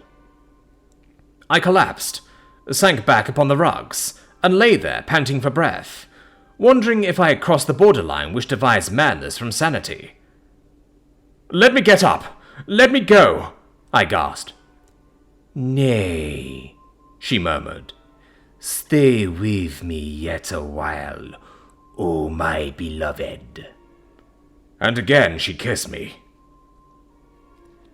Once more Mr. Lessingham paused. An involuntary shudder went all over him.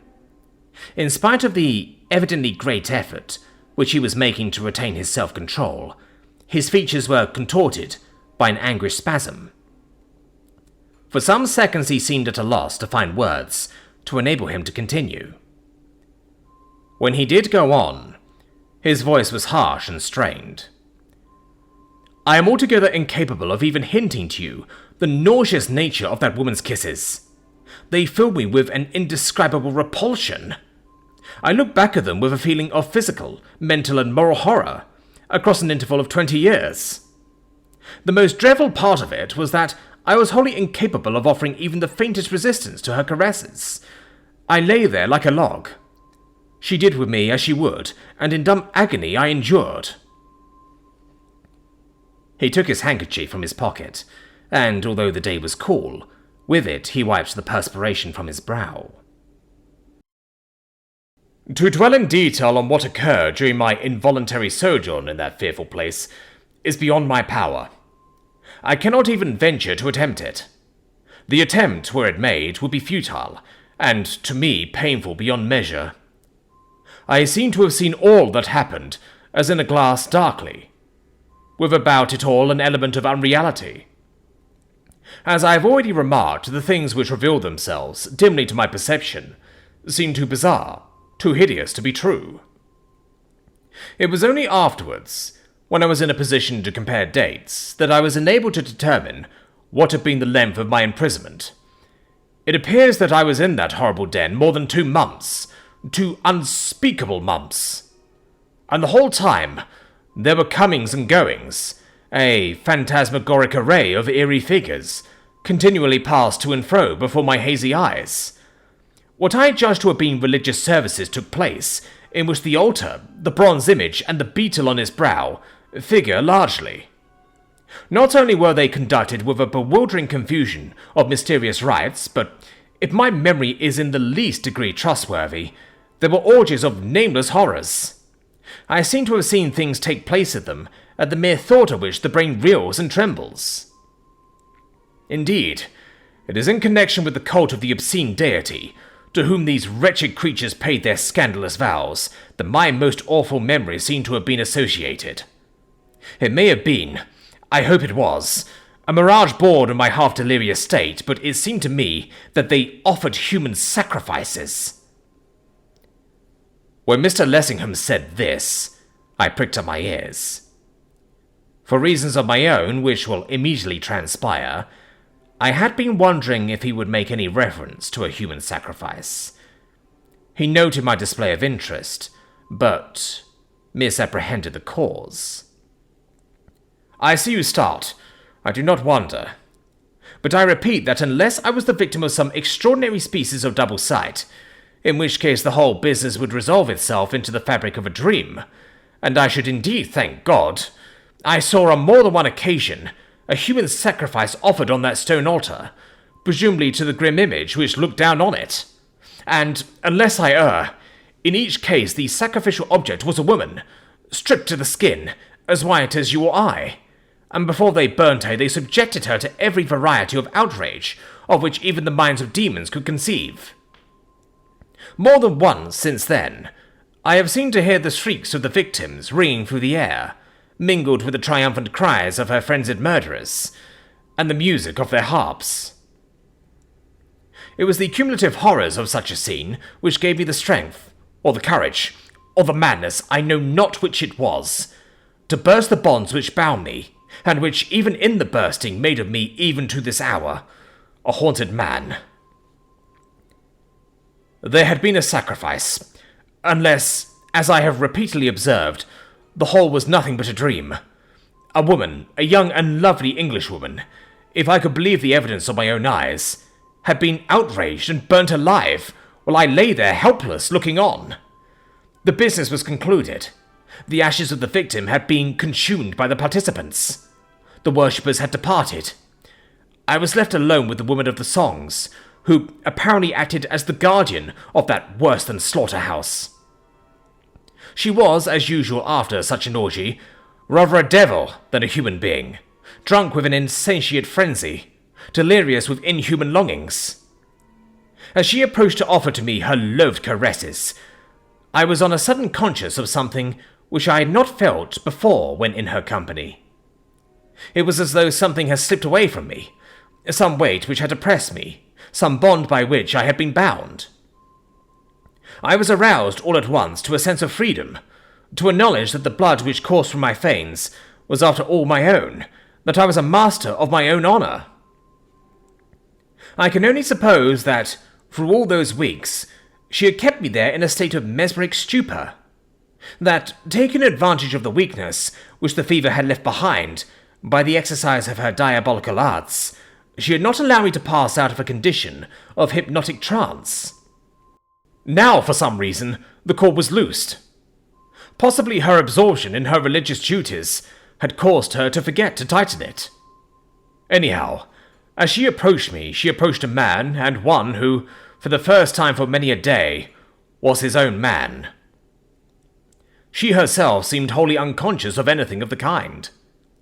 As she drew nearer to me, and nearer, she appeared to be entirely oblivious of the fact that I was anything but the fibrous, emasculated creature which, up to that moment, she had made of me. But she knew it when she touched me, when she stooped to press her lips to mine. At that instant, the accumulating rage which had been smouldering in my breast through all those leaden torturing hours sprang into flame. Leaping off my couch of rugs, I flung my hands about her throat, and then she knew I was awake. Then she strove to tighten the cord which she had suffered to become unduly loose. Her baleful eyes were fixed on mine. I knew that she was putting out her utmost force to trick me of my manhood. But I fought with her like one possessed, and I conquered, in a fashion. I compressed her throat with my two hands, as with an iron vice. I knew that I was struggling for more than life, that the odds were all against me, that I was staking my all upon the casting of a die. I stuck at nothing which could make me victor. Tighter and tighter my pressure grew. I did not stay to think if I was killing her, till on a sudden... Mr. Lessingham stopped. He stared with fixed, glassy eyes as if the whole was being reenacted in front of him. His voice faltered. I thought he would break down, but with an effort he continued. On a sudden, I felt her slipping from between my fingers. Without the slightest warning, in an instant she had vanished, and where not a moment before she herself had been, I found myself confronting a monstrous beetle, a huge, writhing creation of some wild nightmare. At first, the creature stood as high as I did, but as I stared at it in stupefied amazement, as you may easily imagine, the thing dwindled while I gazed. I did not stop to see how far the process of dwindling continued. A stark, raving madman for the nonce, I fled, as if all the fiends in hell were at my heels. Chapter 34. After 20 years. How I reached the open air I cannot tell you. I do not know. I have a confused recollection of rushing through vaulted passages, through endless corridors, of trampling over people who tried to arrest my passage, and the rest is blank. When I again came to myself, I was lying in the house of an American missionary named Clements. I had been found at early dawn stark naked in a Cairo street, and picked up for dead. Judging from appearances, I must have wandered for miles, all through the night. Whence I had come, or whither I was going, none could tell. I could not tell myself. For weeks I hovered between life and death. The kindness of Mr. and Mrs. Clements was not to be measured by words. I was brought to their house, a penniless, helpless, battered stranger, and they gave me all they had to offer, without money and without price, with no expectation of an earthly reward. Let no one pretend that there is no Christian charity under the sun. The debt I owed that man and woman I was never able to repay.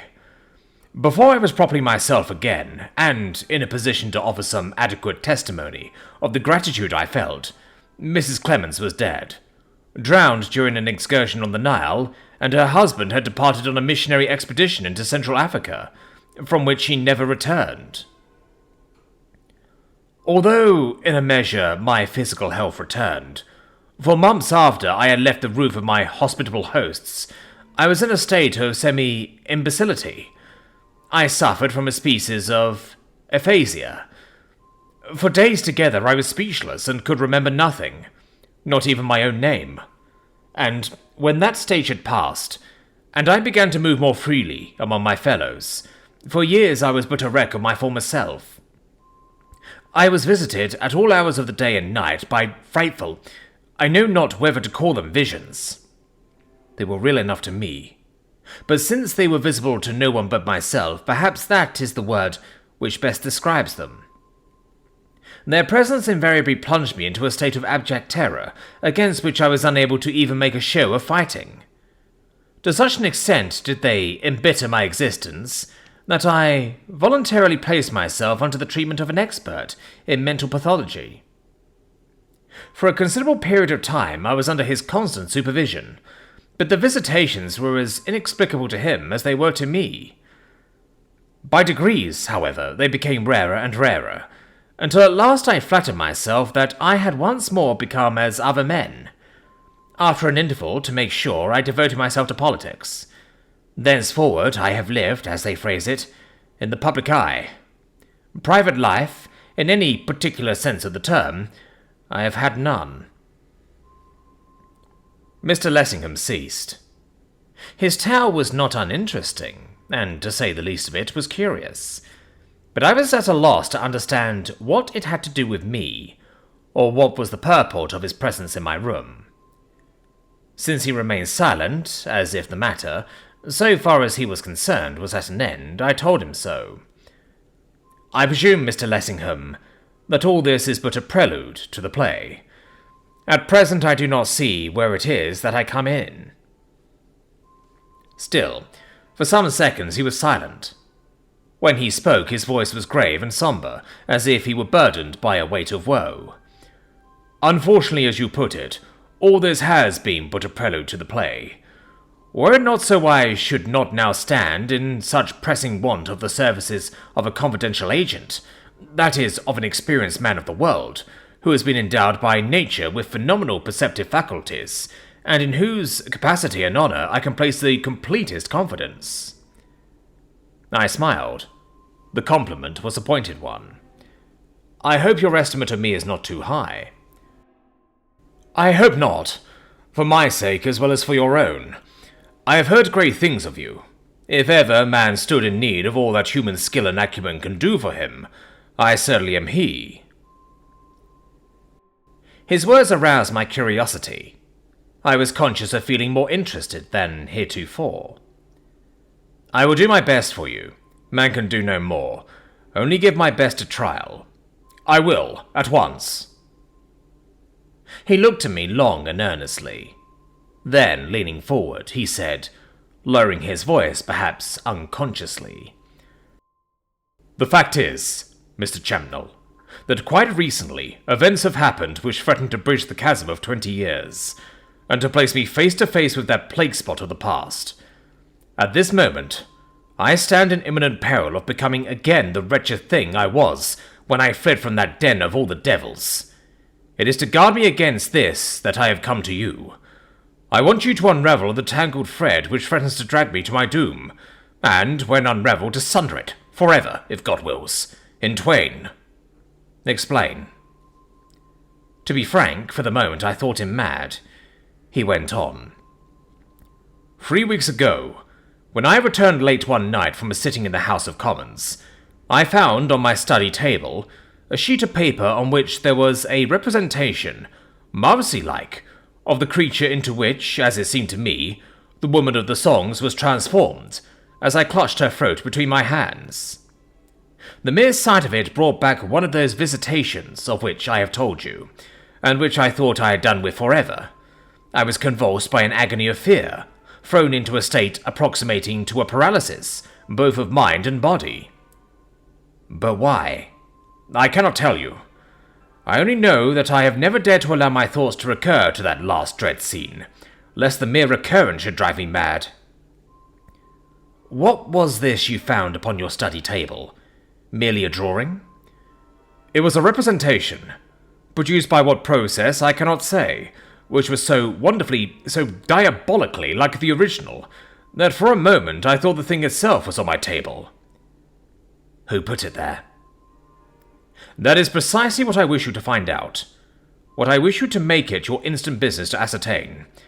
I have found the thing, under similar circumstances, on 3 separate occasions, on my study table, and each time it has had on me the same hideous effect.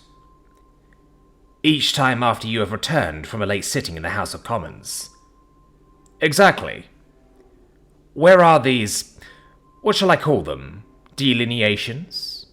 That again, I cannot tell you. What do you mean? What I say. Each time, when I recovered, the thing had vanished. Sheet of paper and all? Apparently, though on that point I could not be positive. You will understand that my study table is apt to be littered with sheets of paper, and I could not absolutely determine that the thing had not stared at me from one of those. The delineation itself, to use your word, certainly had vanished.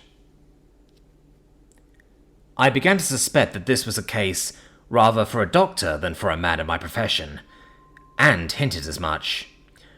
Don't you think it is possible, Mr. Lessingham, that you have been overworking yourself? That you have been driving your brain too hard, and that you have been the victim of an optical delusion? I thought so myself. I may say that I almost hoped so. But wait till I have finished. You will find that there is no loophole in that direction. He appeared to be recalling events in their due order. His manner was studiously cold, as if he were endeavouring, despite the strangeness of his story, to impress me with the literal accuracy of each syllable he uttered. The night before last, on returning home, I found in my study a stranger.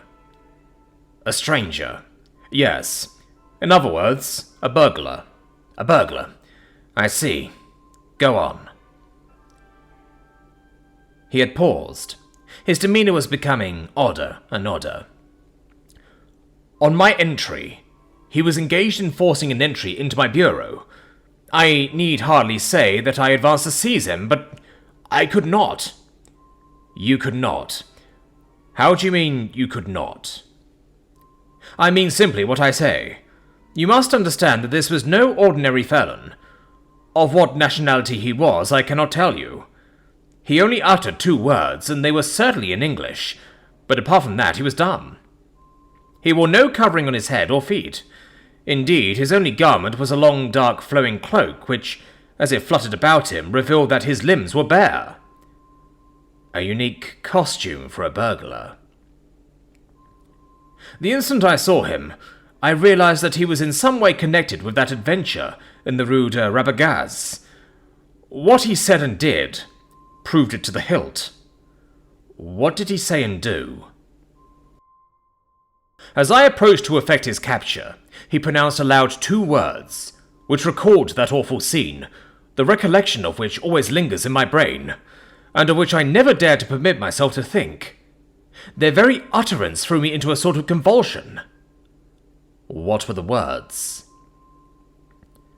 Mr. Lessingham opened his mouth and shut it.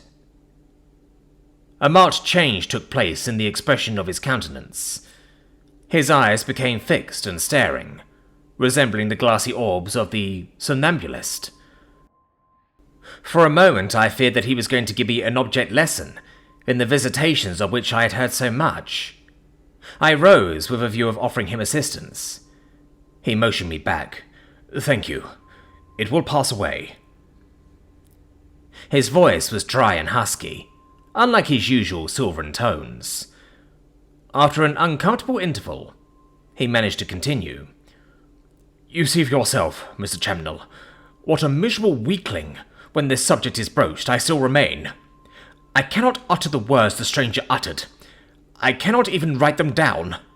For some inscrutable reason, they have on me an effect similar to that which spells and incantations had on people in tales of witchcraft. I suppose, Mr. Lessingham, that there is no doubt that this mysterious stranger was not himself an optical delusion. Scarcely. There is the evidence of my servants to prove the contrary. Did your servants see him? Some of them, yes. Then there was the evidence of the bureau. The fellow had smashed the top right in two. When I came to examine the contents, I learned that a packet of letters was missing. They were letters which I had received from Miss Linden, a lady whom I hoped to make my wife. This also I state you in confidence. What use would he be likely to make of them? If matters stand as I fear they do, he might make a very serious misuse of them. If the object of these wretches, after all these years, is a wild revenge, they would be capable, having discovered what she is to me, of working Miss Linden a fatal mischief, or at the very least of poisoning her mind. I see. How did the thief escape? Did he, like the delineation, vanish into air? He escaped by the much more prosaic method of dashing through the drawing-room window and clambering down from the veranda into the street, where he ran right into someone's arms. Into whose arms? A constable's? No, into Mr. Atherton's, Sidney Atherton's. The inventor? The same. Do you know him? I do. Sidney Atherton and I are friends of a good many years' standing. But Atherton must have seen where he came from. And anyhow, if he was in the state of undress which you have described, why didn't he stop him? Mr. Atherton's reasons were his own. He did not stop him, and so far as I can learn, he did not attempt to stop him. Instead, he knocked at my hall door to inform me that he had seen a man climb out of my window. I happen to know that, at certain seasons, Atherton is a queer fish, but that sounds very queer indeed. The truth is, Mr. Chandler, that if it were not for Mr. Atherton, I doubt if I should have troubled you even now. The accident of his being an acquaintance of yours makes my task easier. He drew his chair closer to me, with an air of briskness which had been foreign to him before. For some reason which I was unable to fathom, the introduction of Atherton's name seemed to have enlivened him. However, I was not long to remain in darkness. In half a dozen sentences, he threw more light on the real cause of his visit to me than he had done in all that had gone before. His bearing, too, was more businesslike and to the point. For the first time I had some glimmerings of the politician, alert, keen, eager, as he is known to all the world. Mr. Atherton, like myself, has been a postulant for Miss Linden's hand. Because I have succeeded where he has failed, he has chosen to be angry. It seems that he has had dealings, either with my visitor of Tuesday night, or with some other his acquaintance, and he proposes to use what he has gleaned from him to the disadvantage of my character. I have just come from Mr. Atherton. From hints he dropped, I conclude that, probably during the last few hours, he has had an interview with someone who was connected in some way with that lurid patch in my career. That this person made so-called revelations, which were nothing but a series of monstrous lies, and these so-called revelations Mr. Atherton has threatened, in so many words, to place before Miss Linden. That is an eventuality which I wish to avoid. My own conviction is that there is at this moment, in London, an emissary from that den in the Wilson Rue de Rabagaz. For all I know, it may be the woman of the songs herself. Whether the sole purport of this individual's presence is to do me injury, I am, as yet, in no position to say. But that it is proposed to work me mischief, at any rate, by the way, is plain. I believe that Mr. Atherton knows more about this person's individuality and whereabouts than he has been willing, so far, to admit. I want you, therefore, to ascertain these things on my behalf, to find out what and where this person is, to drag her, or him, out into the light of day. In short, I want you to effectually protect me from the terrorism, which threatens once more to overwhelm my mental and my physical powers, which bids fair to destroy my intellect, my career, my life, my all. What reason have you for suspecting that Mr. Atherton has seen this individual, of whom you speak? Has he told you so? Practically, yes. I know Atherton well. In his not infrequent moments of excitement, he is apt to use strong language, but it goes no further. I believe him to be the last person in the world to do anyone an intentional injustice, under any circumstances whatever. If I go to him, armed with credentials from you, when he understands the real gravity of the situation, which it will be my business to make him do, I believe that spontaneously, of his own accord, he will tell me as much about this mysterious individual as he knows himself. Then go to him at once. Good, I will. The result I will communicate to you. I rose from my seat. As I did so, someone rushed into the outer office with a din and a clatter. Andrew's voice and another became distinctly audible. Andrew's apparently raised in vigorous expostulation, raised seemingly in vain, for presently the door of my own particular sanctum was thrown open with a crash, and Mr. Sidney Atherton himself came dashing in, evidently conspicuously under the influence of one of those not infrequent moments of excitement of which I had just been speaking.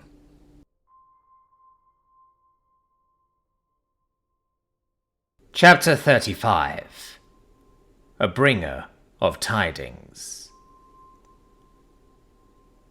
Atherton did not wait to see who might or might not be present, but without even pausing to take breath, he broke into full cry on the instant, as is occasionally his wont. "Champnell, thank goodness I found you in. I want you, at once. Don't stop to talk, but stick your hat on and put your best foot forward. I'll tell you all about it in the cab." I endeavoured to call his attention to Mr. Lessingham's presence, but without success. "My dear fellow." When I had got as far as that, he had cut me short. "Don't dear fellow me. None of your jabber, and none of your excuses either. I don't care if you've got an engagement with the Queen, you'll have to chuck it. Where's that dashed hat of yours? Or are you going without it? Don't I tell you that every second cut to waste may mean the difference between life and death? Do you want me to drag you down to the cab by the hair of your head?" "I will try not to constrain you to quite so drastic a resource, and I was coming to you at once in any case. I only want to call your attention to the fact that I am not alone. Here is Mr. Lessingham." In his harum-scarum haste, Mr. Lessingham had gone unnoticed. Now that his observation was particularly directed to him, Atherton started, turned, and glared at my latest client in a fashion which was scarcely flattering. "Oh, it's you, isn't it? What the deuce are you doing here?" Before Lessingham could reply to this most unceremonious query, Atherton, rushing forward, gripped him by the arm. "Have you seen her?" Lessingham, not unnaturally nonplussed by the other's curious conduct, stared at him in unmistakable amazement. "Have I seen whom?" "Marjorie Linden." "Marjorie Linden?" Lessingham paused. He was evidently asking himself what the inquiry meant. "I have not seen Miss Linden since last night. Why do you ask?" "Then heaven help us! As I'm a living man, I believe he, she, or it has got her." His words were incomprehensible enough to stand in copious need of explanation, as Mr. Lessingham plainly thought. "What is it that you mean, sir?" "What I say? I believe that Oriental friend of yours has got her in her clutches. If it is a her, goodness alone knows what the infernal conjurer's real sex may be." "Atherton, explain yourself." On a sudden, Lessingham's tones rang out like a trumpet call. "If damage comes to her, I shall be fit to cut my throat. And yours!" Mr. Lessingham's next proceeding surprised me. I imagine it surprised Atherton still more. Springing at Sidney like a tiger, he caught him by the throat. You hound! Of what wretched folly have you been guilty? If so much as a hair on our head is injured, you shall repay it me 10,000-fold. You mischief-making, intermeddling, jealous fool!" He shook Sidney as if he had been a rat, then flung him from him headlong onto the floor. It reminded me nothing so much as Othello's treatment of Iago. Never had I seen a man so transformed by rage. Lessingham seemed to have positively increased in stature. As he stood, glowering down at the prostrate Sidney, he might have stood for a materialistic conception of human retribution. Sidney, I take it, was rather surprised than hurt. For a moment or two he lay quite still, then lifting his head, he looked up his assailant. Then, raising himself to his feet, he shook himself, as if with a view of learning if all his bones were whole. Putting his hands up to his neck, he rubbed it, gently, and he grinned. "By God, Lessingham, there's more in you than I thought. After all, you are a man. There's some holding power in those wrists of yours. They've nearly broken my neck. When this business is finished, I should like to put on the gloves with you and fight it out. You're clean wasted upon politics. Damn it, man, give me your hand." Mr. Lessingham did not give him his hand. Atherton took it and gave it a hearty shake with both of his. If the first paroxysm of his passion had passed, Lessingham was still sufficiently stern. "Be so good as not to trifle, Mr. Atherton. If what you say is correct, and the wretch to whom you allude really has Miss Linden at her mercy, then the woman I love, and whom you also pretend to love, stands in imminent peril, not only of a ghastly death, but of what is infinitely worse than death." "The deuce she does!" Atherton will round towards me. "Champnell, haven't you got that dashed hat of yours yet? Don't stand there like a tailor's dummy, keeping me on tenterhooks. Move yourself. I'll tell you all about it in the cab. And Lessingham, if you'll come with us, I'll tell you too."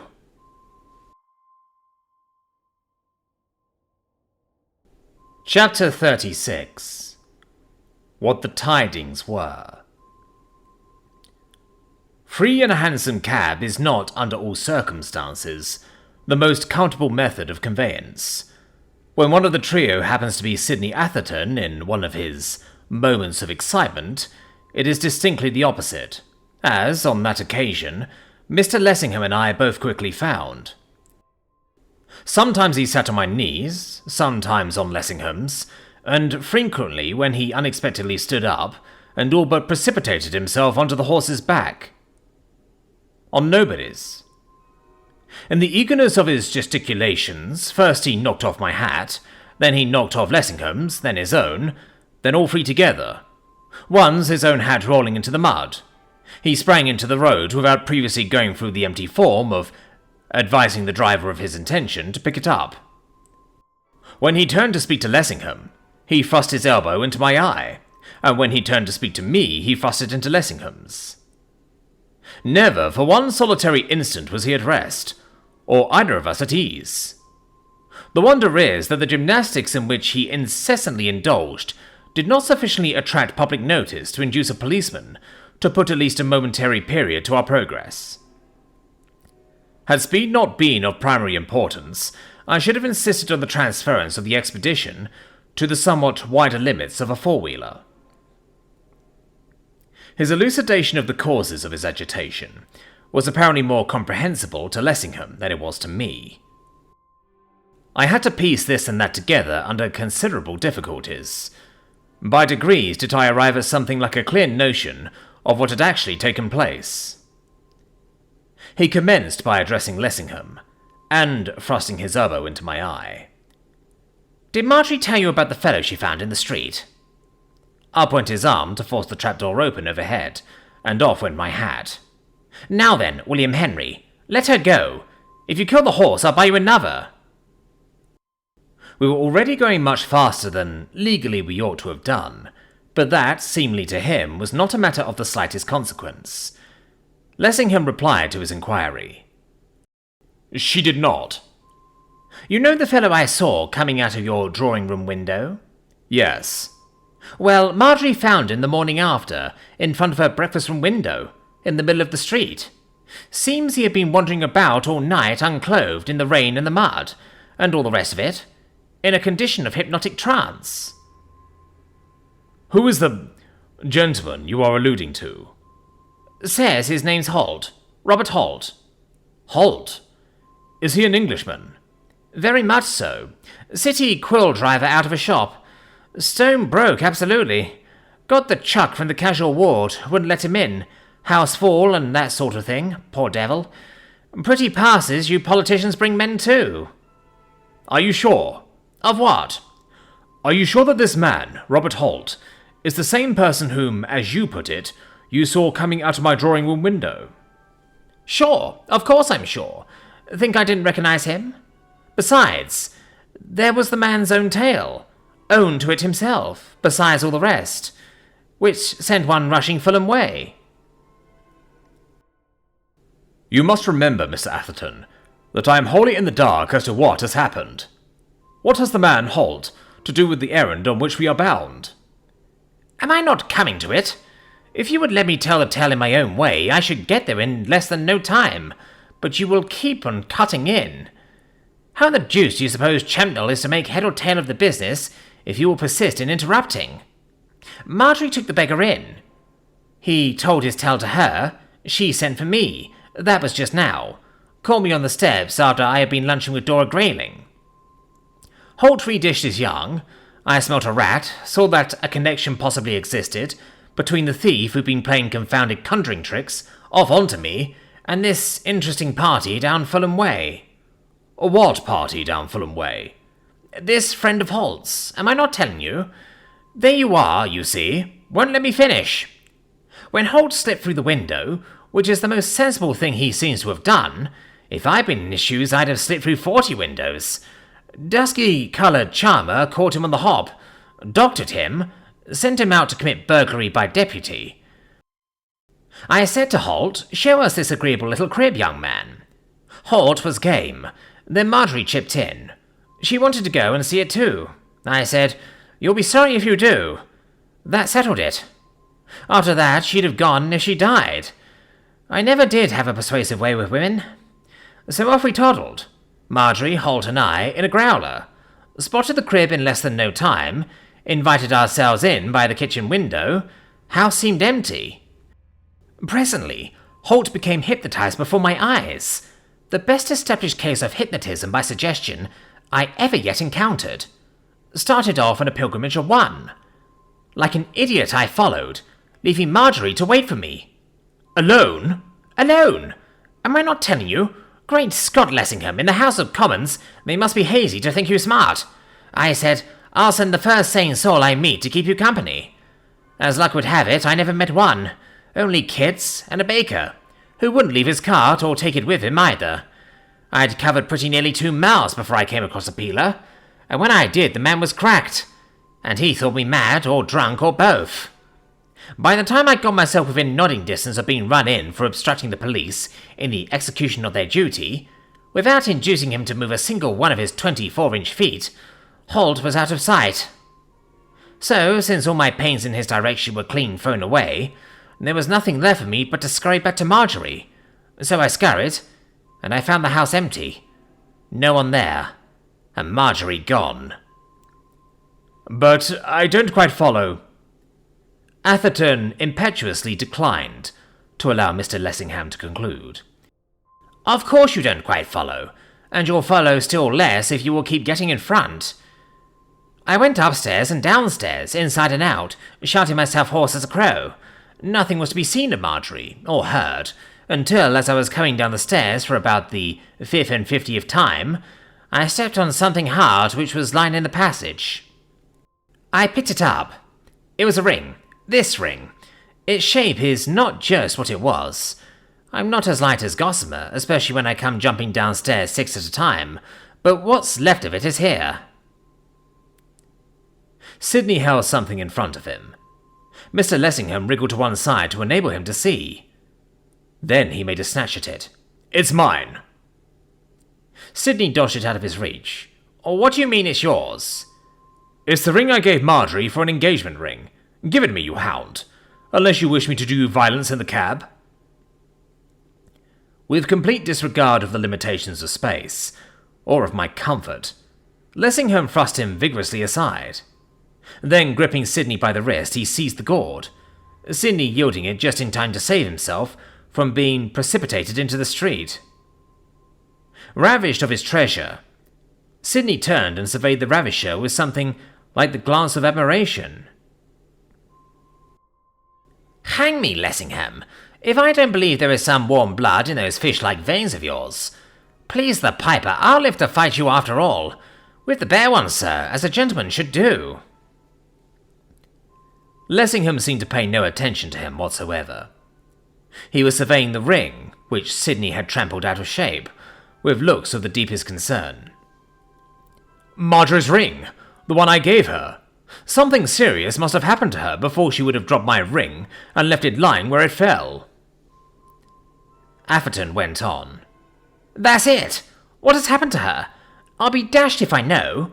When it was clear that there she wasn't, I tore off to find out where she was. Came across old Lyndon. He knew nothing. I rather fancy I startled him in the middle of Pall Mall.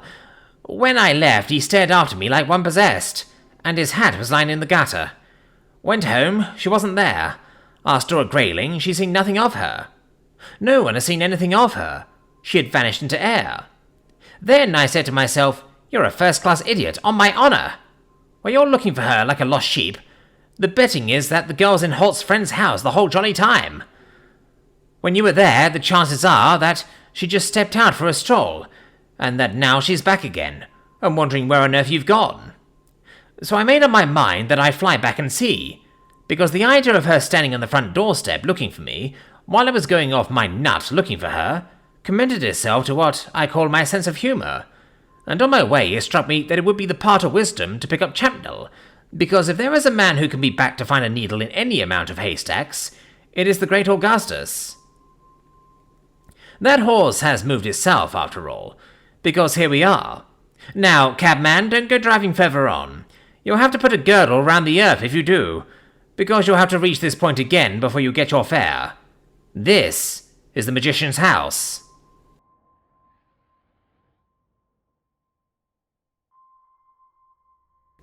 Chapter 37. What was hidden under the floor? The cab pulled up in front of a tumble-down cheap villa in an unfinished cheap neighbourhood, the whole place a living monument of the defeat of the speculative builder. Atherton leaped out onto the grass-grown rubble, which was meant for a footpath. I don't see Marjorie looking for me on the doorstep. Nor did I. I saw nothing but what appeared to be an unoccupied ramshackle brick abomination. Suddenly, Sydney gave an exclamation. "Hello! The front door's closed." I was hard at his heels. "What do you mean?" Why, when I went, I left the front door open. It looks as if I've made an idiot of myself after all, and Marjorie's returned. Let's hope to goodness that I have. He knocked. While we waited for a response, I questioned him. "Why did you leave the door open when you went?" I hardly know. I imagine that it was with some dim idea of Marjorie's being able to get in if she returned while I was absent. But the truth is I was in such a condition of helter-skelter that I am not prepared to swear that I had any reasonable reason. I suppose there is no doubt that you did leave it open. Absolutely none. On that I'll stake my life. Was it open when you returned from your pursuit of Holt? Wide open. I walked straight in expecting to find her waiting for me in the front room. I was struck all of a heap when I found she wasn't there. Were there any signs of a struggle? None. There were no signs of anything. Everything was just as I had left it, with the exception of the ring which I trod on in the passage, and which Lessingham has. If Miss Lyndon has returned, it does not look as if she were in the house at present. It did not, unless silence has such meaning. Atherton had knocked loudly 3 times without succeeding in attracting the slightest notice from within. It strikes me that this is another case of seeking admission through that hospitable window at the back. Atherton led the way to the rear. Lessingham and I followed. There was not even an apology for a yard, still less a garden.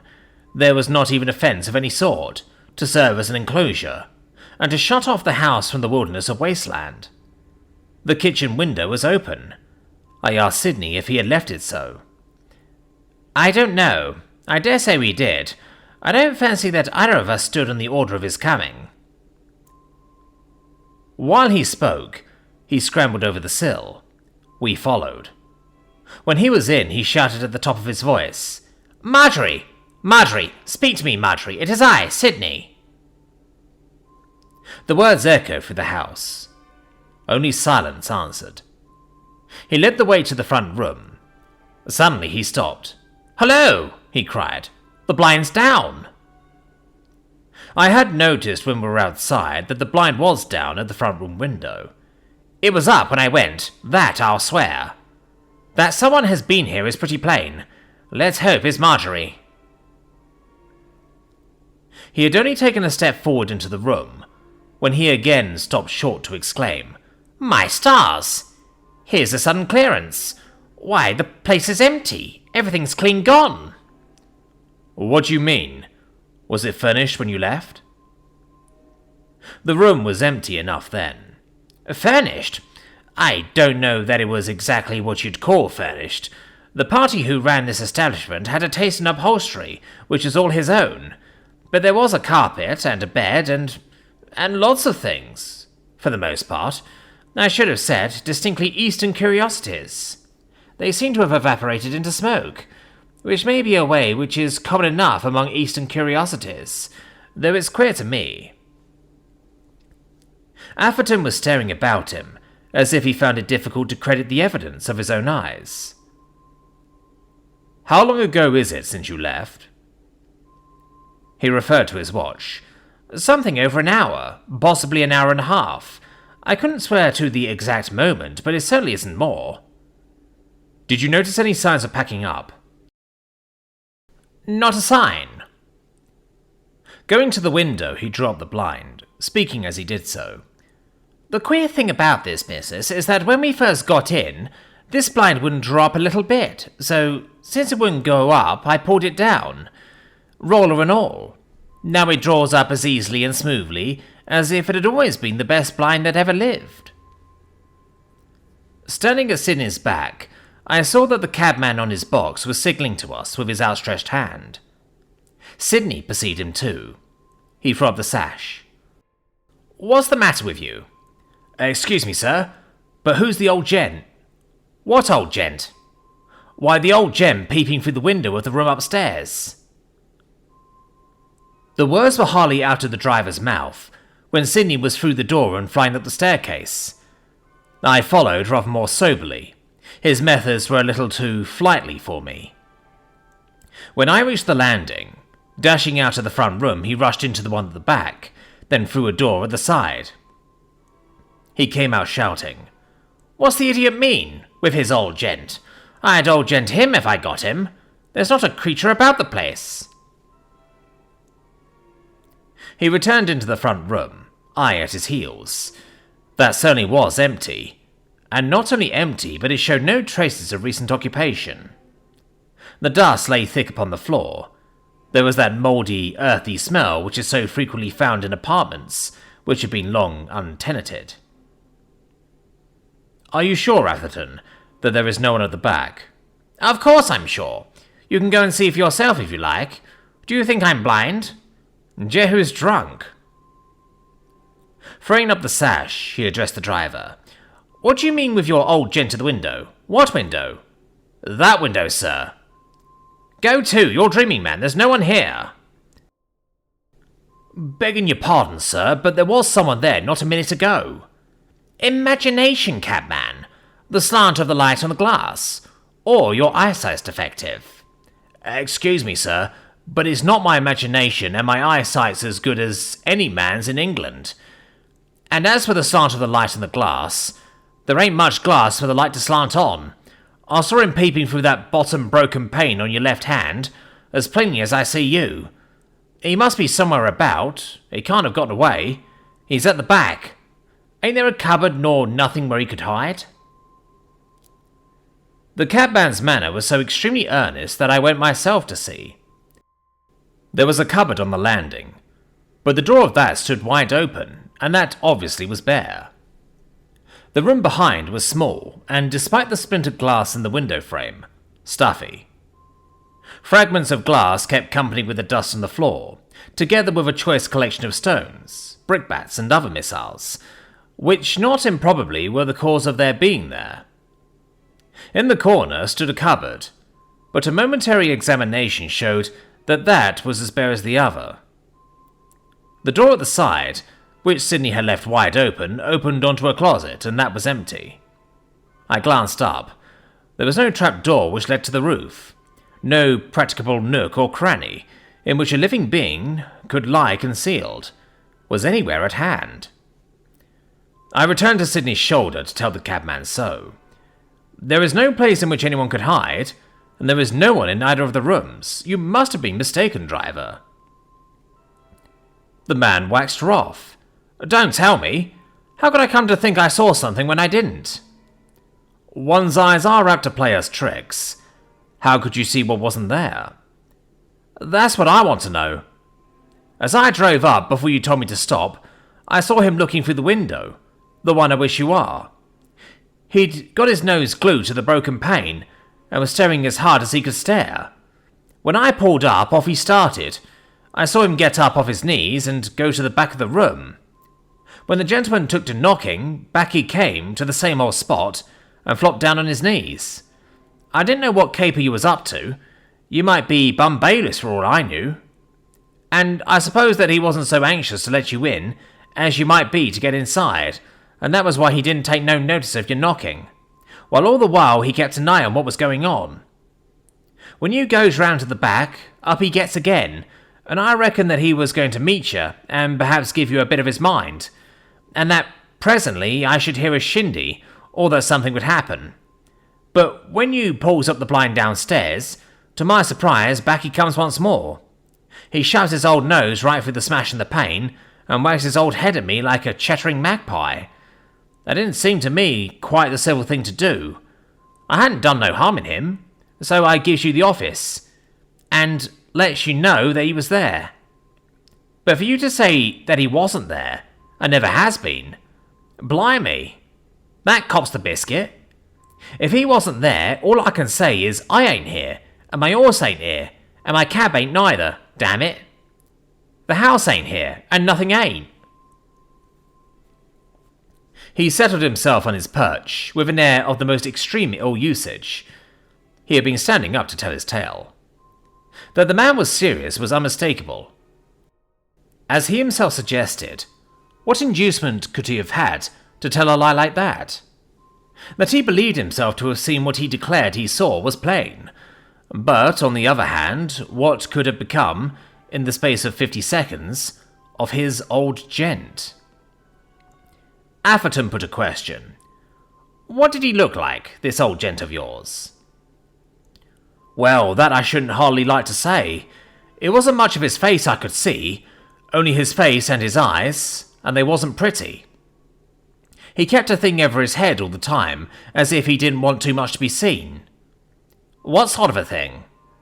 Why, one of them cloak sort of things, like them Arab blokes used to wear, what used to be at Earl's Court exhibition. You know?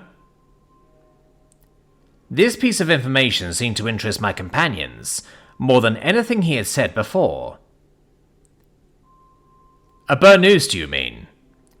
How am I to know what the thing's called? I ain't up in foreign languages. 'Tain't likely. All I know that them Arab blokes what was at Earl's Court used to walk around in them all over the place. Sometimes they wore them over their heads, and sometimes they didn't. In fact, if you'd asked me, instead of trying to make out as I sees double, or things what was only inside my own noddle, or something or other, I should have said this here old gem what I've been telling you about was an Arab bloke. When he gets off his knees to sneak away from the window, I could see that he had his cloak thing, what was over his head, wrapped all round him. Mr. Lessingham turned to me, all quivering with excitement. I believe that what he says is true. Then where can this mysterious old gentleman have got to? Can you suggest an explanation? It is strange, to say the least of it, that the cabman should be the only person to see or hear anything of him. Some devil's trick has been played. I know it. I feel it. My instinct tells me so. I stared. In such a matter one hardly expects a man of Paul Lessingham's stamp to talk of instinct. Atherton stared too. Then, on a sudden, he burst out, "By the Lord, I believe the Apostle's right. The whole place reeks to me of hanky-panky. It did as soon as I put my nose inside. In matters of prestidigitation, Champnell, we Westerns are among the rudiments. We've everything to learn. Orientals leave us at the post. If their civilization's what we're pleased to call extinct, their conjuring, when you get to know it, is all alive. Oof!" He moved towards the door. As he went, he slipped, or seemed to, all but stumbling on to his knees. "Something's tripped me up. What's this?" He was stamping on the floor with his foot. "Here's a board loose. Come and lend me a hand, one of you fellows, to get it up. Who knows what mystery's beneath?" I went to his aid. As he said, a board in the floor was loose. His stepping on it unawares had caused a stumble. Together we prized it out of its place, Lessingham standing by and watching us the while. Having removed it, we peered into the cavity it disclosed. There was something there. "Why?" cried Atherton. "It's a woman's clothing."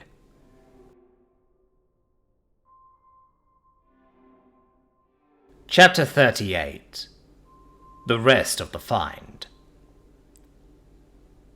It was a woman's clothing, beyond a doubt, all thrown in anyhow, as if the person who had placed it there had been in a desperate hurry.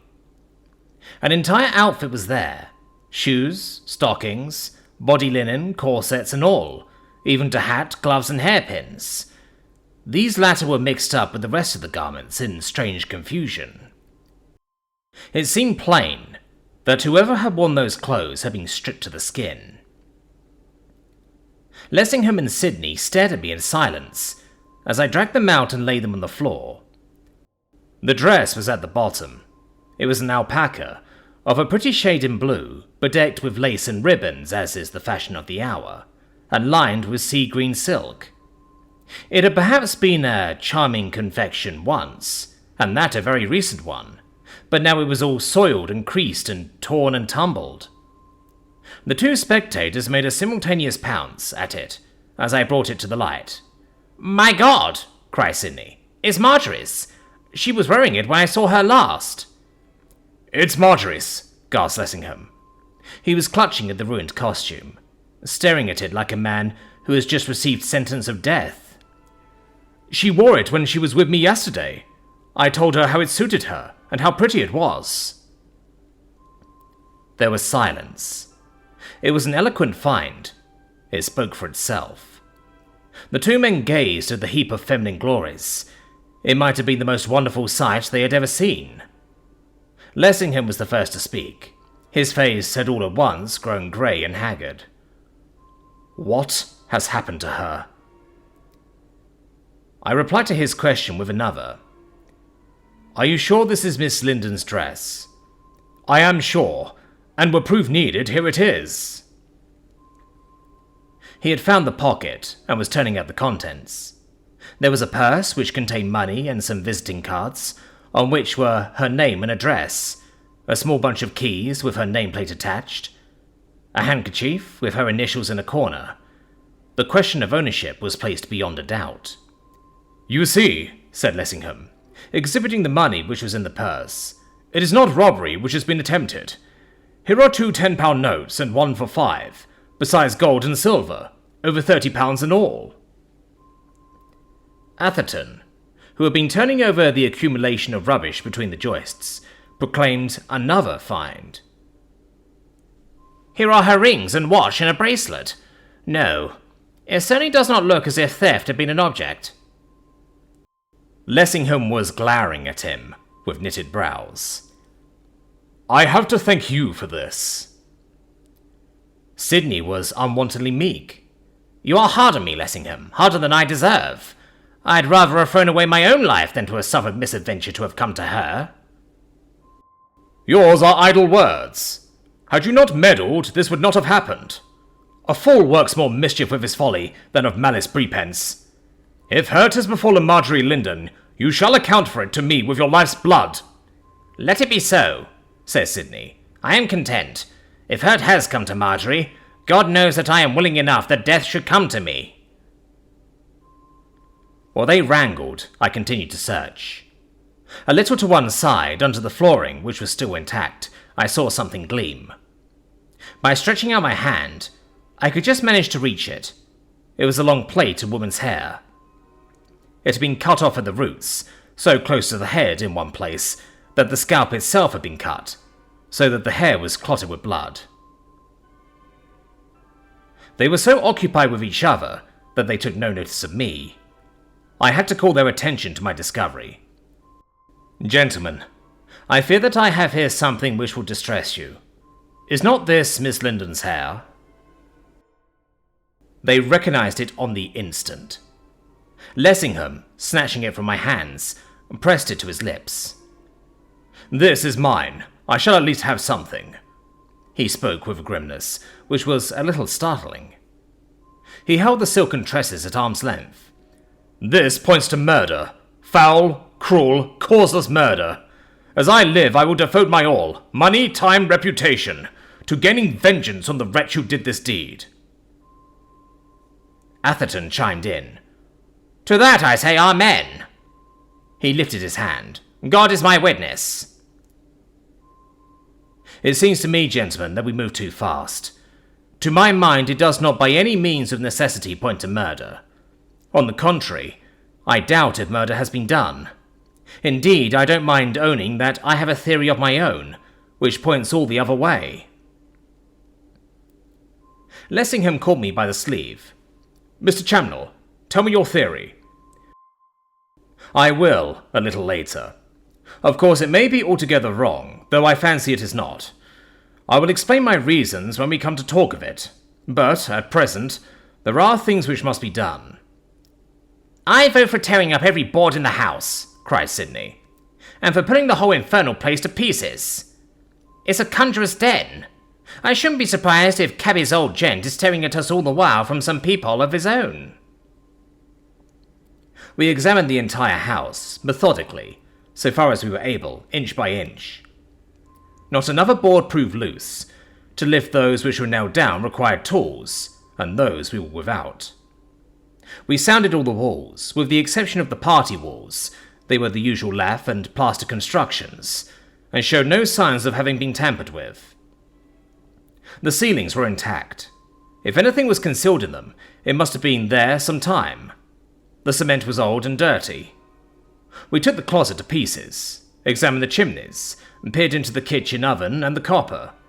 In short, we prized into everything which, with the limited means at our disposal, could be pried into, without result. At the end, we found ourselves dusty, dirty, and discomfited. The cabman's old gent remained as much a mystery as ever, and no further trace had been discovered of Miss Linden. Atherton made no effort to disguise his chagrin. "Now what's to be done? There seems to be just nothing in the place at all, and yet that there is, and that is the key to the whole confounded business, I should be disposed to swear." "In that case, I would suggest that you should stay and look for it. The cabman can go and look for the requisite tools, or a workman to assist you, if you like. For my part, it appears to me that evidence of another sort is, for the moment, of paramount importance, and I propose to commence my search for it by making a call at the house which is over the way." I had observed on our arrival that the road only contained two houses which were in anything like a finished state, that which we were in, and another, some 50 or 60 yards further down on the opposite side. It was to this I referred. The twain immediately proffered their companionship. "I will come with you," said Mr. Lessingham. "And I," echoed Sidney. "We'll leave this sweet homestead in charge of the cabman. I'll pull it to pieces afterwards." He went out and spoke to the driver. "Cabby, we're going to pay a visit to the little crib over there. You keep an eye on this one. And if you see a sign of anyone being about the place, living or dead or anyhow, you give me a yell. I shall be on the lookout, and I'll be with you before you can say Jack Robinson." "You bet I'll yell. I'll raise the hair right off you," the fellow grinned. "But I don't know if you gents are hiring me by the day. I want to change my horse. He ought to have been in his stable a couple of hours ago." Never mind your horse. Let him rest a couple hours extra tomorrow to make up for those he has lost today. I'll take care you don't lose anything by this little job. Or your horse either. By the way, look here. This will be better than yelling. Taking a revolver out of his trousers pocket, he handed it up to the grinning driver. If that old gent of yours does appear, you have a pop at him. I shall hear that easier than a yell.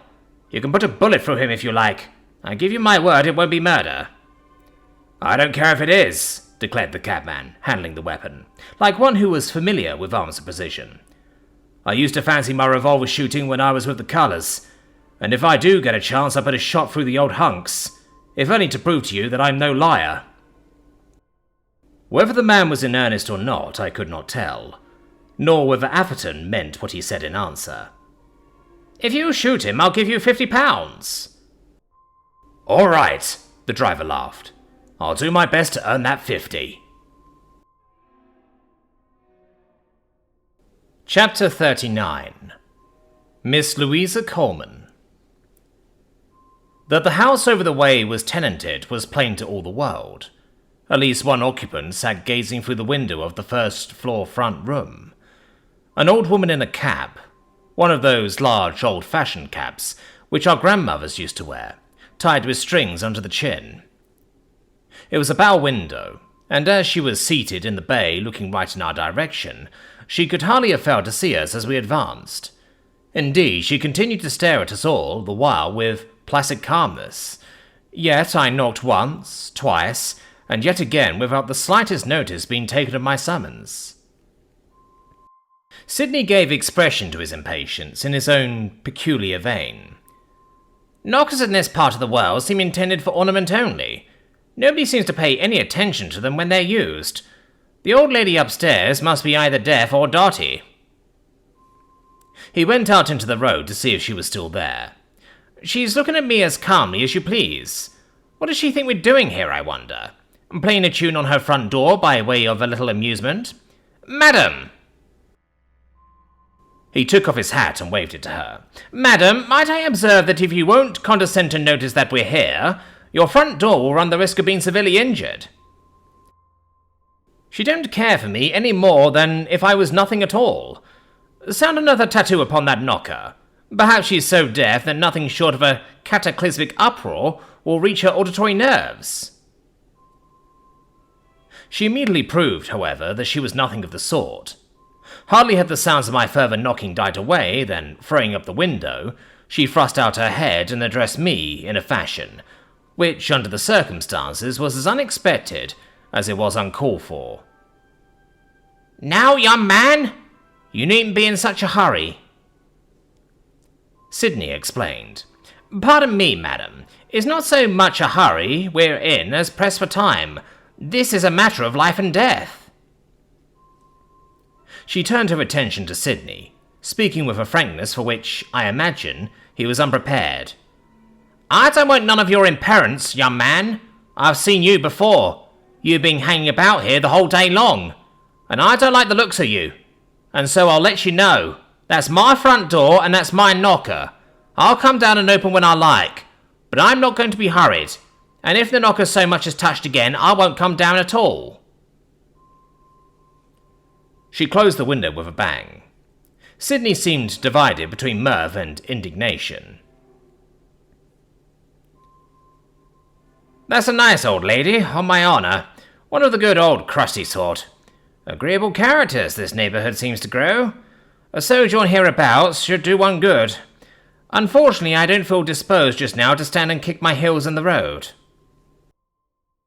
Again saluting the old dame by raising his hat, he shouted to her at the top of his voice. Madam, I beg 10,000 pardons for troubling you, but this is a matter in which every second is of vital importance. Would you allow me to ask you one or two questions? Up went the window. Out came the old lady's head. Now, young man, you needn't put yourself out to holler at me. I won't be hollered at. I'll come down and open that door in 5 minutes by the clock on my mantelpiece, and not a moment before. The fiat delivered, down came the window. Sidney looked rueful. He consulted his watch. I don't know what you think, Chapnell, but I really doubt if this comfortable creature can tell us anything worth waiting another 5 minutes to hear. We mustn't let the grass grow under our feet, and time is getting on." I was of a different opinion, and said so. "I'm afraid, Atherton, that I can't agree with you. She seems to have noticed you hanging about all day, and it is at least possible that she has noticed a good deal, which would be well worth our hearing. What more promising witness are we likely to find?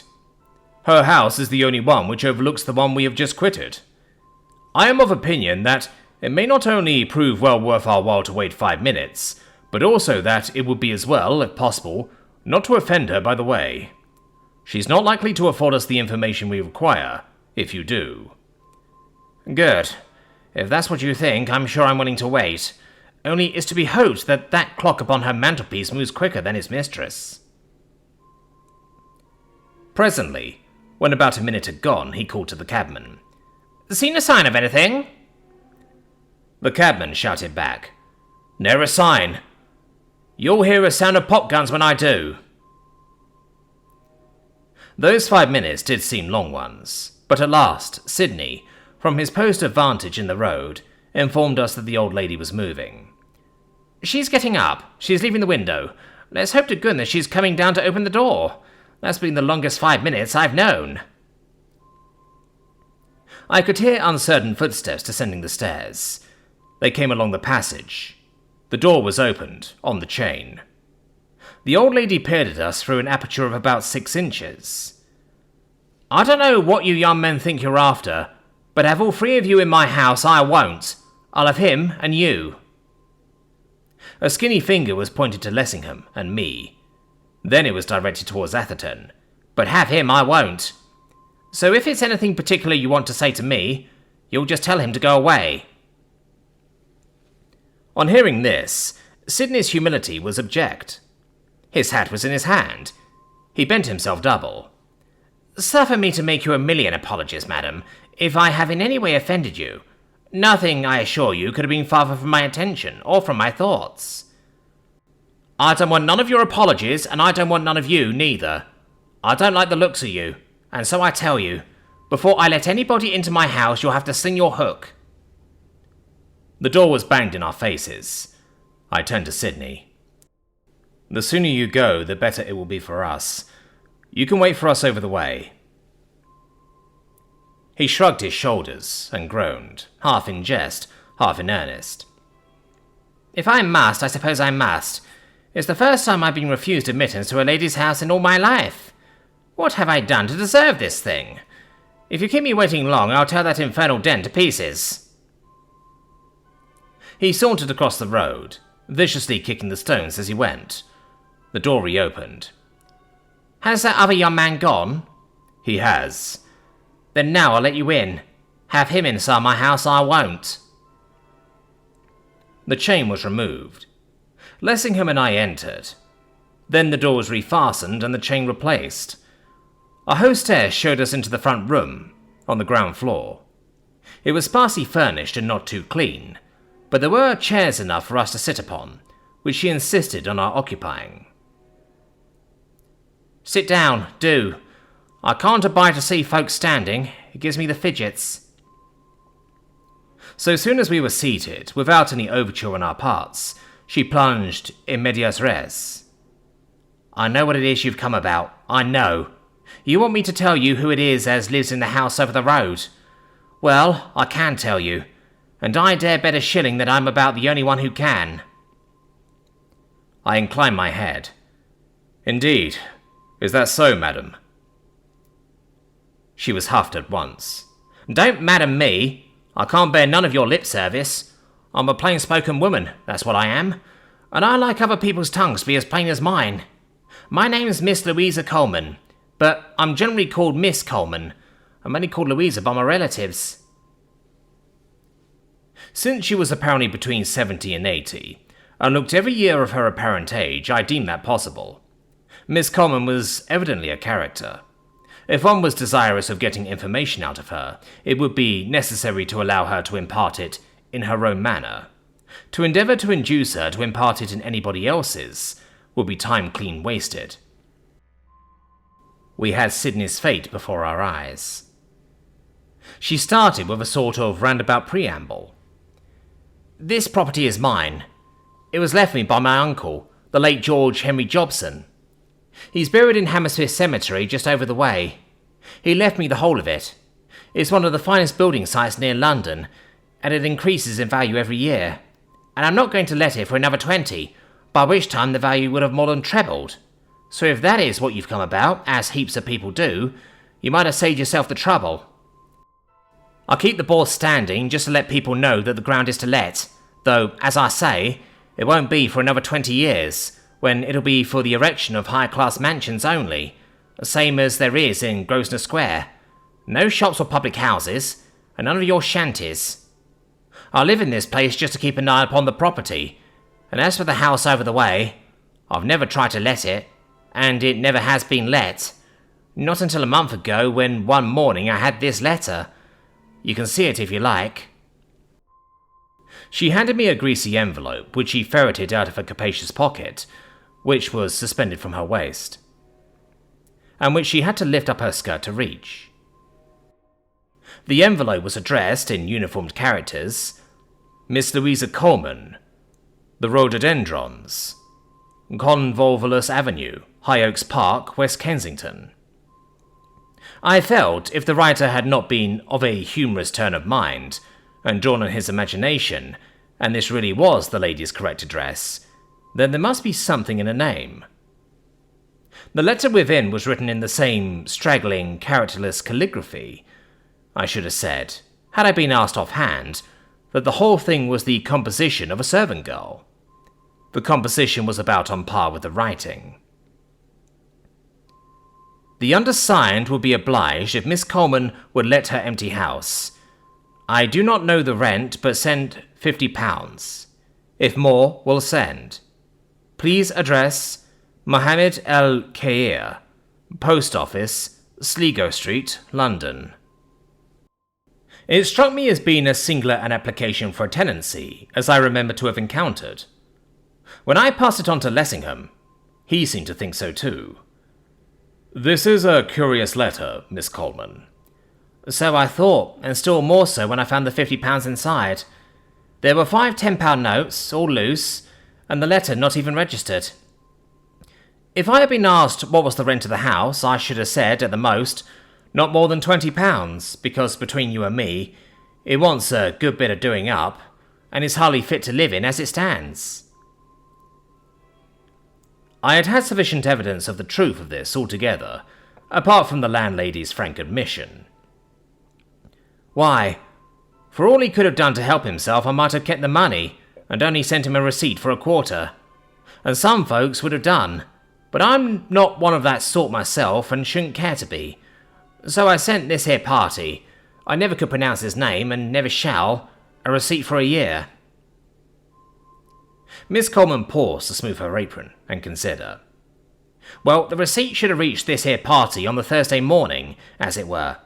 I posted it on the Wednesday night, and on the Thursday, after breakfast, I thought I'd go over the way to see if there was any little thing I could do, because there wasn't hardly a whole pane of glass in the place, when I all but went all of a heap. When I looked across the road, blessed it, the party wasn't in already, at least as much as he ever was in, which, so far as I can make out, never has been anything particular, though how he had got in, unless it was through a window in the middle of the night, is more than I should care to say. There was nobody in the house when I went to bed, that I could pretty nearly take my Bible oath. Yet there was the blind up at the parlour, and what's more, it was down, and it's been down pretty nearly ever since. Well, I says to myself, for right down appearance, this beats anything. Why he's in the place before he knows if I'll let him have it. Perhaps he thinks I haven't got a word to say in the matter. £50 or no £50, I'll soon show him. So I slips on my bonnet, and I walks over the road, and I hammers at the door. Well, I have seen people hammering since then, many a one, and how they've kept it up has puzzled me. For an hour, some of them, but I was the first one as begun it. I hammers, and I kept on hammering, but it wasn't no more use than if I'd been hammering at a tombstone. So I starts rapping at the window, but that wasn't no use neither. So I goes round behind and I hammers at the back door, but there I couldn't make anyone hear no how. So I says to myself, perhaps the party as is in, ain't in a manner of speaking, but I'll keep an eye on the house, and when he is in, I'll take care that he ain't out again before I've had a word to say. So I come back home, and as I said I would, I kept an eye on the house the whole of that livelong day, but never a soul went either out or in.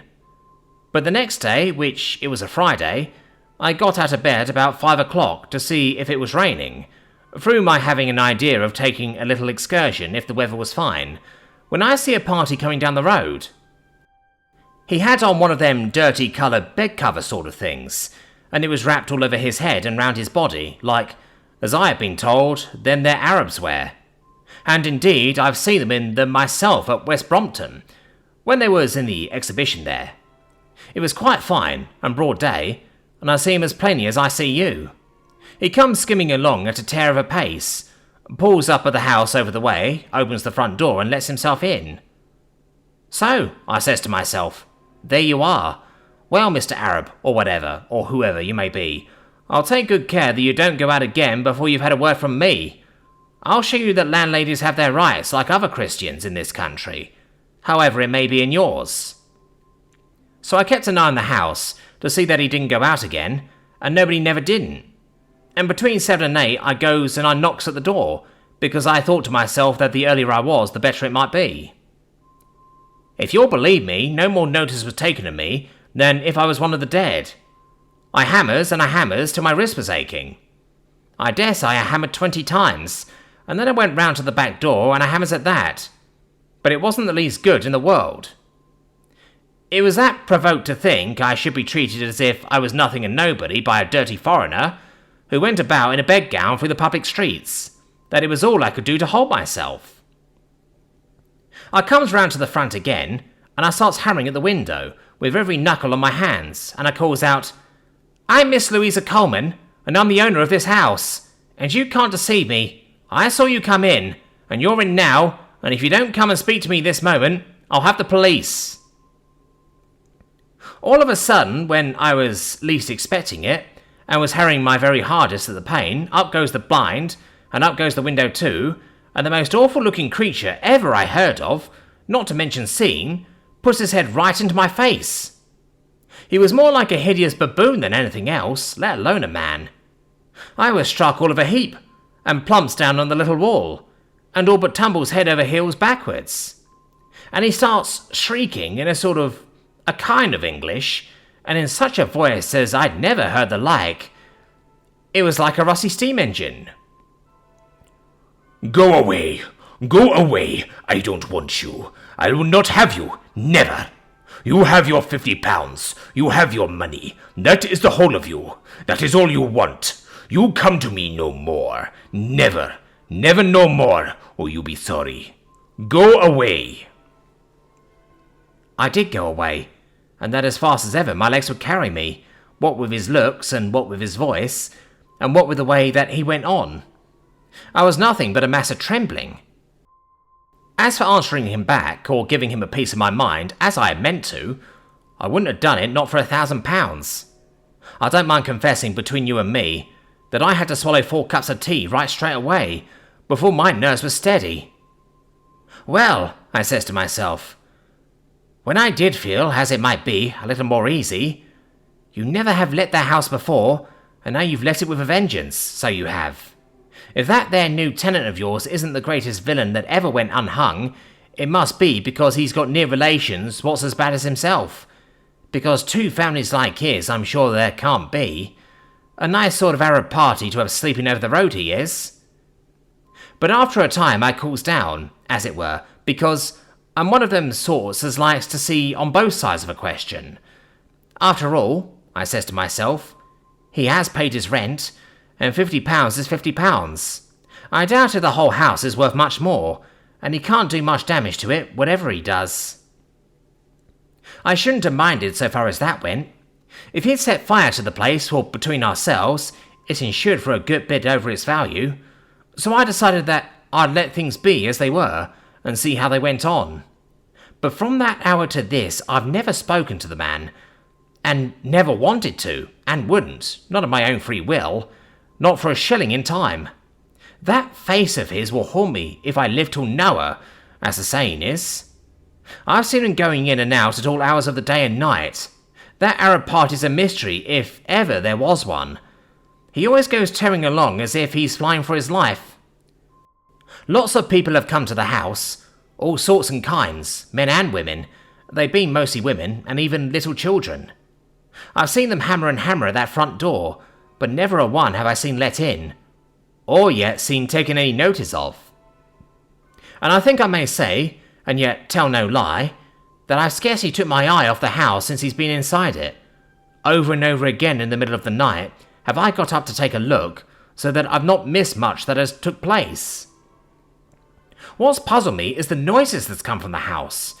Sometimes for days together there's not been a sound. It might have been a house of the dead, and then, all through the night, there's been yells and screeches, squawks and screams. I never heard nothing like it. I have thought, and more than once, that the devil himself must be in that front room, let alone all the rest of his demons. And as for cats, where they've come from I can't think. I didn't used to notice hardly a cat in the neighbourhood till that there Arab party came. There isn't much to attract them. But since he came, there's been regiments. Sometimes at night there's been troops about the place, screeching like mad. I've wished them farther, I can tell you. That Arab party must be fond of them. I've seen them inside the house, at the windows, upstairs and downstairs. As it seemed to me, a dozen at a time.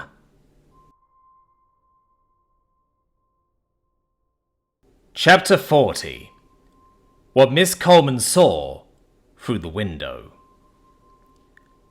As Miss Coleman had paused, as if her narrative was approaching a conclusion, I judged it expedient to make an attempt to bring the record as quickly as possible up to date. I take it, Miss Coleman, that you have observed what has occurred in the house today.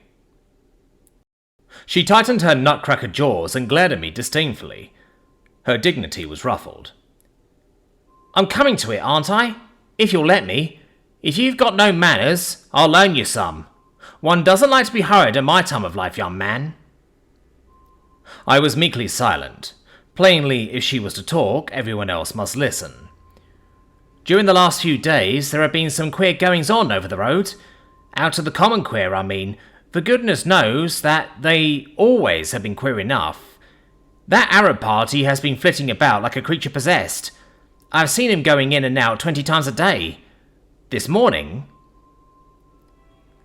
She paused, to fix her eyes on Lessingham. She apparently observed his growing interest as she approached the subject which had brought us there, and resented it. Don't look at me like that, young man, because I won't have it.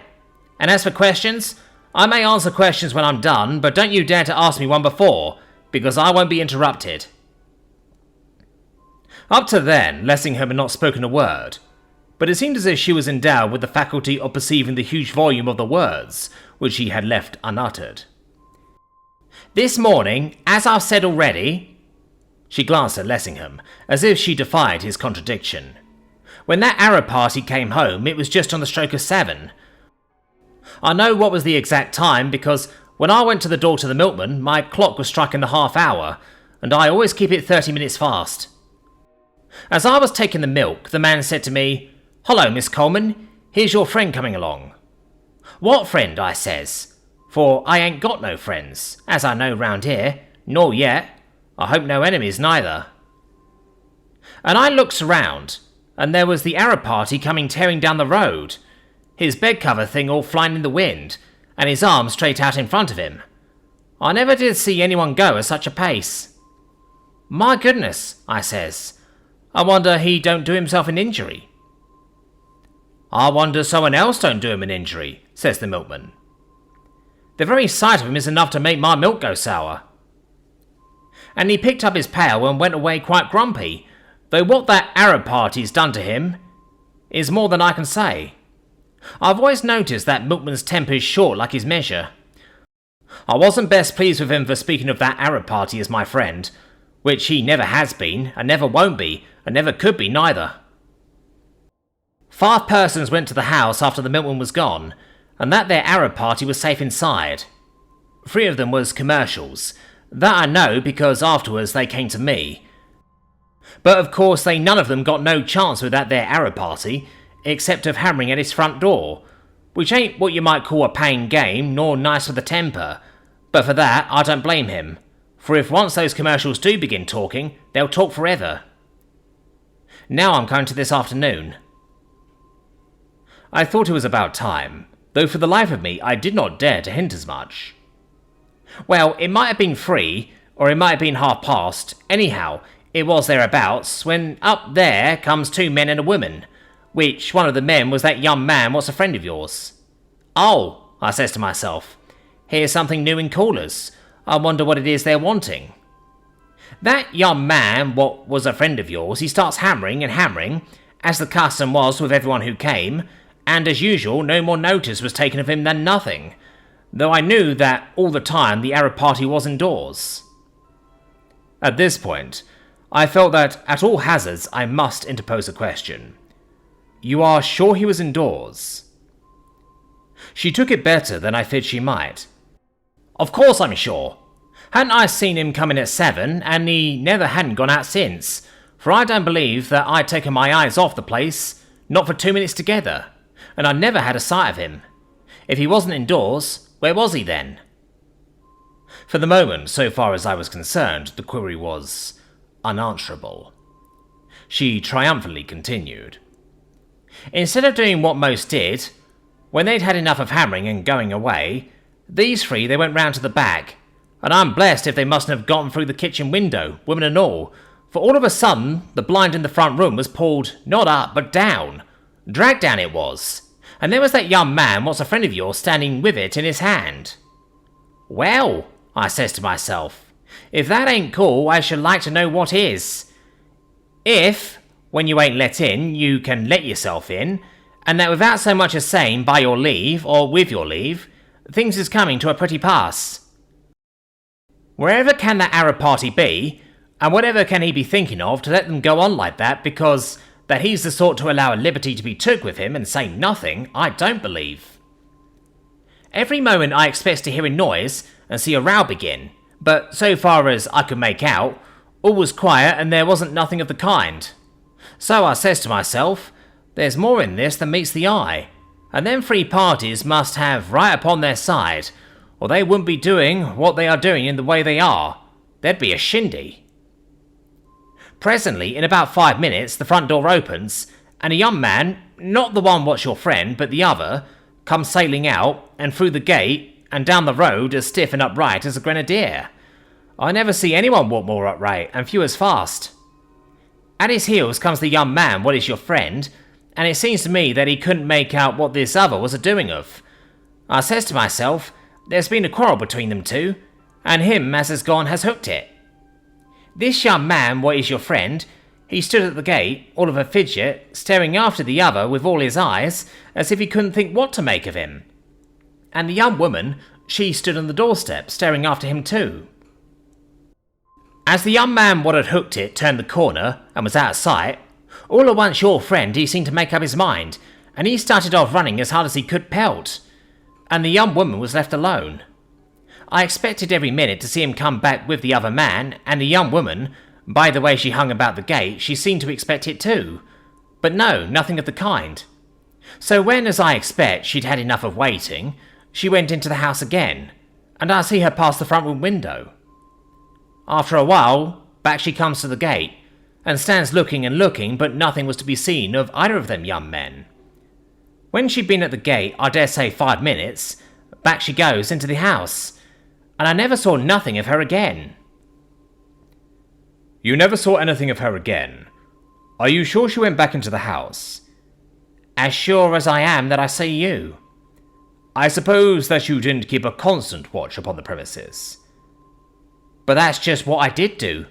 I felt something queer was going on, and I made up my mind to see it through. And when I make up my mind to a thing like that, I'm not easy to turn aside. I never moved off the chair at my bedroom window, and I never took my eyes off the house. Not till you come knocking at my front door.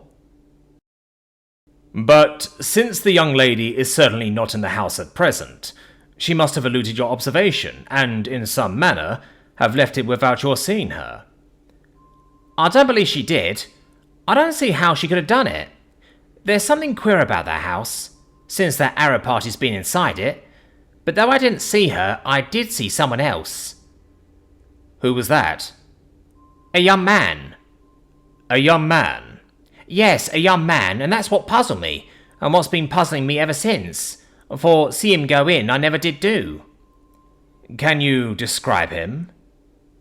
Not as to the face, for he wore a dirty cloth cap pulled down right over it, and he walked so quickly that I never had a proper look. But I should know him anywhere if I saw him, if only because of his clothes and his walk. What was there peculiar about his clothes and his walk? Why, his clothes were that old and torn and dirty that a ragman wouldn't have given a thank you for them. And as for fit, there wasn't none. They hung upon him like a scarecrow. He was a regular figure of fun.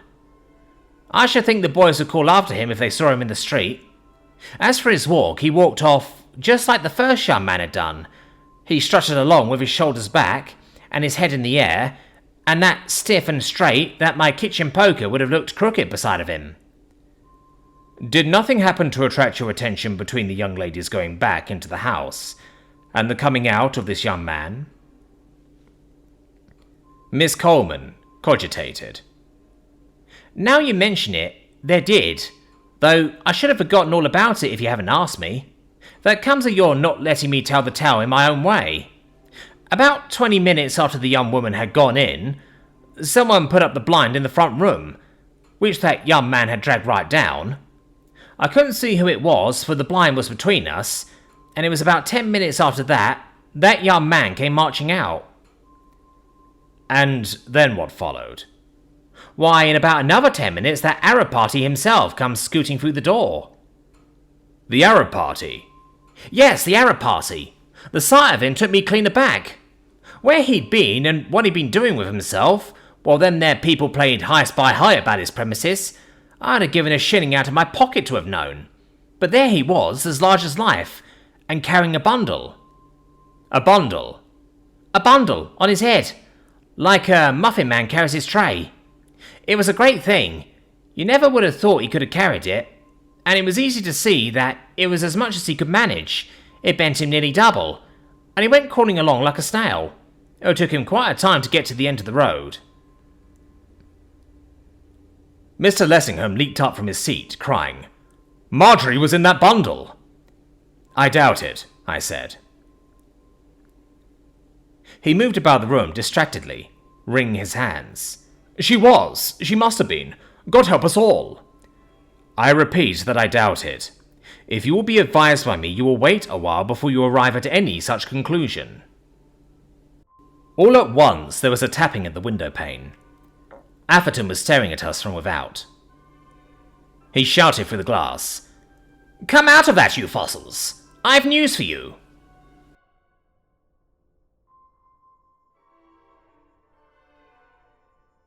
Chapter 41. The Constable, his clue, and the cab. Miss Coleman, getting up in a fluster, went hurrying to the door. "I won't have that young man in my house. I won't have him. Don't let him dare to put his nose across my doorstep." I endeavoured to appease her perturbation. "I promise you that he shall not come in, Miss Coleman. My friend here and I will go and speak to him outside." She held the front door open just wide enough to enable Lessingham and me to slip through. Then she shut it after us with a bang. She evidently had a strong objection to any intrusion on Sydney's part. Standing just without the gate, he saluted us with a characteristic vigour which was scarcely flattering to our late hostess. Behind her was a constable. "I hope you two have been mewling in with that old pussy long enough. While you've been tittle-tattling, I've been doing. Listen to what this Bobby's got to say." The constable, his thumbs thrust inside his belt, wore an indulgent smile upon his countenance. He seemed to find Sydney amusing. He spoke in a deep bass voice, as if it issued from his boots. I don't know that I've got anything to say. It was plain that Sidney thought otherwise. You wait till I've given this pretty pair of gossips a lead, officer. Then I'll trot you out. He turned to us. After I poked my nose into every dashed hole in that infernal den, and being rewarded with nothing but a pain in the back for my trouble, I stood cooling my heels on the doorstep, wondering if I should fight the cabman or get him to fight me just to pass the time away. For he says he can box, and he looks it. When who should come strolling along but this magnificent example of the Metropolitan Constabulary? He waved his hand towards the policeman, whose grin grew wider. I looked at him, and he looked at me, and then, when we'd had enough of admiring each other's fine features and striking proportions, he said to me, "Has he gone?" I said, "Who? Baxter or Bob Brown?" He said, "No, the Arab." I said, "What do you know about any Arab?" He said, "Well, I saw him in the Broadway about 3/4 of an hour ago, and then seeing you here, and the house all open, I wondered if he had gone for good." With that, I almost jumped out of my skin, though you can bet your life I never showed it. I said, "How do you know it was he?" He said, "It was him right enough, there's no doubt about that. If you've seen him once, you're not likely to forget him." Where was he going? He was talking to a cabman, four-wheeler. He'd got a great bundle on his head, wanted to take it inside with him. Cabman didn't seem to see it. That was enough for me. I picked this most deserving officer up in my arms and carried him across the road to you two fellows like a flash of lightning. Since the policeman was 6 feet 3 or 4 and more than sufficiently broad in proportion, his scarcely seemed the kind of figure to be picked up in anybody's arms and carried like a flash of lightning, which, as his smile grew more indulgent, he himself appeared to think. Still, even allowing for Atherton's exaggeration, the news which he had brought was sufficiently important. I questioned the constable upon my own account. "There is my card, officer.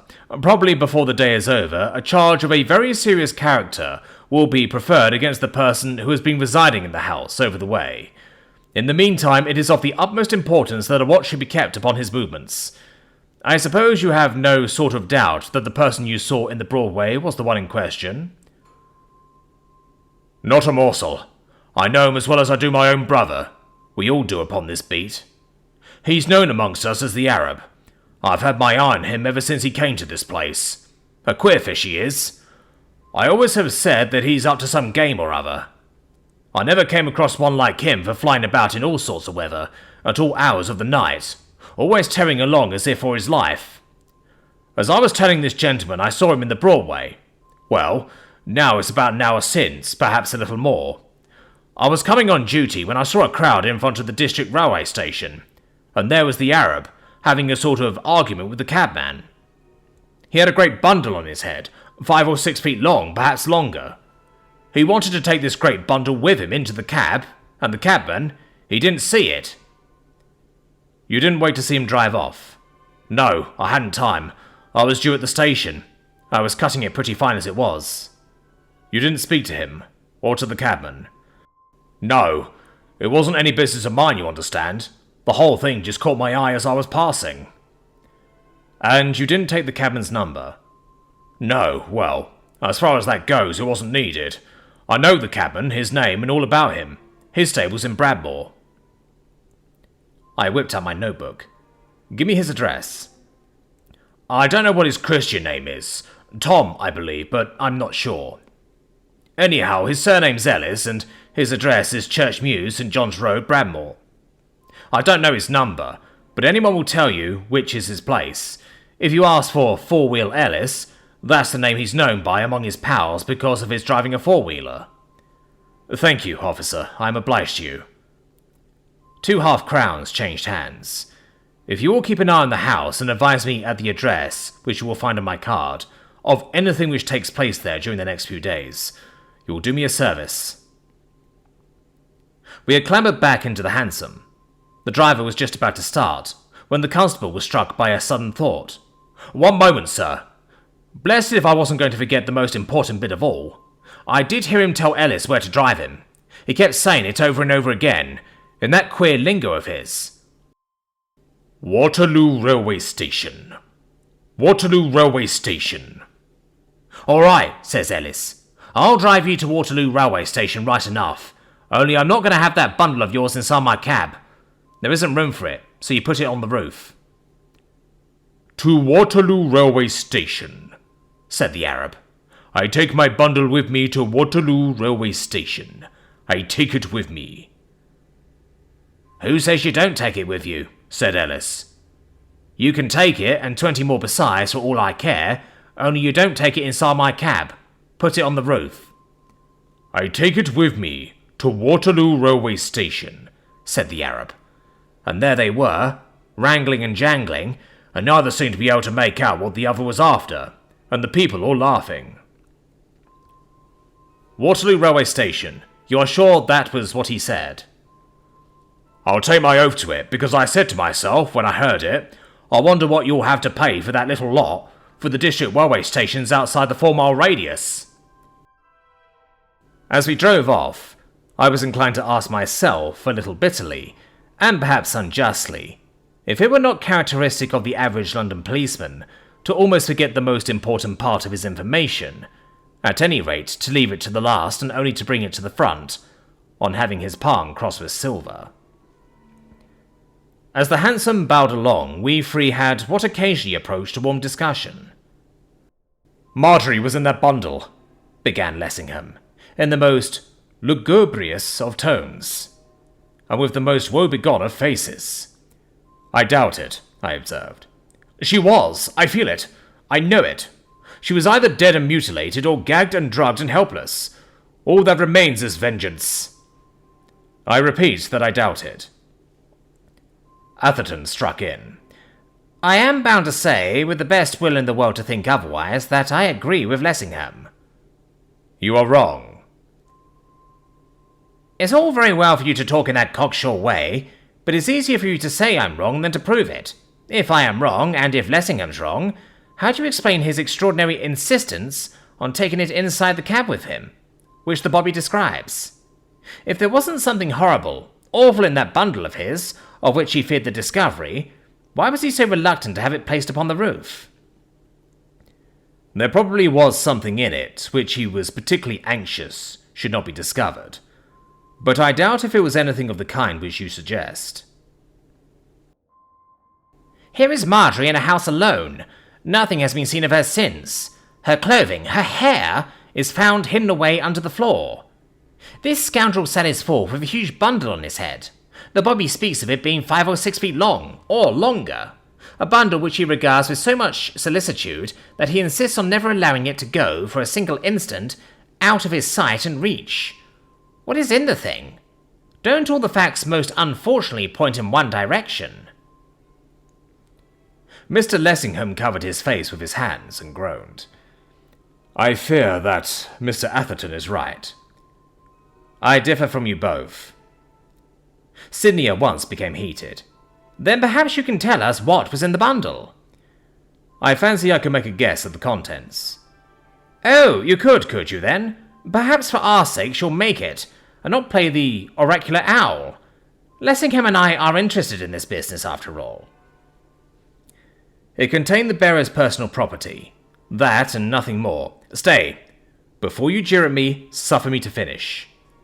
If I am not mistaken as to the identity of the person, whom the constable describes as the Arab, I apprehend that the contents of that bundle were of much more importance to him than if they had consisted of Miss Linden, either dead or living. More, I am inclined to suspect that if the bundle was placed on the roof of the cab, and if the driver did meddle with it, and did find out the contents and understand them, he would have been driven out of hand, stark raving mad. Sidney was silent, as if he reflected. I imagine he perceived there was something in what I said. But what has become of Miss Linden? I fancy that Miss Linden, at this moment, is somewhere. I don't just now know exactly where, but I hope very shortly to be able to give you a clearer notion. Attired in a rotten, dirty pair of boots, a filthy, tattered pair of trousers, a ragged, unwashed apology for a shirt, a greasy, ancient, shapeless coat, and a frowsy peat cloth cap. They stared at me open-eyed. Atherton was the first to speak. What on earth do you mean? I mean that it seems to me that the facts point in the direction of my conclusions, rather than yours, and that very strongly too. Miss Coleman asserts that she saw Miss Linden return into the house, that within a few minutes the blind was replaced at the front window, and that shortly after a young man, attired in the costume I have described, came walking out of the front door. I believe that young man was Miss Marjorie Linden. Lessingham and Atherton both broke out into interrogations, with Sydney, as usual, loudest. But, man alive, what on earth should make her do a thing like that? Marjorie, the most retiring, modest girl on all God's earth, walk about in broad daylight, in such a costume, and for no reason at all. My dear Champnell, you are suggesting that she first of all went mad. She was in a state of trance. Good God! Champnell! Well? Then you think that juggling villain did get hold of her? Undoubtedly. Here is my view of the case. Mind, it is only a hypothesis, and you must take it for what it is worth. It seems to me quite clear that the Arab, as we will call the person for the sake of identification, was somewhere about the premises when you thought he wasn't. But where? We looked upstairs and downstairs and everywhere. Where could he have been? That, as is present advised, I am not prepared to say, but I think you may take it for granted that he was there. He hypnotized the man, Holt, and sent him away, intending you to go after him, and so being rid of you both. The deuce he did, Champnell. You rode me down an ass. As soon as the coast was clear, he discovered himself to Miss Linden, who, I suspect, was disagreeably surprised, and hypnotized her. The hound! The devil! The first exclamation was Lessingham's, the second Sydney's. He then constrained her to strip herself to the skin. The wretch! The fiend! He cut off her hair. He hid it and her clothes under the floor where we found them, where I think it probable that he had already some ancient masculine garments concealed. By Jove! I shouldn't be surprised if they were Holt's. I remember the man saying that nice joker stripped him of his duds, and certainly when I saw him, and when Marjorie found him, he had absolutely nothing on but a queer sort of cloak. Can it be possible that that humorous professor of hanky-panky, may all the maledictions of the accursed alight upon his head, can have sent Marjorie Linden, the daintiest damsel in the land, into the streets of London rigged out in Holt's old togs? As to that, I am not able to give an authoritative opinion, but if I understand you all right, it at least is possible. Anyhow, I am disposed to think that he sent Miss Linden after the man Holt, taking it for granted that he had eluded you. That's it, write me down an ass again. That he did elude you, you have yourself admitted. That's because I stopped talking with that mutton-headed Bobby. I'd have followed the man to the ends of the earth if it hadn't been for that. Precisely. The reason is immaterial. It is the fact with which we are immediately concerned. He did elude you, and I think you will find that Miss Linden and Mr. Holt are together at this moment. In men's clothing? Both in men's clothing, or rather, Miss Linden is in a man's rags. Great Potiphar! To think of Marjorie like that! And where they are, the Arab is not very far off either. Lessingham caught me by the arm. And what diabolical mischief do you imagine that he proposes to do to her? I shirked the question. Whatever it is our business to prevent his doing it. And where do you think they have been taken? That it will be our immediate business to endeavour to discover.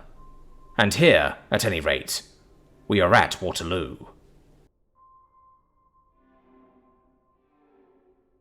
Chapter 42. The Quarry doubles. I turned towards the booking office on the main departure platform.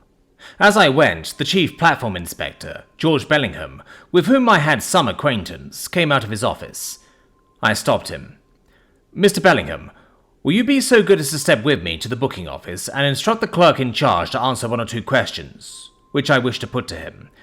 I will explain to you afterwards what is their exact import, but you know me sufficiently to be able to believe me when I say that they refer to a matter in which every moment is of the first importance." He turned and accompanied us into the interior of the booking case. "To which of the clerks, Mr. Chamdall, do you wish to put your questions?" "To the one who issues third-class tickets to Southampton." Bellingham beckoned to a man who was counting a heap of money, and apparently seeking to make it tally with the entries in a huge ledger which lay open before him. He was a short, slightly built young fellow, with a pleasant face and smiling eyes. "Mr. Stone, this gentleman wishes to ask you 1 or 2 questions." "I am at his service." I put my questions. "I want to know, Mr. Stone, if, in the course of the day, you have issued any tickets to a person dressed in Arab costume." His reply was prompt. "I have. By the last train, the 7:25. Free singles." "Free singles?" Then my instinct had told me rightly. "Can you describe the person?" Mr. Stone's eyes twinkled. "I don't know that I can, except in a general way.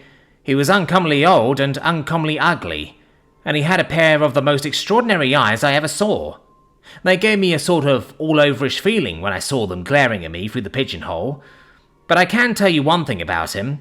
He had a great bundle on his head, which he steadied with one hand, and as it bulged out in all directions, its presence didn't make him popular with other people who wanted tickets too."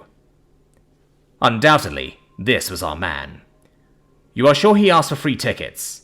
"Certain. He said free tickets to Southampton, laid down the exact fare, 19 and 6, and held up 3 fingers, like that.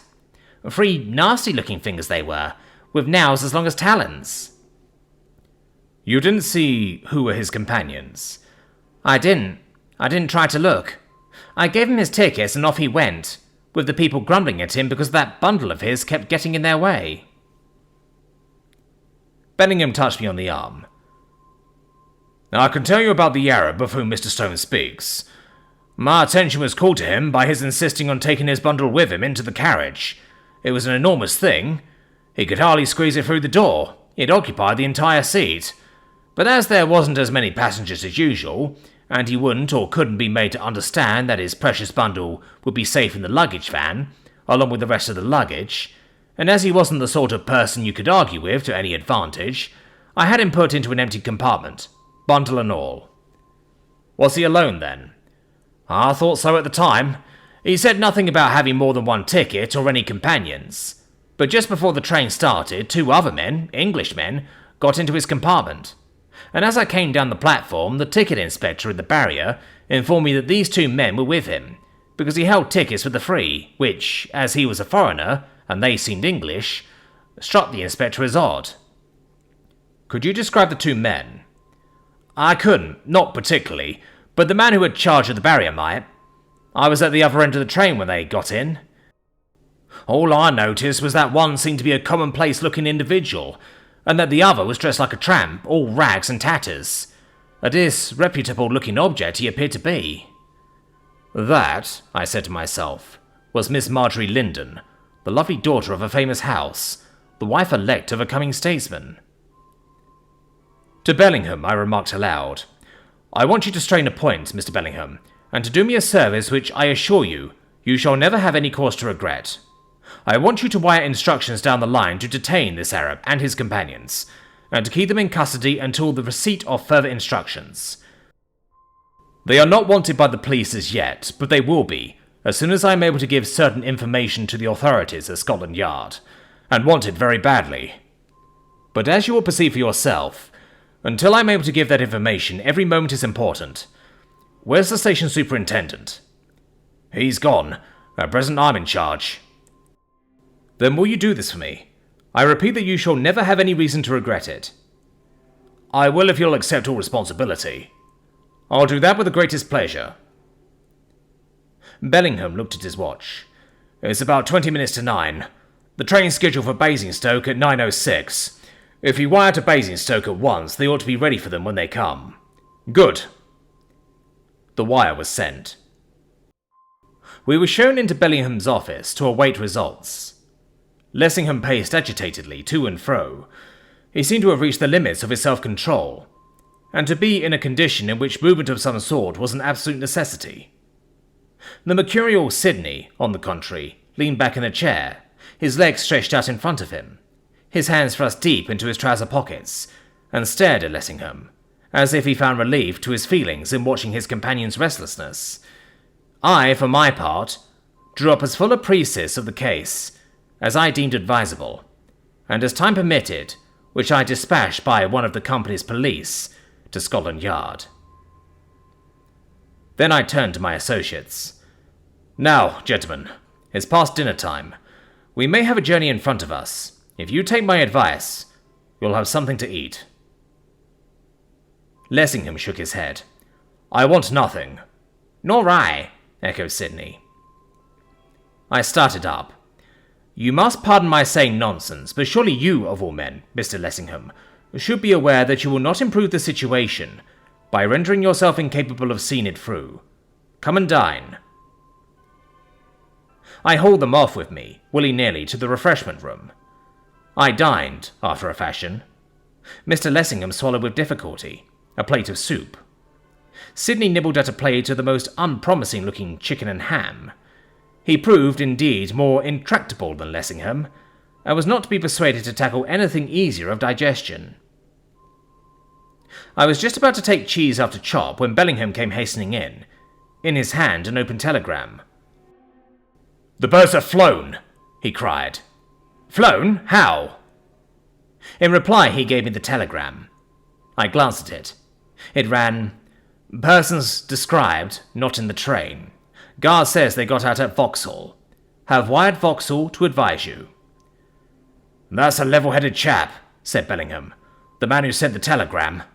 His wiring to Vauxhall should save us a lot of time. We ought to hear from there directly.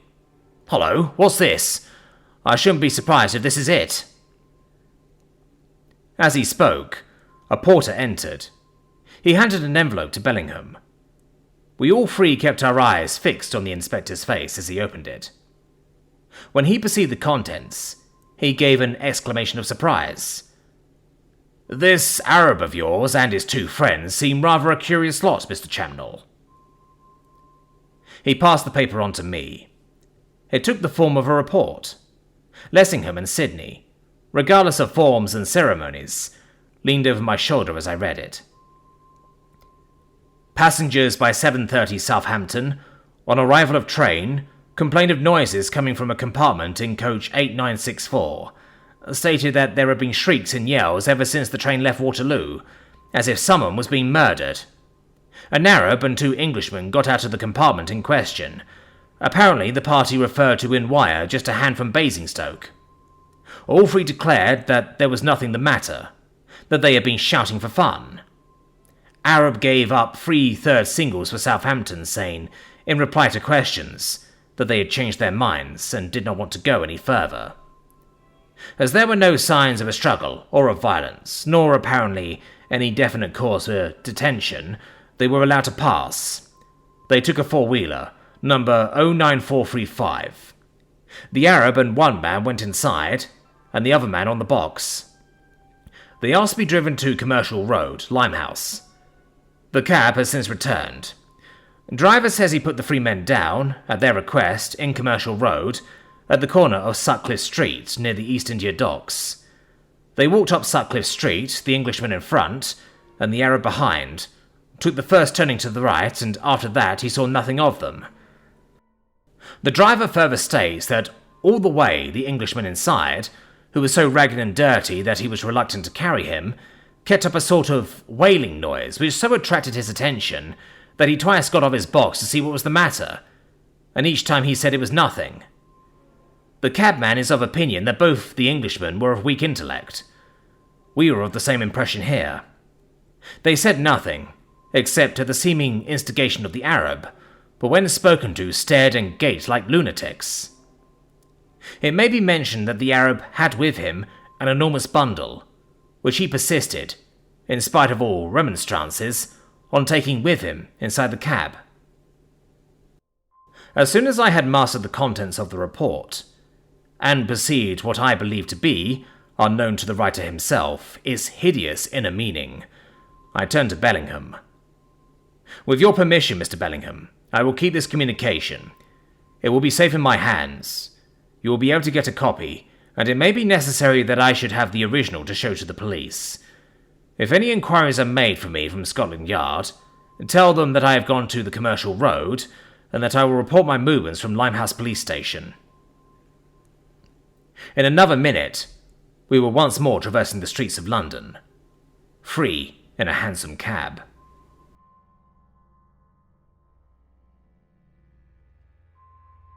Chapter 43. The Murder at Mrs. Enderson's. It is something of a drive from Waterloo to Limehouse. It seems longer when all your nerves are tingling with anxiety to reach your journey's end, and the cab I had hit upon proved to be not the fastest I might have chosen. For some time after our start we were silent.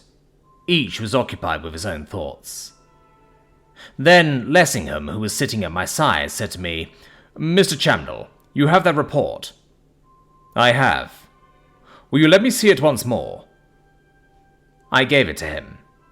He read it once, twice, and I fancy yet again. I purposely avoided looking at him as he did so.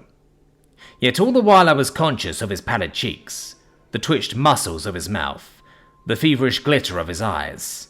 This leader of men, whose predominant characteristic in the House of Commons was immobility, was rapidly approximating to the condition of a hysterical woman. The mental strain which he had been recently undergoing was proving too much for his physical strength. This disappearance of the woman he loved bade fair to be the final straw. I felt convinced that unless something was done quickly to relieve the strain upon his mind, he was nearer to a state of complete mental and moral collapse than he himself imagined. Had he been under my orders, I should have commanded him to at once return home and not to think, but conscious that, as things were, such a direction would be simply futile, I decided to do something else instead. Feeling that suspense was for him the worst possible form of suffering, I resolved to explain, so far as I was able, precisely what it was I feared, and how I proposed to prevent it.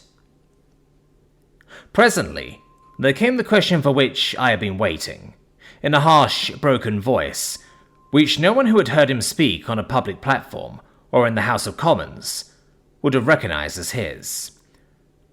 "Mr. Chamnell, who do you think this person is of whom the report from Vauxhall Station speaks as being all in rags and tatters?" He knew perfectly well, but I understood the mental attitude which induced him to prefer that the information should seem to come from me. "I hope that it will prove to be Miss Linden." "Hope?" He gave a sort of gasp. "Yes, hope, because if it is, I think it possible, nay, probable, that within a few hours you will have her again enfolded in your arms." "Pray God that it may be so! Pray God! Pray the good God!" I did not dare to look round from the tremor which was in his tone, I was persuaded that in the speaker's eyes were tears. Atherton continued silent. He was leaning half out of the cab, staring straight ahead, as if he saw in front a young girl's face from which he could not remove his glance, and which bespoke him on. After a while, Lessingham spoke again, as if half to himself and half to me. "This mention of the shrieks on the railway, and of the wailing noise in the cab. What must this wretch have done to her? How my darling must have suffered?" That was a theme on which I myself scarcely ventured to allow my thoughts to rest. The notion of a gently nurtured girl being at the mercy of that fiend incarnate, possessed, as I believed that so-called Arab to be possessed, of all the paraphernalia of horror and of dread, was one which caused me tangible shrinkings of the body. Whence had come those shrieks and yells, of which the writer of the report spoke, which had caused the Arab's fellow passengers to think that murder was being done? What unimaginable agony had caused them? What speechless torture? And the wailing noise, which had induced the prosaic, indurated London cabman to get twice off his box to see what was the matter, what anguish had been provocative of that? The helpless girl, who had already endured so much, endured perhaps that to which death would have been preferred, shut up in that rattling, jolting box on wheels, alone with that diabolic Asiatic, with the enormous bundle, which was but the lurking place of nameless terrors. What might she not, while being born through the heart of civilized London, have been made to suffer? What has she not been made to suffer to have kept up that continued wailing noise? It was not a theme on which it was wise to permit one's thoughts to linger, and particularly was it clear that it was one from which Lessingham's thoughts should have been kept as far as possible away. Come, Mr. Lessingham, neither you nor I will do himself any good by permitting his reflections to flow in a morbid channel. Let us talk of something else. By the way, weren't you due to speak in the House tonight? Due? Yes, I was due, but what does it matter? But have you acquainted no one with the cause of your non-attendance? Acquaint? Whom should I acquaint? My good sir, listen to me, Mr. Lessingham. Let me entreat you very earnestly to follow my advice. Call another cab, or take this, and go at once to the House. It is not too late. Play the man. Deliver the speech you have undertaken to deliver. Perform your political duties. By coming with me, you will be a hindrance rather than a help, and you may do your reputation an injury from which it never may recover. Do as I counsel you, and I will undertake to do my very utmost to let you have good news by the time your speech is finished. He turned on me with a bitterness for which I was unprepared. If I were to go down to the House and try to speak in the state in which I am now, they would laugh at me. I should be ruined. Do you not run an equally great risk of being ruined by staying away? He gripped me by the arm. Mr. Chamnell, do you know that I am on the verge of madness? Do you know that as I am sitting here by your side, I am living in a dual world? I am going on and on to catch that fiend, and am back again in that Egyptian den, upon that couch of rugs, with the woman of the songs beside me. And Marjorie is being torn and tortured and burnt before my eyes. God help me! Her shrieks are ringing in my ears. He did not speak loudly, but his voice was none the less impressive on that account. I endeavoured my hardest to be stern. I confess that you disappoint me, Mr. Lessingham.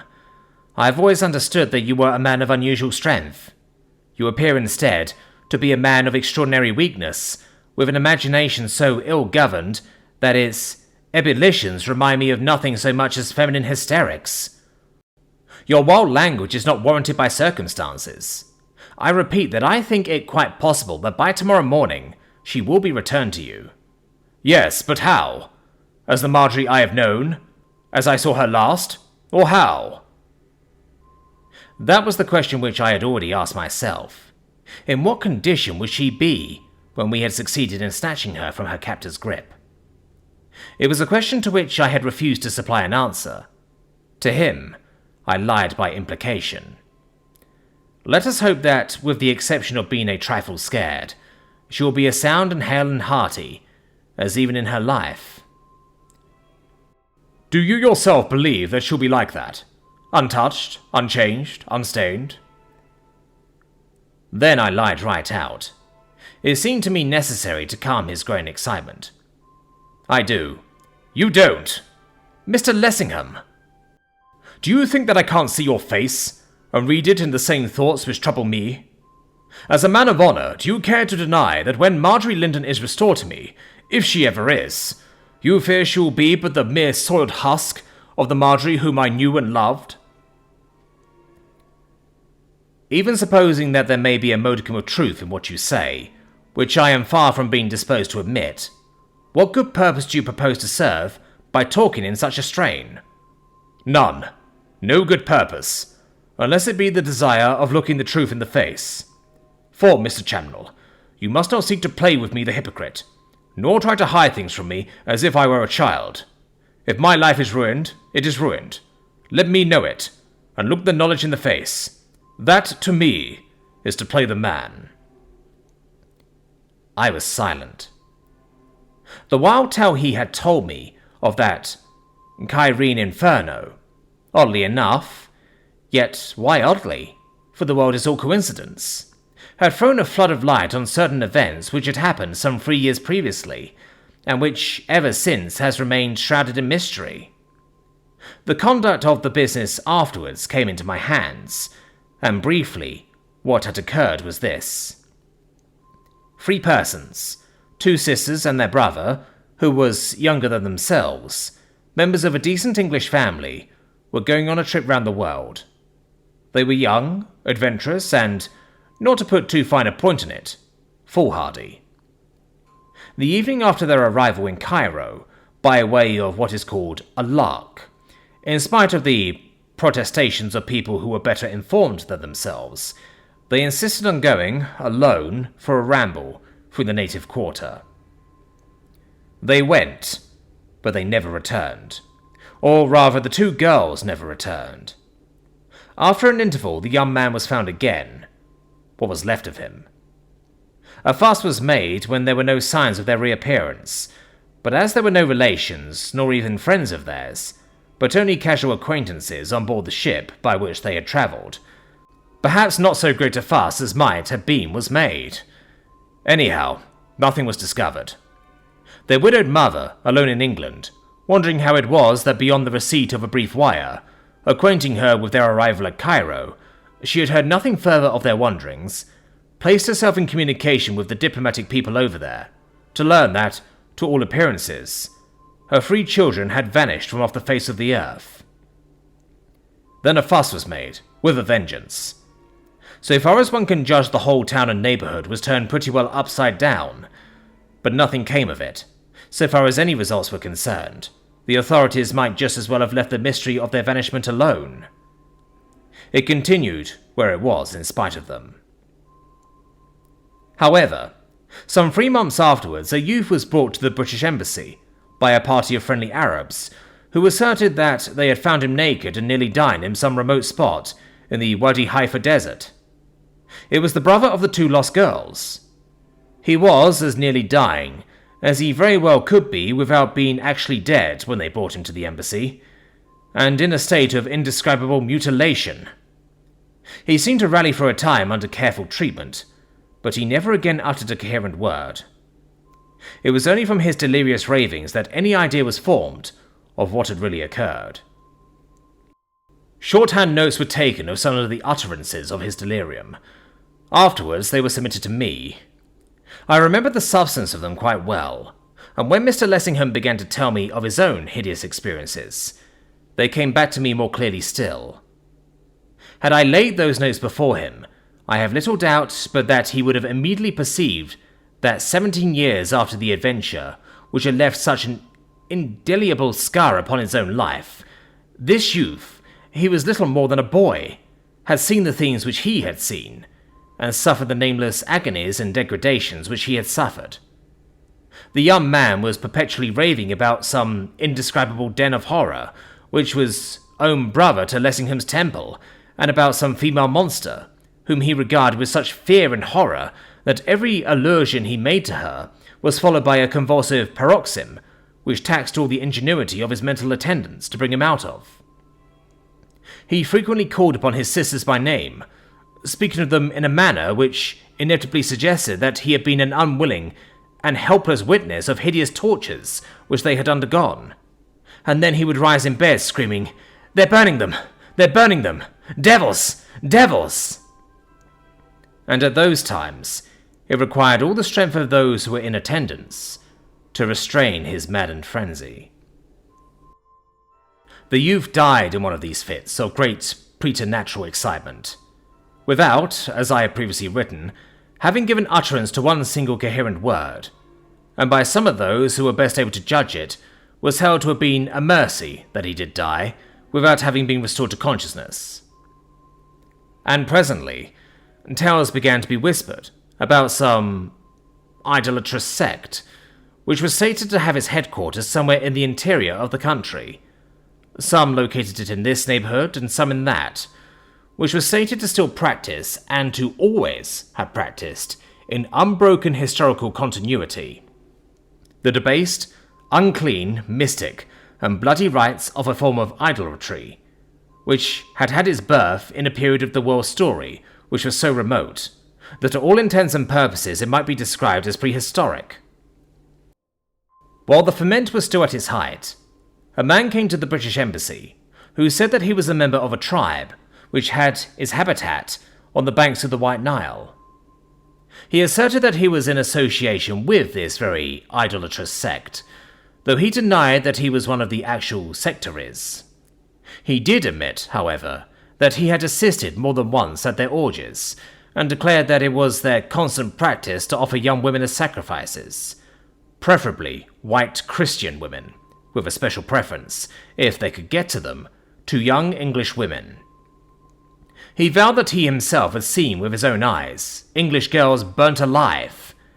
The description which he gave of what preceded and followed these foul murders appalled those who listened. He finally wound up by offering, on payment of a stipulated sum of money, to guide a troop of soldiers to this den of demons, so that they should arrive there at a moment when it was filled with worshippers, who were preparing to participate in an orgy which was to take place during the next few days. His offer was conditionally accepted. He was confined in an apartment with one man on guard inside and another on guard outside the room. That night, the sentinel without was startled by hearing a great noise and frightful screams issuing from the chamber in which the native was interned. He summoned assistance. The door was opened. The soldier on guard within was stark, staring mad. He died within a few months. A gibbering maniac to the end. The native was dead. The window, which was a very small one, was securely fastened inside and strongly barred without. There was nothing to show by what means entry had been gained. Yet it was the general opinion of those who saw the corpse that the man had been destroyed by some wild beast. A photograph was taken of the body after death, a copy of which is still in my possession. In it are distinctly shown lacerations about the neck and the lower portion of the abdomen, as if they had been produced by the claws of some huge and ferocious animal. The skull is splintered in half a dozen places, and the face is torn to rags. That was more than 3 years ago. The whole business has remained as great a mystery as ever. But my attention has once or twice been caught by trifling incidents, which have caused me to more than suspect that the wild tale told by that murdered native had in it at least the elements of truth, and which have even led me to wonder if the trade in kidnapping was not being carried on to this very hour, and if women of my own flesh and blood were not still being offered up on that infernal altar. And now, here was Paul Lessingham, a man of worldwide reputation, of great intellect, of undoubted honour, who had come to me with a wholly unconscious verification of all my worst suspicions. That the creature spoken of as an Arab, and who was probably no more an Arab than I was, and whose name was certainly not Mohammed el-Kahir, was an emissary from that den of demons, I had no doubt. What was the exact purport of the creature's presence in England was another question. Possibly part of the intention was the destruction of Paul Lessingham, body, soul, and spirit. Possibly another part was the procuration of fresh victims for that long drawn-out Holocaust. That this latter object explained the disappearance of Miss Linden, I felt persuaded. That she was designed by the personification of evil, who was her captor, to suffer all the horrors of which the stories pointed, and then to be burned alive, amidst the triumphant yells of the attendant demons, I was certain.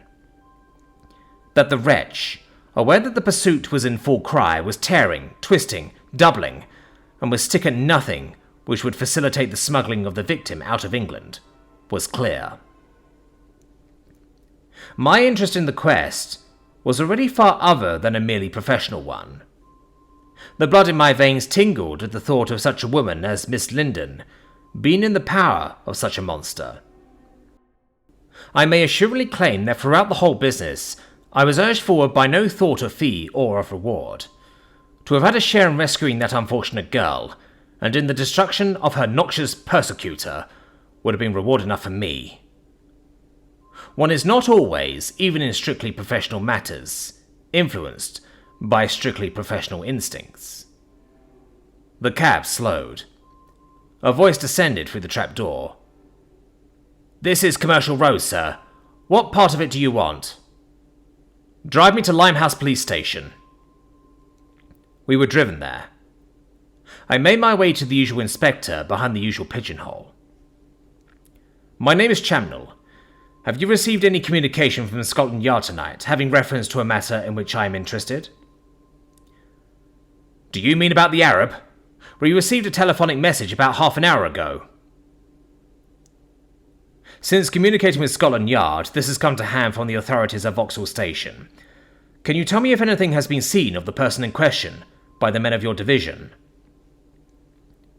I handed the inspector the report. His reply was laconic. I will inquire. He passed through a door into an inner room, and the report went with him. Beg pardon, sir, but was that a Harab you was a-talking about to the inspector? The speaker was a gentleman unmistakably of the gutter-snipe class. He was seated on a form. Close at hand hovered a policeman, whose special duty it seemed to be to keep an eye upon his movements. Why do you ask? I beg your pardon, sir, but I saw a Harab myself about an hour ago. Leastways, he looked like as if he was a Harab. What sort of a looking person was he?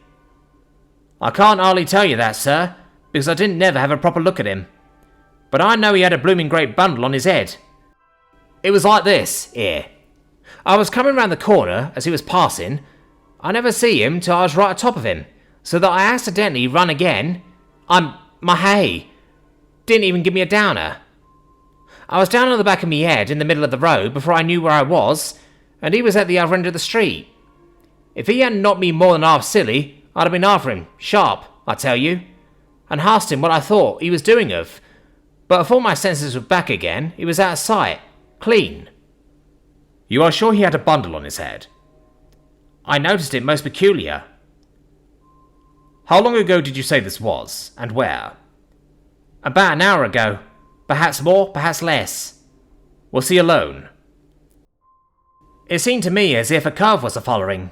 Him, leastways, there was a bloke as was a-keeping close at his heels. Though I don't know what his little game was, I'm sure. Ask the policeman. He knows. He knows everything the policemen do. I turned to the policeman. Who is this man? The policeman put his hands behind his back and threw out his chest. His manner was distinctly affable. Well, he's been detained upon suspicion. He's given us an address at which to make inquiries, and inquiries are being made. I shouldn't pay too much attention to what he says, if I were you. I don't suppose he'd be particular about a lie or two. This frank expression of opinion re-aroused the indignation of the gentleman on the form. There you are. That's it again. That's just like you peelers. You're all the same. What do you know about me? Nothing. This gentleman ain't got no call to believe me. Not as I knows on. It's all the same to me if I do or don't. But it's true what I'm saying all the same. At this point, the inspector reappeared at the pigeonhole. He cut short the flow of eloquence. Now then, not so much noise outside there. He addressed me. None of our men have seen anything of the person you're inquiring for, so far as we're aware. But, if you like, I will place a man at your disposal, and he will go round with you, and you will be able to make your own inquiries. A capless, wildly excited young ragamuffin came dashing in at the street door. He gasped out, as clearly as he could for the speed which he had made. There's been a murder done, Mr. Policeman. A Harab's killed a bloke. Mr. Policeman gripped him by the shoulder. What's that? The youngster put up his arm and ducked his head, instinctively, as if to ward off a blow. Leave me alone. I don't want none of your handling. I ain't done nothing to you. I'll tell you he has. The inspector spoke for the pigeonhole. He has what, my lad? What do you say has happened? There's been a murder done. It's right enough, there has. Up at Mrs. Atherton's, in Paradise Place. A Harab's been and killed a bloke.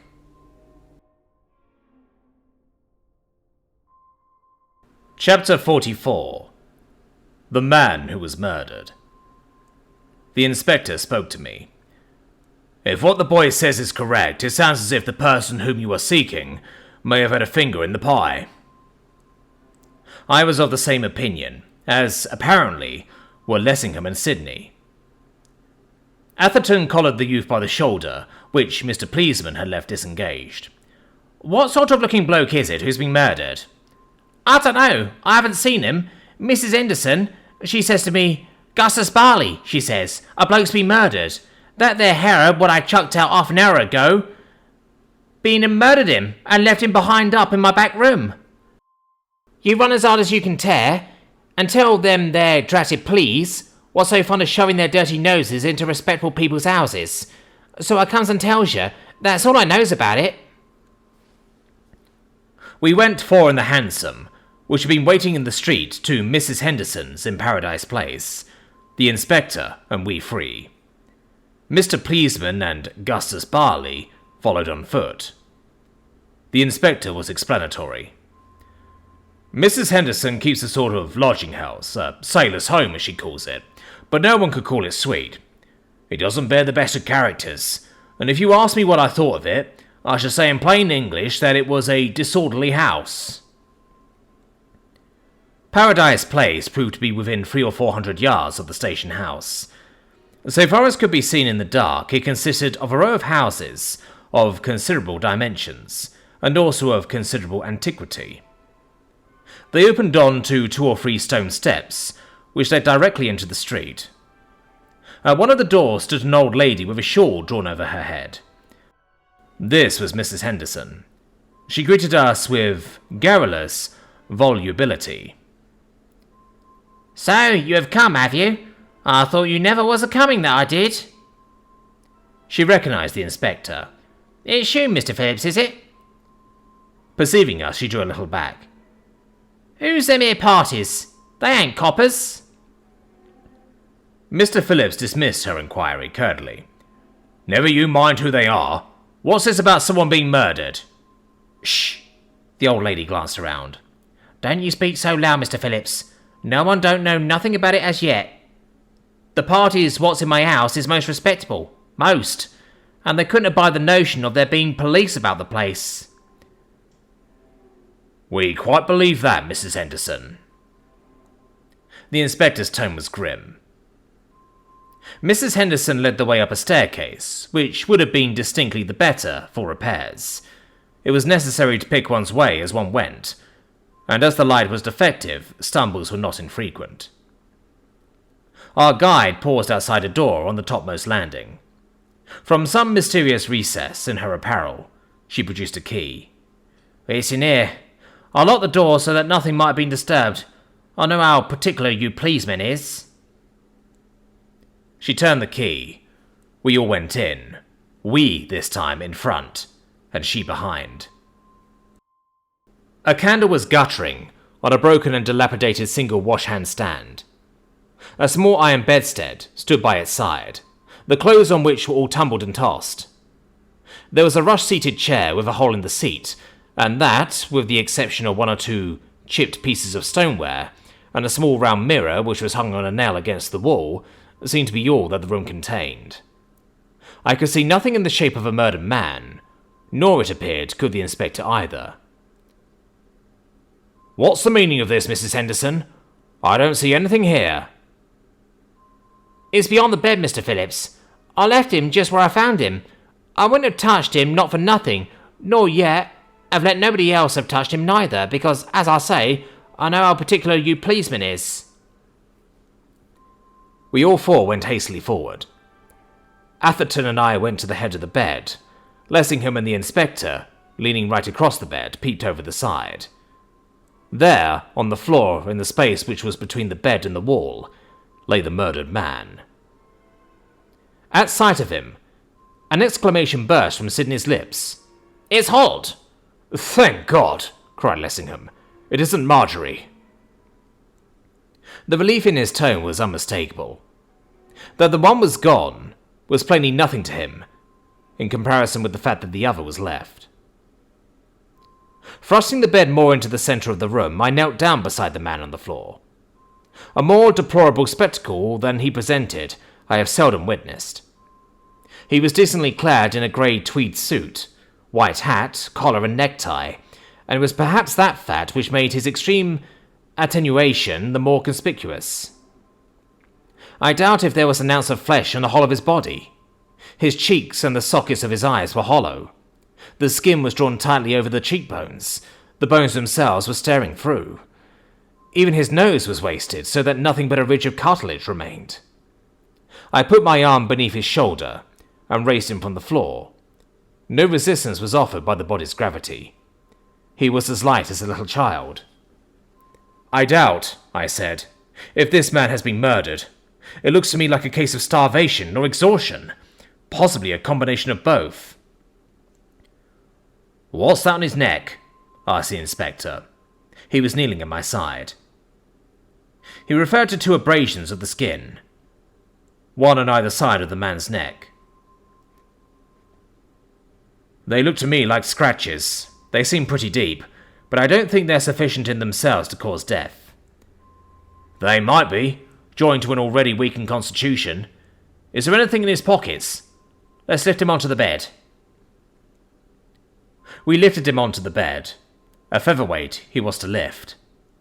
While the inspector was examining his pockets to find them empty, a tall man with a big black beard came bustling in.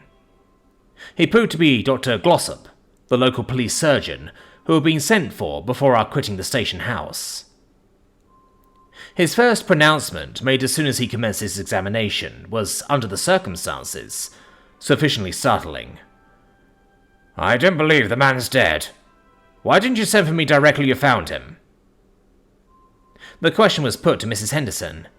"Well, Dr. Glossop, I wouldn't touch him myself, and I wouldn't have him touched by no one else, because, as I said afore, I know how particular them policemen is." "Then in that case, if he does die, you'll have had a hand in murdering him.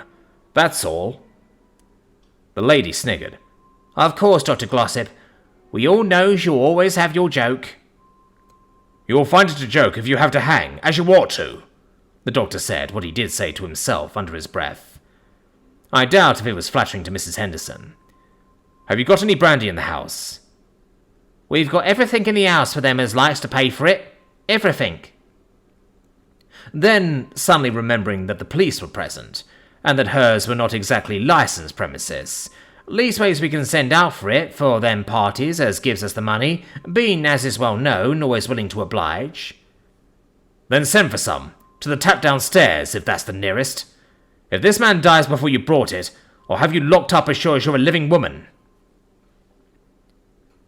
The arrival of the brandy was not long delayed, but the man on the bed had regained consciousness before it came.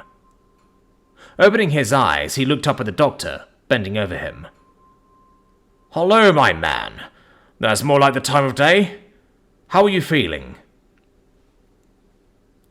The patient stared hazily up at the doctor, as if his sense of perception was not yet completely restored, as if this big bearded man was something altogether strange. Atherton bent down beside the doctor. "I'm glad to see you looking better, Mr. Holt. You know me, don't you? I've been running about after you all day long." You are... The man's eyes closed, as if the effort at recollection exhausted him. He kept them closed as he continued to speak. "I know who you are. You are the gentleman." "Yes, that's it. I'm the gentleman. Name of Atherton, Miss Linden's friend. And I dare say you're feeling pretty well done up, and in want of something to eat and drink. Here's some brandy for you." The doctor had summoned a tumbler. He raised the patient's head, allowing it to trickle down his throat. The man swallowed it, mechanically, motionlessly, as if unconscious what it was that he was doing.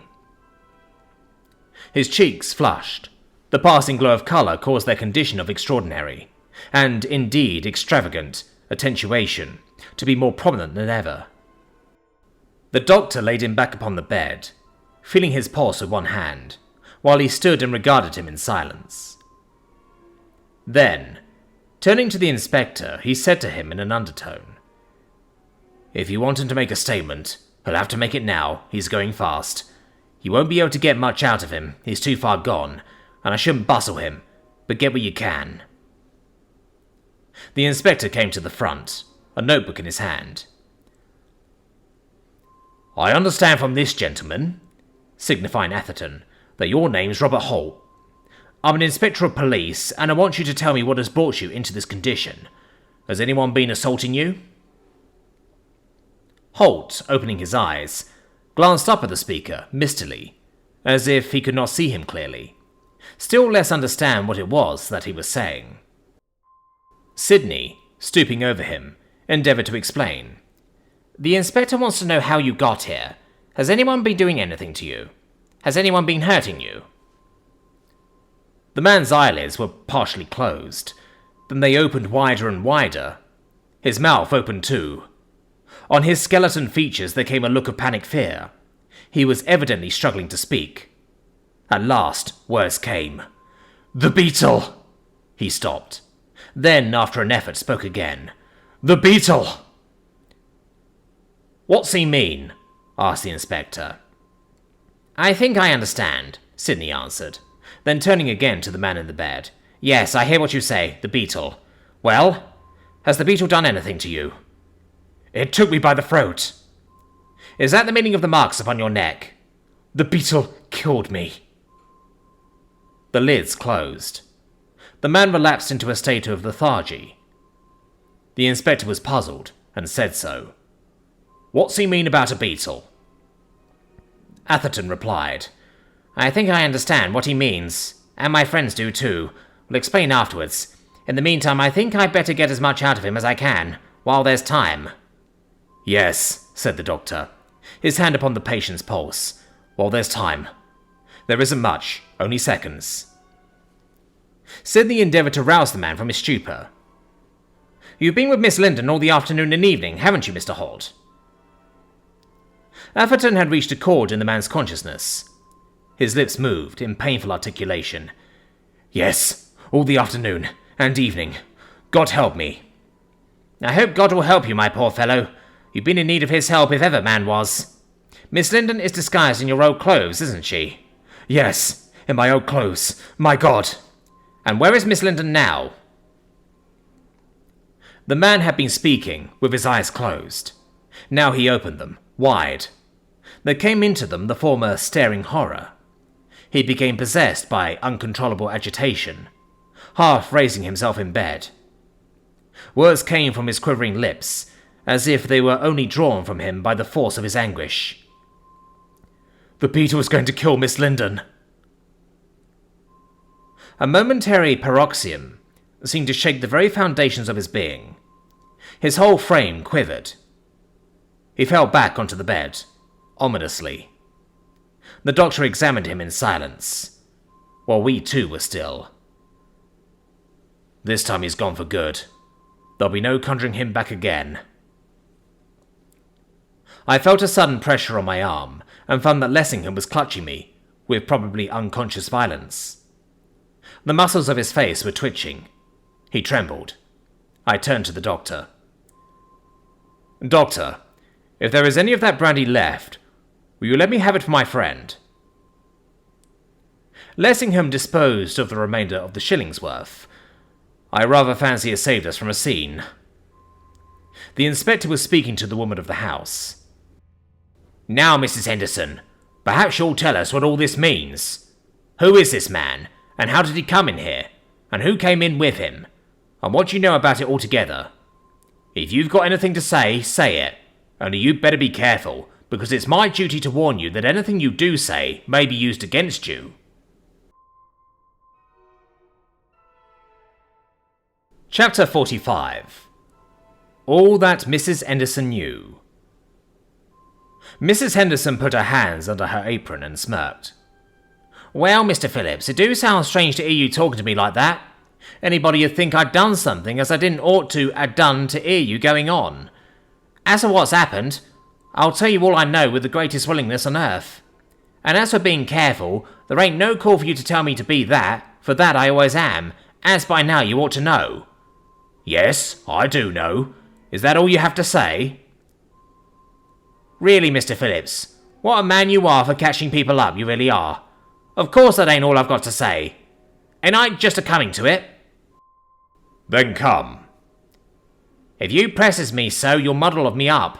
And then, if I do happen to make an error, you'll say I'm a liar, when goodness knows there ain't no more truthful woman not in Limehouse."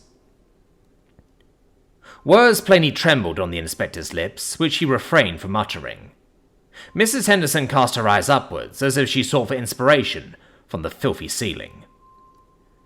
"So far as I can swear, it might have been an hour ago, or it might have been an hour and a quarter, or it might have been an hour and 20 minutes. We're not particular as to the seconds." "When I hears a knocking at my front door, and when I comes to open it, there was a Harrod party with a great bundle on his head, bigger nor himself and 2 other parties along with him. This Harrod party says, in that queer foreign way them Harrod parties has of talking, 'A room for the night, a room.' Now I don't much care for foreigners, and never did, especially them Harrods, which their habits ain't my own, so I as much, it's the same. But this here Harrod party, he didn't seem to quite follow off my meaning, for all he done was to say as he said afore, 'A room for the night, a room.' And he shoves a couple of half-crowns into my hand. Now, it always been a motto of mine that money is money, and one man's money is as good as another man's, so not wishing to be disagreeable, which other people would have taken them if I hadn't, I shows them up here. I've been downstairs, it might have been half an hour, when I hears a shindy coming from this room." "What sort of a shindy?" "Yelling and shrieking. Oh my gracious. It was enough to set your blood all curdled. For ear-piercingness, I never did hear nothing like it. We do have troublesome parties in here, like they do elsewhere, but I never did hear nothing like that before. I stood it for about a minute, but it kept on, and every moment I expected as the other parties, as within the house, would be complaining. So up I comes, and I thumps at the door, and it seemed that thump I might for all the notice that was took of me." "Did the noise keep on?" "Keep on? I should think it did keep on. Lord love you, shriek after shriek. I expected to see the roof took off." "Were there any other noises? For instance, were there any sounds of struggling or of blows?" "There weren't no sounds except of the party hollering." "One party only?" "One party only. As I says afore, shriek after shriek. When you put your ear to the panel, there was a noise like some other party blubbering, but that weren't nothing. As for the hollering, you wouldn't have thought that nothing what you might call humming could have kept up such a screeching. I thumps, and at last, when I did think that I should have to have the door broke down, the Harab says to me from inside, 'Go away, I pay for the room. Go away.' I did think that pretty good, I tell you that. So I says, 'Pay for the room or not pay for the room, you didn't pay to make that shindy. And what's more,' I says, 'if I hear it again,' I says, 'out you goes, and if you don't go quiet, I'll have somebody in as pretty quickly make you.'" Then there was silence. So to speak there was, only there was this sound as if some party was a-blubbering, and another sound as if a party was a-panting for his breath. Then what happened? Seeing that, so to speak, all was quiet, down I went again, and in another quarter of an hour, or it might have been 20 minutes, I went to the front door to get a mouthful of air. And Mrs. Barker, what lives over the road at number 24, she comes to me and says, "That there Arab party of yours didn't stop long." I looks at her. "I don't quite follow you." I says, which I didn't, "I saw him come in," she says, "and then a few minutes back, I see him go again with a great bundle on his head. He couldn't hardly stagger under." "Oh," I says, "that's news to me. I didn't know he'd gone, nor seen him neither," which I didn't. So up I comes again, and sure enough, the door was open, and it seems to me that the room was empty, till I come upon this poor young man, what was lying behind the bed. There was a growl from the doctor. "If you'd had any sense and sent for me at once, he might have been alive at this moment." "How was I to know that, Dr. Glossop? I couldn't tell. My finding him there murdered was quite enough for me. So I runs downstairs, and I nips hold of Gustus Barley, what was leaning against the wall. And I says to him, 'Gustus Barley, run to the station as fast as you can, and tell him that a man's been murdered. That Harrow's been and killed a bloke.' And that's all I know about it, and I couldn't tell you no more, Mr. Phillips. None of you was to keep on asking me questions, not for hours and hours." "Then you think it was this man," with a motion towards the bed, "who was shrieking?" "To tell you the truth, Mr. Phillips, about that I don't hardly know what to think. If you had asked me, I should have said it was a woman. I ought to know a woman's holler when I hear it, if anyone does. I've heard enough of him in my time, goodness knows. And I should have said that only a woman could have hollered like that, and only when she was raving mad. But there weren't no one with him. There was only this man what's murdered, and the other man. And as for the other man, I will say this, that he hadn't got 2 penny worth of clothes to cover him. But Mr. Phillips, howsoever that may be, that's the last Harab I'll have under my roof, no matter what they pays. And you mark my words, I'll have no more. Mrs. Henderson, once more glancing upward, as if she imagined herself to have made some declaration of a religious nature, shook her head with much solemnity.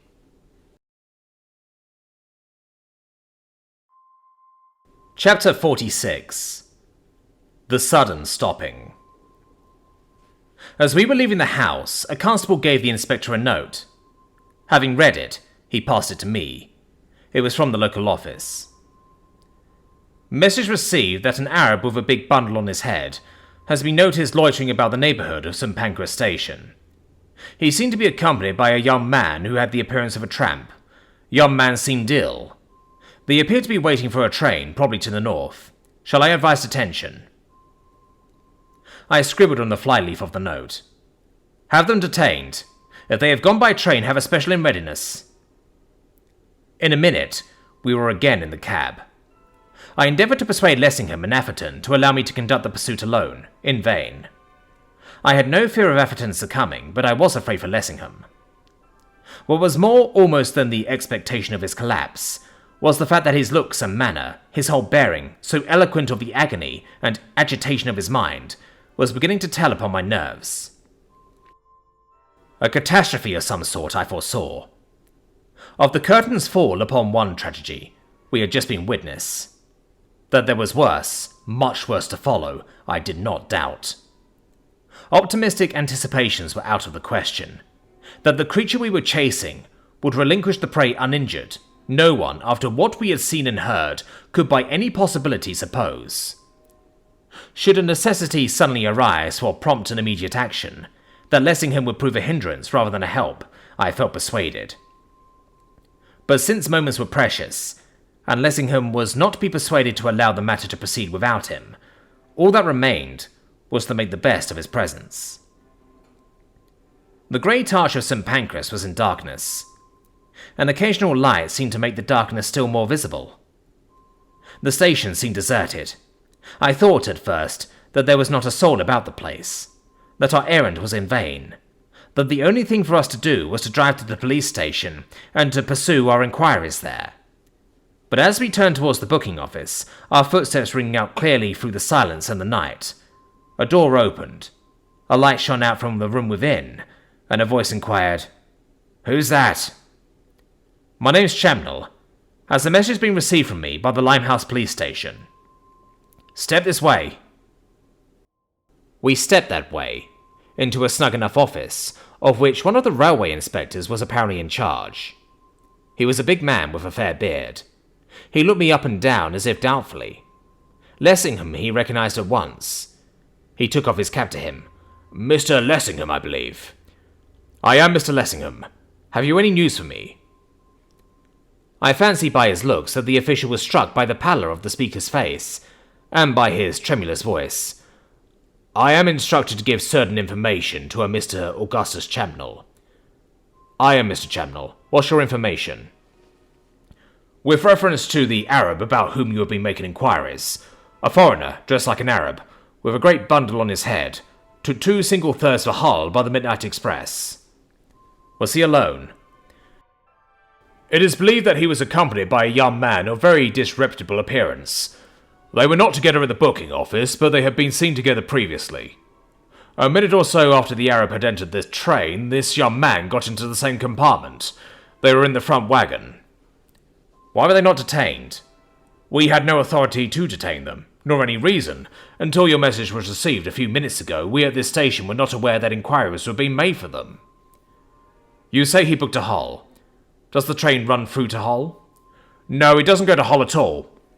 Part of it's the Liverpool and Manchester Express, and part of it's for Carlisle. It diverts at Derby. The man you're looking for will change either at Sheffield or at Cudsworth Junction and go on to Hull by the first train in the morning. There's a local service. I looked at my watch. You say the train left at midnight. It's now nearly 5:20 past. Where's it now? Nearing St Albans. It's due there 12:35. Would there be time for a wire to reach St Albans? Hardly. And anyhow, there'll only be enough railway officials about the place to receive and dispatch the train. They'll be fully occupied with their ordinary duties. There won't be time to get the police there. You could wire to St Albans to inquire if they were still in the train? That could be done, certainly. I'll have it done at once if you like. Then where's the next stoppage? Well, they're at Luton at 12:51, but that's another case of St Albans. You see, there won't be much more than 20 minutes by the time you've got your wire off, and I don't expect there'll be many people awake at Luton. At these country places, sometimes there's a policeman hanging about the station to see the express go through. But, on the other hand, very often there isn't, and if there isn't, probably at this time of night it'll take a good bit of time to get the police on the premises. I'll tell you what I should advise. What's that? The train is due at Bedford at 1:29. Send your wire there. There ought to be plenty of people about at Bedford, and anyhow, there'll be time to get the police to the station. Very good. I instructed them to tell you to have a special ready. Have you got one? There's an engine with steam up in the shed. We'll have all ready for you in less than 10 minutes. And I'll tell you what, you'll have about 50 minutes before the train is due at Bedford. It's a 50-mile run. With luck, you ought to get there pretty nearly as soon as the express does. Shall I tell them to get ready? At once. While he issued directions for a telephone to what I presume was the engine shed, I drew up a couple of telegrams. Having completed his orders, he turned to me. They're coming out of the siding now. They'll be ready in less than 10 minutes. I'll see that the line's kept clear. Have you got those wires? Here is one. This is for Bedford. It ran. Arrest the Arab, who is in train due at 1:29. When leaving St Pancras, he was in a third-class compartment in front wagon. He has a large bundle, which detain. He took 2 singles for Hull. Also detain his companion, who is dressed like a tramp. This is a young lady whom the Arab has disguised and kidnapped, while in a condition of hypnotic trance. Let her have medical assistance and be taken to a hotel. All expenses will be paid on the arrival of the undersigned, who is following by a special train. As the Arab will probably be very violent, a sufficient force of police should be in waiting. Augustus Champnell. And this is the other. It is probably too late to be of any use at St Albans, but send it there, and also to Luton. Is Arab with companion in train, which left St Pancras at 1300? If so, do not let them get out till train reaches Bedford, where instructions are being wired for arrest. The inspector rapidly scanned them both. They ought to do your business, I should think. Come along with me. I'll have them sent at once, and we'll see if your train's ready. The train was not ready, nor was it ready within the prescribed 10 minutes. There was some hitch, I fancy, about a saloon. Finally, we had to be content with an ordinary old-fashioned first-class carriage. The delay, however, was not altogether time lost. Just as the engine with its solitary coach was approaching the platform, someone came running up with an envelope in his hand. Telegram from St Albans. I tore it open. It was brief and to the point. Arab with companion was in train when it left here, and wiring Luton. That's all right. Now, unless something wholly unforeseen takes place, we ought to have them. That unforeseen. I went forward with the inspector and the guard of our train to exchange a few final words with the driver. The inspector explained what instructions he had given. I've told the driver not to spare his coal, but to take you into Bedford within 5 minutes after the arrival of the express. He says he thinks he can do it. The driver leaned over his engine, rubbing his hands with the usual oily rag. He was a short, wiry man with grey hair and a grizzled moustache, with about him that bearing of semi-humorous, frank-faced resolution, which one knows about engine drivers as a class. We ought to do it. The gradients are against us, but it's a clear night and there's no wind. The only thing that will stop us will be if there's any shunting on the road, or any luggage trains, of course. If we are blocked, but the inspector says he'll clear the way for us." "Yes," said the inspector. "I'll clear the way. I've wired down the road already." Atherton broke in. "Driver, if you get us into Bedford within 5 minutes of the arrival of the mail, there'll be a £5 note to divide between your mate and you." The driver grinned. "We'll get you there in time, sir, if we have to go clear through the shunters. It isn't often we get a chance of a £5 note for a run to Bedford, and we'll do our best to earn it." The fireman waved his hand in the rear. "That's right, sir," he cried. "We'll have to trouble you for that £5 note." So soon as we were clear of the station, it began to seem probable that, as the fireman put it, Atherton would be troubled. Journeying in a train which consists of a single carriage attached to an engine, which is flying at topmost speed, is a very different business from being an occupant of an ordinary train, which is travelling at ordinary express rates. I had discovered that for myself before. That night it was impressed on me more than ever. A tyro, or even a nervous season, might have been excused for expecting at every moment we were going to be derailed. It was hard to believe that the carriage had any springs. It rocked and swung, and jogged and jolted. Of smooth travelling we had none. Talking was out of the question, and for that I personally was grateful.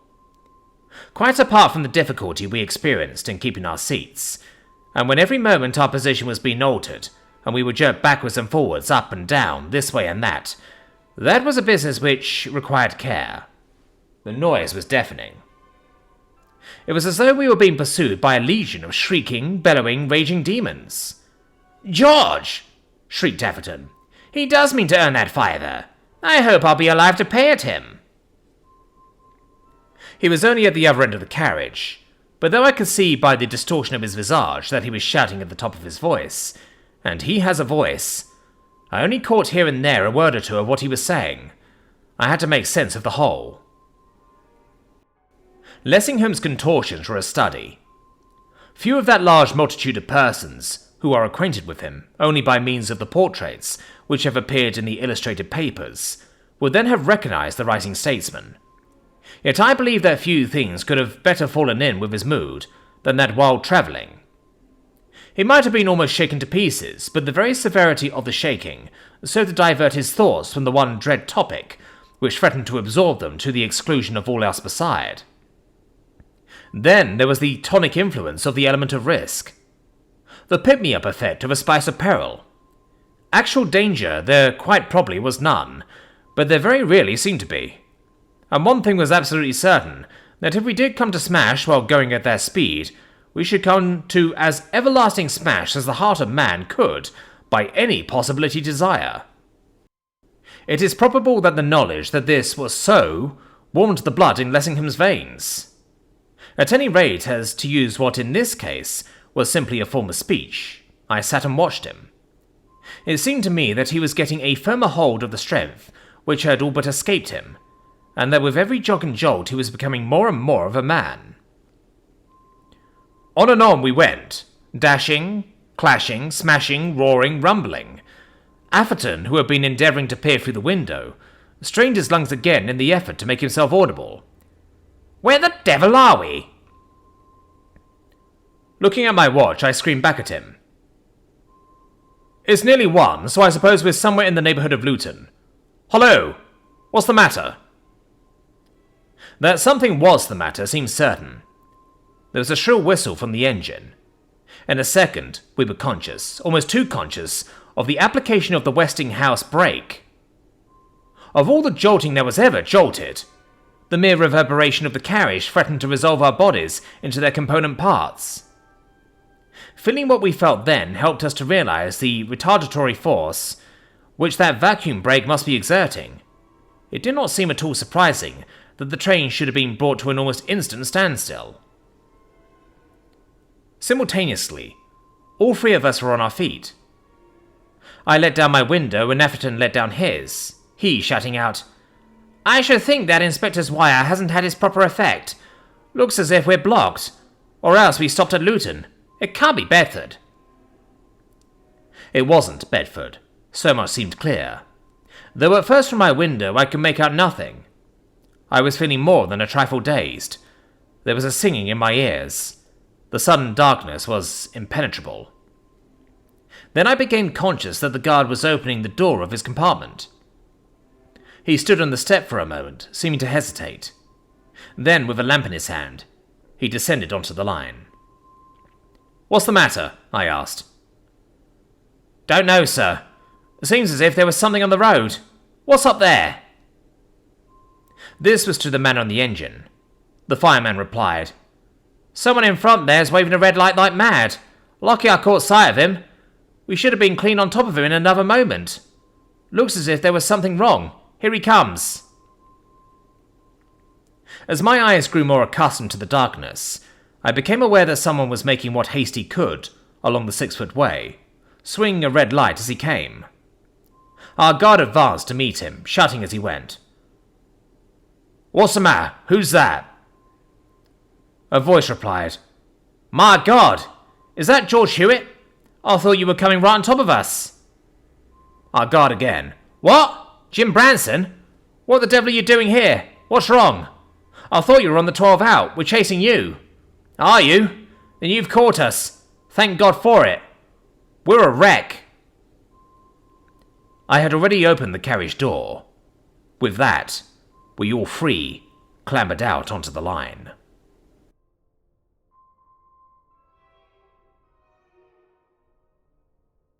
Chapter 47. The contents of the third-class carriage. I moved to the stranger who was holding the lamp. He was in official uniform. "Are you the guard of the 1200 out from St. Pancras?" "I am." "Where's your train? What's happened?" "As to where it is, there it is, right in front of you. What's left of it? As to what's happened, why, we're wrecked." "What do you mean by you're wrecked?" "Some heavy-loaded trucks broke loose from a goods in front and came running down the hill on top of us." "How long ago was it?" "Not 10 minutes. I was just starting off down the road to the signal box. It's a good 2 miles away when I saw you coming. My God! I thought there was going to be another smash." "Much damage done?" "Seems to me as if we're all smashed up. As far as I can make out, they're matchboxed up in front. I feel as if I was all broken up inside of me. I've been in the service going on for 30 years, and this is the first accident I've been in." It was too dark to see the man's face, but judging from his tone, he was either crying or very near to it. Our guard turned and shouted back to our engine, "You better go back to the box and let them know." "All right," came echoing back. The special immediately commenced retreating, whistling continually as it went. All the countryside must have heard the engine shrieking, and all who did hear must have understood that on the line something was seriously wrong. The smashed train was all in darkness. The force of the collision had put out all the carriage lamps. Here was a flickering candle, there the glimmer of a match. These were all the lights which shone upon the scene. People were piling up debris by the side of the line, for the purpose of making a fire, more for illumination than for warmth. Many of the passengers had succeeded in freeing themselves, and were moving hither and thither about the line, but the majority appeared to be still imprisoned. The carriage doors were jammed. Without the necessary tools, it was impossible to open them. Every step we took, our ears were saluted by piteous cries. Men, women, children appealed to us for help. "Open the door, sir! In the name of God, sir, open the door!" Over and over again, in all sorts of tones, with all degrees of violence, the supplication was repeated. The guards vainly endeavoured to appease the, in the many cases, half-frenzied creatures. "All right, sir. If you'll only wait a minute or two, madam. We can't get the doors open without tools. A special train's just started off to get them. If you'll only have patience, there'll be plenty of help for every one of you directly. You'll be quite safe in there if you'll only keep still." But that was just what they found it most difficult to do. Keep still. In the front of the train, all was chaos. The trucks which had done the mischief, there were afterwards shown to be 6 of them, together with 2 guards vans, appeared to have been laden with bags of Portland cement. The bags had burst and everything was covered with what seemed gritty dust. The air was full of the stuff. It got into our eyes, half blinding us. The engine of the express had turned a complete somersault. It vomited forth smoke and steam and flames. Every moment it seemed as if the woodwork of the carriages immediately behind and beneath would catch fire. The front coaches were, as the guard had put it, matchboxed. They were nothing but a heap of debris, telescoped into one another in a state of apparently inextricable confusion. It was broad daylight before access was gained to what had once been the interiors. The condition of the first third-class compartment revealed an extraordinary state of things. Scattered all over it were pieces of what looked like partially burnt rags and fragments of silk and linen. I have those fragments now. Experts have assured me that they are actually neither of silk nor linen, but of some material, animal rather than vegetable, with which they are wholly unacquainted. On the cushions and woodwork, especially on the woodwork of the floor, were huge blotches, stains of some sort. When first noticed, they were damp and gave out a most unpleasant smell. One of the pieces of woodwork is yet in my possession, with the stain still on it. Experts have pronounced upon it too, with the result that opinions are divided. Some maintain that the stain was produced by human blood, which had been subjected to a great heat and, so to speak, parboiled. Others declare that it is the blood of some wild animal, possibly of some creature of the cat species. Yet others affirm that it is not blood at all, but merely paint. While a fourth describes it as, I quote the written opinion which lies in front of me, caused apparently by a deposit of some sort of viscid matter, probably the excretion of some variety of lizard.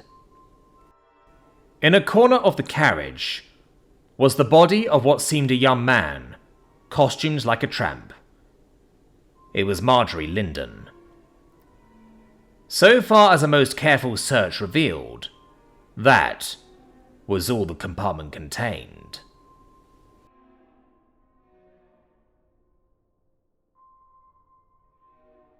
Chapter 48. The conclusion of the matter. It is several years since I bore my part in the events, which I have rapidly sketched, or I should not have felt justified in giving them publicity. Exactly how many years, for reasons which should be sufficiently obvious, I must decline to say. Marjorie Linden still lives. The spark of life which was left in her, when she was extricated from among the debris of the wrecked express, was fanned again into flame. Her restoration was, however, not merely an affair of weeks or months. It was a matter of years. I believe that even after her physical powers were completely restored, it in itself a tedious task, she was for something like 3 years under mental supervision as a lunatic. But all that skill and money could do was done, and in course of time, the great healer, the results were entirely satisfactory. Her father is dead, and has left her in possession of the family estates. She is married to the individual who, in these pages, has been known as Paul Lessingham.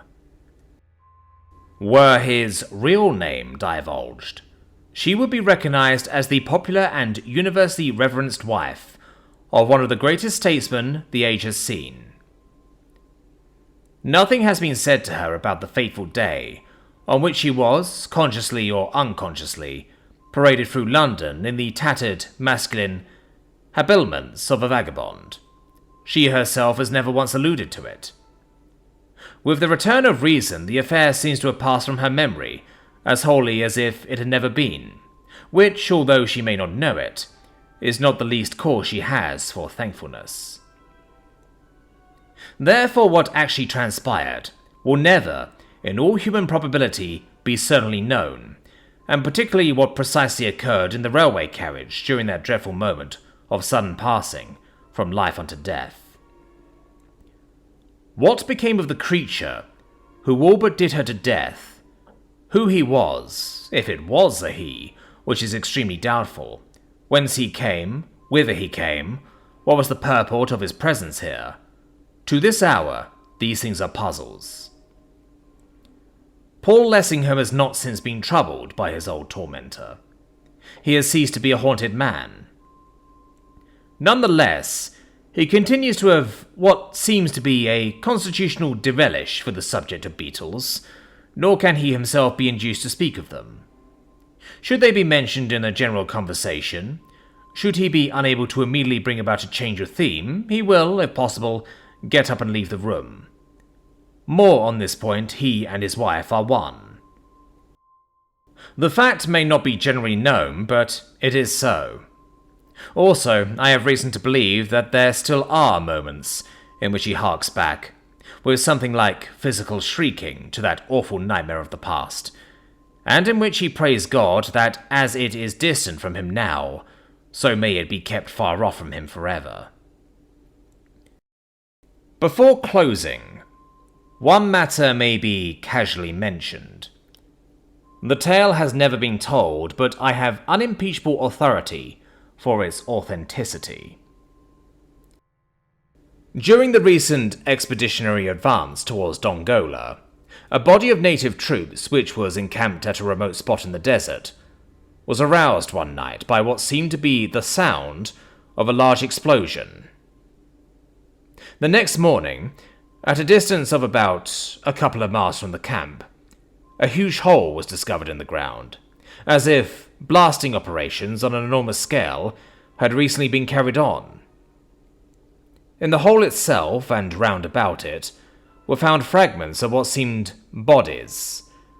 Credible witnesses have assured me that they were bodies neither of men nor women, but of creatures of some monstrous growth. I prefer to believe, since no scientific examination of the remains took place, that these witnesses ignorantly, though innocently, erred. One thing is sure. Numerous pieces, both of stone and of metal, were seen, which went far to suggest that some curious subterranean building had been blown up by the force of the explosion. Especially were these portions of moulded metal, which seemed to belong to what must have been an immense bronze statue. These were picked up also, more than a dozen replicas in bronze of the whilom sacred Scarabaeus. That the den of demons described by Paul Lessingham had, that night, at last come to an end, and that these things which lay scattered, here and there, on that treeless plain, were the evidences of its final destruction, is not a hypothesis which I should care to advance, with any degree of certainty. But putting this and that together, the facts seem to point that way, and it is a consummation devoutly to be desired. By the by, Sidney Atherton has married Miss Dora Grayling. Her wealth has made him one of the richest men in England. She began, the story goes, by loving him immensely. I can answer for the fact that he has ended by loving her as much. Their devotion to each other contradicts the pessimistic nonsense which supposes that every marriage must be of necessity a failure. He continues his career of an inventor. His investigations into the subject of aerial flight, which have brought the flying machine within the range of practical politics, are on everybody's tongue. The best man at Atherton's wedding was Percy Woodville, now the Earl of Barnes. Within 6 months afterwards, he married one of Mrs. Atherton's bridesmaids. It was never certainly shown how Robert Holt came to his end. At the inquest, the coroner's jury was content to return a verdict of died of exhaustion. He lies buried in Kensal Green Cemetery under a handsome tombstone, the cost of which, had he had it in his pockets, might have indefinitely prolonged his days. It should be mentioned that the portion of this strange history, which purports to be the surprising narration of Robert Holt, was compiled from the statements which Holt made to Atherton and to Miss Linden, as she then was, when, a mud-stained, shattered derelict, he lay at the lady's father's house.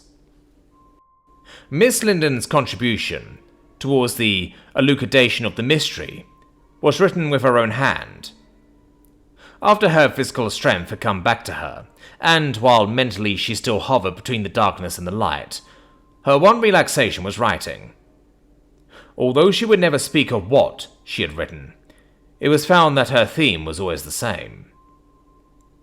She confided to pen and paper what she would not speak of with her lips. She told, and retold again, the story of her love, and of her tribulation so far as it contained in the present volume. Her MSS invariably began and ended at the same point. They have all of them been destroyed, with one exception. That exception is herein placed before the reader. On the subject of the mystery of the Beetle, I do not propose to pronounce a confident opinion.